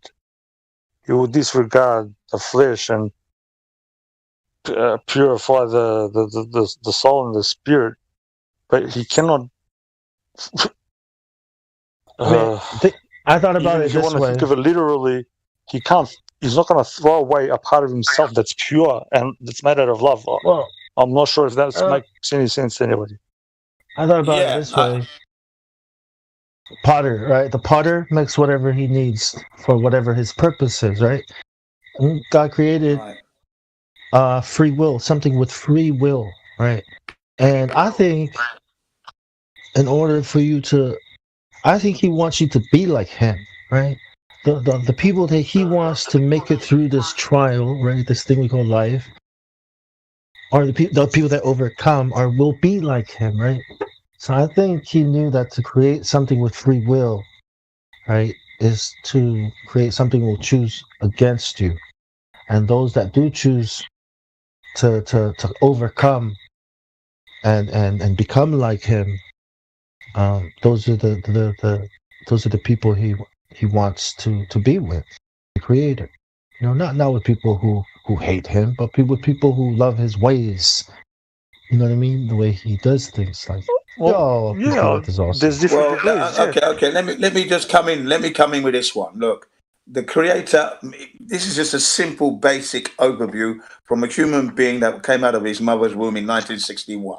Basically, this thing about the religion and the Creator. I feel that when I look at this Earth, and I've discovered it's a flat Earth recent years, 2015. I've always looked at this Earth as something precious and special. That's always been me, regardless of religion. But I know that it wasn't man that made it. And I feel that the Creator is watching. He's not doing anything, having a cup of tea or whatever. He's not doing anything but watching what's going on.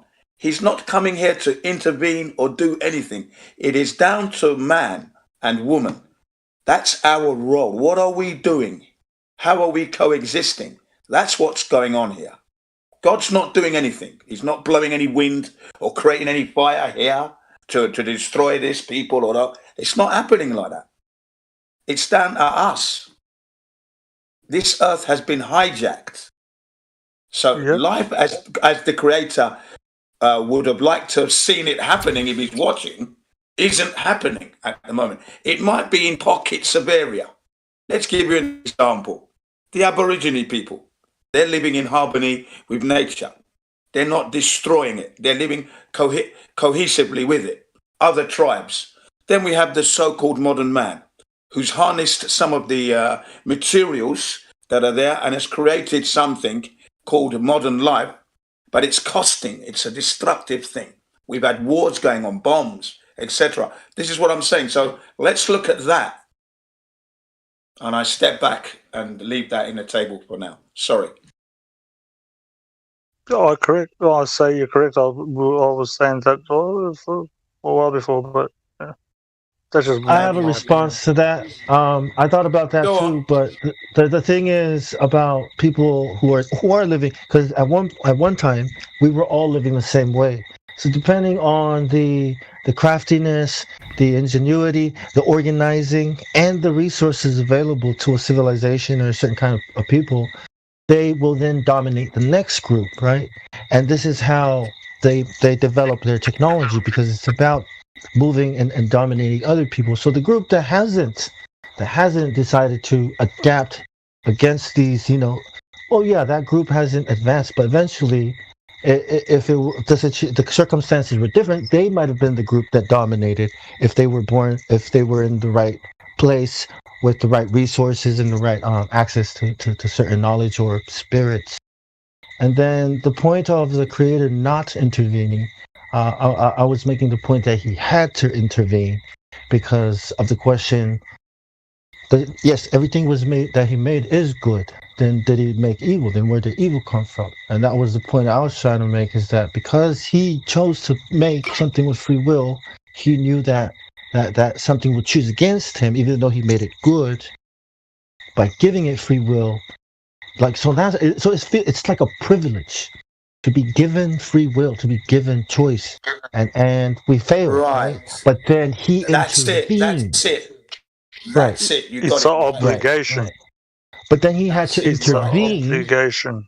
Right, he had to intervene because we couldn't make the right choice. And he knew that would happen. So that's where Jesus comes in. The story of making it right with the Creator again, and sin is identified as that problem. This nature of ours that's so destructive and that we're talking about. What do you think? What do you think about that, Jim? How's that? Like I said, it's a story. That there is a story with the Jesus thing. It's a story. I mean, clearly this earth was created. Clearly there's something going wrong. It's been hijacked. I don't know about the early man with his low tech. If he had high tech, he would dominate. I don't know about that in itself, because when you've got your system working and you can see that it can enhance with the new technology, it can make life better, but you use it in a negative way. That's man being negative there.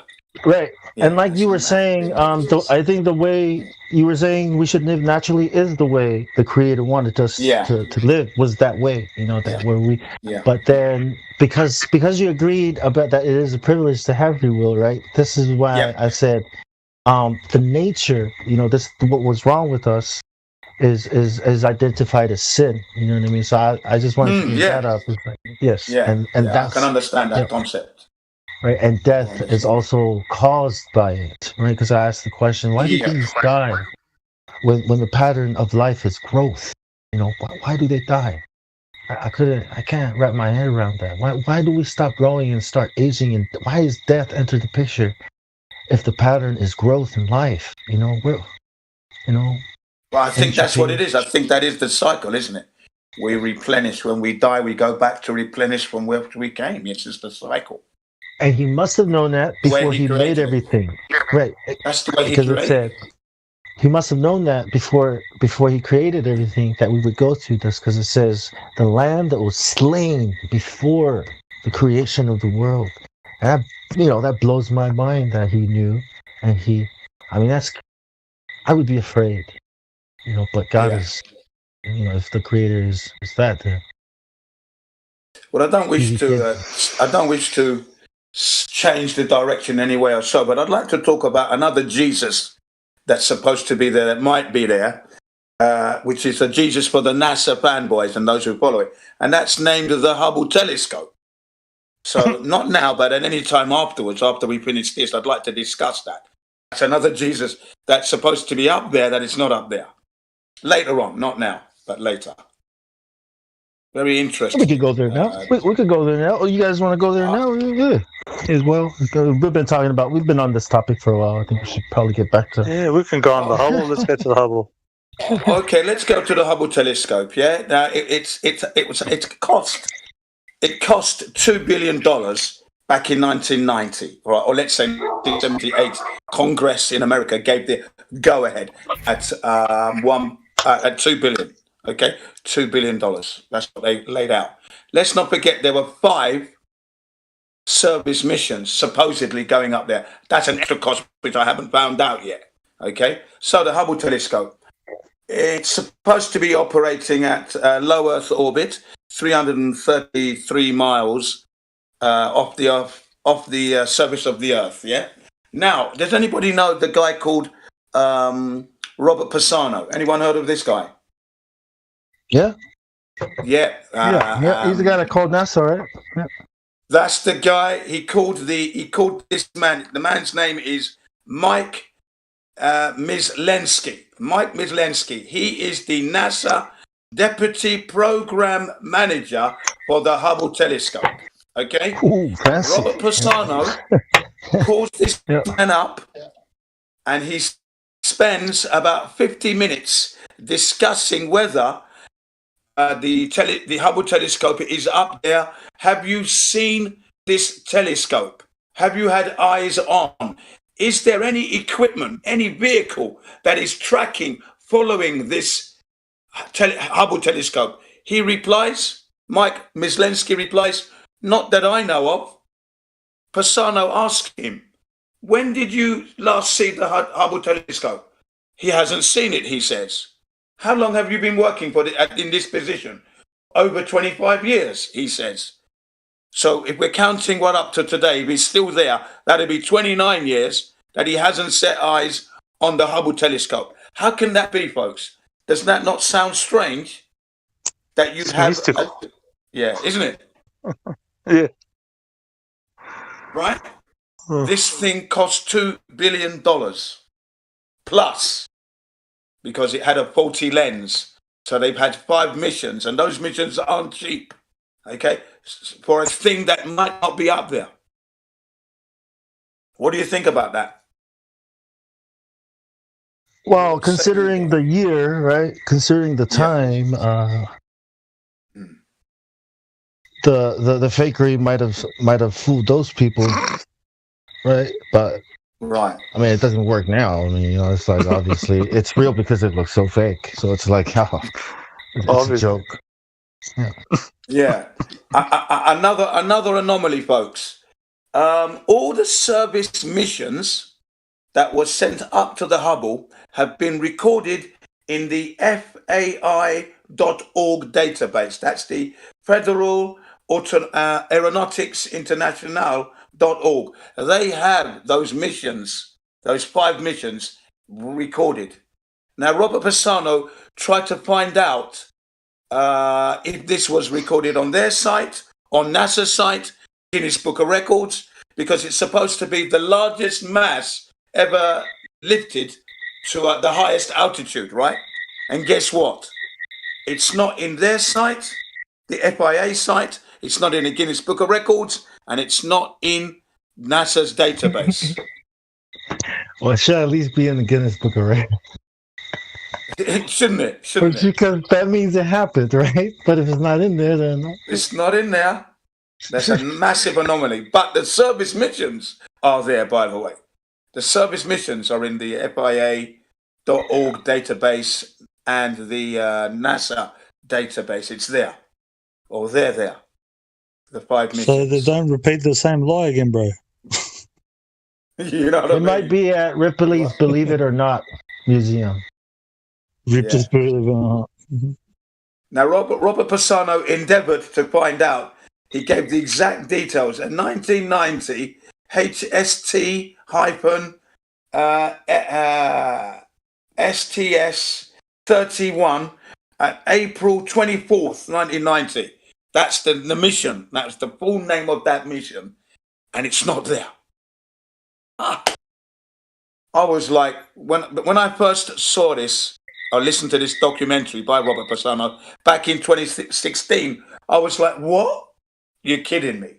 So the Hubble's not up there then. And the funny thing is, when I talk to people, before I was a flat earther, I was talking to people about the Hubble telescope, and everybody I spoke to didn't even know it was up there. That was a strange. Remember, I'm in London, so I'm in the 1990s, yeah? And I'm talking about the Hubble. Everybody I spoke to didn't know it was up there. Every single person. That's what it was. They didn't have enough. They didn't have enough content yet. Yeah, they didn't have enough content yet to put in the textbooks or propaganda. Wow, that was channels. Isn't that strange? Isn't it? You know, and I wasn't a flat earther yet. I thought it was a big. I thought they thought it was a big microscope. You know, so they thought Hubble telescope. Yeah, I thought that was an amazing thing, you see. So over the years, so from 1990 through to 1999, before I came to Japan, and since I've been into Japan, before I became a flat earther in 2015, yeah. So you're talking all those years, I have been talking about the Hubble, you see, to people. But every person I spoke to, even in Japan here, didn't even know it was up there. Isn't that strange? Yeah, they think it's an actual telescope on the ground, bro. Fucking hell, you know what I mean? They know about telescopes on the ground, yeah, they know that. But to have a telescope up in space, supposedly, it's low Earth orbit, so it's not in deep space, not in a vacuum of space either. Hubble used to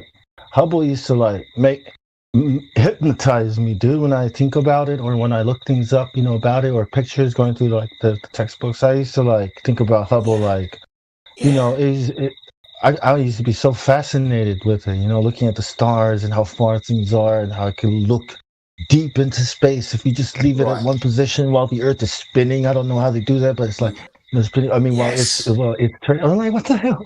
Is it moving? You know how you're feeling there, Elijah? That feeling you had there, I had the same feeling, and I'm looking at the CGI Earth. I'm looking at these images, and guess how I feel now? Guess how I feel now? I feel like the Hubble is the penis in space. The Hubble is the penis in space, or a rubbish bin in space. That's how I feel now. I feel like Elmer Fudd when he turns into a jackass on cartoon, you know, like, when I think about it. Yeah, that's exactly. That's exactly how I feel. Man, I wish I had an imagination like this. Well, you should have looked into space, man. Like that's what. Yeah. That shit will make your imagination go wild. I was mesmerized by this. I was mesmerized by this telescope, and then the images. I thought, wow, we can see this far. That's what's going on. Yeah, man. Wow. But when I talked to other people, they didn't even know it was up there. Fucking hell, what happened? Once you get the model, man, as a kid, your imagination goes crazy. And when you turn on the news, the TV, and they're talking about Big Bangs and like seeing Earth-like planets, you're like, how? You know, you're like, how? I want to go there. When I was younger, I wanted to go there, man. Beam me up, Scotty. So how do you know it's Earth-like? Further revelations. It's not over yet. I'm sure some of you have heard of the Sophia. Oh, yeah. Right. That's the Boeing 747, right? Observatory, right? It has I was so pissed off. it has the identical lens to the Hubble telescope. Identical. There's nothing different. I heard about it before I became a flat earther, that they were going to decommission the Hubble, right, and replace it with a better one, right? But then when I was looking into flat Earth, I went back to look, and there it was, Sophia, and I was like, how do you get better pictures? How do you get better pictures from a 747 than from the vacuum of space? And then, you know, everything started going off in my head, like, holy shit! I think I've been believing in a fairy tale this. You know, like I was upset and kind of excited at the same time. Like, there you go. Now, my holy shit moment. My holy shit moment was I'd gone out on a ride on my motorbike, my Fireblade. I've gone out, I've raced many cars and bikes. I've come back. I'm on a high, and I'm going through my usual routine of cleaning the brake dust off the bike, and then just parking it back into its space, right? So whilst I was doing that and checking the engine oil, I had my iPhone 4 up, and I'm listening to Robert Passano. I didn't know who he was at the time, so this is the first time, and he's talking about the Sophia.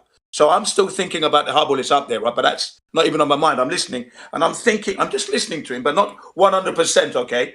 And I'm cleaning the wheels. You thought it was in space. You thought it was in space like the Hubble, yeah. Right. So I'm just cleaning my wheels, and he's talking about the Sophia and this and that. Right, you know how it's got the identical lens and everything, and I'm thinking, and then I hear Boeing 747. What? Boeing 747? What are you talking about? Same identity. And my jaw dropped. I went, fucking hell. Remember, I'm now a flat earther, by the way. I'm a flat earther by now, So already, but I'm listening to Robert Passano for the first time. And he was talking about the Sophia. So I hadn't caught up with him with the phone call to the NASA. This is him talking about Sophia. And I thought, what? Ah, right. So the Hubble is not real now. That means the Hubble might not be real. So I quickly parked my bike up, started to do the research, and that's how I discovered his channel. Bloody hell, man. And that was just another shock that the Hubble really is up there. I could have always believed that you could get better photos, images of stars billions of light years away from 747. You could always believe that if you want, even though it makes absolutely no sense. I mean, light years. Light years. Yeah. How do you put a year in a light, bro? I mean, I could put a telescope in. I could put my tiny little telescope in space, and I think that'll be better than the Sophia. I can take my camera to space, and I might believe it's better than a 747. Guess what was said? Guess what was said? The Sophia images were better than the Hubble telescope images, and this is the Sophia in the Earth's atmosphere, taking better images, better resolution than the Hubble. That was the shock for me. Yep. That's when I dropped my rag, No Vaseline, nothing, right? It's just boom, there you go, in your face. Yeah. Right. And you just have a smile for no reason. Boom. Oh. It's like, does NASA realize people actually try to science this shit? It's like, who do they think is listening to this? Freaking 8-year-olds? Like, I mean, you heard that 8-year-old ass. It's a tough one, bro. It's a tough one. Do they realize there are fans out there that actually want to science this crap? Yeah,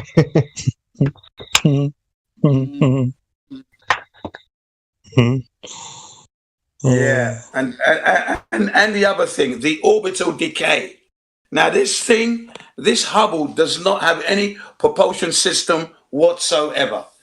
So Robert Passano asks Mike Myslensky, well, how does the Hubble stay in orbit? Now, the Hubble is in a geocentric orbit, okay? That's what it's got. It's got a geocentric orbit, and it's, hang on a second while I look at my notes. Geocentric? What does that mean? Does that mean the Earth revolves around it?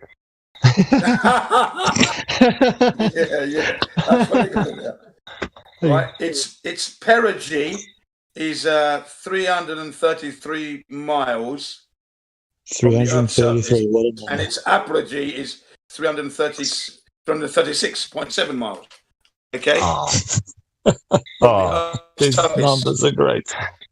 When it's 336 and 333. Yep, lots of sixes there too. They have to do it. Interesting numbers. Yes. They have to do it. Yeah.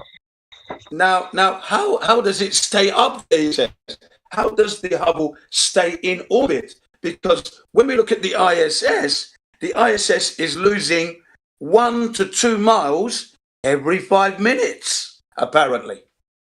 The ISS supposedly being up there at 251 miles off the Earth's surface, supposedly, yeah? Because that's not up there really, but that's what they tell us. So they have to use thrusters to kind of stay up?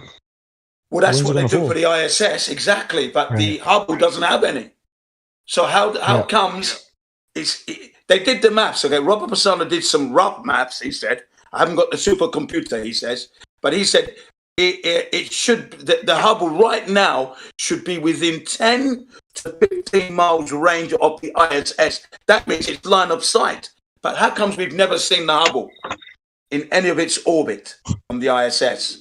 Should be able to flip around with your Canon and your Nikon P900, Nikon P900, and take a picture of it as it's whizzing by.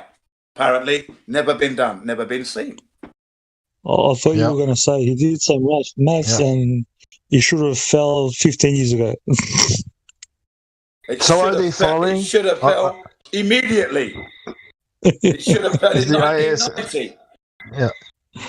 But so the ISS is falling, or are they experiencing 0G? I mean, are they actually? Is it the gravity or is it the falling? Like, which one is it? Right. It's a big lie, isn't it? Because they're saying it's losing 1 to 2 miles every 5 minutes. Right. Which means it's falling, right? It's falling. It's falling at 17,500 miles per hour. Like a falling star.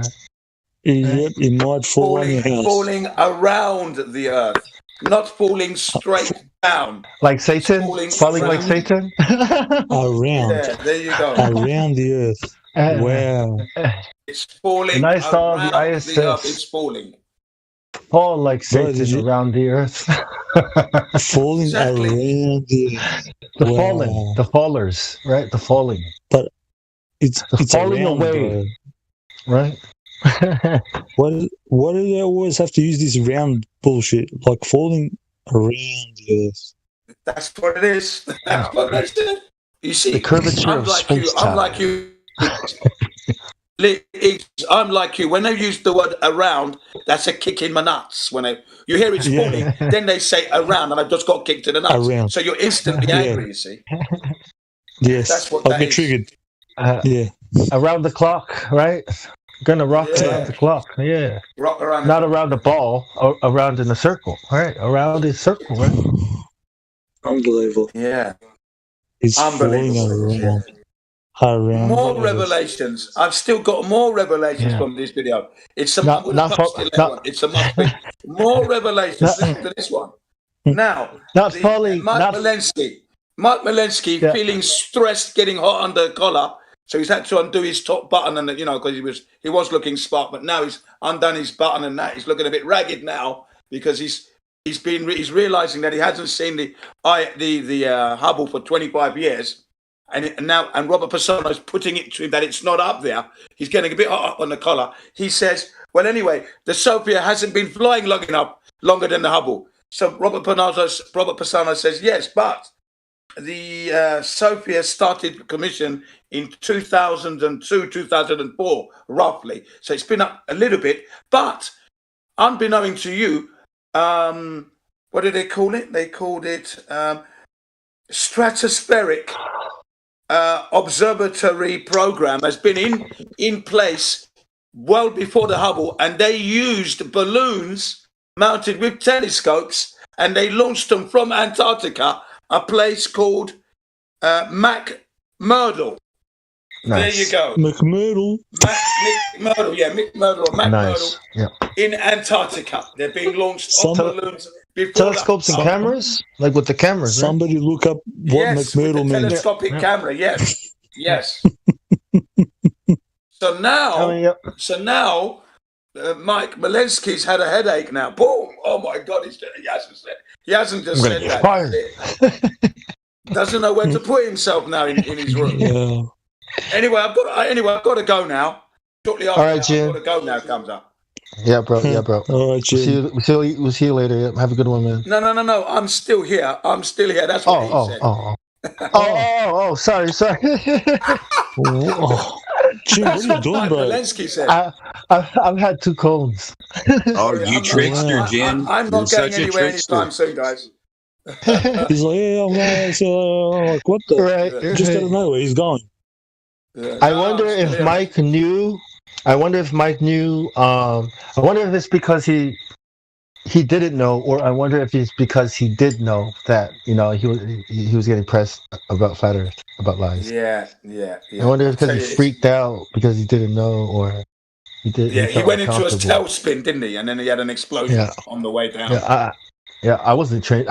I wasn't trained for this. I gotta go, but I'm not qualified to answer this question. Exactly. Just like Neil deGrasse Tyson. Fasano always says, I've done the maths. I don't know if you're into the maths, but I've done some of the maths. I don't have a supercomputer, but I've done the maths.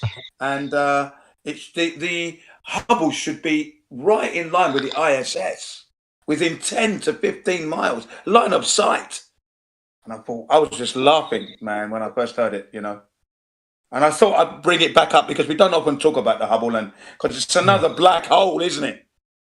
I mean, you should definitely have photos, man. It's something you would be excited to share, share with the world. Selfies, at least, some kind of personal, selfies, a public.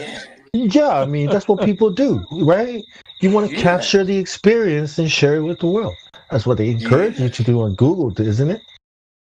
That's right. If the world was flat, Google. Okay. So Google says, just change it. Just change it into a question. Is the world flat? And you change the whole thing. I'm just kidding. Yeah. There you go. Type it into Google, see what it says. Any images of the Hubble? Oh, no, man. Nah. Yeah, we just didn't get the chance to, get a good one. Yeah. The light isn't too good. I'm serious. Bong, type it in. What? Is the world flat? Type in Google. Yeah. I'm uploading this. I'm posting this video to you guys now, so I can't do that yet. I'm actually. Oh, thanks, James. Sorry. No, I can't do it yet. I'm posting a video of the Robert Fasano one. This telephone call question and answer. It's brilliant. Then you've got to get into his channels because he's got loads of this kind of stuff, man. You've got to visit the channel. It just brings new material to talk about all the time. Highly entertaining. Now, he swears a lot, though. He swears a lot. That's the thing. He does swear a lot. But then again, it's the way he's swearing, it's entertaining. Right? There's swearing out of controllably, and then there's entertaining, and that's the thing. And he does apologize. So the next time a Glober asks why things are falling down, right? You say they're not falling down; they're falling around. Or else the ISS would have fallen down, so things are falling around. Yeah. Not fall up, not fall down, not fall left or right, but fall down, around. Fall around. Right? So the question is, why are things falling around? Yeah. As soon as Jim said that, I just wanted to punch myself in the head. My apologies. I'm struggling here. 24-hour. Yeah, okay. I mean, up is out, down is in, around is falling, right? So fall in or fall around. Is that what they used to say in the army? Fall around. Not falling. Fall around. I mean, what if that was what they said in the military? Platoon, fall around. Yeah, gather around, fall around, fall out, fall in. Make a circle, right? Make a circle, fall around, circle. It means globe. Make a globe. Is it globe formation? Just whacking into each other. Right, get fell in, get fell in, get fell in. That's how they used to shout. Get fell in, get fell in. Move yourself, move yourself. Screaming at the top of their voice. I used to look at astronauts the way I look at like Navy like pilots, you know, like fighter pilots. Yeah. Cool, you know. Yeah. Like I used to be like, man, that's so cool, man. Yeah. But now it's like, yeah, right? But now it's like, shame. They're scumbag like cunts. Yeah. Like, but guess what? What Navy pilots are way cooler than you guys. You kids Sergeant falling John? around in here? Quit falling around in here. Quit falling around and start falling in. Damn it! No more falling around, you guys. Who's falling around? Serious. Yeah. Horse assing around. So yeah, I posted that video. It's in there at 58 minutes past the hour, I think. Yeah, 58 minutes past the hour. I posted some Robert Pisano stuff too when you were talking about it. Also, I looked up. Yeah, well done, Dave. Yeah, you know what I mean. He's such a good guy, isn't he? I googled "is the Earth flat" for Biggs too. Oh, and what did it say? I posted a screenshot of what it said. Oh, it says no, the Earth is roughly a sphere. Roughly a sphere. Yeah, that's what it says. Roughly a sphere. Google. It's like roughly is Wow. like kind of spherical. Wow. You know? What does that mean, roughly, Google? What the hell? Where'd you get those adjectives? It's crazy. That's all it says. It's roughly a potato. Yeah. It's rough. Well, I guess, it'd be more accurate to say it's roughly flat. Because, well, not only because it's flat, but it's not truly flat. It's roughly flat. It's a lot roughly flat. Yeah, brilliant. Exactly. Brilliant. Perfect. So Thank all you Google. roughly flat earthers, stop falling around in here. I'm going to start trolling people now. If you take the S off a sphere, you get it's roughly a pear. Yeah. Oh, you can say that about anything now, right? Yeah. Yeah, a conference pair. It's like conference pair. Roughly a conference pair, yes. Roughly you guys, I want you to meet my new girlfriend. She's roughly a woman. I was just going to say. For all intents and purposes. Right. Roughly. Good enough. Unbelievable. Woman enough, yeah. She's roughly very handsome.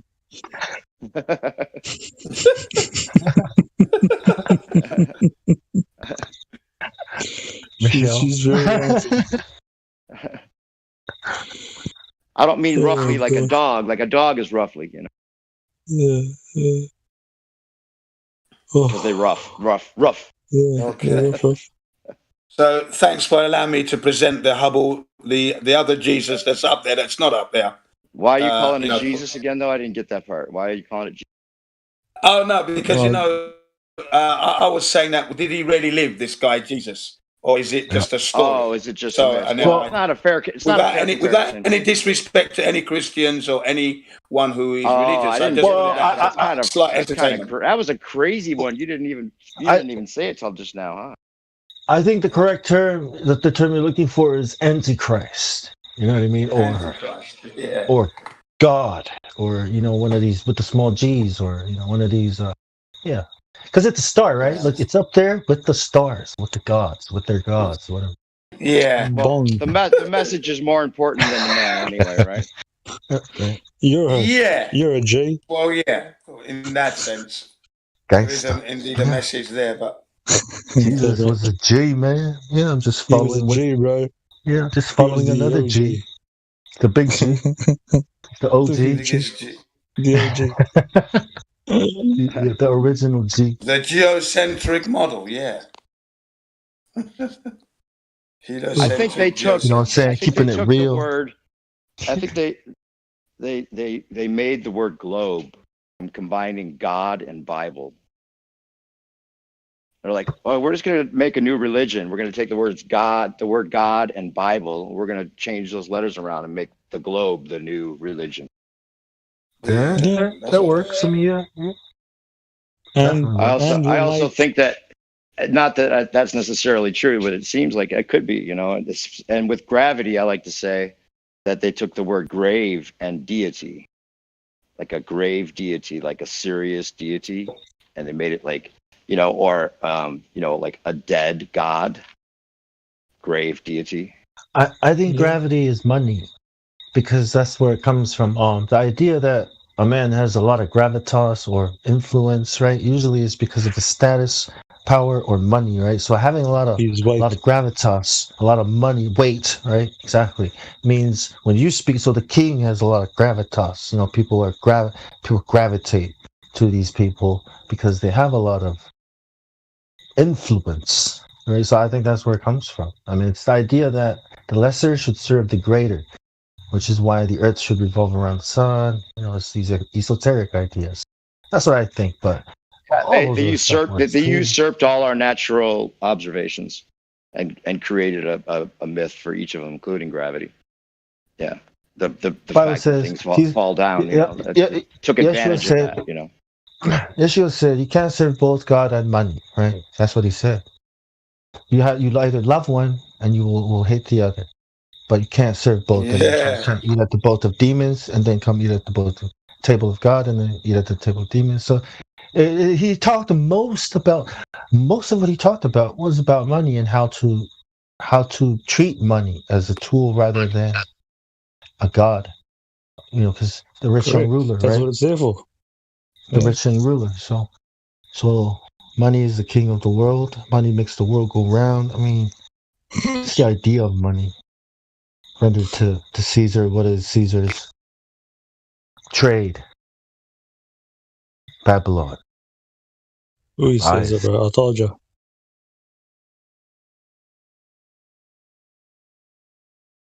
Oh, that got dark real fast. Sorry. Back to flat Earth. He just evaded it.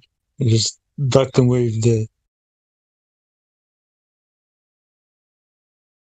Gravity, yeah.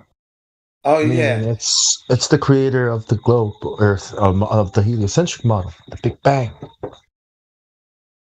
Guys, you might be interested in looking up the latest installment from Dave Wise.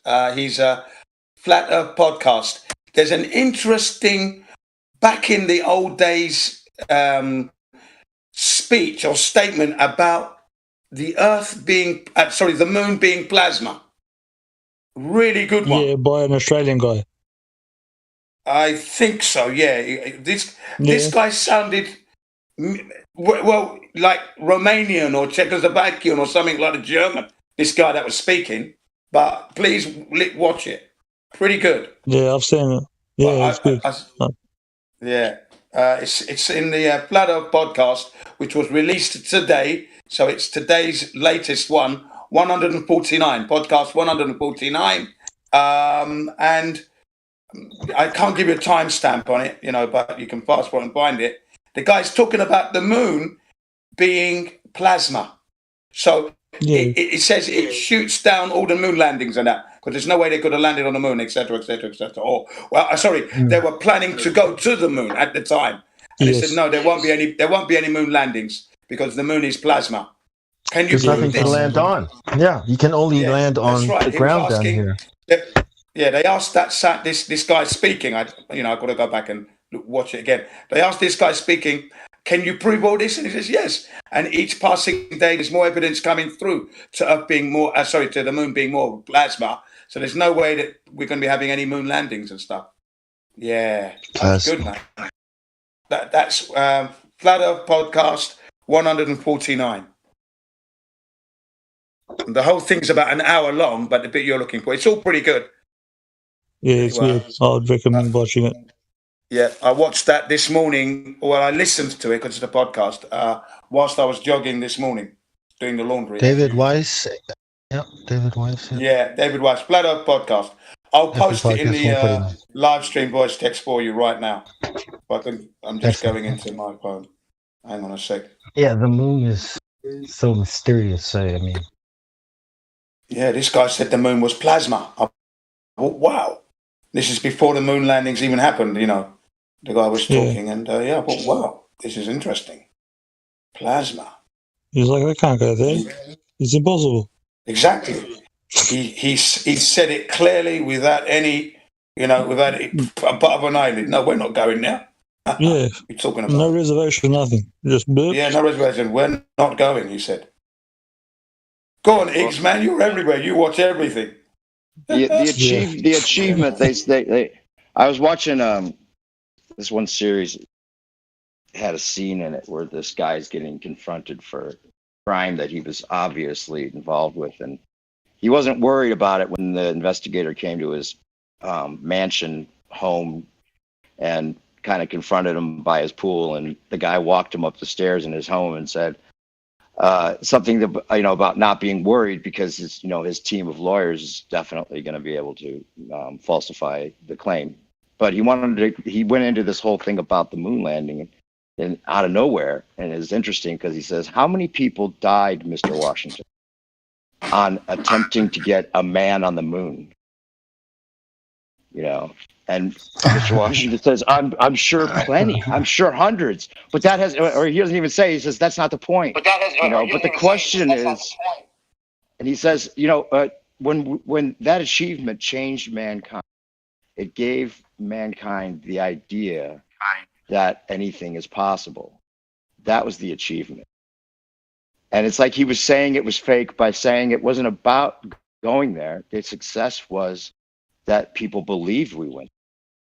That's what they think of it as the success, right? Yeah. The fact that people believed it and that they could do it in a way that eventually gave up the game, for whatever reason. Right. Like they do it that way to clear their conscience or just to, have the duper's delight and all that because it looks so shabby.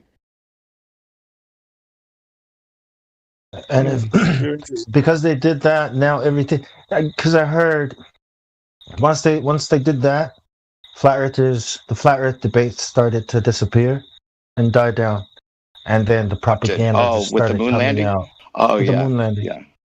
Yeah. It propelled people it was into like the space religion completely. Right. And it became part of the whole movies, and it was completely tied with Hollywood the whole time. Yes, 1969. That won a Grammy for best special visual effects ever. I mean, if you watch that, you can see how the ISS develop the same techniques. And one of the first movies ever made was that Man on the Moon one with the the wizards coming out and doing their thing, and it's very cultic.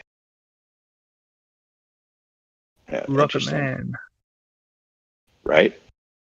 That, if you ever watched that whole thing or any of the rest of the series of that, there was a couple of them that were just like really trippy. I mean, for the time, that was What's pretty. this one? Man on the Moon.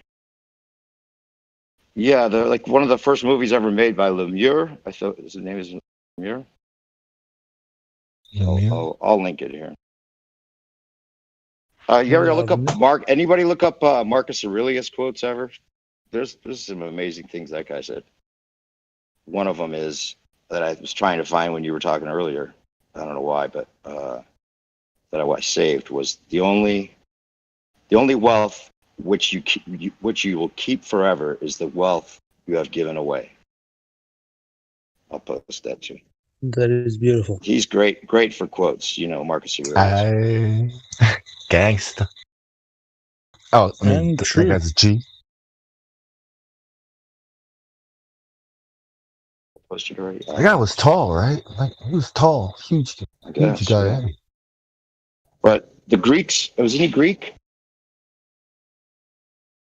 I'm not sure what his race was.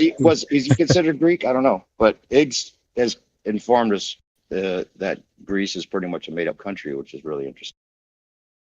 Italian, I guess. Can you say that? How much of it was real? How much of these myths, how much of these characters were also made up with that is what I would. Yeah. Yep. It's kind of like they just like copied the Roman style, right? And kind of like it's like a grade down from what the Romans did. With their art, with their busts, and you see the Roman architecture and statues and their perfection of things. With what they put out as Greek, it looks like a poorer rendition of what the Romans did. Right? Am I getting that right? Maybe they are the Romans in the museums. That's what I'm saying. Yeah. Maybe it was just the Romans creating this mythological place, which they attributed to certain people that were Roman, but they changed the names to just like the Bible seems to have been done with a lot of the Egyptian characters. Like there's Moses, whose life completely mirrors Moses's life, and there's also the idea that Jesus might have been a character that was based on the life of the son of Cleopatra and Caesar, who was actually his name was Caesarion, and Caesarion supposedly was killed at a young age, but the theory goes that maybe he lived on and was there's a book written about him, I guess, that talks about him going and living with the Tibetan monks and learning the ways of the Tibetan monks, and came back to reclaim his basically the throne of both Egypt and Greece as the rightful heir to the man that was Caesar. Caesar was considered a god on earth, so it was kind of like the son of God in that way, and married his half sister. His half sister was the twin daughter of Cleopatra and Marcus Aurelius. What was the guy that followed? Was it Marcus? Mark Antony. No. Mark Antony. Marcus. Mark Antony. Yeah. Anyway, so then then he married his half sister, who was this is a theory. The Cleopatra Selene was her name, and Selene is the bust of Selene. If you look at it, it looks like that's what the French Mason that created the Statue of Liberty was basing his face on for that. So that would mean, in a way, if it was this character that married his half sister and actually had children, and there was a lineage of this Holy Roman Empire, and if you look at the Statue of Liberty, it's actually looks pregnant. So at the shore of where you see the Statue of Liberty, you're being welcomed in with the symbol of the lineage of the Holy Roman Empire through this character that's been rewritten into history as Jesus. I always thought the Statue of Liberty. I always thought the Statue of Liberty was a dude, man, until I was like 12, and I read it was late. It was like whoa, why does it look like a dude though? Yeah. Oh, now I see the boobs. I was like, damn, I thought that was a dude. That whole theory I got from a series called that was one of the things that totally blew my mind looking into all this stuff to begin with, called The Ring of Power. It's like a 29-part series, and she goes through. She's like the daughter of a Freemason that got access to his literature and put out the series. It's kind of got this kind of low-grade quality to it, which is I guess why it's been kept around for so long. But I'll post that thing that she was talking about with DM me that scenario. Because I've read the books, so it's alright. I'm not trying to say that it's necessarily true, but it's an interesting theory because of I've read the books. Selene and that. Yeah.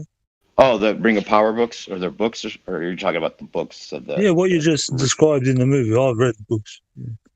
Oh, you're talking about so you're talking about the one with Caesarion, the one that's talking about his life. Yeah. That book. Okay, what's it called again? I forget. 1,000-year something. She mentions it. The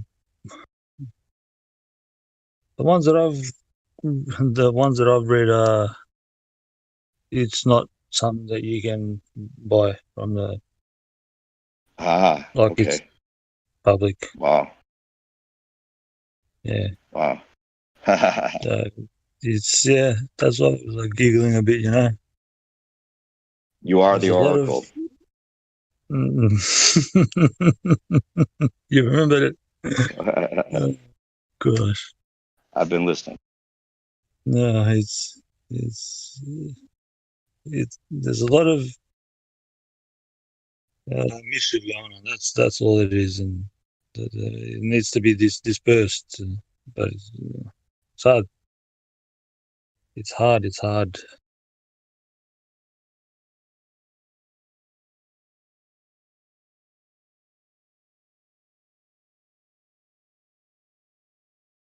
How does that movie? I can't. Did you say, brother? Oh man, it goes into 9/11. It goes. I mean, it's just such a well done. I'll post the first. I'll find it and post it. Yeah, it's been around for a long time, 15 years at least. I thought it was something that everybody that's gotten to Flat Earth must have seen by now, but I find a lot of people haven't. Yeah, never been sucked into TV, like never. Yeah, well, I got some links for you, man. You can school me on the literature or the text, and I'll school you on some links. Yeah, or I'll trade you. Done. I'll share with you. Yeah, done deal. I just usually watch everything around it, all the symbology. I'm not really interested in what the characters are doing. Right. I listen to them and I watch the screen all around. They're very relevant. They're there to take the focus off the other stuff. A lot of this is distraction from what's really going on, for sure. They've made a business out of conspiracy theory because that's what fuels the internet, really, you know. Because it's entertainment. Yeah, it's dissemination of information. Yeah. And they have, it's like they, go ahead. I was going to say the news also feels like it's entertainment, same way. Oh, yeah, completely. Yeah, news just comes from northeast, southwest, so it is It's entertainment. direction. It's the propaganda, yeah, for sure. The interpretation they are offering for you to feel like you can go to work tomorrow and not be going crazy like we are. Start fucking realizing shit. They just want to we got to give them the line that'll keep them, you know, getting vaccinated and believing everything we say about politics mattering and all that. It's the show. Welcome to the show. It's a science and an art, eh? Yeah, it's a subterfuge. Yeah, it's an incredible tool. They must have known that they had everything planned out for their dissemination of the truth and the antithesis. Like, so well done. Like, knowing how they're going to infiltrate, you know, any groups that were to go anywhere somehow. And I mean, they had to do that before they offered us the internet, or it might have gone. I think that's what the internet. Yes, and that's what the internet is. You know, that guy Alan Turing that developed built the computer and all that, the internet. He was actually developing AI as well, like artificial intelligence. Well, they're all a bunch of algorithms. They were trying to figure out how the brain learns, how we learn. So this is like the internet is like an experiment, right? It's like, and if you look at it, it's the information network, and it's like a brain. You know, it's all these neural networks, nodes. Stop stealing my material, bomb. Okay. And it's sorry, and it's it's collecting information. It's also disseminating information. It's like if you put this information out, how do people respond to it? You know, people respond. They consume the information. Yeah, and they learn how our brain learns. You know, there's the behavioral, you know, studying how people behave when they receive certain information, and then so it's like all about learning how we learn, but at the same time, it's like developing. It's like developing a model. Yeah, it's like a model of, you know, it's like almost being able to predict what you will do, based on circumstances, or you know your situation. They can predict what you're going to do, how you're going to think, what thoughts you will think if you see this or see that. It's so crazy, but data collection, using algorithms to refine the process, right? So that's what the internet is about. It's like, it blew my mind. It still blows my mind today, with 5G and the new technology they're pushing out. It's a gift and a curse, just like everything. Right. Yeah, it is. It is. Because it could be used for good. It's like, I want to, as a person who wants to share information, I want to know how people can learn something faster and better, right? So you can develop ways to figure out how that's done, but then if you know that it can be weaponized for control, then maybe you don't want to share that kind of knowledge with people. We'll call it psychology or some kind of study that we can full on control, or you know what I mean? It's how to mind control you and turn you into a drone. I mean, just from data, that's just from data alone. It's categorizing everything. I mean, I don't think that I think the potential is so great that it hasn't even really, they haven't really even scratched the surface with, or we haven't even seen the least of what's going to happen with this, They had AI on the move full blown in like 1980, roughly. Right. They're trying to see the AI they have right now is something called reinforcement AI, which means it needs data, a lot of data. But that's not how the brain works, right? Our brain doesn't store all the data, or else you'd be freaking out all the time. That's why we forget certain information. Whatever it is that you're learning at the time, that's the information the brain retains. So it's a way of learning, of learning, like machine learning, that's not dependent on data, right? So it's like, how can a computer make decisions without the need for all the data? So they create these virtual environments, and then they're putting it in video in games, because see, you're training the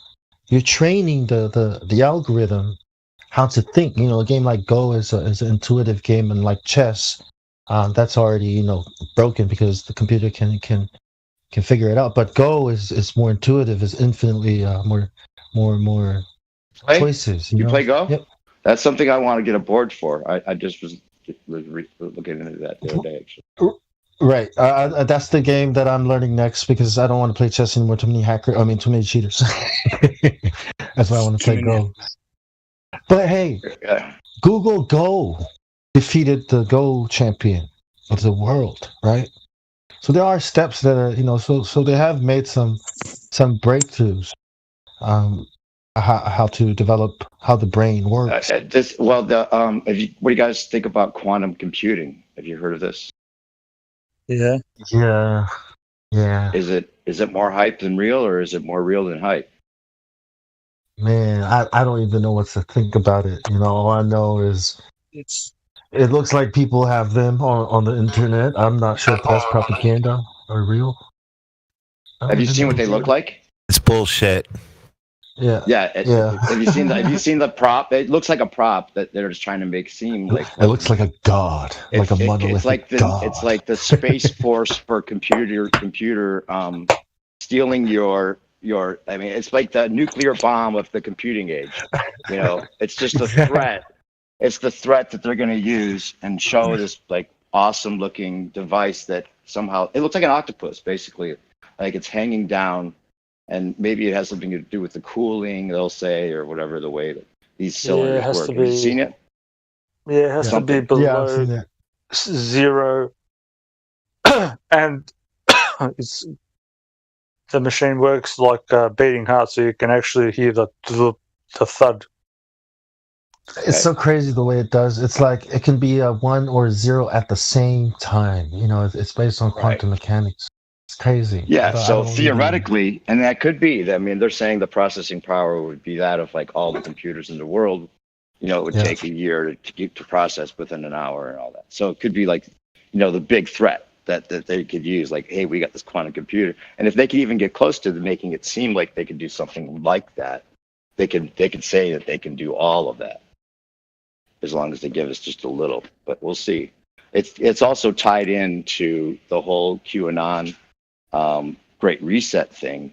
And there's this guy named what's his name? Steinbart. Anyway, what's his name? He's kind of claimed to be Q. I'll post a video that I just saw of his, where he's talking about. What's his name? You said what? His name is Andrew Steinbart. Let's see. Steinbart. Anyway, he's just this like smarmy kid. You want to punch him in the face just hearing him talk. So he's his name is Steinbart. Very arrogant. Hold on, I'll get the video. I can't. Typical NASA fanboy. But he says that he's going to be the director of Space Force, and that they basically have this time, like they can read the future through these quantum computers, and that that's what I mean. That's exactly what I mean. They can predict the future through algorithms, but they can't. Go. It's almost like it makes it sound like they're using time travel, but that's impossible. Yeah. What are you trying to say? What Space Force is really is just so they can operate on that higher bandwidth up the top with no interlusions with any other waves whatsoever. That's all that Space Force is just the keeping of safe the passage of data, so nobody can interlude. So the branch has been formed and people have been recruited? It's an actual branch of the military? Yeah, but it's got nothing to do with like going to space or anything. I'm not just explaining it. So it's to pass information, without anybody being able to intercept it, damage it, corrupt it, and that's what it actually means. Nothing to do with going around flying out in space and da. It's because people have been ripped off for so long, like the register your house to take this and banks and da. So now when you have this technology, when you can beam it across with the blockchain, there's 3 layers and you can't break it. So once you say that something is yours, that's public record and nobody can stuff around with it, if you get what I mean. That's why when I say before, there are a few good guys up the top that are trying to do something, but other people need to pull their weight. So I mean, his name's Austin Steinbart. By the way, I just posted the 2 videos about who is Q that he put out. I thought Gravity was the Space Force. My bad. Because it's a force in space. Get it? It's the absence of that force in space, though. There's a good video I watched recently about okay, so you're falling when you're this high. Now you're still falling down when you're this high. Now you're going up. When is it you just that was one of the things that when I was watching Eric debate, he's like, at what point is it you just start floating? This floating, falling thing that you guys are talking about. The falling. Well, when I go for a walk, I should probably say I'm gonna go for a fall. Yeah. I'm gonna go falling. Fall around. Yeah, I'm gonna go for a fall. I mean, are we falling when we're sitting, or? We're always falling. We would keep falling if the ground wasn't keeping us from falling further. So what do we call this when we're on the chair? What do we call that? Falling down on your butt perpetually. I'm falling on my butt. Static falling. We call it static falling. Because people always say, so why do things fall down then? I was like, what's falling down? I don't see anything falling down. What are you talking about? You know what I mean? It's like, what do you mean we're falling? We're not falling. Maybe the ISS is falling, but There's no such thing as that. Bro, they're everywhere. They're terrorists, bro. Come on. The ISS is fallen. My bad. I misspoke. But no, not only are you falling, stop falling around. You're spinning. Stop falling around. You're not only falling perpetually, even though you're not falling. You're also spinning and corkscrewing and orbiting and wobbling and everything else that try to make you think that you are. Yes. Falling, and you manage to eat food. Corkscrewing, orbiting, spinning. You're still falling around, are you? So gravity's still pretty strong up there. We're not moving. Let's quit falling around. We're not moving. Yeah. Can't believe they put that. That really like grinds my gears when I hear that. It does. Same when I hear global, like globe, and then ball. Like, why do you put that wicked word in twice? People don't even notice. Globe or ball? Global. It is like a combination of God and Bible, though. You got to give. Yeah. Global. Bible. God. Yeah, Bible. God. Bible, global. Plato thought the sphere was the divine geometric shape. Hey. Was it Plato? Yeah, Plato. What was it? Pythagoras? Yeah, Plato. That's right. Yeah, yes. Plato? Plato. One of those. Same. Aristotle, either Aristotle, Plato, which one? Where I just lobbed everybody into one basket. Aristotle, Plato, the ancient Greeks. You know, Einstein, Muhammad, Jesus, everybody. Just it was one of them. Somebody said something. Just Al-Biruni, Eratosthenes, get them all in there. Al-Biruni. The ancient geeks. Al Pacino. Al Pacino. All the good fellas. Hello to my little friend. Wise guys. Yeah, the wise guys. All right, P900. My little P900. Okay, you wise guys, stop falling around. I got to go to bed. Good night. All right, man. Have a good night. Good night, bro. I hope you fall asleep. Thanks for the input. Wicked. Enjoy falling asleep.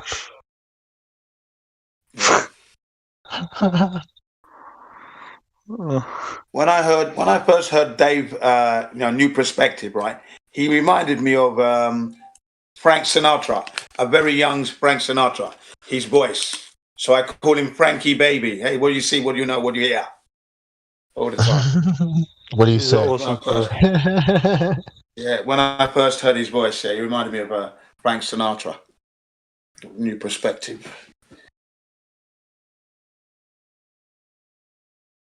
Okay, it's gone quiet. Hey.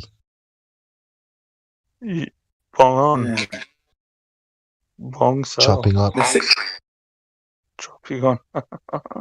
I'll tell you another surprise. I'll tell you another thing that surprised me is that what's that observation point that they have in the ISS? It's got a stupid name. What is it called? Anybody know? Where they look out the window. It's like a little lump on the top. And it needs a very special seal because the way they open, apparently they can open that window at the top of the ISS.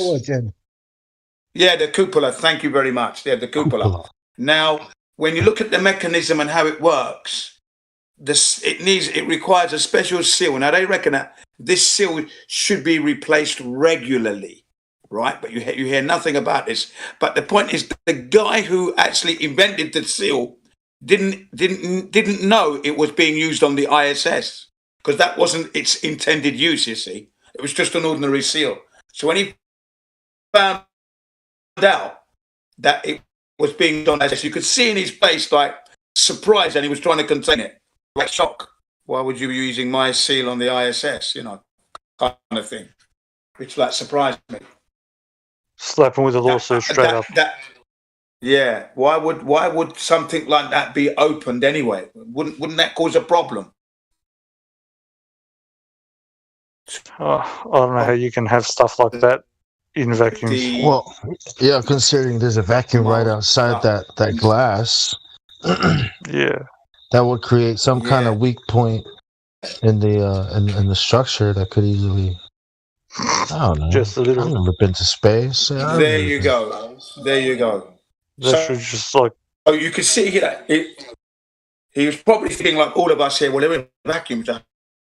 Why would you have a window with a? What's going on? He's thinking, you know. And the guy interviewing him trying to get. What do you think? And that, but he wasn't forthcoming. Do you know what I mean? You know, he wasn't forthcoming with that, and that spoke volumes to me. Yeah. Just like Neil and the gang, right? Not forthcoming during their interview. Kind of like looking down and around. Yeah. Stop falling around and answer the question, guys. Did you see any stars? Yeah. No. Yeah, nah. Yeah. Patrick Moore. Could you tell the difference between the surface when you were walking on the surface of the lunar moon, and could you tell us what constellations you could see? Well, you know, and then don't remember what we could see through the optics. You know, we're not able to see the stars without having the visor down and that. And I don't remember what constellations I saw. Michael Collins, I don't remember seeing anything. By this time, Neil Armstrong had smashed him in the kneecap. Shut up, you cunt. Do I look like I know what a constellation looks like? Don't ask me silly questions. Next question. I'm an astronaut, not a freaking. Next question. Do I look like a guy that stares at stars? I'm a freaking hero. Do I look like a nerd to you? Like I wouldn't know constellations. Yeah. Bong, did you read the article? Which one? That I sent you? Me? Not me. You didn't say a little. Which one? Which article? Yeah, about what? About the dude passing out in the chamber. What happened? The vacuum chamber.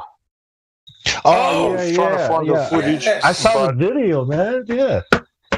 That was bloody amazing. That was. That guy fell within seconds of that. Okay, go for it. The treadmill switched on. He's on the treadmill. He's walking, So obviously now the thing's expanding, and the pipe connecting to his air supply that keeps the suit inflated just came off. And within seconds, he toppled over backwards, free falling. So he didn't break his fall. He just went bang. All right. I'm talking about the guy in like 1960 that went into the proper chamber. Yeah, you're talking about that guy. Yeah, that's what I'm talking about. Yeah. And the guy's on the treadmill. He's on the treadmill, isn't he? On the treadmill, holding on, and he's walking. Yeah, because the treadmill is moving. So, because it's an exercise, isn't it? So he's walking, and then the pipe that connects to his suit that keeps it all air and inflated came away, and within seconds he toppled backwards, free falling backwards onto the ground. Do you know what I mean? So he didn't do anything to break his fall. Yeah, he didn't do anything to try and break his fall. He just went back, bang, dang, and he was out. Do you have the video? Because I can't find the video. I can try and find it. Yeah, I can try and find it. Yeah. I was searching for like an hour. I've got it. Well, I've got to try and find it. I've got it bookmarked somewhere, so it's going to take a little while. But I know I've got it. Yeah. I've just got to find it. Okay, cool. Yeah, all good, bro. So give me like 5 I had it somewhere, but yeah, cool. Thanks, brother. Because I had it somewhere and I can't find it, and I searched for like an extra hour and I can't find it. All I got was like one article. Okay, it's going to take me like 5 minutes to look on my. Okay, so just give me a little chance. Yeah. Okay. Yeah. Thanks, Jim. I'll be quiet for a while now. Oh, it's just. I'm going to go on mute.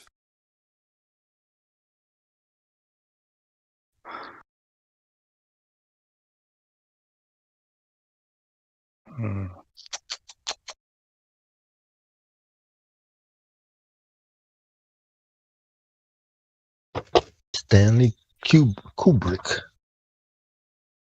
Did you see his video? Him confessing? No, not yet. Yes. Which one about Eyes Wide Open? After Eyes Wide Open, or what? Yeah, him confessing about the fakery that he did for the moon landing and stuff. You got the link? I'll check it out. Oh, I haven't even seen it yet. I'll look it up. I'll try to find it. I'll find it. No, I'll find it. Yeah, it's all right. You're probably a better searcher than me, bro. It's just this stuff when I was looking at was very. I'm just watching. I'm just going through all his movies now. Over again. I'm just trying to, see all the symbolism and. Yeah, always look around, bro. When you watch their movies, never look at the main character. Watch what's happening around. Just listen to what they say. And look for the monoliths. Look for the monoliths. Yeah, monoliths, symbols, whatever they put out there. If you watch it a few times. He said that it was supposed to be. Yeah. He said that Arthur C. Clarke originally made it a pyramid, but he turned it into that rectangular monolithic thing, in the movie. Yeah, so that's interesting too. Well, he was one of them. I don't think he was bad like them, but you also have to understand that these people are put. They don't get really a choice, Yeah. 2001 Space Odyssey, man. That shit, when I was watching it again, set the standard for Star Wars, Star Trek, making space look real. This is how you do it. This is how it's supposed to look. Yeah, you had practice before. And then when you see the NASA satellites, the footage, the stuff they show us, it looks like what Kubrick started off, the way he did it, right? It was like, man, but now moved on, bro. Yeah, now in the 90s with the new technology, just because it has to be, right? Photoshop. Yeah, because it has to be. Because it has to be, right? The 80s and the 70s and the 60s are gone, and now New World Order. Yeah.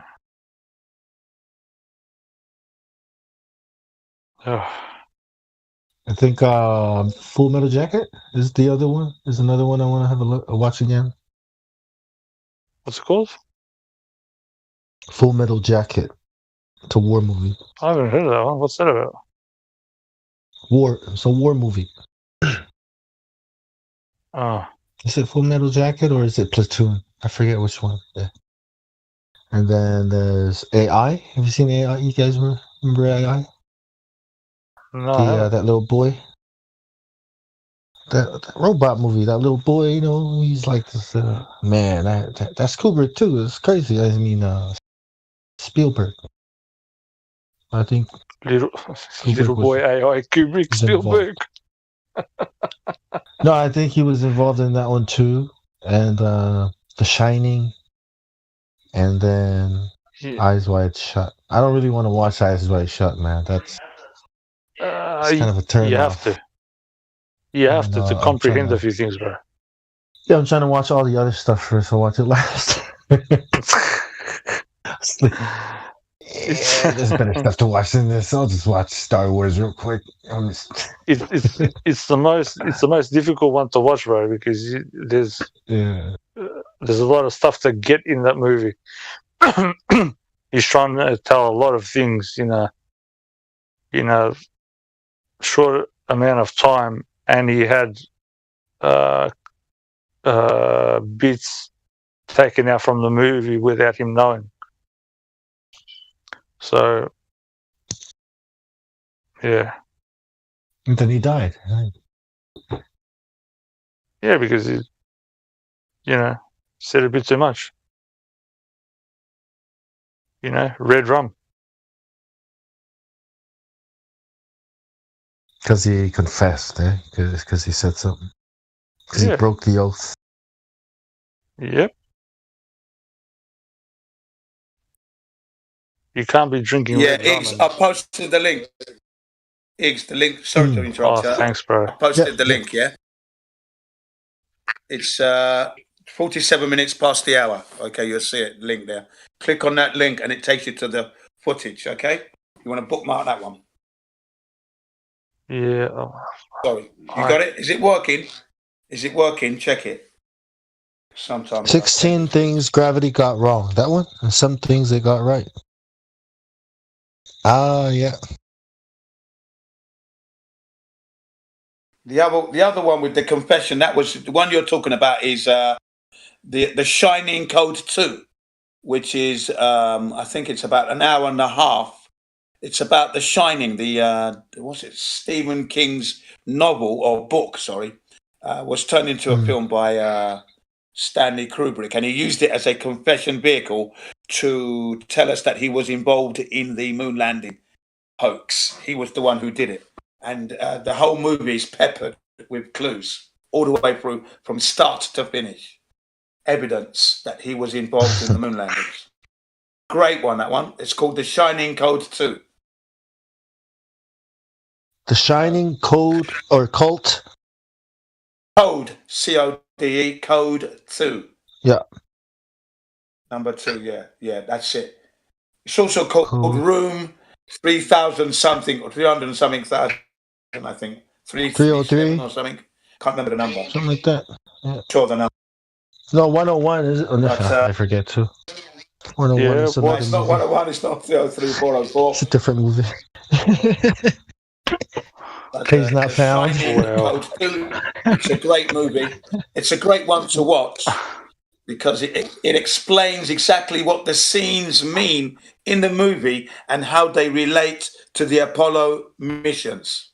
That's what's good about the movie, because Stanley Kubrick, obviously well known for being a perfectionist, and he was a cameraman, and then supposedly he's the best film director of all time, apparently, and I think I'd have to agree with that because he made some really good movies. It didn't sit well with him. Can you imagine? You're a perfectionist. You know, you're at the top of your art, your perfection. You're perpetuating a lie to the whole world that they went to the moon and they didn't. His wife was on his case. You're a liar, you know. No, we're not making love tonight, you know, and it's gone downhill ever since after that, you know. His wife wasn't agree with this. So, you know, it didn't sit well with him. He had to tell us somehow. And he couldn't just come out and say it because he was scared he might be killed, no doubt. So he merged two movies, the Stephen King movie and the Apollo missions together. It was said that he loved puzzles, Stanley Kubrick. He was a man who loved puzzles. So, you know, that's why I like him. He is my favorite film director, Stanley Kubrick. He'll be the one. The number one. He's good. Which, you know, the child, when he opens the door, what's the door number? Yeah, that's it. Is it 237 or 3327? Something like that. It relates to the distance from Earth to Mars. To the moon. Sorry. That's the relation of that number. Okay? 238? Could be 238. Could be. I just don't remember the number clearly in my head. It's just gone. It never entered my brain. I never remembered it. That was the thing. I never loaded it up. Secret Societies. The Joker. But I can give you the other documentary if you want it. You know, the Shining Code 2, because that is just the business. It's the same thing, you know, as Room 237 or 347 or 753. I don't know. I can't remember the number. Room number. Dave would have remembered it.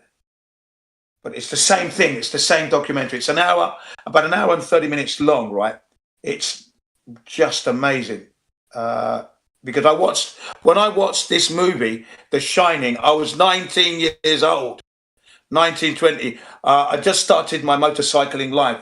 I started my motorcycling life really at 17, so I've been a biker for a few years. Okay, few years. Okay. Yeah. Yeah. And then I went with my friends to go and see this movie, and it was really hyped up. Jack Nicholson was in it. You think, yeah, this is going to be a good movie. It's going to be a scary one. Okay, let's go watch it. And when we came out of that movie, we all said, what an effing beep, beep, beep shit movie that was. And we went next door to the movie theatre. We went next door to the McDonald's and had something to eat. And watched Rambo. That was the first time I said, I'm never going to believe the hype ever again. Because I felt ripped off. The film was crap. It really was crap. Why did you think it was crap when you came out? Rambo was because it didn't. You know, when you expect it to be gory, frightening, give you the willies, but it didn't do any of that. It was total bore. It's a boring film. Probably the most boring film I ever paid to go and see. It was just boring, man. Boring. Crap. Remember, I'm not thinking there's a message in this movie, am I? I'm not. I'm not. No, I was gonna say, it was too deep for you at the time, right? Like, so, I was totally. I was like 19, still well wet behind the ears, well naive, totally not on any kind of level of intellect. No way, man. Indoctrinated. Yeah, full on indoctrination. Always. I remember always watch that for the message. It was weird. Always. Yeah, The Shining Coach. I'm looking for it now. So when I saw that movie, I just thought it was a load of rubbish, waste of money. Never going to do that again. Don't get me wrong. As naive as I was, I could repair a motorbike. I can fix your bicycle. I knew about slavery. I'm fighting racism. So I'm a live wire. Very much a live wire. You touch me, you're getting hurt. But I was naive still, of course. Have you guys seen Clockwork Orange? I haven't seen it yet. Yes, that's one of Kubrick. Stanley Kubrick. Great movie. Is that great good? movie. Watch it. It's good. Can you break it down a little bit? Man. Like, can you give us short? I mean, I don't mind spoilers. I've seen a little bit here and there, but I'm not going to give you everything. I'm just going to say I'll give you a little snippet. But basically, it's about the powers that shouldn't be and how they manipulate us and how they use the military, the forces, to keep us under control. That's all I'm going to say. You've got to watch it. And how if you try and fight against a system, they put you into a lunatic house, the lunatic asylum. So for all we know, people who are in the lunatic asylum, intelligent people, but they're being kept quiet by the system. Do you understand? Yeah. Yeah. Like V for Vendetta. Yes. That's what that movie basically. That's the overtones to this movie. You've got to watch it. You just got to watch it. So many little clues, Yep. To the world we're living in. So I took that movie to say that Stanley Kubrick is telling us we're living in horrible times, basically. Not everything you see is the truth. Question everything. Well, that's what the news is saying too. I mean, yeah. That's what the TV is what was that movie called? Orange what? Clockwork Orange. Well, I just missed it completely. Do you know what that movie did? That movie prompted the guy to make to name his business a bicycle called Clockwork Orange. A bicycle known as Clockwork Orange, a mountain bike. Oh, he's in the club. The designer of this bike saw that movie, and then later on in his life, he decided to make mountain bikes for downhilling, and he chose that name, Clockwork Orange. You Google it; it's in there. Clockwork Orange, great movie. The smartphone is the monolith. He called it a teaching device. And yes. if you remember the movie 2001: Space Odyssey, it's what nudged evolution forward. Yes. Smartphones. Hello. Hello. Well, if you look at that movie, 2001: A Space Odyssey. When I first saw it, now the reason I'm watching it is because I wanted to compare this movie, 2001, with the moon landings. Of course, that's why I watched it. I couldn't believe I was looking at an iPad. Bloody hell! I said, "There's an iPad here." Wow. Hey. That's where. What's his name? Oh, come on. Apple CEO. I've forgotten his name now already. Tip of my tongue. Steve Jobs. Steve Jobs, yeah, that's it. That's where Steve Jobs got the idea from. Wow. Because we're looking at an iPad in this movie. And this movie came out in 1968. Remember? I wonder if the movie inspired. I wonder if the movie inspired the iPad, the tablet, or the tablet was already built, and inspired the movie. Okay. Yeah, you see, Steve Jobs said that he did the tablet, okay? He had the tablet made, but he put it on the back burner to bring out the mobile phone because everyone was pushing him to do the phone. And he didn't want to enter the phone market because it was too competitive. But then he gave it a second thought, and decided to do that. So he actually had the tablet ready to go, but he released it after he released the iPhone, the iPhone, and that's what happened. They already had AI up and going in, like, was it 1975 or whatever? Like, they've had computers up and running with internet from, like, 1920, whatever. I was amazed. For like 100 years. Hey, quick question. 2001 Space Odyssey, the visual effects, I was amazed at it. I couldn't believe it. I was like, wow, this was made in 1969. I couldn't believe it. That's right. Can I tell you something? That film is ageless. If you watch it today, it's a parody. It is not aging at all. It fits well in. The clothing they wear, the equipment you see is not outdated, I'm afraid. It's that kind of movie. Yeah. Hell 9000 is my favorite character. I don't know why. I feel like he's the good guy. We've got a couple of new folk in the live stream. Judges and Autism is a Curse. I've just checked them in. They're both interested in Flat Earth and here to learn. Wait, hold on. Judges is still muted, by the way. All right. Okay. Judges. Let me. No, he's all right. He's got VC verified. That's what I told him. He has himself. Yeah, he has himself. Welcome to the server. Welcome to the server. Thank you. Welcome to the community. But you guys know I'm a Globetard, right? It's all right. Fine. Doesn't matter. No problem, man. We were all Globetards once. But I'm willing to have my mind changed if you guys have some good arguments. Oh, we've got some very good arguments. Yeah. Like on the lake.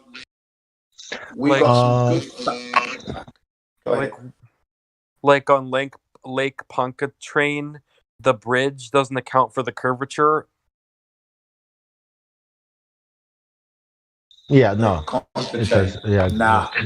It doesn't. That's it, guys. The Earth has got a curve to it. No, I'm back it up. I'm asking. Well, you, what kind of curvature are you talking about? Are you talking about a big one, a small one? You need to be more specific. With the radius, right? Never mind. 3,000 with a radius of 3,959. Yeah, it's not curving, so there wouldn't be a need to account for curvature. Yeah. Does that work? Wait, I'm confused, Bong. Are you a flat earther or a globetard? I'm sorry, I'm confused. I'm a moderator here, so yeah, I might be a flat earther. But so I've heard the argument is, the bridge doesn't account for the curvature. Yeah. But then because you if it did, we would be able to measure it because there's a radius. According to the radius, it's measurable, obviously, but it's not there, so they wouldn't have to account for curvature. I'll ask you first of all, what's keeping you? What makes you believe, or how do you know that the Earth is a globe? Because you're definitely in the heliocentric camp. So what's keeping you on the ball? Well, I'm not 100% sure, but I'm like 99% sure that the Earth is a globe. Sorry. Okay, well that's 100% in my book. Really, 99 is 100%. I mean that's just silly. So you're 100%. That bridge, you're on there. That bridge is something you call a black swan. You know, you're seeing too far. If you go to sea level or wherever and observe, right, it's a black swan. So it's not curving the way it should curve. Horizon's all the way over there. Wait. How do you know? But, I mean, I'm sorry. You can measure the distance. Sorry to interrupt, guys. Can we get him to answer? He hasn't answered the question. He just says, "I know it. I know it." How do you know it? You haven't. For the people who are listening, for the interest of the listeners who are listening to this live, can you tell us how you know you're on the globe 100% or 99%? Please. Well, is that not what the evidence supports? What You're evidence? still not explaining yourself to the listeners, please. Yeah. No one's getting it at the moment. Please. What evidence? How about you guys talk to judges? Sorry about that. Well, we're looking at the Pontchartrain bridge, right? You know how far the bridge is. You can measure it. All right, at this distance, when I'm standing here looking at it, I shouldn't be able to see. I should see the horizon here, but yet it's back there. So that is evidence of not a globe with a radius of 3,959 miles. Does that make sense? Yeah. So you need a bigger radius. That's the thing. You need a way bigger radius to match what you're observing. Hey, quick Something question. like Jupiter. Hey, quick question. Are you guys Christians or atheists or something else? Most of us are Christians. Some of us are Muslims. Some of us are Hindus. Some of us are. Yeah. Oh, great. Yeah. But I don't think they're. But it's not the religious content. It is not the religious content for me. It is nothing to do with religion. How I know this earth is not a spinning ball. Okay. It's not why people came here. Yeah. Right. Because correct. Because so Judges is a Christian. He would like to talk about. Actually, no, I wouldn't. Don't put words in my mouth. I even said that in DMs. I thought you wanted. Don't speak for him anymore. Yeah. What? Yeah, dude. I said I came in here to listen. I said that in the verification chat. I even said in DMs while I was still muted that I didn't know enough. I'm just here to listen. Oh, you don't like to be asked questions. Don't palm it off to judges. So you don't even so Judges, you don't even know that the Earth is round yourself, huh? Interesting. No, I currently talk to us. Globe, talk but to I haven't us. looked into it enough. I'm so there. Talk to us, man. Leave Judges alone. He's here to learn. I mean, he just like you, right? Yeah. So let's learn. Yeah. Can we have some order, please? Can we have some order? Everybody please. be quiet, please. so we can learn. Thank you. Thank you very much. Thank you very much. Sorry to interrupt you. Order, please. Right. I asked you that question. I'm still waiting for that answer. How do you know 99% you're on a globe for the interest of the listeners who are listening live now? Please. Third time in asking.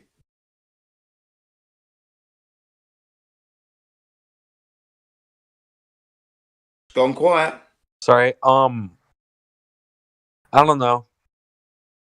Right. So you don't know. Doesn't the Bible? Yeah. Doesn't the Bible say? Doesn't the Bible say that the Earth is flat too? What's the Bible got to do with the price of fish, bro? Know? Well, I'm just wondering because Judges. How do you know? Well, how do you know?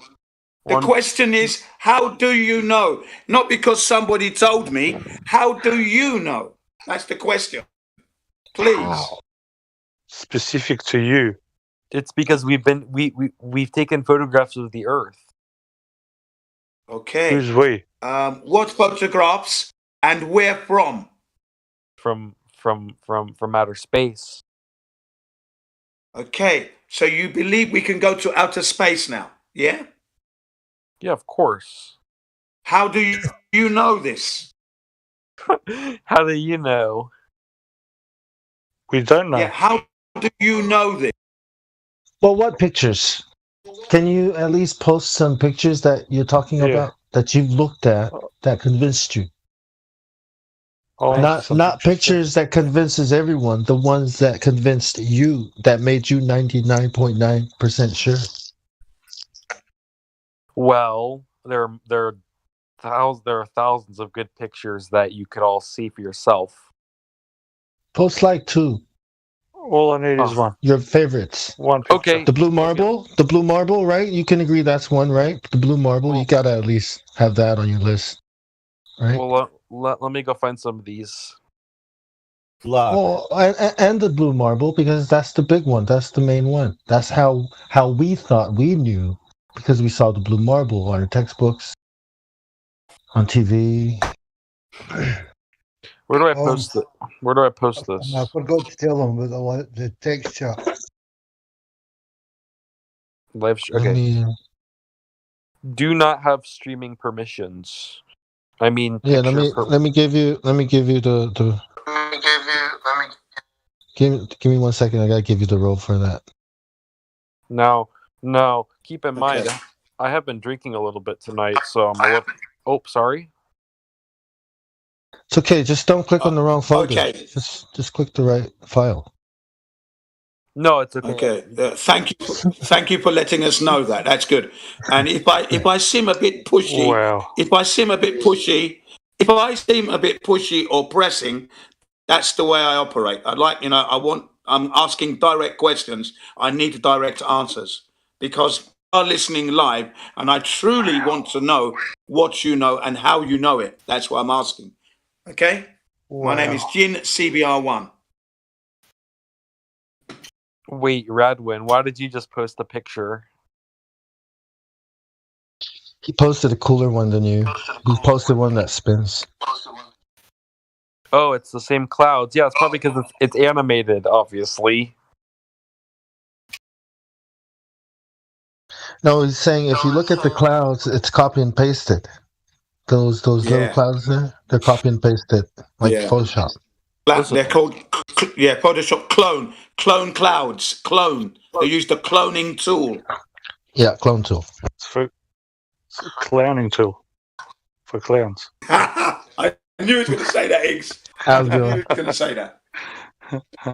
Yeah. Well, the clowning tool. Stop fooling around. Stop fooling around. Oh, good. I can find one with different clouds if that'll help. Well, yeah, please do that. I can draw one with different clouds too. Well, the point is, this one is Photoshopped. So, what makes you think the next one is not Photoshopped? Exactly. It just doesn't That's make why I said let him do it. It just doesn't make sense. How? Well, they project pictures they take from up there, right, of a flat land. They project it onto a ball.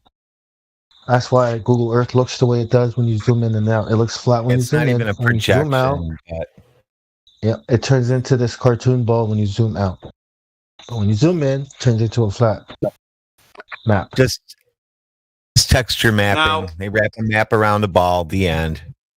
There you go. Yes. They wrap it around the ball. Now, what you said, as it not making sense, is absolutely correct. It doesn't make sense. Why is it NASA is giving us, the taxpayers of the world, CGI images if they supposedly have? Hang on, if they supposedly have satellites up there with the current HD cameras and things, why are we getting CGI? The satellites are up there, and that's a big. We got the ISS now, so we got the ISS. Sorry, we have the ISS. Oh, I just posted another. Listen, I just posted another picture. Okay. Picture. Yeah. No stars, no nothing. Just a. Oh, that one. Yeah, that one looks a little more. What's the word? Less saturated, right? That one looks a little brown. Yes, less saturated. It's Africa. Yeah. Yeah, no one. Africa in the middle. No one likes Africa. Yeah, that's for sure. It's Africa, Earth. Where are the stars? Well, obviously, where are the stars and where are the satellites that are supposed to be geostationary over the Earth? Not in this image. Where are the 17,000 satellites. Yeah, I heard 24,000. I heard 31,000. Yeah. So take They've your been pick. clowned out because they look ugly. Come on, man. Okay, That's silly, isn't it? let me For commercial purpose. Oh, I found one with a satellite. Oh no! Please bring it forward. Go ahead, present it, please. Present it. Go ahead. There's even live feed of the Earth from space. There's not. No, It's not live feed of the Earth. 2 years old. Right there. Who took the picture? Look at that it. Is clearly The a Hubble took the picture. The Hubble telescope took the picture. Stop laughing at me. God. Hey, which satellite took the picture? Another Bro, satellite. I've got this magical unicorn I'd like to sell. Bridge. I think you're a good buy for it. It's magical. It does wonders. Yeah. You just need to believe in it. And Is this again, like- no stars. Again, no stars in the image. Again, no stars in the image. I mean, come on, my friend. Where They are don't know all how those to put the satellites? stars Again. in. Oh, Don't look know at how that to one. put them Red in one. because they won't be accurate, and somebody will figure it out. That's a good one. Red one. I can't find one. That's the truth. Listen, The truth. That's right. I can't find one with stars. It's because see they what I don't mean? exist. Now, You guys are exactly. You guys are exactly. funny. There's your first problematic anomaly. Why am I not seeing stars in the NASA images? Why? The stars You should be able to argument. pick out. You should The stars be able argument to pick is out constellation. the argument is that the brightness of the Earth is fading them out. Like the camera can only. No, pick we're not up going to the- use that argument. We're not going to use that argument. You're not going to get that every time you take a picture. When I take a Yeah. picture of the moon, I get stars in the background. Yeah, I agree. You get I'm- stars on a mobile phone. You can use a smartphone and get stars. So that's a hopeless case. One. Maybe it was a transparent. Yeah, I maybe don't it want was to a hear their transparent. argument from a flat earther. It was a transparent PNG. But I understand, but you have to be aware of the arguments. I'm aware of everything. Damn, who said that? Listen, I'm aware I don't need to of be no corrected or curvature. anything. But yeah, it comes back to curvature. We talk about space, satellites, other planets, but if there's lack of curvature, like you can't have one without the other. Where's Bro, autism? Hey, autism. Wait, hold on. Autism. You got your picture posted there with the satellites. What do you think of that? Look at that. Is that real? Which is real? wait, I'm sorry. What are you referring to? Which pictures are real? The ones with the satellites, millions of satellites, or the ones without satellites? Well, obviously that they're not also close. Well, neither of them are real. Well, no. So, wait. Hold on. Yeah. So the ones that New Perspective posted are obviously fake because they're all the same distance, or they're all like, so yeah, those are obviously fake. But the ones that I post, the one that there's an echo. Hold on, the one that I posted is real because there's only one satellite. Who took the picture? Well, another satellite. So all satellites have these crazy cameras that take pictures of each other? Is it like a selfie club? No, come on. I know, right? But when you go outside and you look up, it doesn't even look like that, right? What's that? That could be a satellite. No, I think it would look worse. I think you guys just want a free trip to outer space. Is that right? So did you? Why does Pluto, the planet Pluto, have a picture of Pluto the dog on it? Wait, what? Show me. I did show you. I am showing you. I'm showing you right now. Are you serious? There's really a picture of Pluto on Pluto? Yes, that's Pluto. Look it up.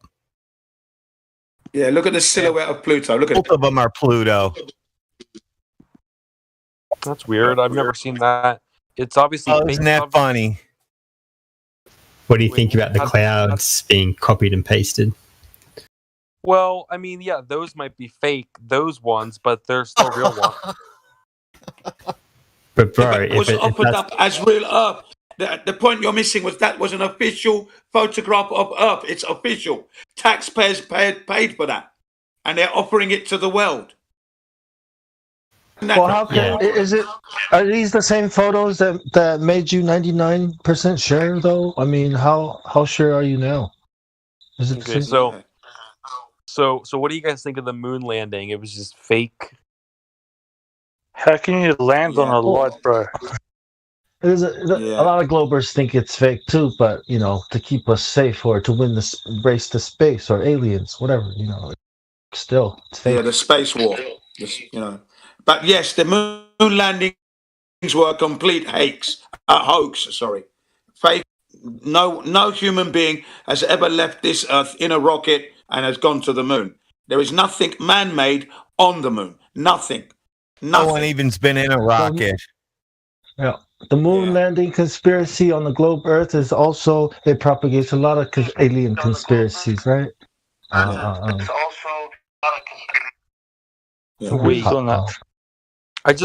we can even inform you as to who helped NASA to perpetuate that fraud. Okay, we can tell you that far. We know that much into this thing. Can someone after 6 years point me, Jin, especially you, point me to where I can find that the moon landings are fake? Because if the moon landings weren't fake, that means that space is real, and that means that the Earth's not flat, and that means the Earth's a globe. So if you can point me to somewhere. You see, like this guy. This guy is an example. His name is Jazza. He's an example of a person that doesn't have to believe that the moon landing was real, but still believes the Earth is a ball because aliens or whatever his reasons are. Even though there's no current. A 38-year-old mind, but maybe a 96-year-old body. But apart from that, why are we? Well, stop drinking, Bill. We'll do some push-ups, man. Bro, there's heaps of like documentaries on it and videos. I got 3 to 7, so I'm almost there. So we have a New Zealander and an Aussie guy at the flattest part of the whole entire plane. They're arguing curvature. It's unbelievable. The flat Earth Anzacs. Let's unite. Jezza, we've got somebody here inquiring. Can you please keep it to a minimal? Make it quick. Oh, he's gone. Shut up. He's gone. No, yeah. That's all right then. But my question is, why are we giving him Narnia, right? No curvature, no glow. No Narnia. No gas pressure without a container. No Narnia, right? Roger. For one, you in your northern summer, you have longer and longer days, and to the north, you have a 24-hour day. Yes. And two, Roger.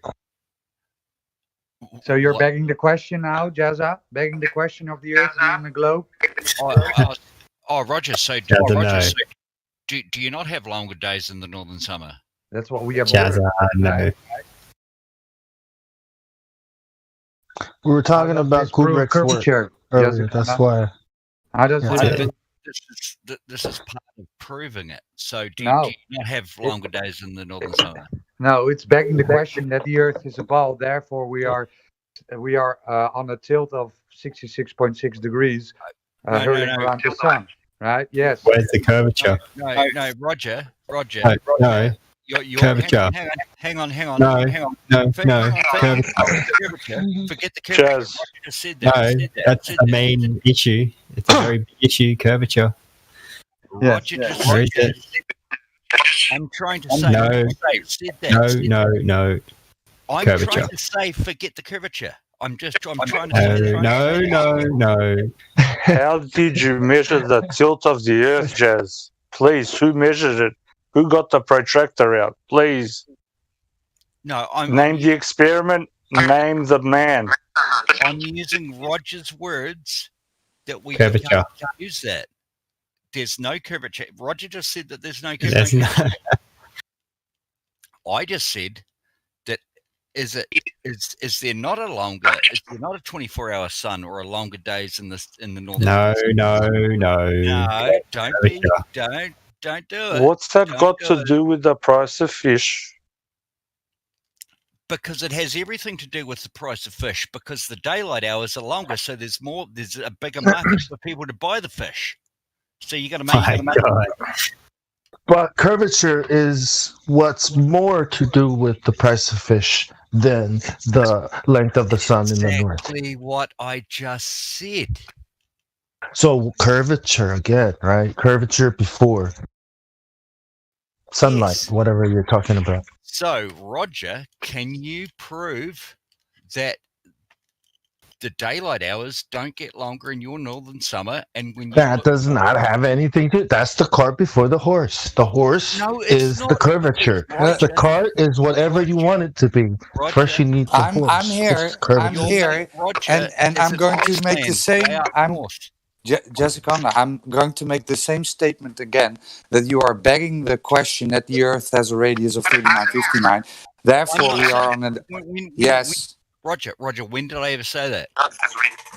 Then it's a non sequitur what you're about to do. I don't. What does longer days have to do with the Earth being a ball? What so does you're it have? coming back at me? You're coming back at me with a non sequitur. So Curvature. So we're both on the ropes. Explain to me how I had a non sequitur. Explain to me. Because you're telling me that I don't have the radius, and I'm telling you that you're trying to tell me that you do not have long days in the northern hemisphere. No, you're strawmanning me now. I told you we observe longer days in the north. Yes, this does not provide any evidence or proof. Thing I fucking said. Did I not? That's a straw man, Jazza. You're assuming a model. Right. So I'm telling him. Why are you asking about that? Opposite thing that happens in the southern hemisphere flat where I am. Notice I say hemisphere flat because I'm trying to keep the peace. And then right. So you observe the opposite of what I observe, right? And you observe the exact opposite in the exact opposite part of the year. Okay. So your days are getting longer.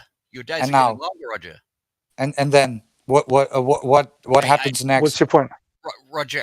Are your days of daylight not getting longer? This is the third time I answered this. So yes, I observe that daytime is getting longer. What's your conclusion, Jazza? What's the point? Roger, so why in the shit? Because you're a month and a half away from the summer equinox, the longest day of the year. When you look north, you're in Iceland. You're way, way up in latitude. No, I'm not in Iceland. No. Greenland. No. Wow. You're on the Why in the shit? No, I'm not. On Mars. I'm no, I'm not. 45 degrees south. No, I'm not. I'm in the Netherlands, so we have pretty. See, you're comparing models. Hang on. In the Netherlands, what latitude north are you? You don't have to tell me your exact coordinates. Just what latitude north? Out of my top of my head. Jazza, just type it in. I'm 60 degrees south. No, sorry, 45 degrees south. No, I'm saying like type in what is the Netherlands like. Latitude and longitude would be 52 degrees, 23 north, 4 degrees, 55 east. So you're slightly closer to the equator than I am by about 7-8 degrees. I'm 45 degrees south, and when I look south, in the middle of winter, I can see not broad daylight, but twilight. Okay. To the very south. Yes. How the fuck does that happen? So what is your claim here? What do you on what? How the fuck does that happen on what? On a flat Earth map that looks like what? Let him prove our point. Let him prove our point. Let him go. That looks like what? Like the AE map? The rope is there. Let him go, bro. About? The rope is there. Let him go. Oh no, I might save it if you think I'm going to get on the ropes and prove your point because I'm about to knock you want to talk about theories? There are theories, but no conclusions. We might let Roger ask that for the northern hemisphere if we could first, and then I'll go. Now curvature. Jazza, is the Earth curving? I told him like 2-3 times already, right? Looking at the sun doesn't prove the shape of the Earth. So, how can you look up? You know what does? What you're standing on? Looking at the Earth. Yeah. Okay. We'll go with this. Do the stars change angular size when they go? Bro, when they come up Earth and below the horizon? Earth. You need to know how far they are. We don't know anything about we just know where they are in the sky, right? When we're on a plane. That's the fucking crazy thing. They don't change angular size. That means they're fucking far and far and far. That's your assumption. Well, who knows? Billions, millions, thousands, who knows? If a builder comes they're not right there, right? They're not right there, right? Like when we send things up, we don't see them. Geometry here, bro. Geometry. Measuring the Earth, not looking up at the sky and picturing pixies and unicorns and fairies, bro. Gentlemen. Right, I just Jazzaconda. One, he buzzed his way in. He's being foul-mouthed. Right, we were talking to someone else, trying to get a coherent, cohesive direction. He's come in, he's railroaded, so I had to mute him because I don't want to hear him swearing. And I told him about that in his own server, in the server. If you keep swearing, Jazza, I'm going to mute you every single time. Now, what I want you to do is step back and let us get back on track with the other guy we were talking to. Not here, we can then carry on. But when you do carry on, if you swear, I will mute you. Hey, you New Zealand bum. All right, so here we go now. I want to talk to the guy that was talking before. It was 99% sure. That's where we're going. Gone, You're taking the back. Jazz has scared him away. Oh, he left, did he? Yeah. Got another guy.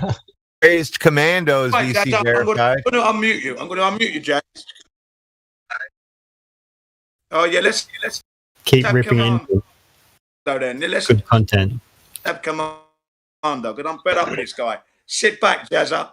And also, Jazza, I sent you 4 videos from 23 minutes past the moon landing being hoax. Don't waste my time. Don't waste your time. Go and have a look. Goodbye. Thank you. Next. Just mute him. Fed up with this guy. But now. He's been here for like 2 years or something. Captain Commando. Crazed. Have you guys heard about... Oh, sorry. No, go ahead. About what? Yeah, have you guys heard about the ship stuck in the Suez Canal? Oh, yeah, what happened? Well, there's one of the biggest container ships is currently stuck in the Suez Canal, jamming up every supply route. So they're gonna leave a mark somewhere. Is it flat though? It gets stuck on the curve, on the hump of the curve when it was going over the curve. It drove itself into the side. Like, it beached itself on the curve. Yeah. Wow. No. Wait. This is wait. Go, Roger. Sorry.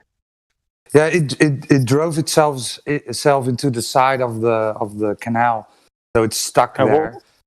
Do you know what it was carrying? A container. It's a big container ship, like one of the biggest of the plane. Oh, sounds funny to me. Is this are you being serious, bro? Yeah, let me post it now. Do you know what was real? On I'm just saying, sounds kind of funny that this ship would just go sideways and block everything. It sounds like it's a strike. Or was he trying to do a U-turn? No. No. Okay. Yeah, I've posted it. Well Do you know what was on there, Rog? Yeah, containers. I guess all kinds of goods. What was in the containers? I mean, sorry, bro. Well, yeah, I think all kinds of goods. I mean, What, did everybody go to the toilet at the same time? Did everybody take a break at the same time or something? Well, look at that. Freaking totally turned. Oh, no, he's blocking that thing. Don't you get it? This is what you call piracy, bro. This is what people don't get. It's got nothing to do with this and that. It's a battle to keep the Silk Road open. Who's going to control it? Because everybody that's had it for the past 500 years has abused it, raped and pillaged to the people and everybody. This is what this whole thing's about, and that's the. I'm going to say that, and that's it.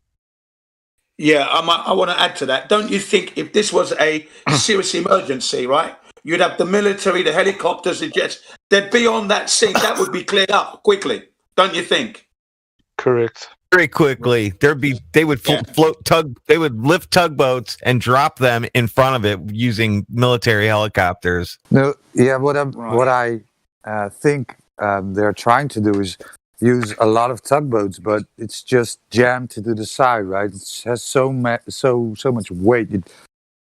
It's pretty much unstoppable when it's moving. Yeah, right? it's a massive weight, isn't it? Yeah, and it just drove itself into the side. It just got stuck there. I mean, the question is, when it got hit by strong winds. Sorry. Yeah, when the sails. You can't just drive itself into it. It doesn't work. No, you can't. That's right. You can't. You can't do that because when they go into the Suez Canal, it's like snail pace speed. They're going in there. They know what they're doing. Yeah, exactly. You think God caused it? Like 5 knots or whatever they. 5 miles an hour. Roger. That was a very interesting piece of news, Roger. Thank you. Thank you, Roger, because I don't watch the news. Yeah, thanks, Roger. That was a nice bit of news there. That was a nice uplift from the Jezzaconda crap toilet rubbish that we're listening to. About 10%. About 10% of global trade passes through the Suez Canal, which connects the Mediterranean to the Red Sea and provides the shortest sea link between Asia and Europe. It's gonna be blocked for days. Yeah, I know. And it's on purpose. 10%. 4 days. Global trade. It's called piracy. Oh, and we're gonna find out there's vaccines on board. You know what? That's what I was thinking.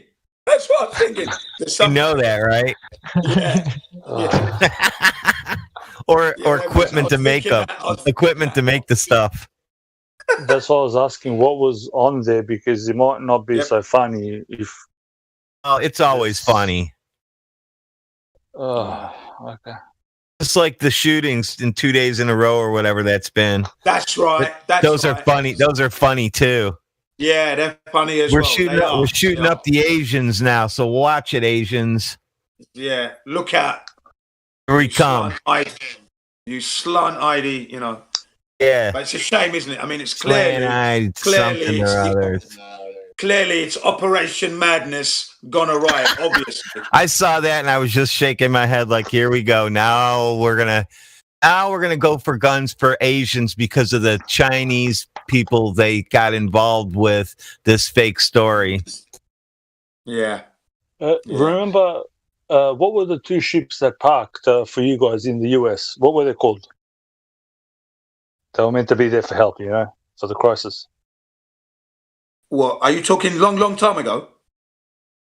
Just now when it was. They had 2 massive cruiser vessels that were there to help, for the pandemic. Oh. What were they called? Oh, yeah. Oh, hang on a minute. I'll explain something. The hospitals and the hospital ships. The ships. I've forgotten the names. What were they called?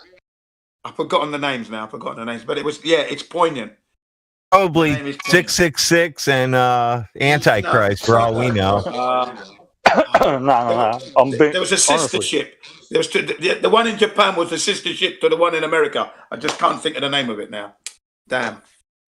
There was 2 parks on both sides. What were they called? Go on, you tell us. I've forgotten.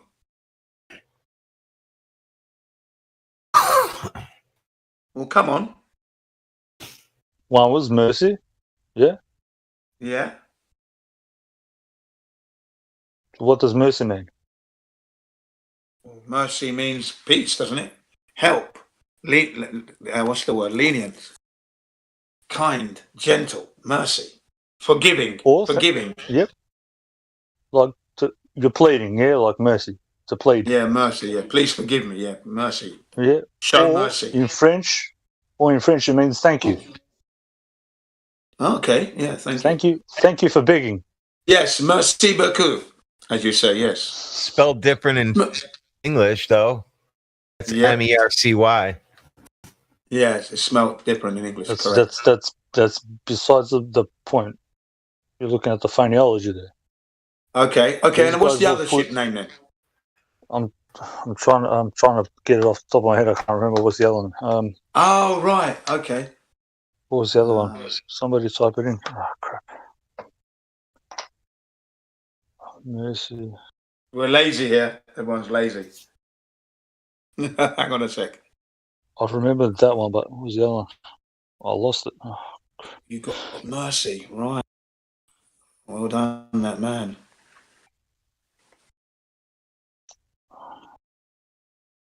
Typing.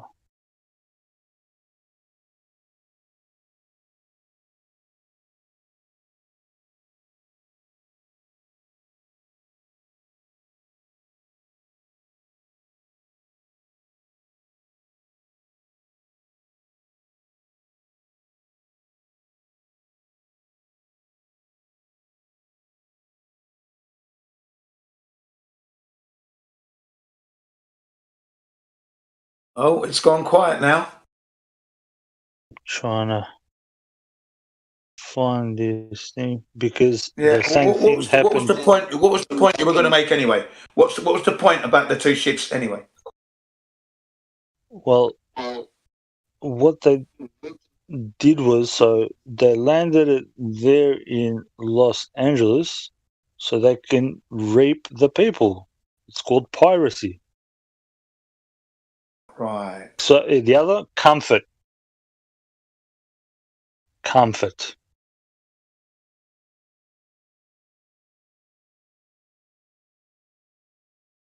Comfort and mercy. Yes, the opposites, isn't it? Kind of thing. Or they're related. They're related, kind of thing. Yeah. We'll comfort you while you beg for mercy. For mercy. You know what I mean? Like. Yeah. And they've got you surrounded with the ships there. You can't. Cuomo's doing his Golden Globe whatever, and you're just getting done. They did this in here. I actually was laughing my head off when actually laughed my head off when I heard the ship's name here. It was, what was it called? This is how these dudes love to speak to each other, and they're just telling you that they're robbing you. So that thing in the Suez Canal is not because they don't know how to drive the ship. Yeah, that's right. It's not pilot error in this case. No chance of that. No chance of that. Not at the speeds we're talking about. Nope. Caterpillar pace speeds. What are we talking about here? How can you crash? And the security people are so sharp. They're like, Ray, make sure, keep it steady, steady helm, steady at the helm there, yeah. They're on that thing like flies around shit, or like flies around ants on sugar. They're all over that thing, making sure it's going in there properly. How could they have done that?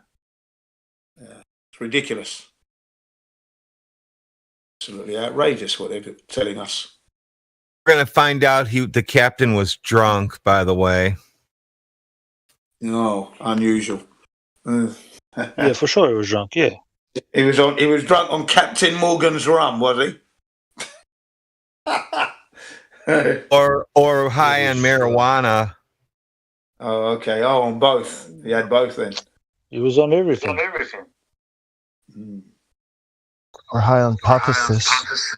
Because you know the reaction times, how much they slow down when you're smoking pot. Yes. Increases gravity. Slow right down to I don't know. I seem to be super accurate on my drum set, but that's okay.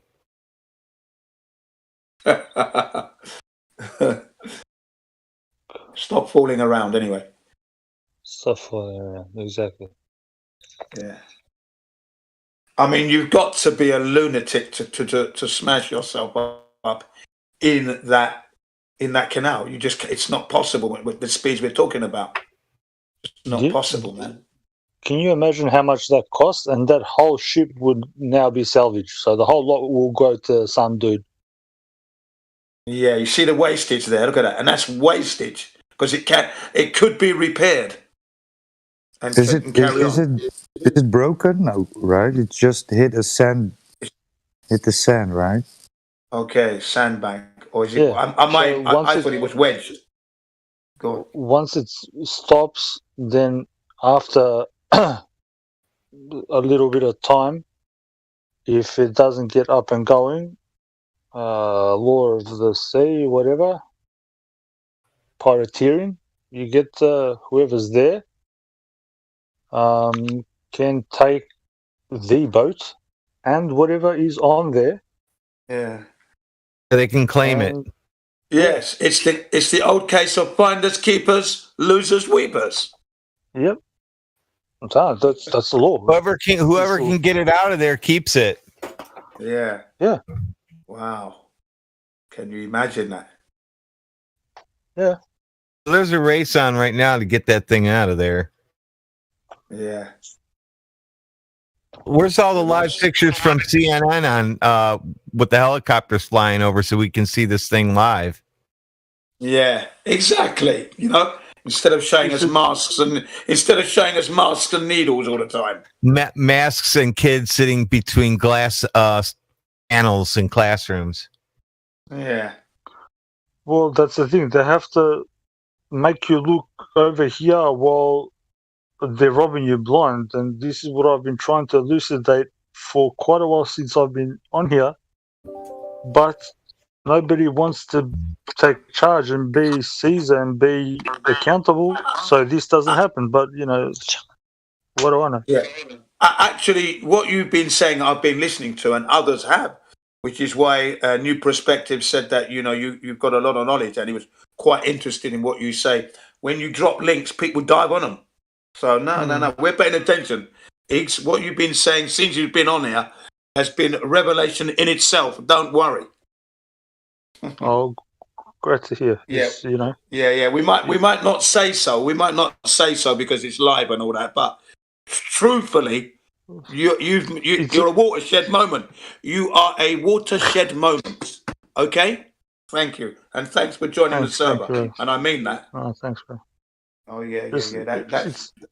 It's out of the box. People, you don't like this stuff. Is yeah. You can't learn it. You don't learn it in no law school whatsoever. You know what I mean? No, I can tell. I can tell you've invested a lot of hours in research because that's how you speak. You're speaking from someone who has invested time in research, and that's why I say you're a revelation on this. And thanks a lot for coming to the server on behalf of all of us and the people who actually run this thing. Yeah. So, thank you. Appreciate it. Thanks. So don't get waylaid or worried about, we're not paying attention. I am, and I know others are paying attention, and I'm watching. So don't worry, man. I just don't like hearing Jazza all the time with his foul language and 24-hour blah blah blah. And it's all crap anyway. Remember, I've known him for like 6 years. Okay, I didn't know him from yesterday. 6 years now. He was the first one to call me the N-word. On top of that, okay, 6 years ago when he first met me, and I trumped him on gyroscopes because I was saying to him that if I left England on a spherical ball. This is 6 years ago, so I'm a newcomer to the flat Earth, but I'm very razor sharp. And I said to him, I left England and went to New Zealand. I should be upside down. We're on a ball. And he starts going on about gyroscopes. And I said, don't rubbish me, because I know how gyroscopes works and the artificial horizon. You'd be upside down. And then after I shut him down, I said, you're a drunken helicopter pilot. He called me the N-word and then left. Wow. What was that, Jazza? Yeah, that was Jazza Conda, yeah. That was when I first met him. Cool. First time of meeting. I say that... what do I say here? That's a what win. do I say about you? You're That's a win for you. Sorry, the black Japanese speaking Englishman. Yeah. Afro Samurai. I just remember that. I am a maverick walking anomaly, yes. You better than me. You're the black Japanese speaking Englishman. The black. Woohoo! You're easy to point. You're easy to spot. You get along in 3 cultures, perfect. Thank you, Jim. What were the ships that were in Japan? Yeah, there was a ship in Japan. Okay, the something Princess. Oh, that's it. The Diamond Princess. Okay, and that was affiliated Same one with an came to American. Australia. Yes. Okay, and then that was it turned into a disaster because people supposedly had this bacteria and it was spreading through and everyone was panicking. And the Prime Minister. Oh my gosh! Are you kidding? Did everybody die? There's some people. There were 1 or 2 deaths apparently. Okay. I bet there were. I bet they were crew. I bet they were crew members. There were, I'm not sure exactly. I have to go into the detail, but look, the thing is, they wouldn't let anyone disembark, and that was the problem. They couldn't get up there quick enough to people. But no, you got to stay where you are. You cannot disembark. No disembarking here, mate. So the ship had to get out of port, go back out, come back, just like the situation in the US where the ship was just circulating out in the oceans. And they had to stick up the nose test to get off the ship. That's it. They had to take all that. They had to have the test. Yeah. They had to poke you in the brain with the stick. That's right. The 2 ships that came to Australia was Germany and Brittany. Okay, Germany and Brittany. Then we had the Diamond Princess, which is from the US. It was a US luxury liner cruise. Okay, and it did the cruise, and then suddenly this thing happened, and Japan said no one can disembark here. You stay there, stay on that ship, mate, for like 2 weeks. I think they were on there. They actually came to Australia after, and we did the same thing. But what's the the 2 ships that come? One is Brittany and one's Germany. So it's in Britain, and one's German. Yeah, you get me? Yeah. So who's trying to rob this land here? Exactly. You get me? I get you. I get you, mate. 2 ships at every, just say, developed country, parked somewhere for no reason with funny names? Yeah.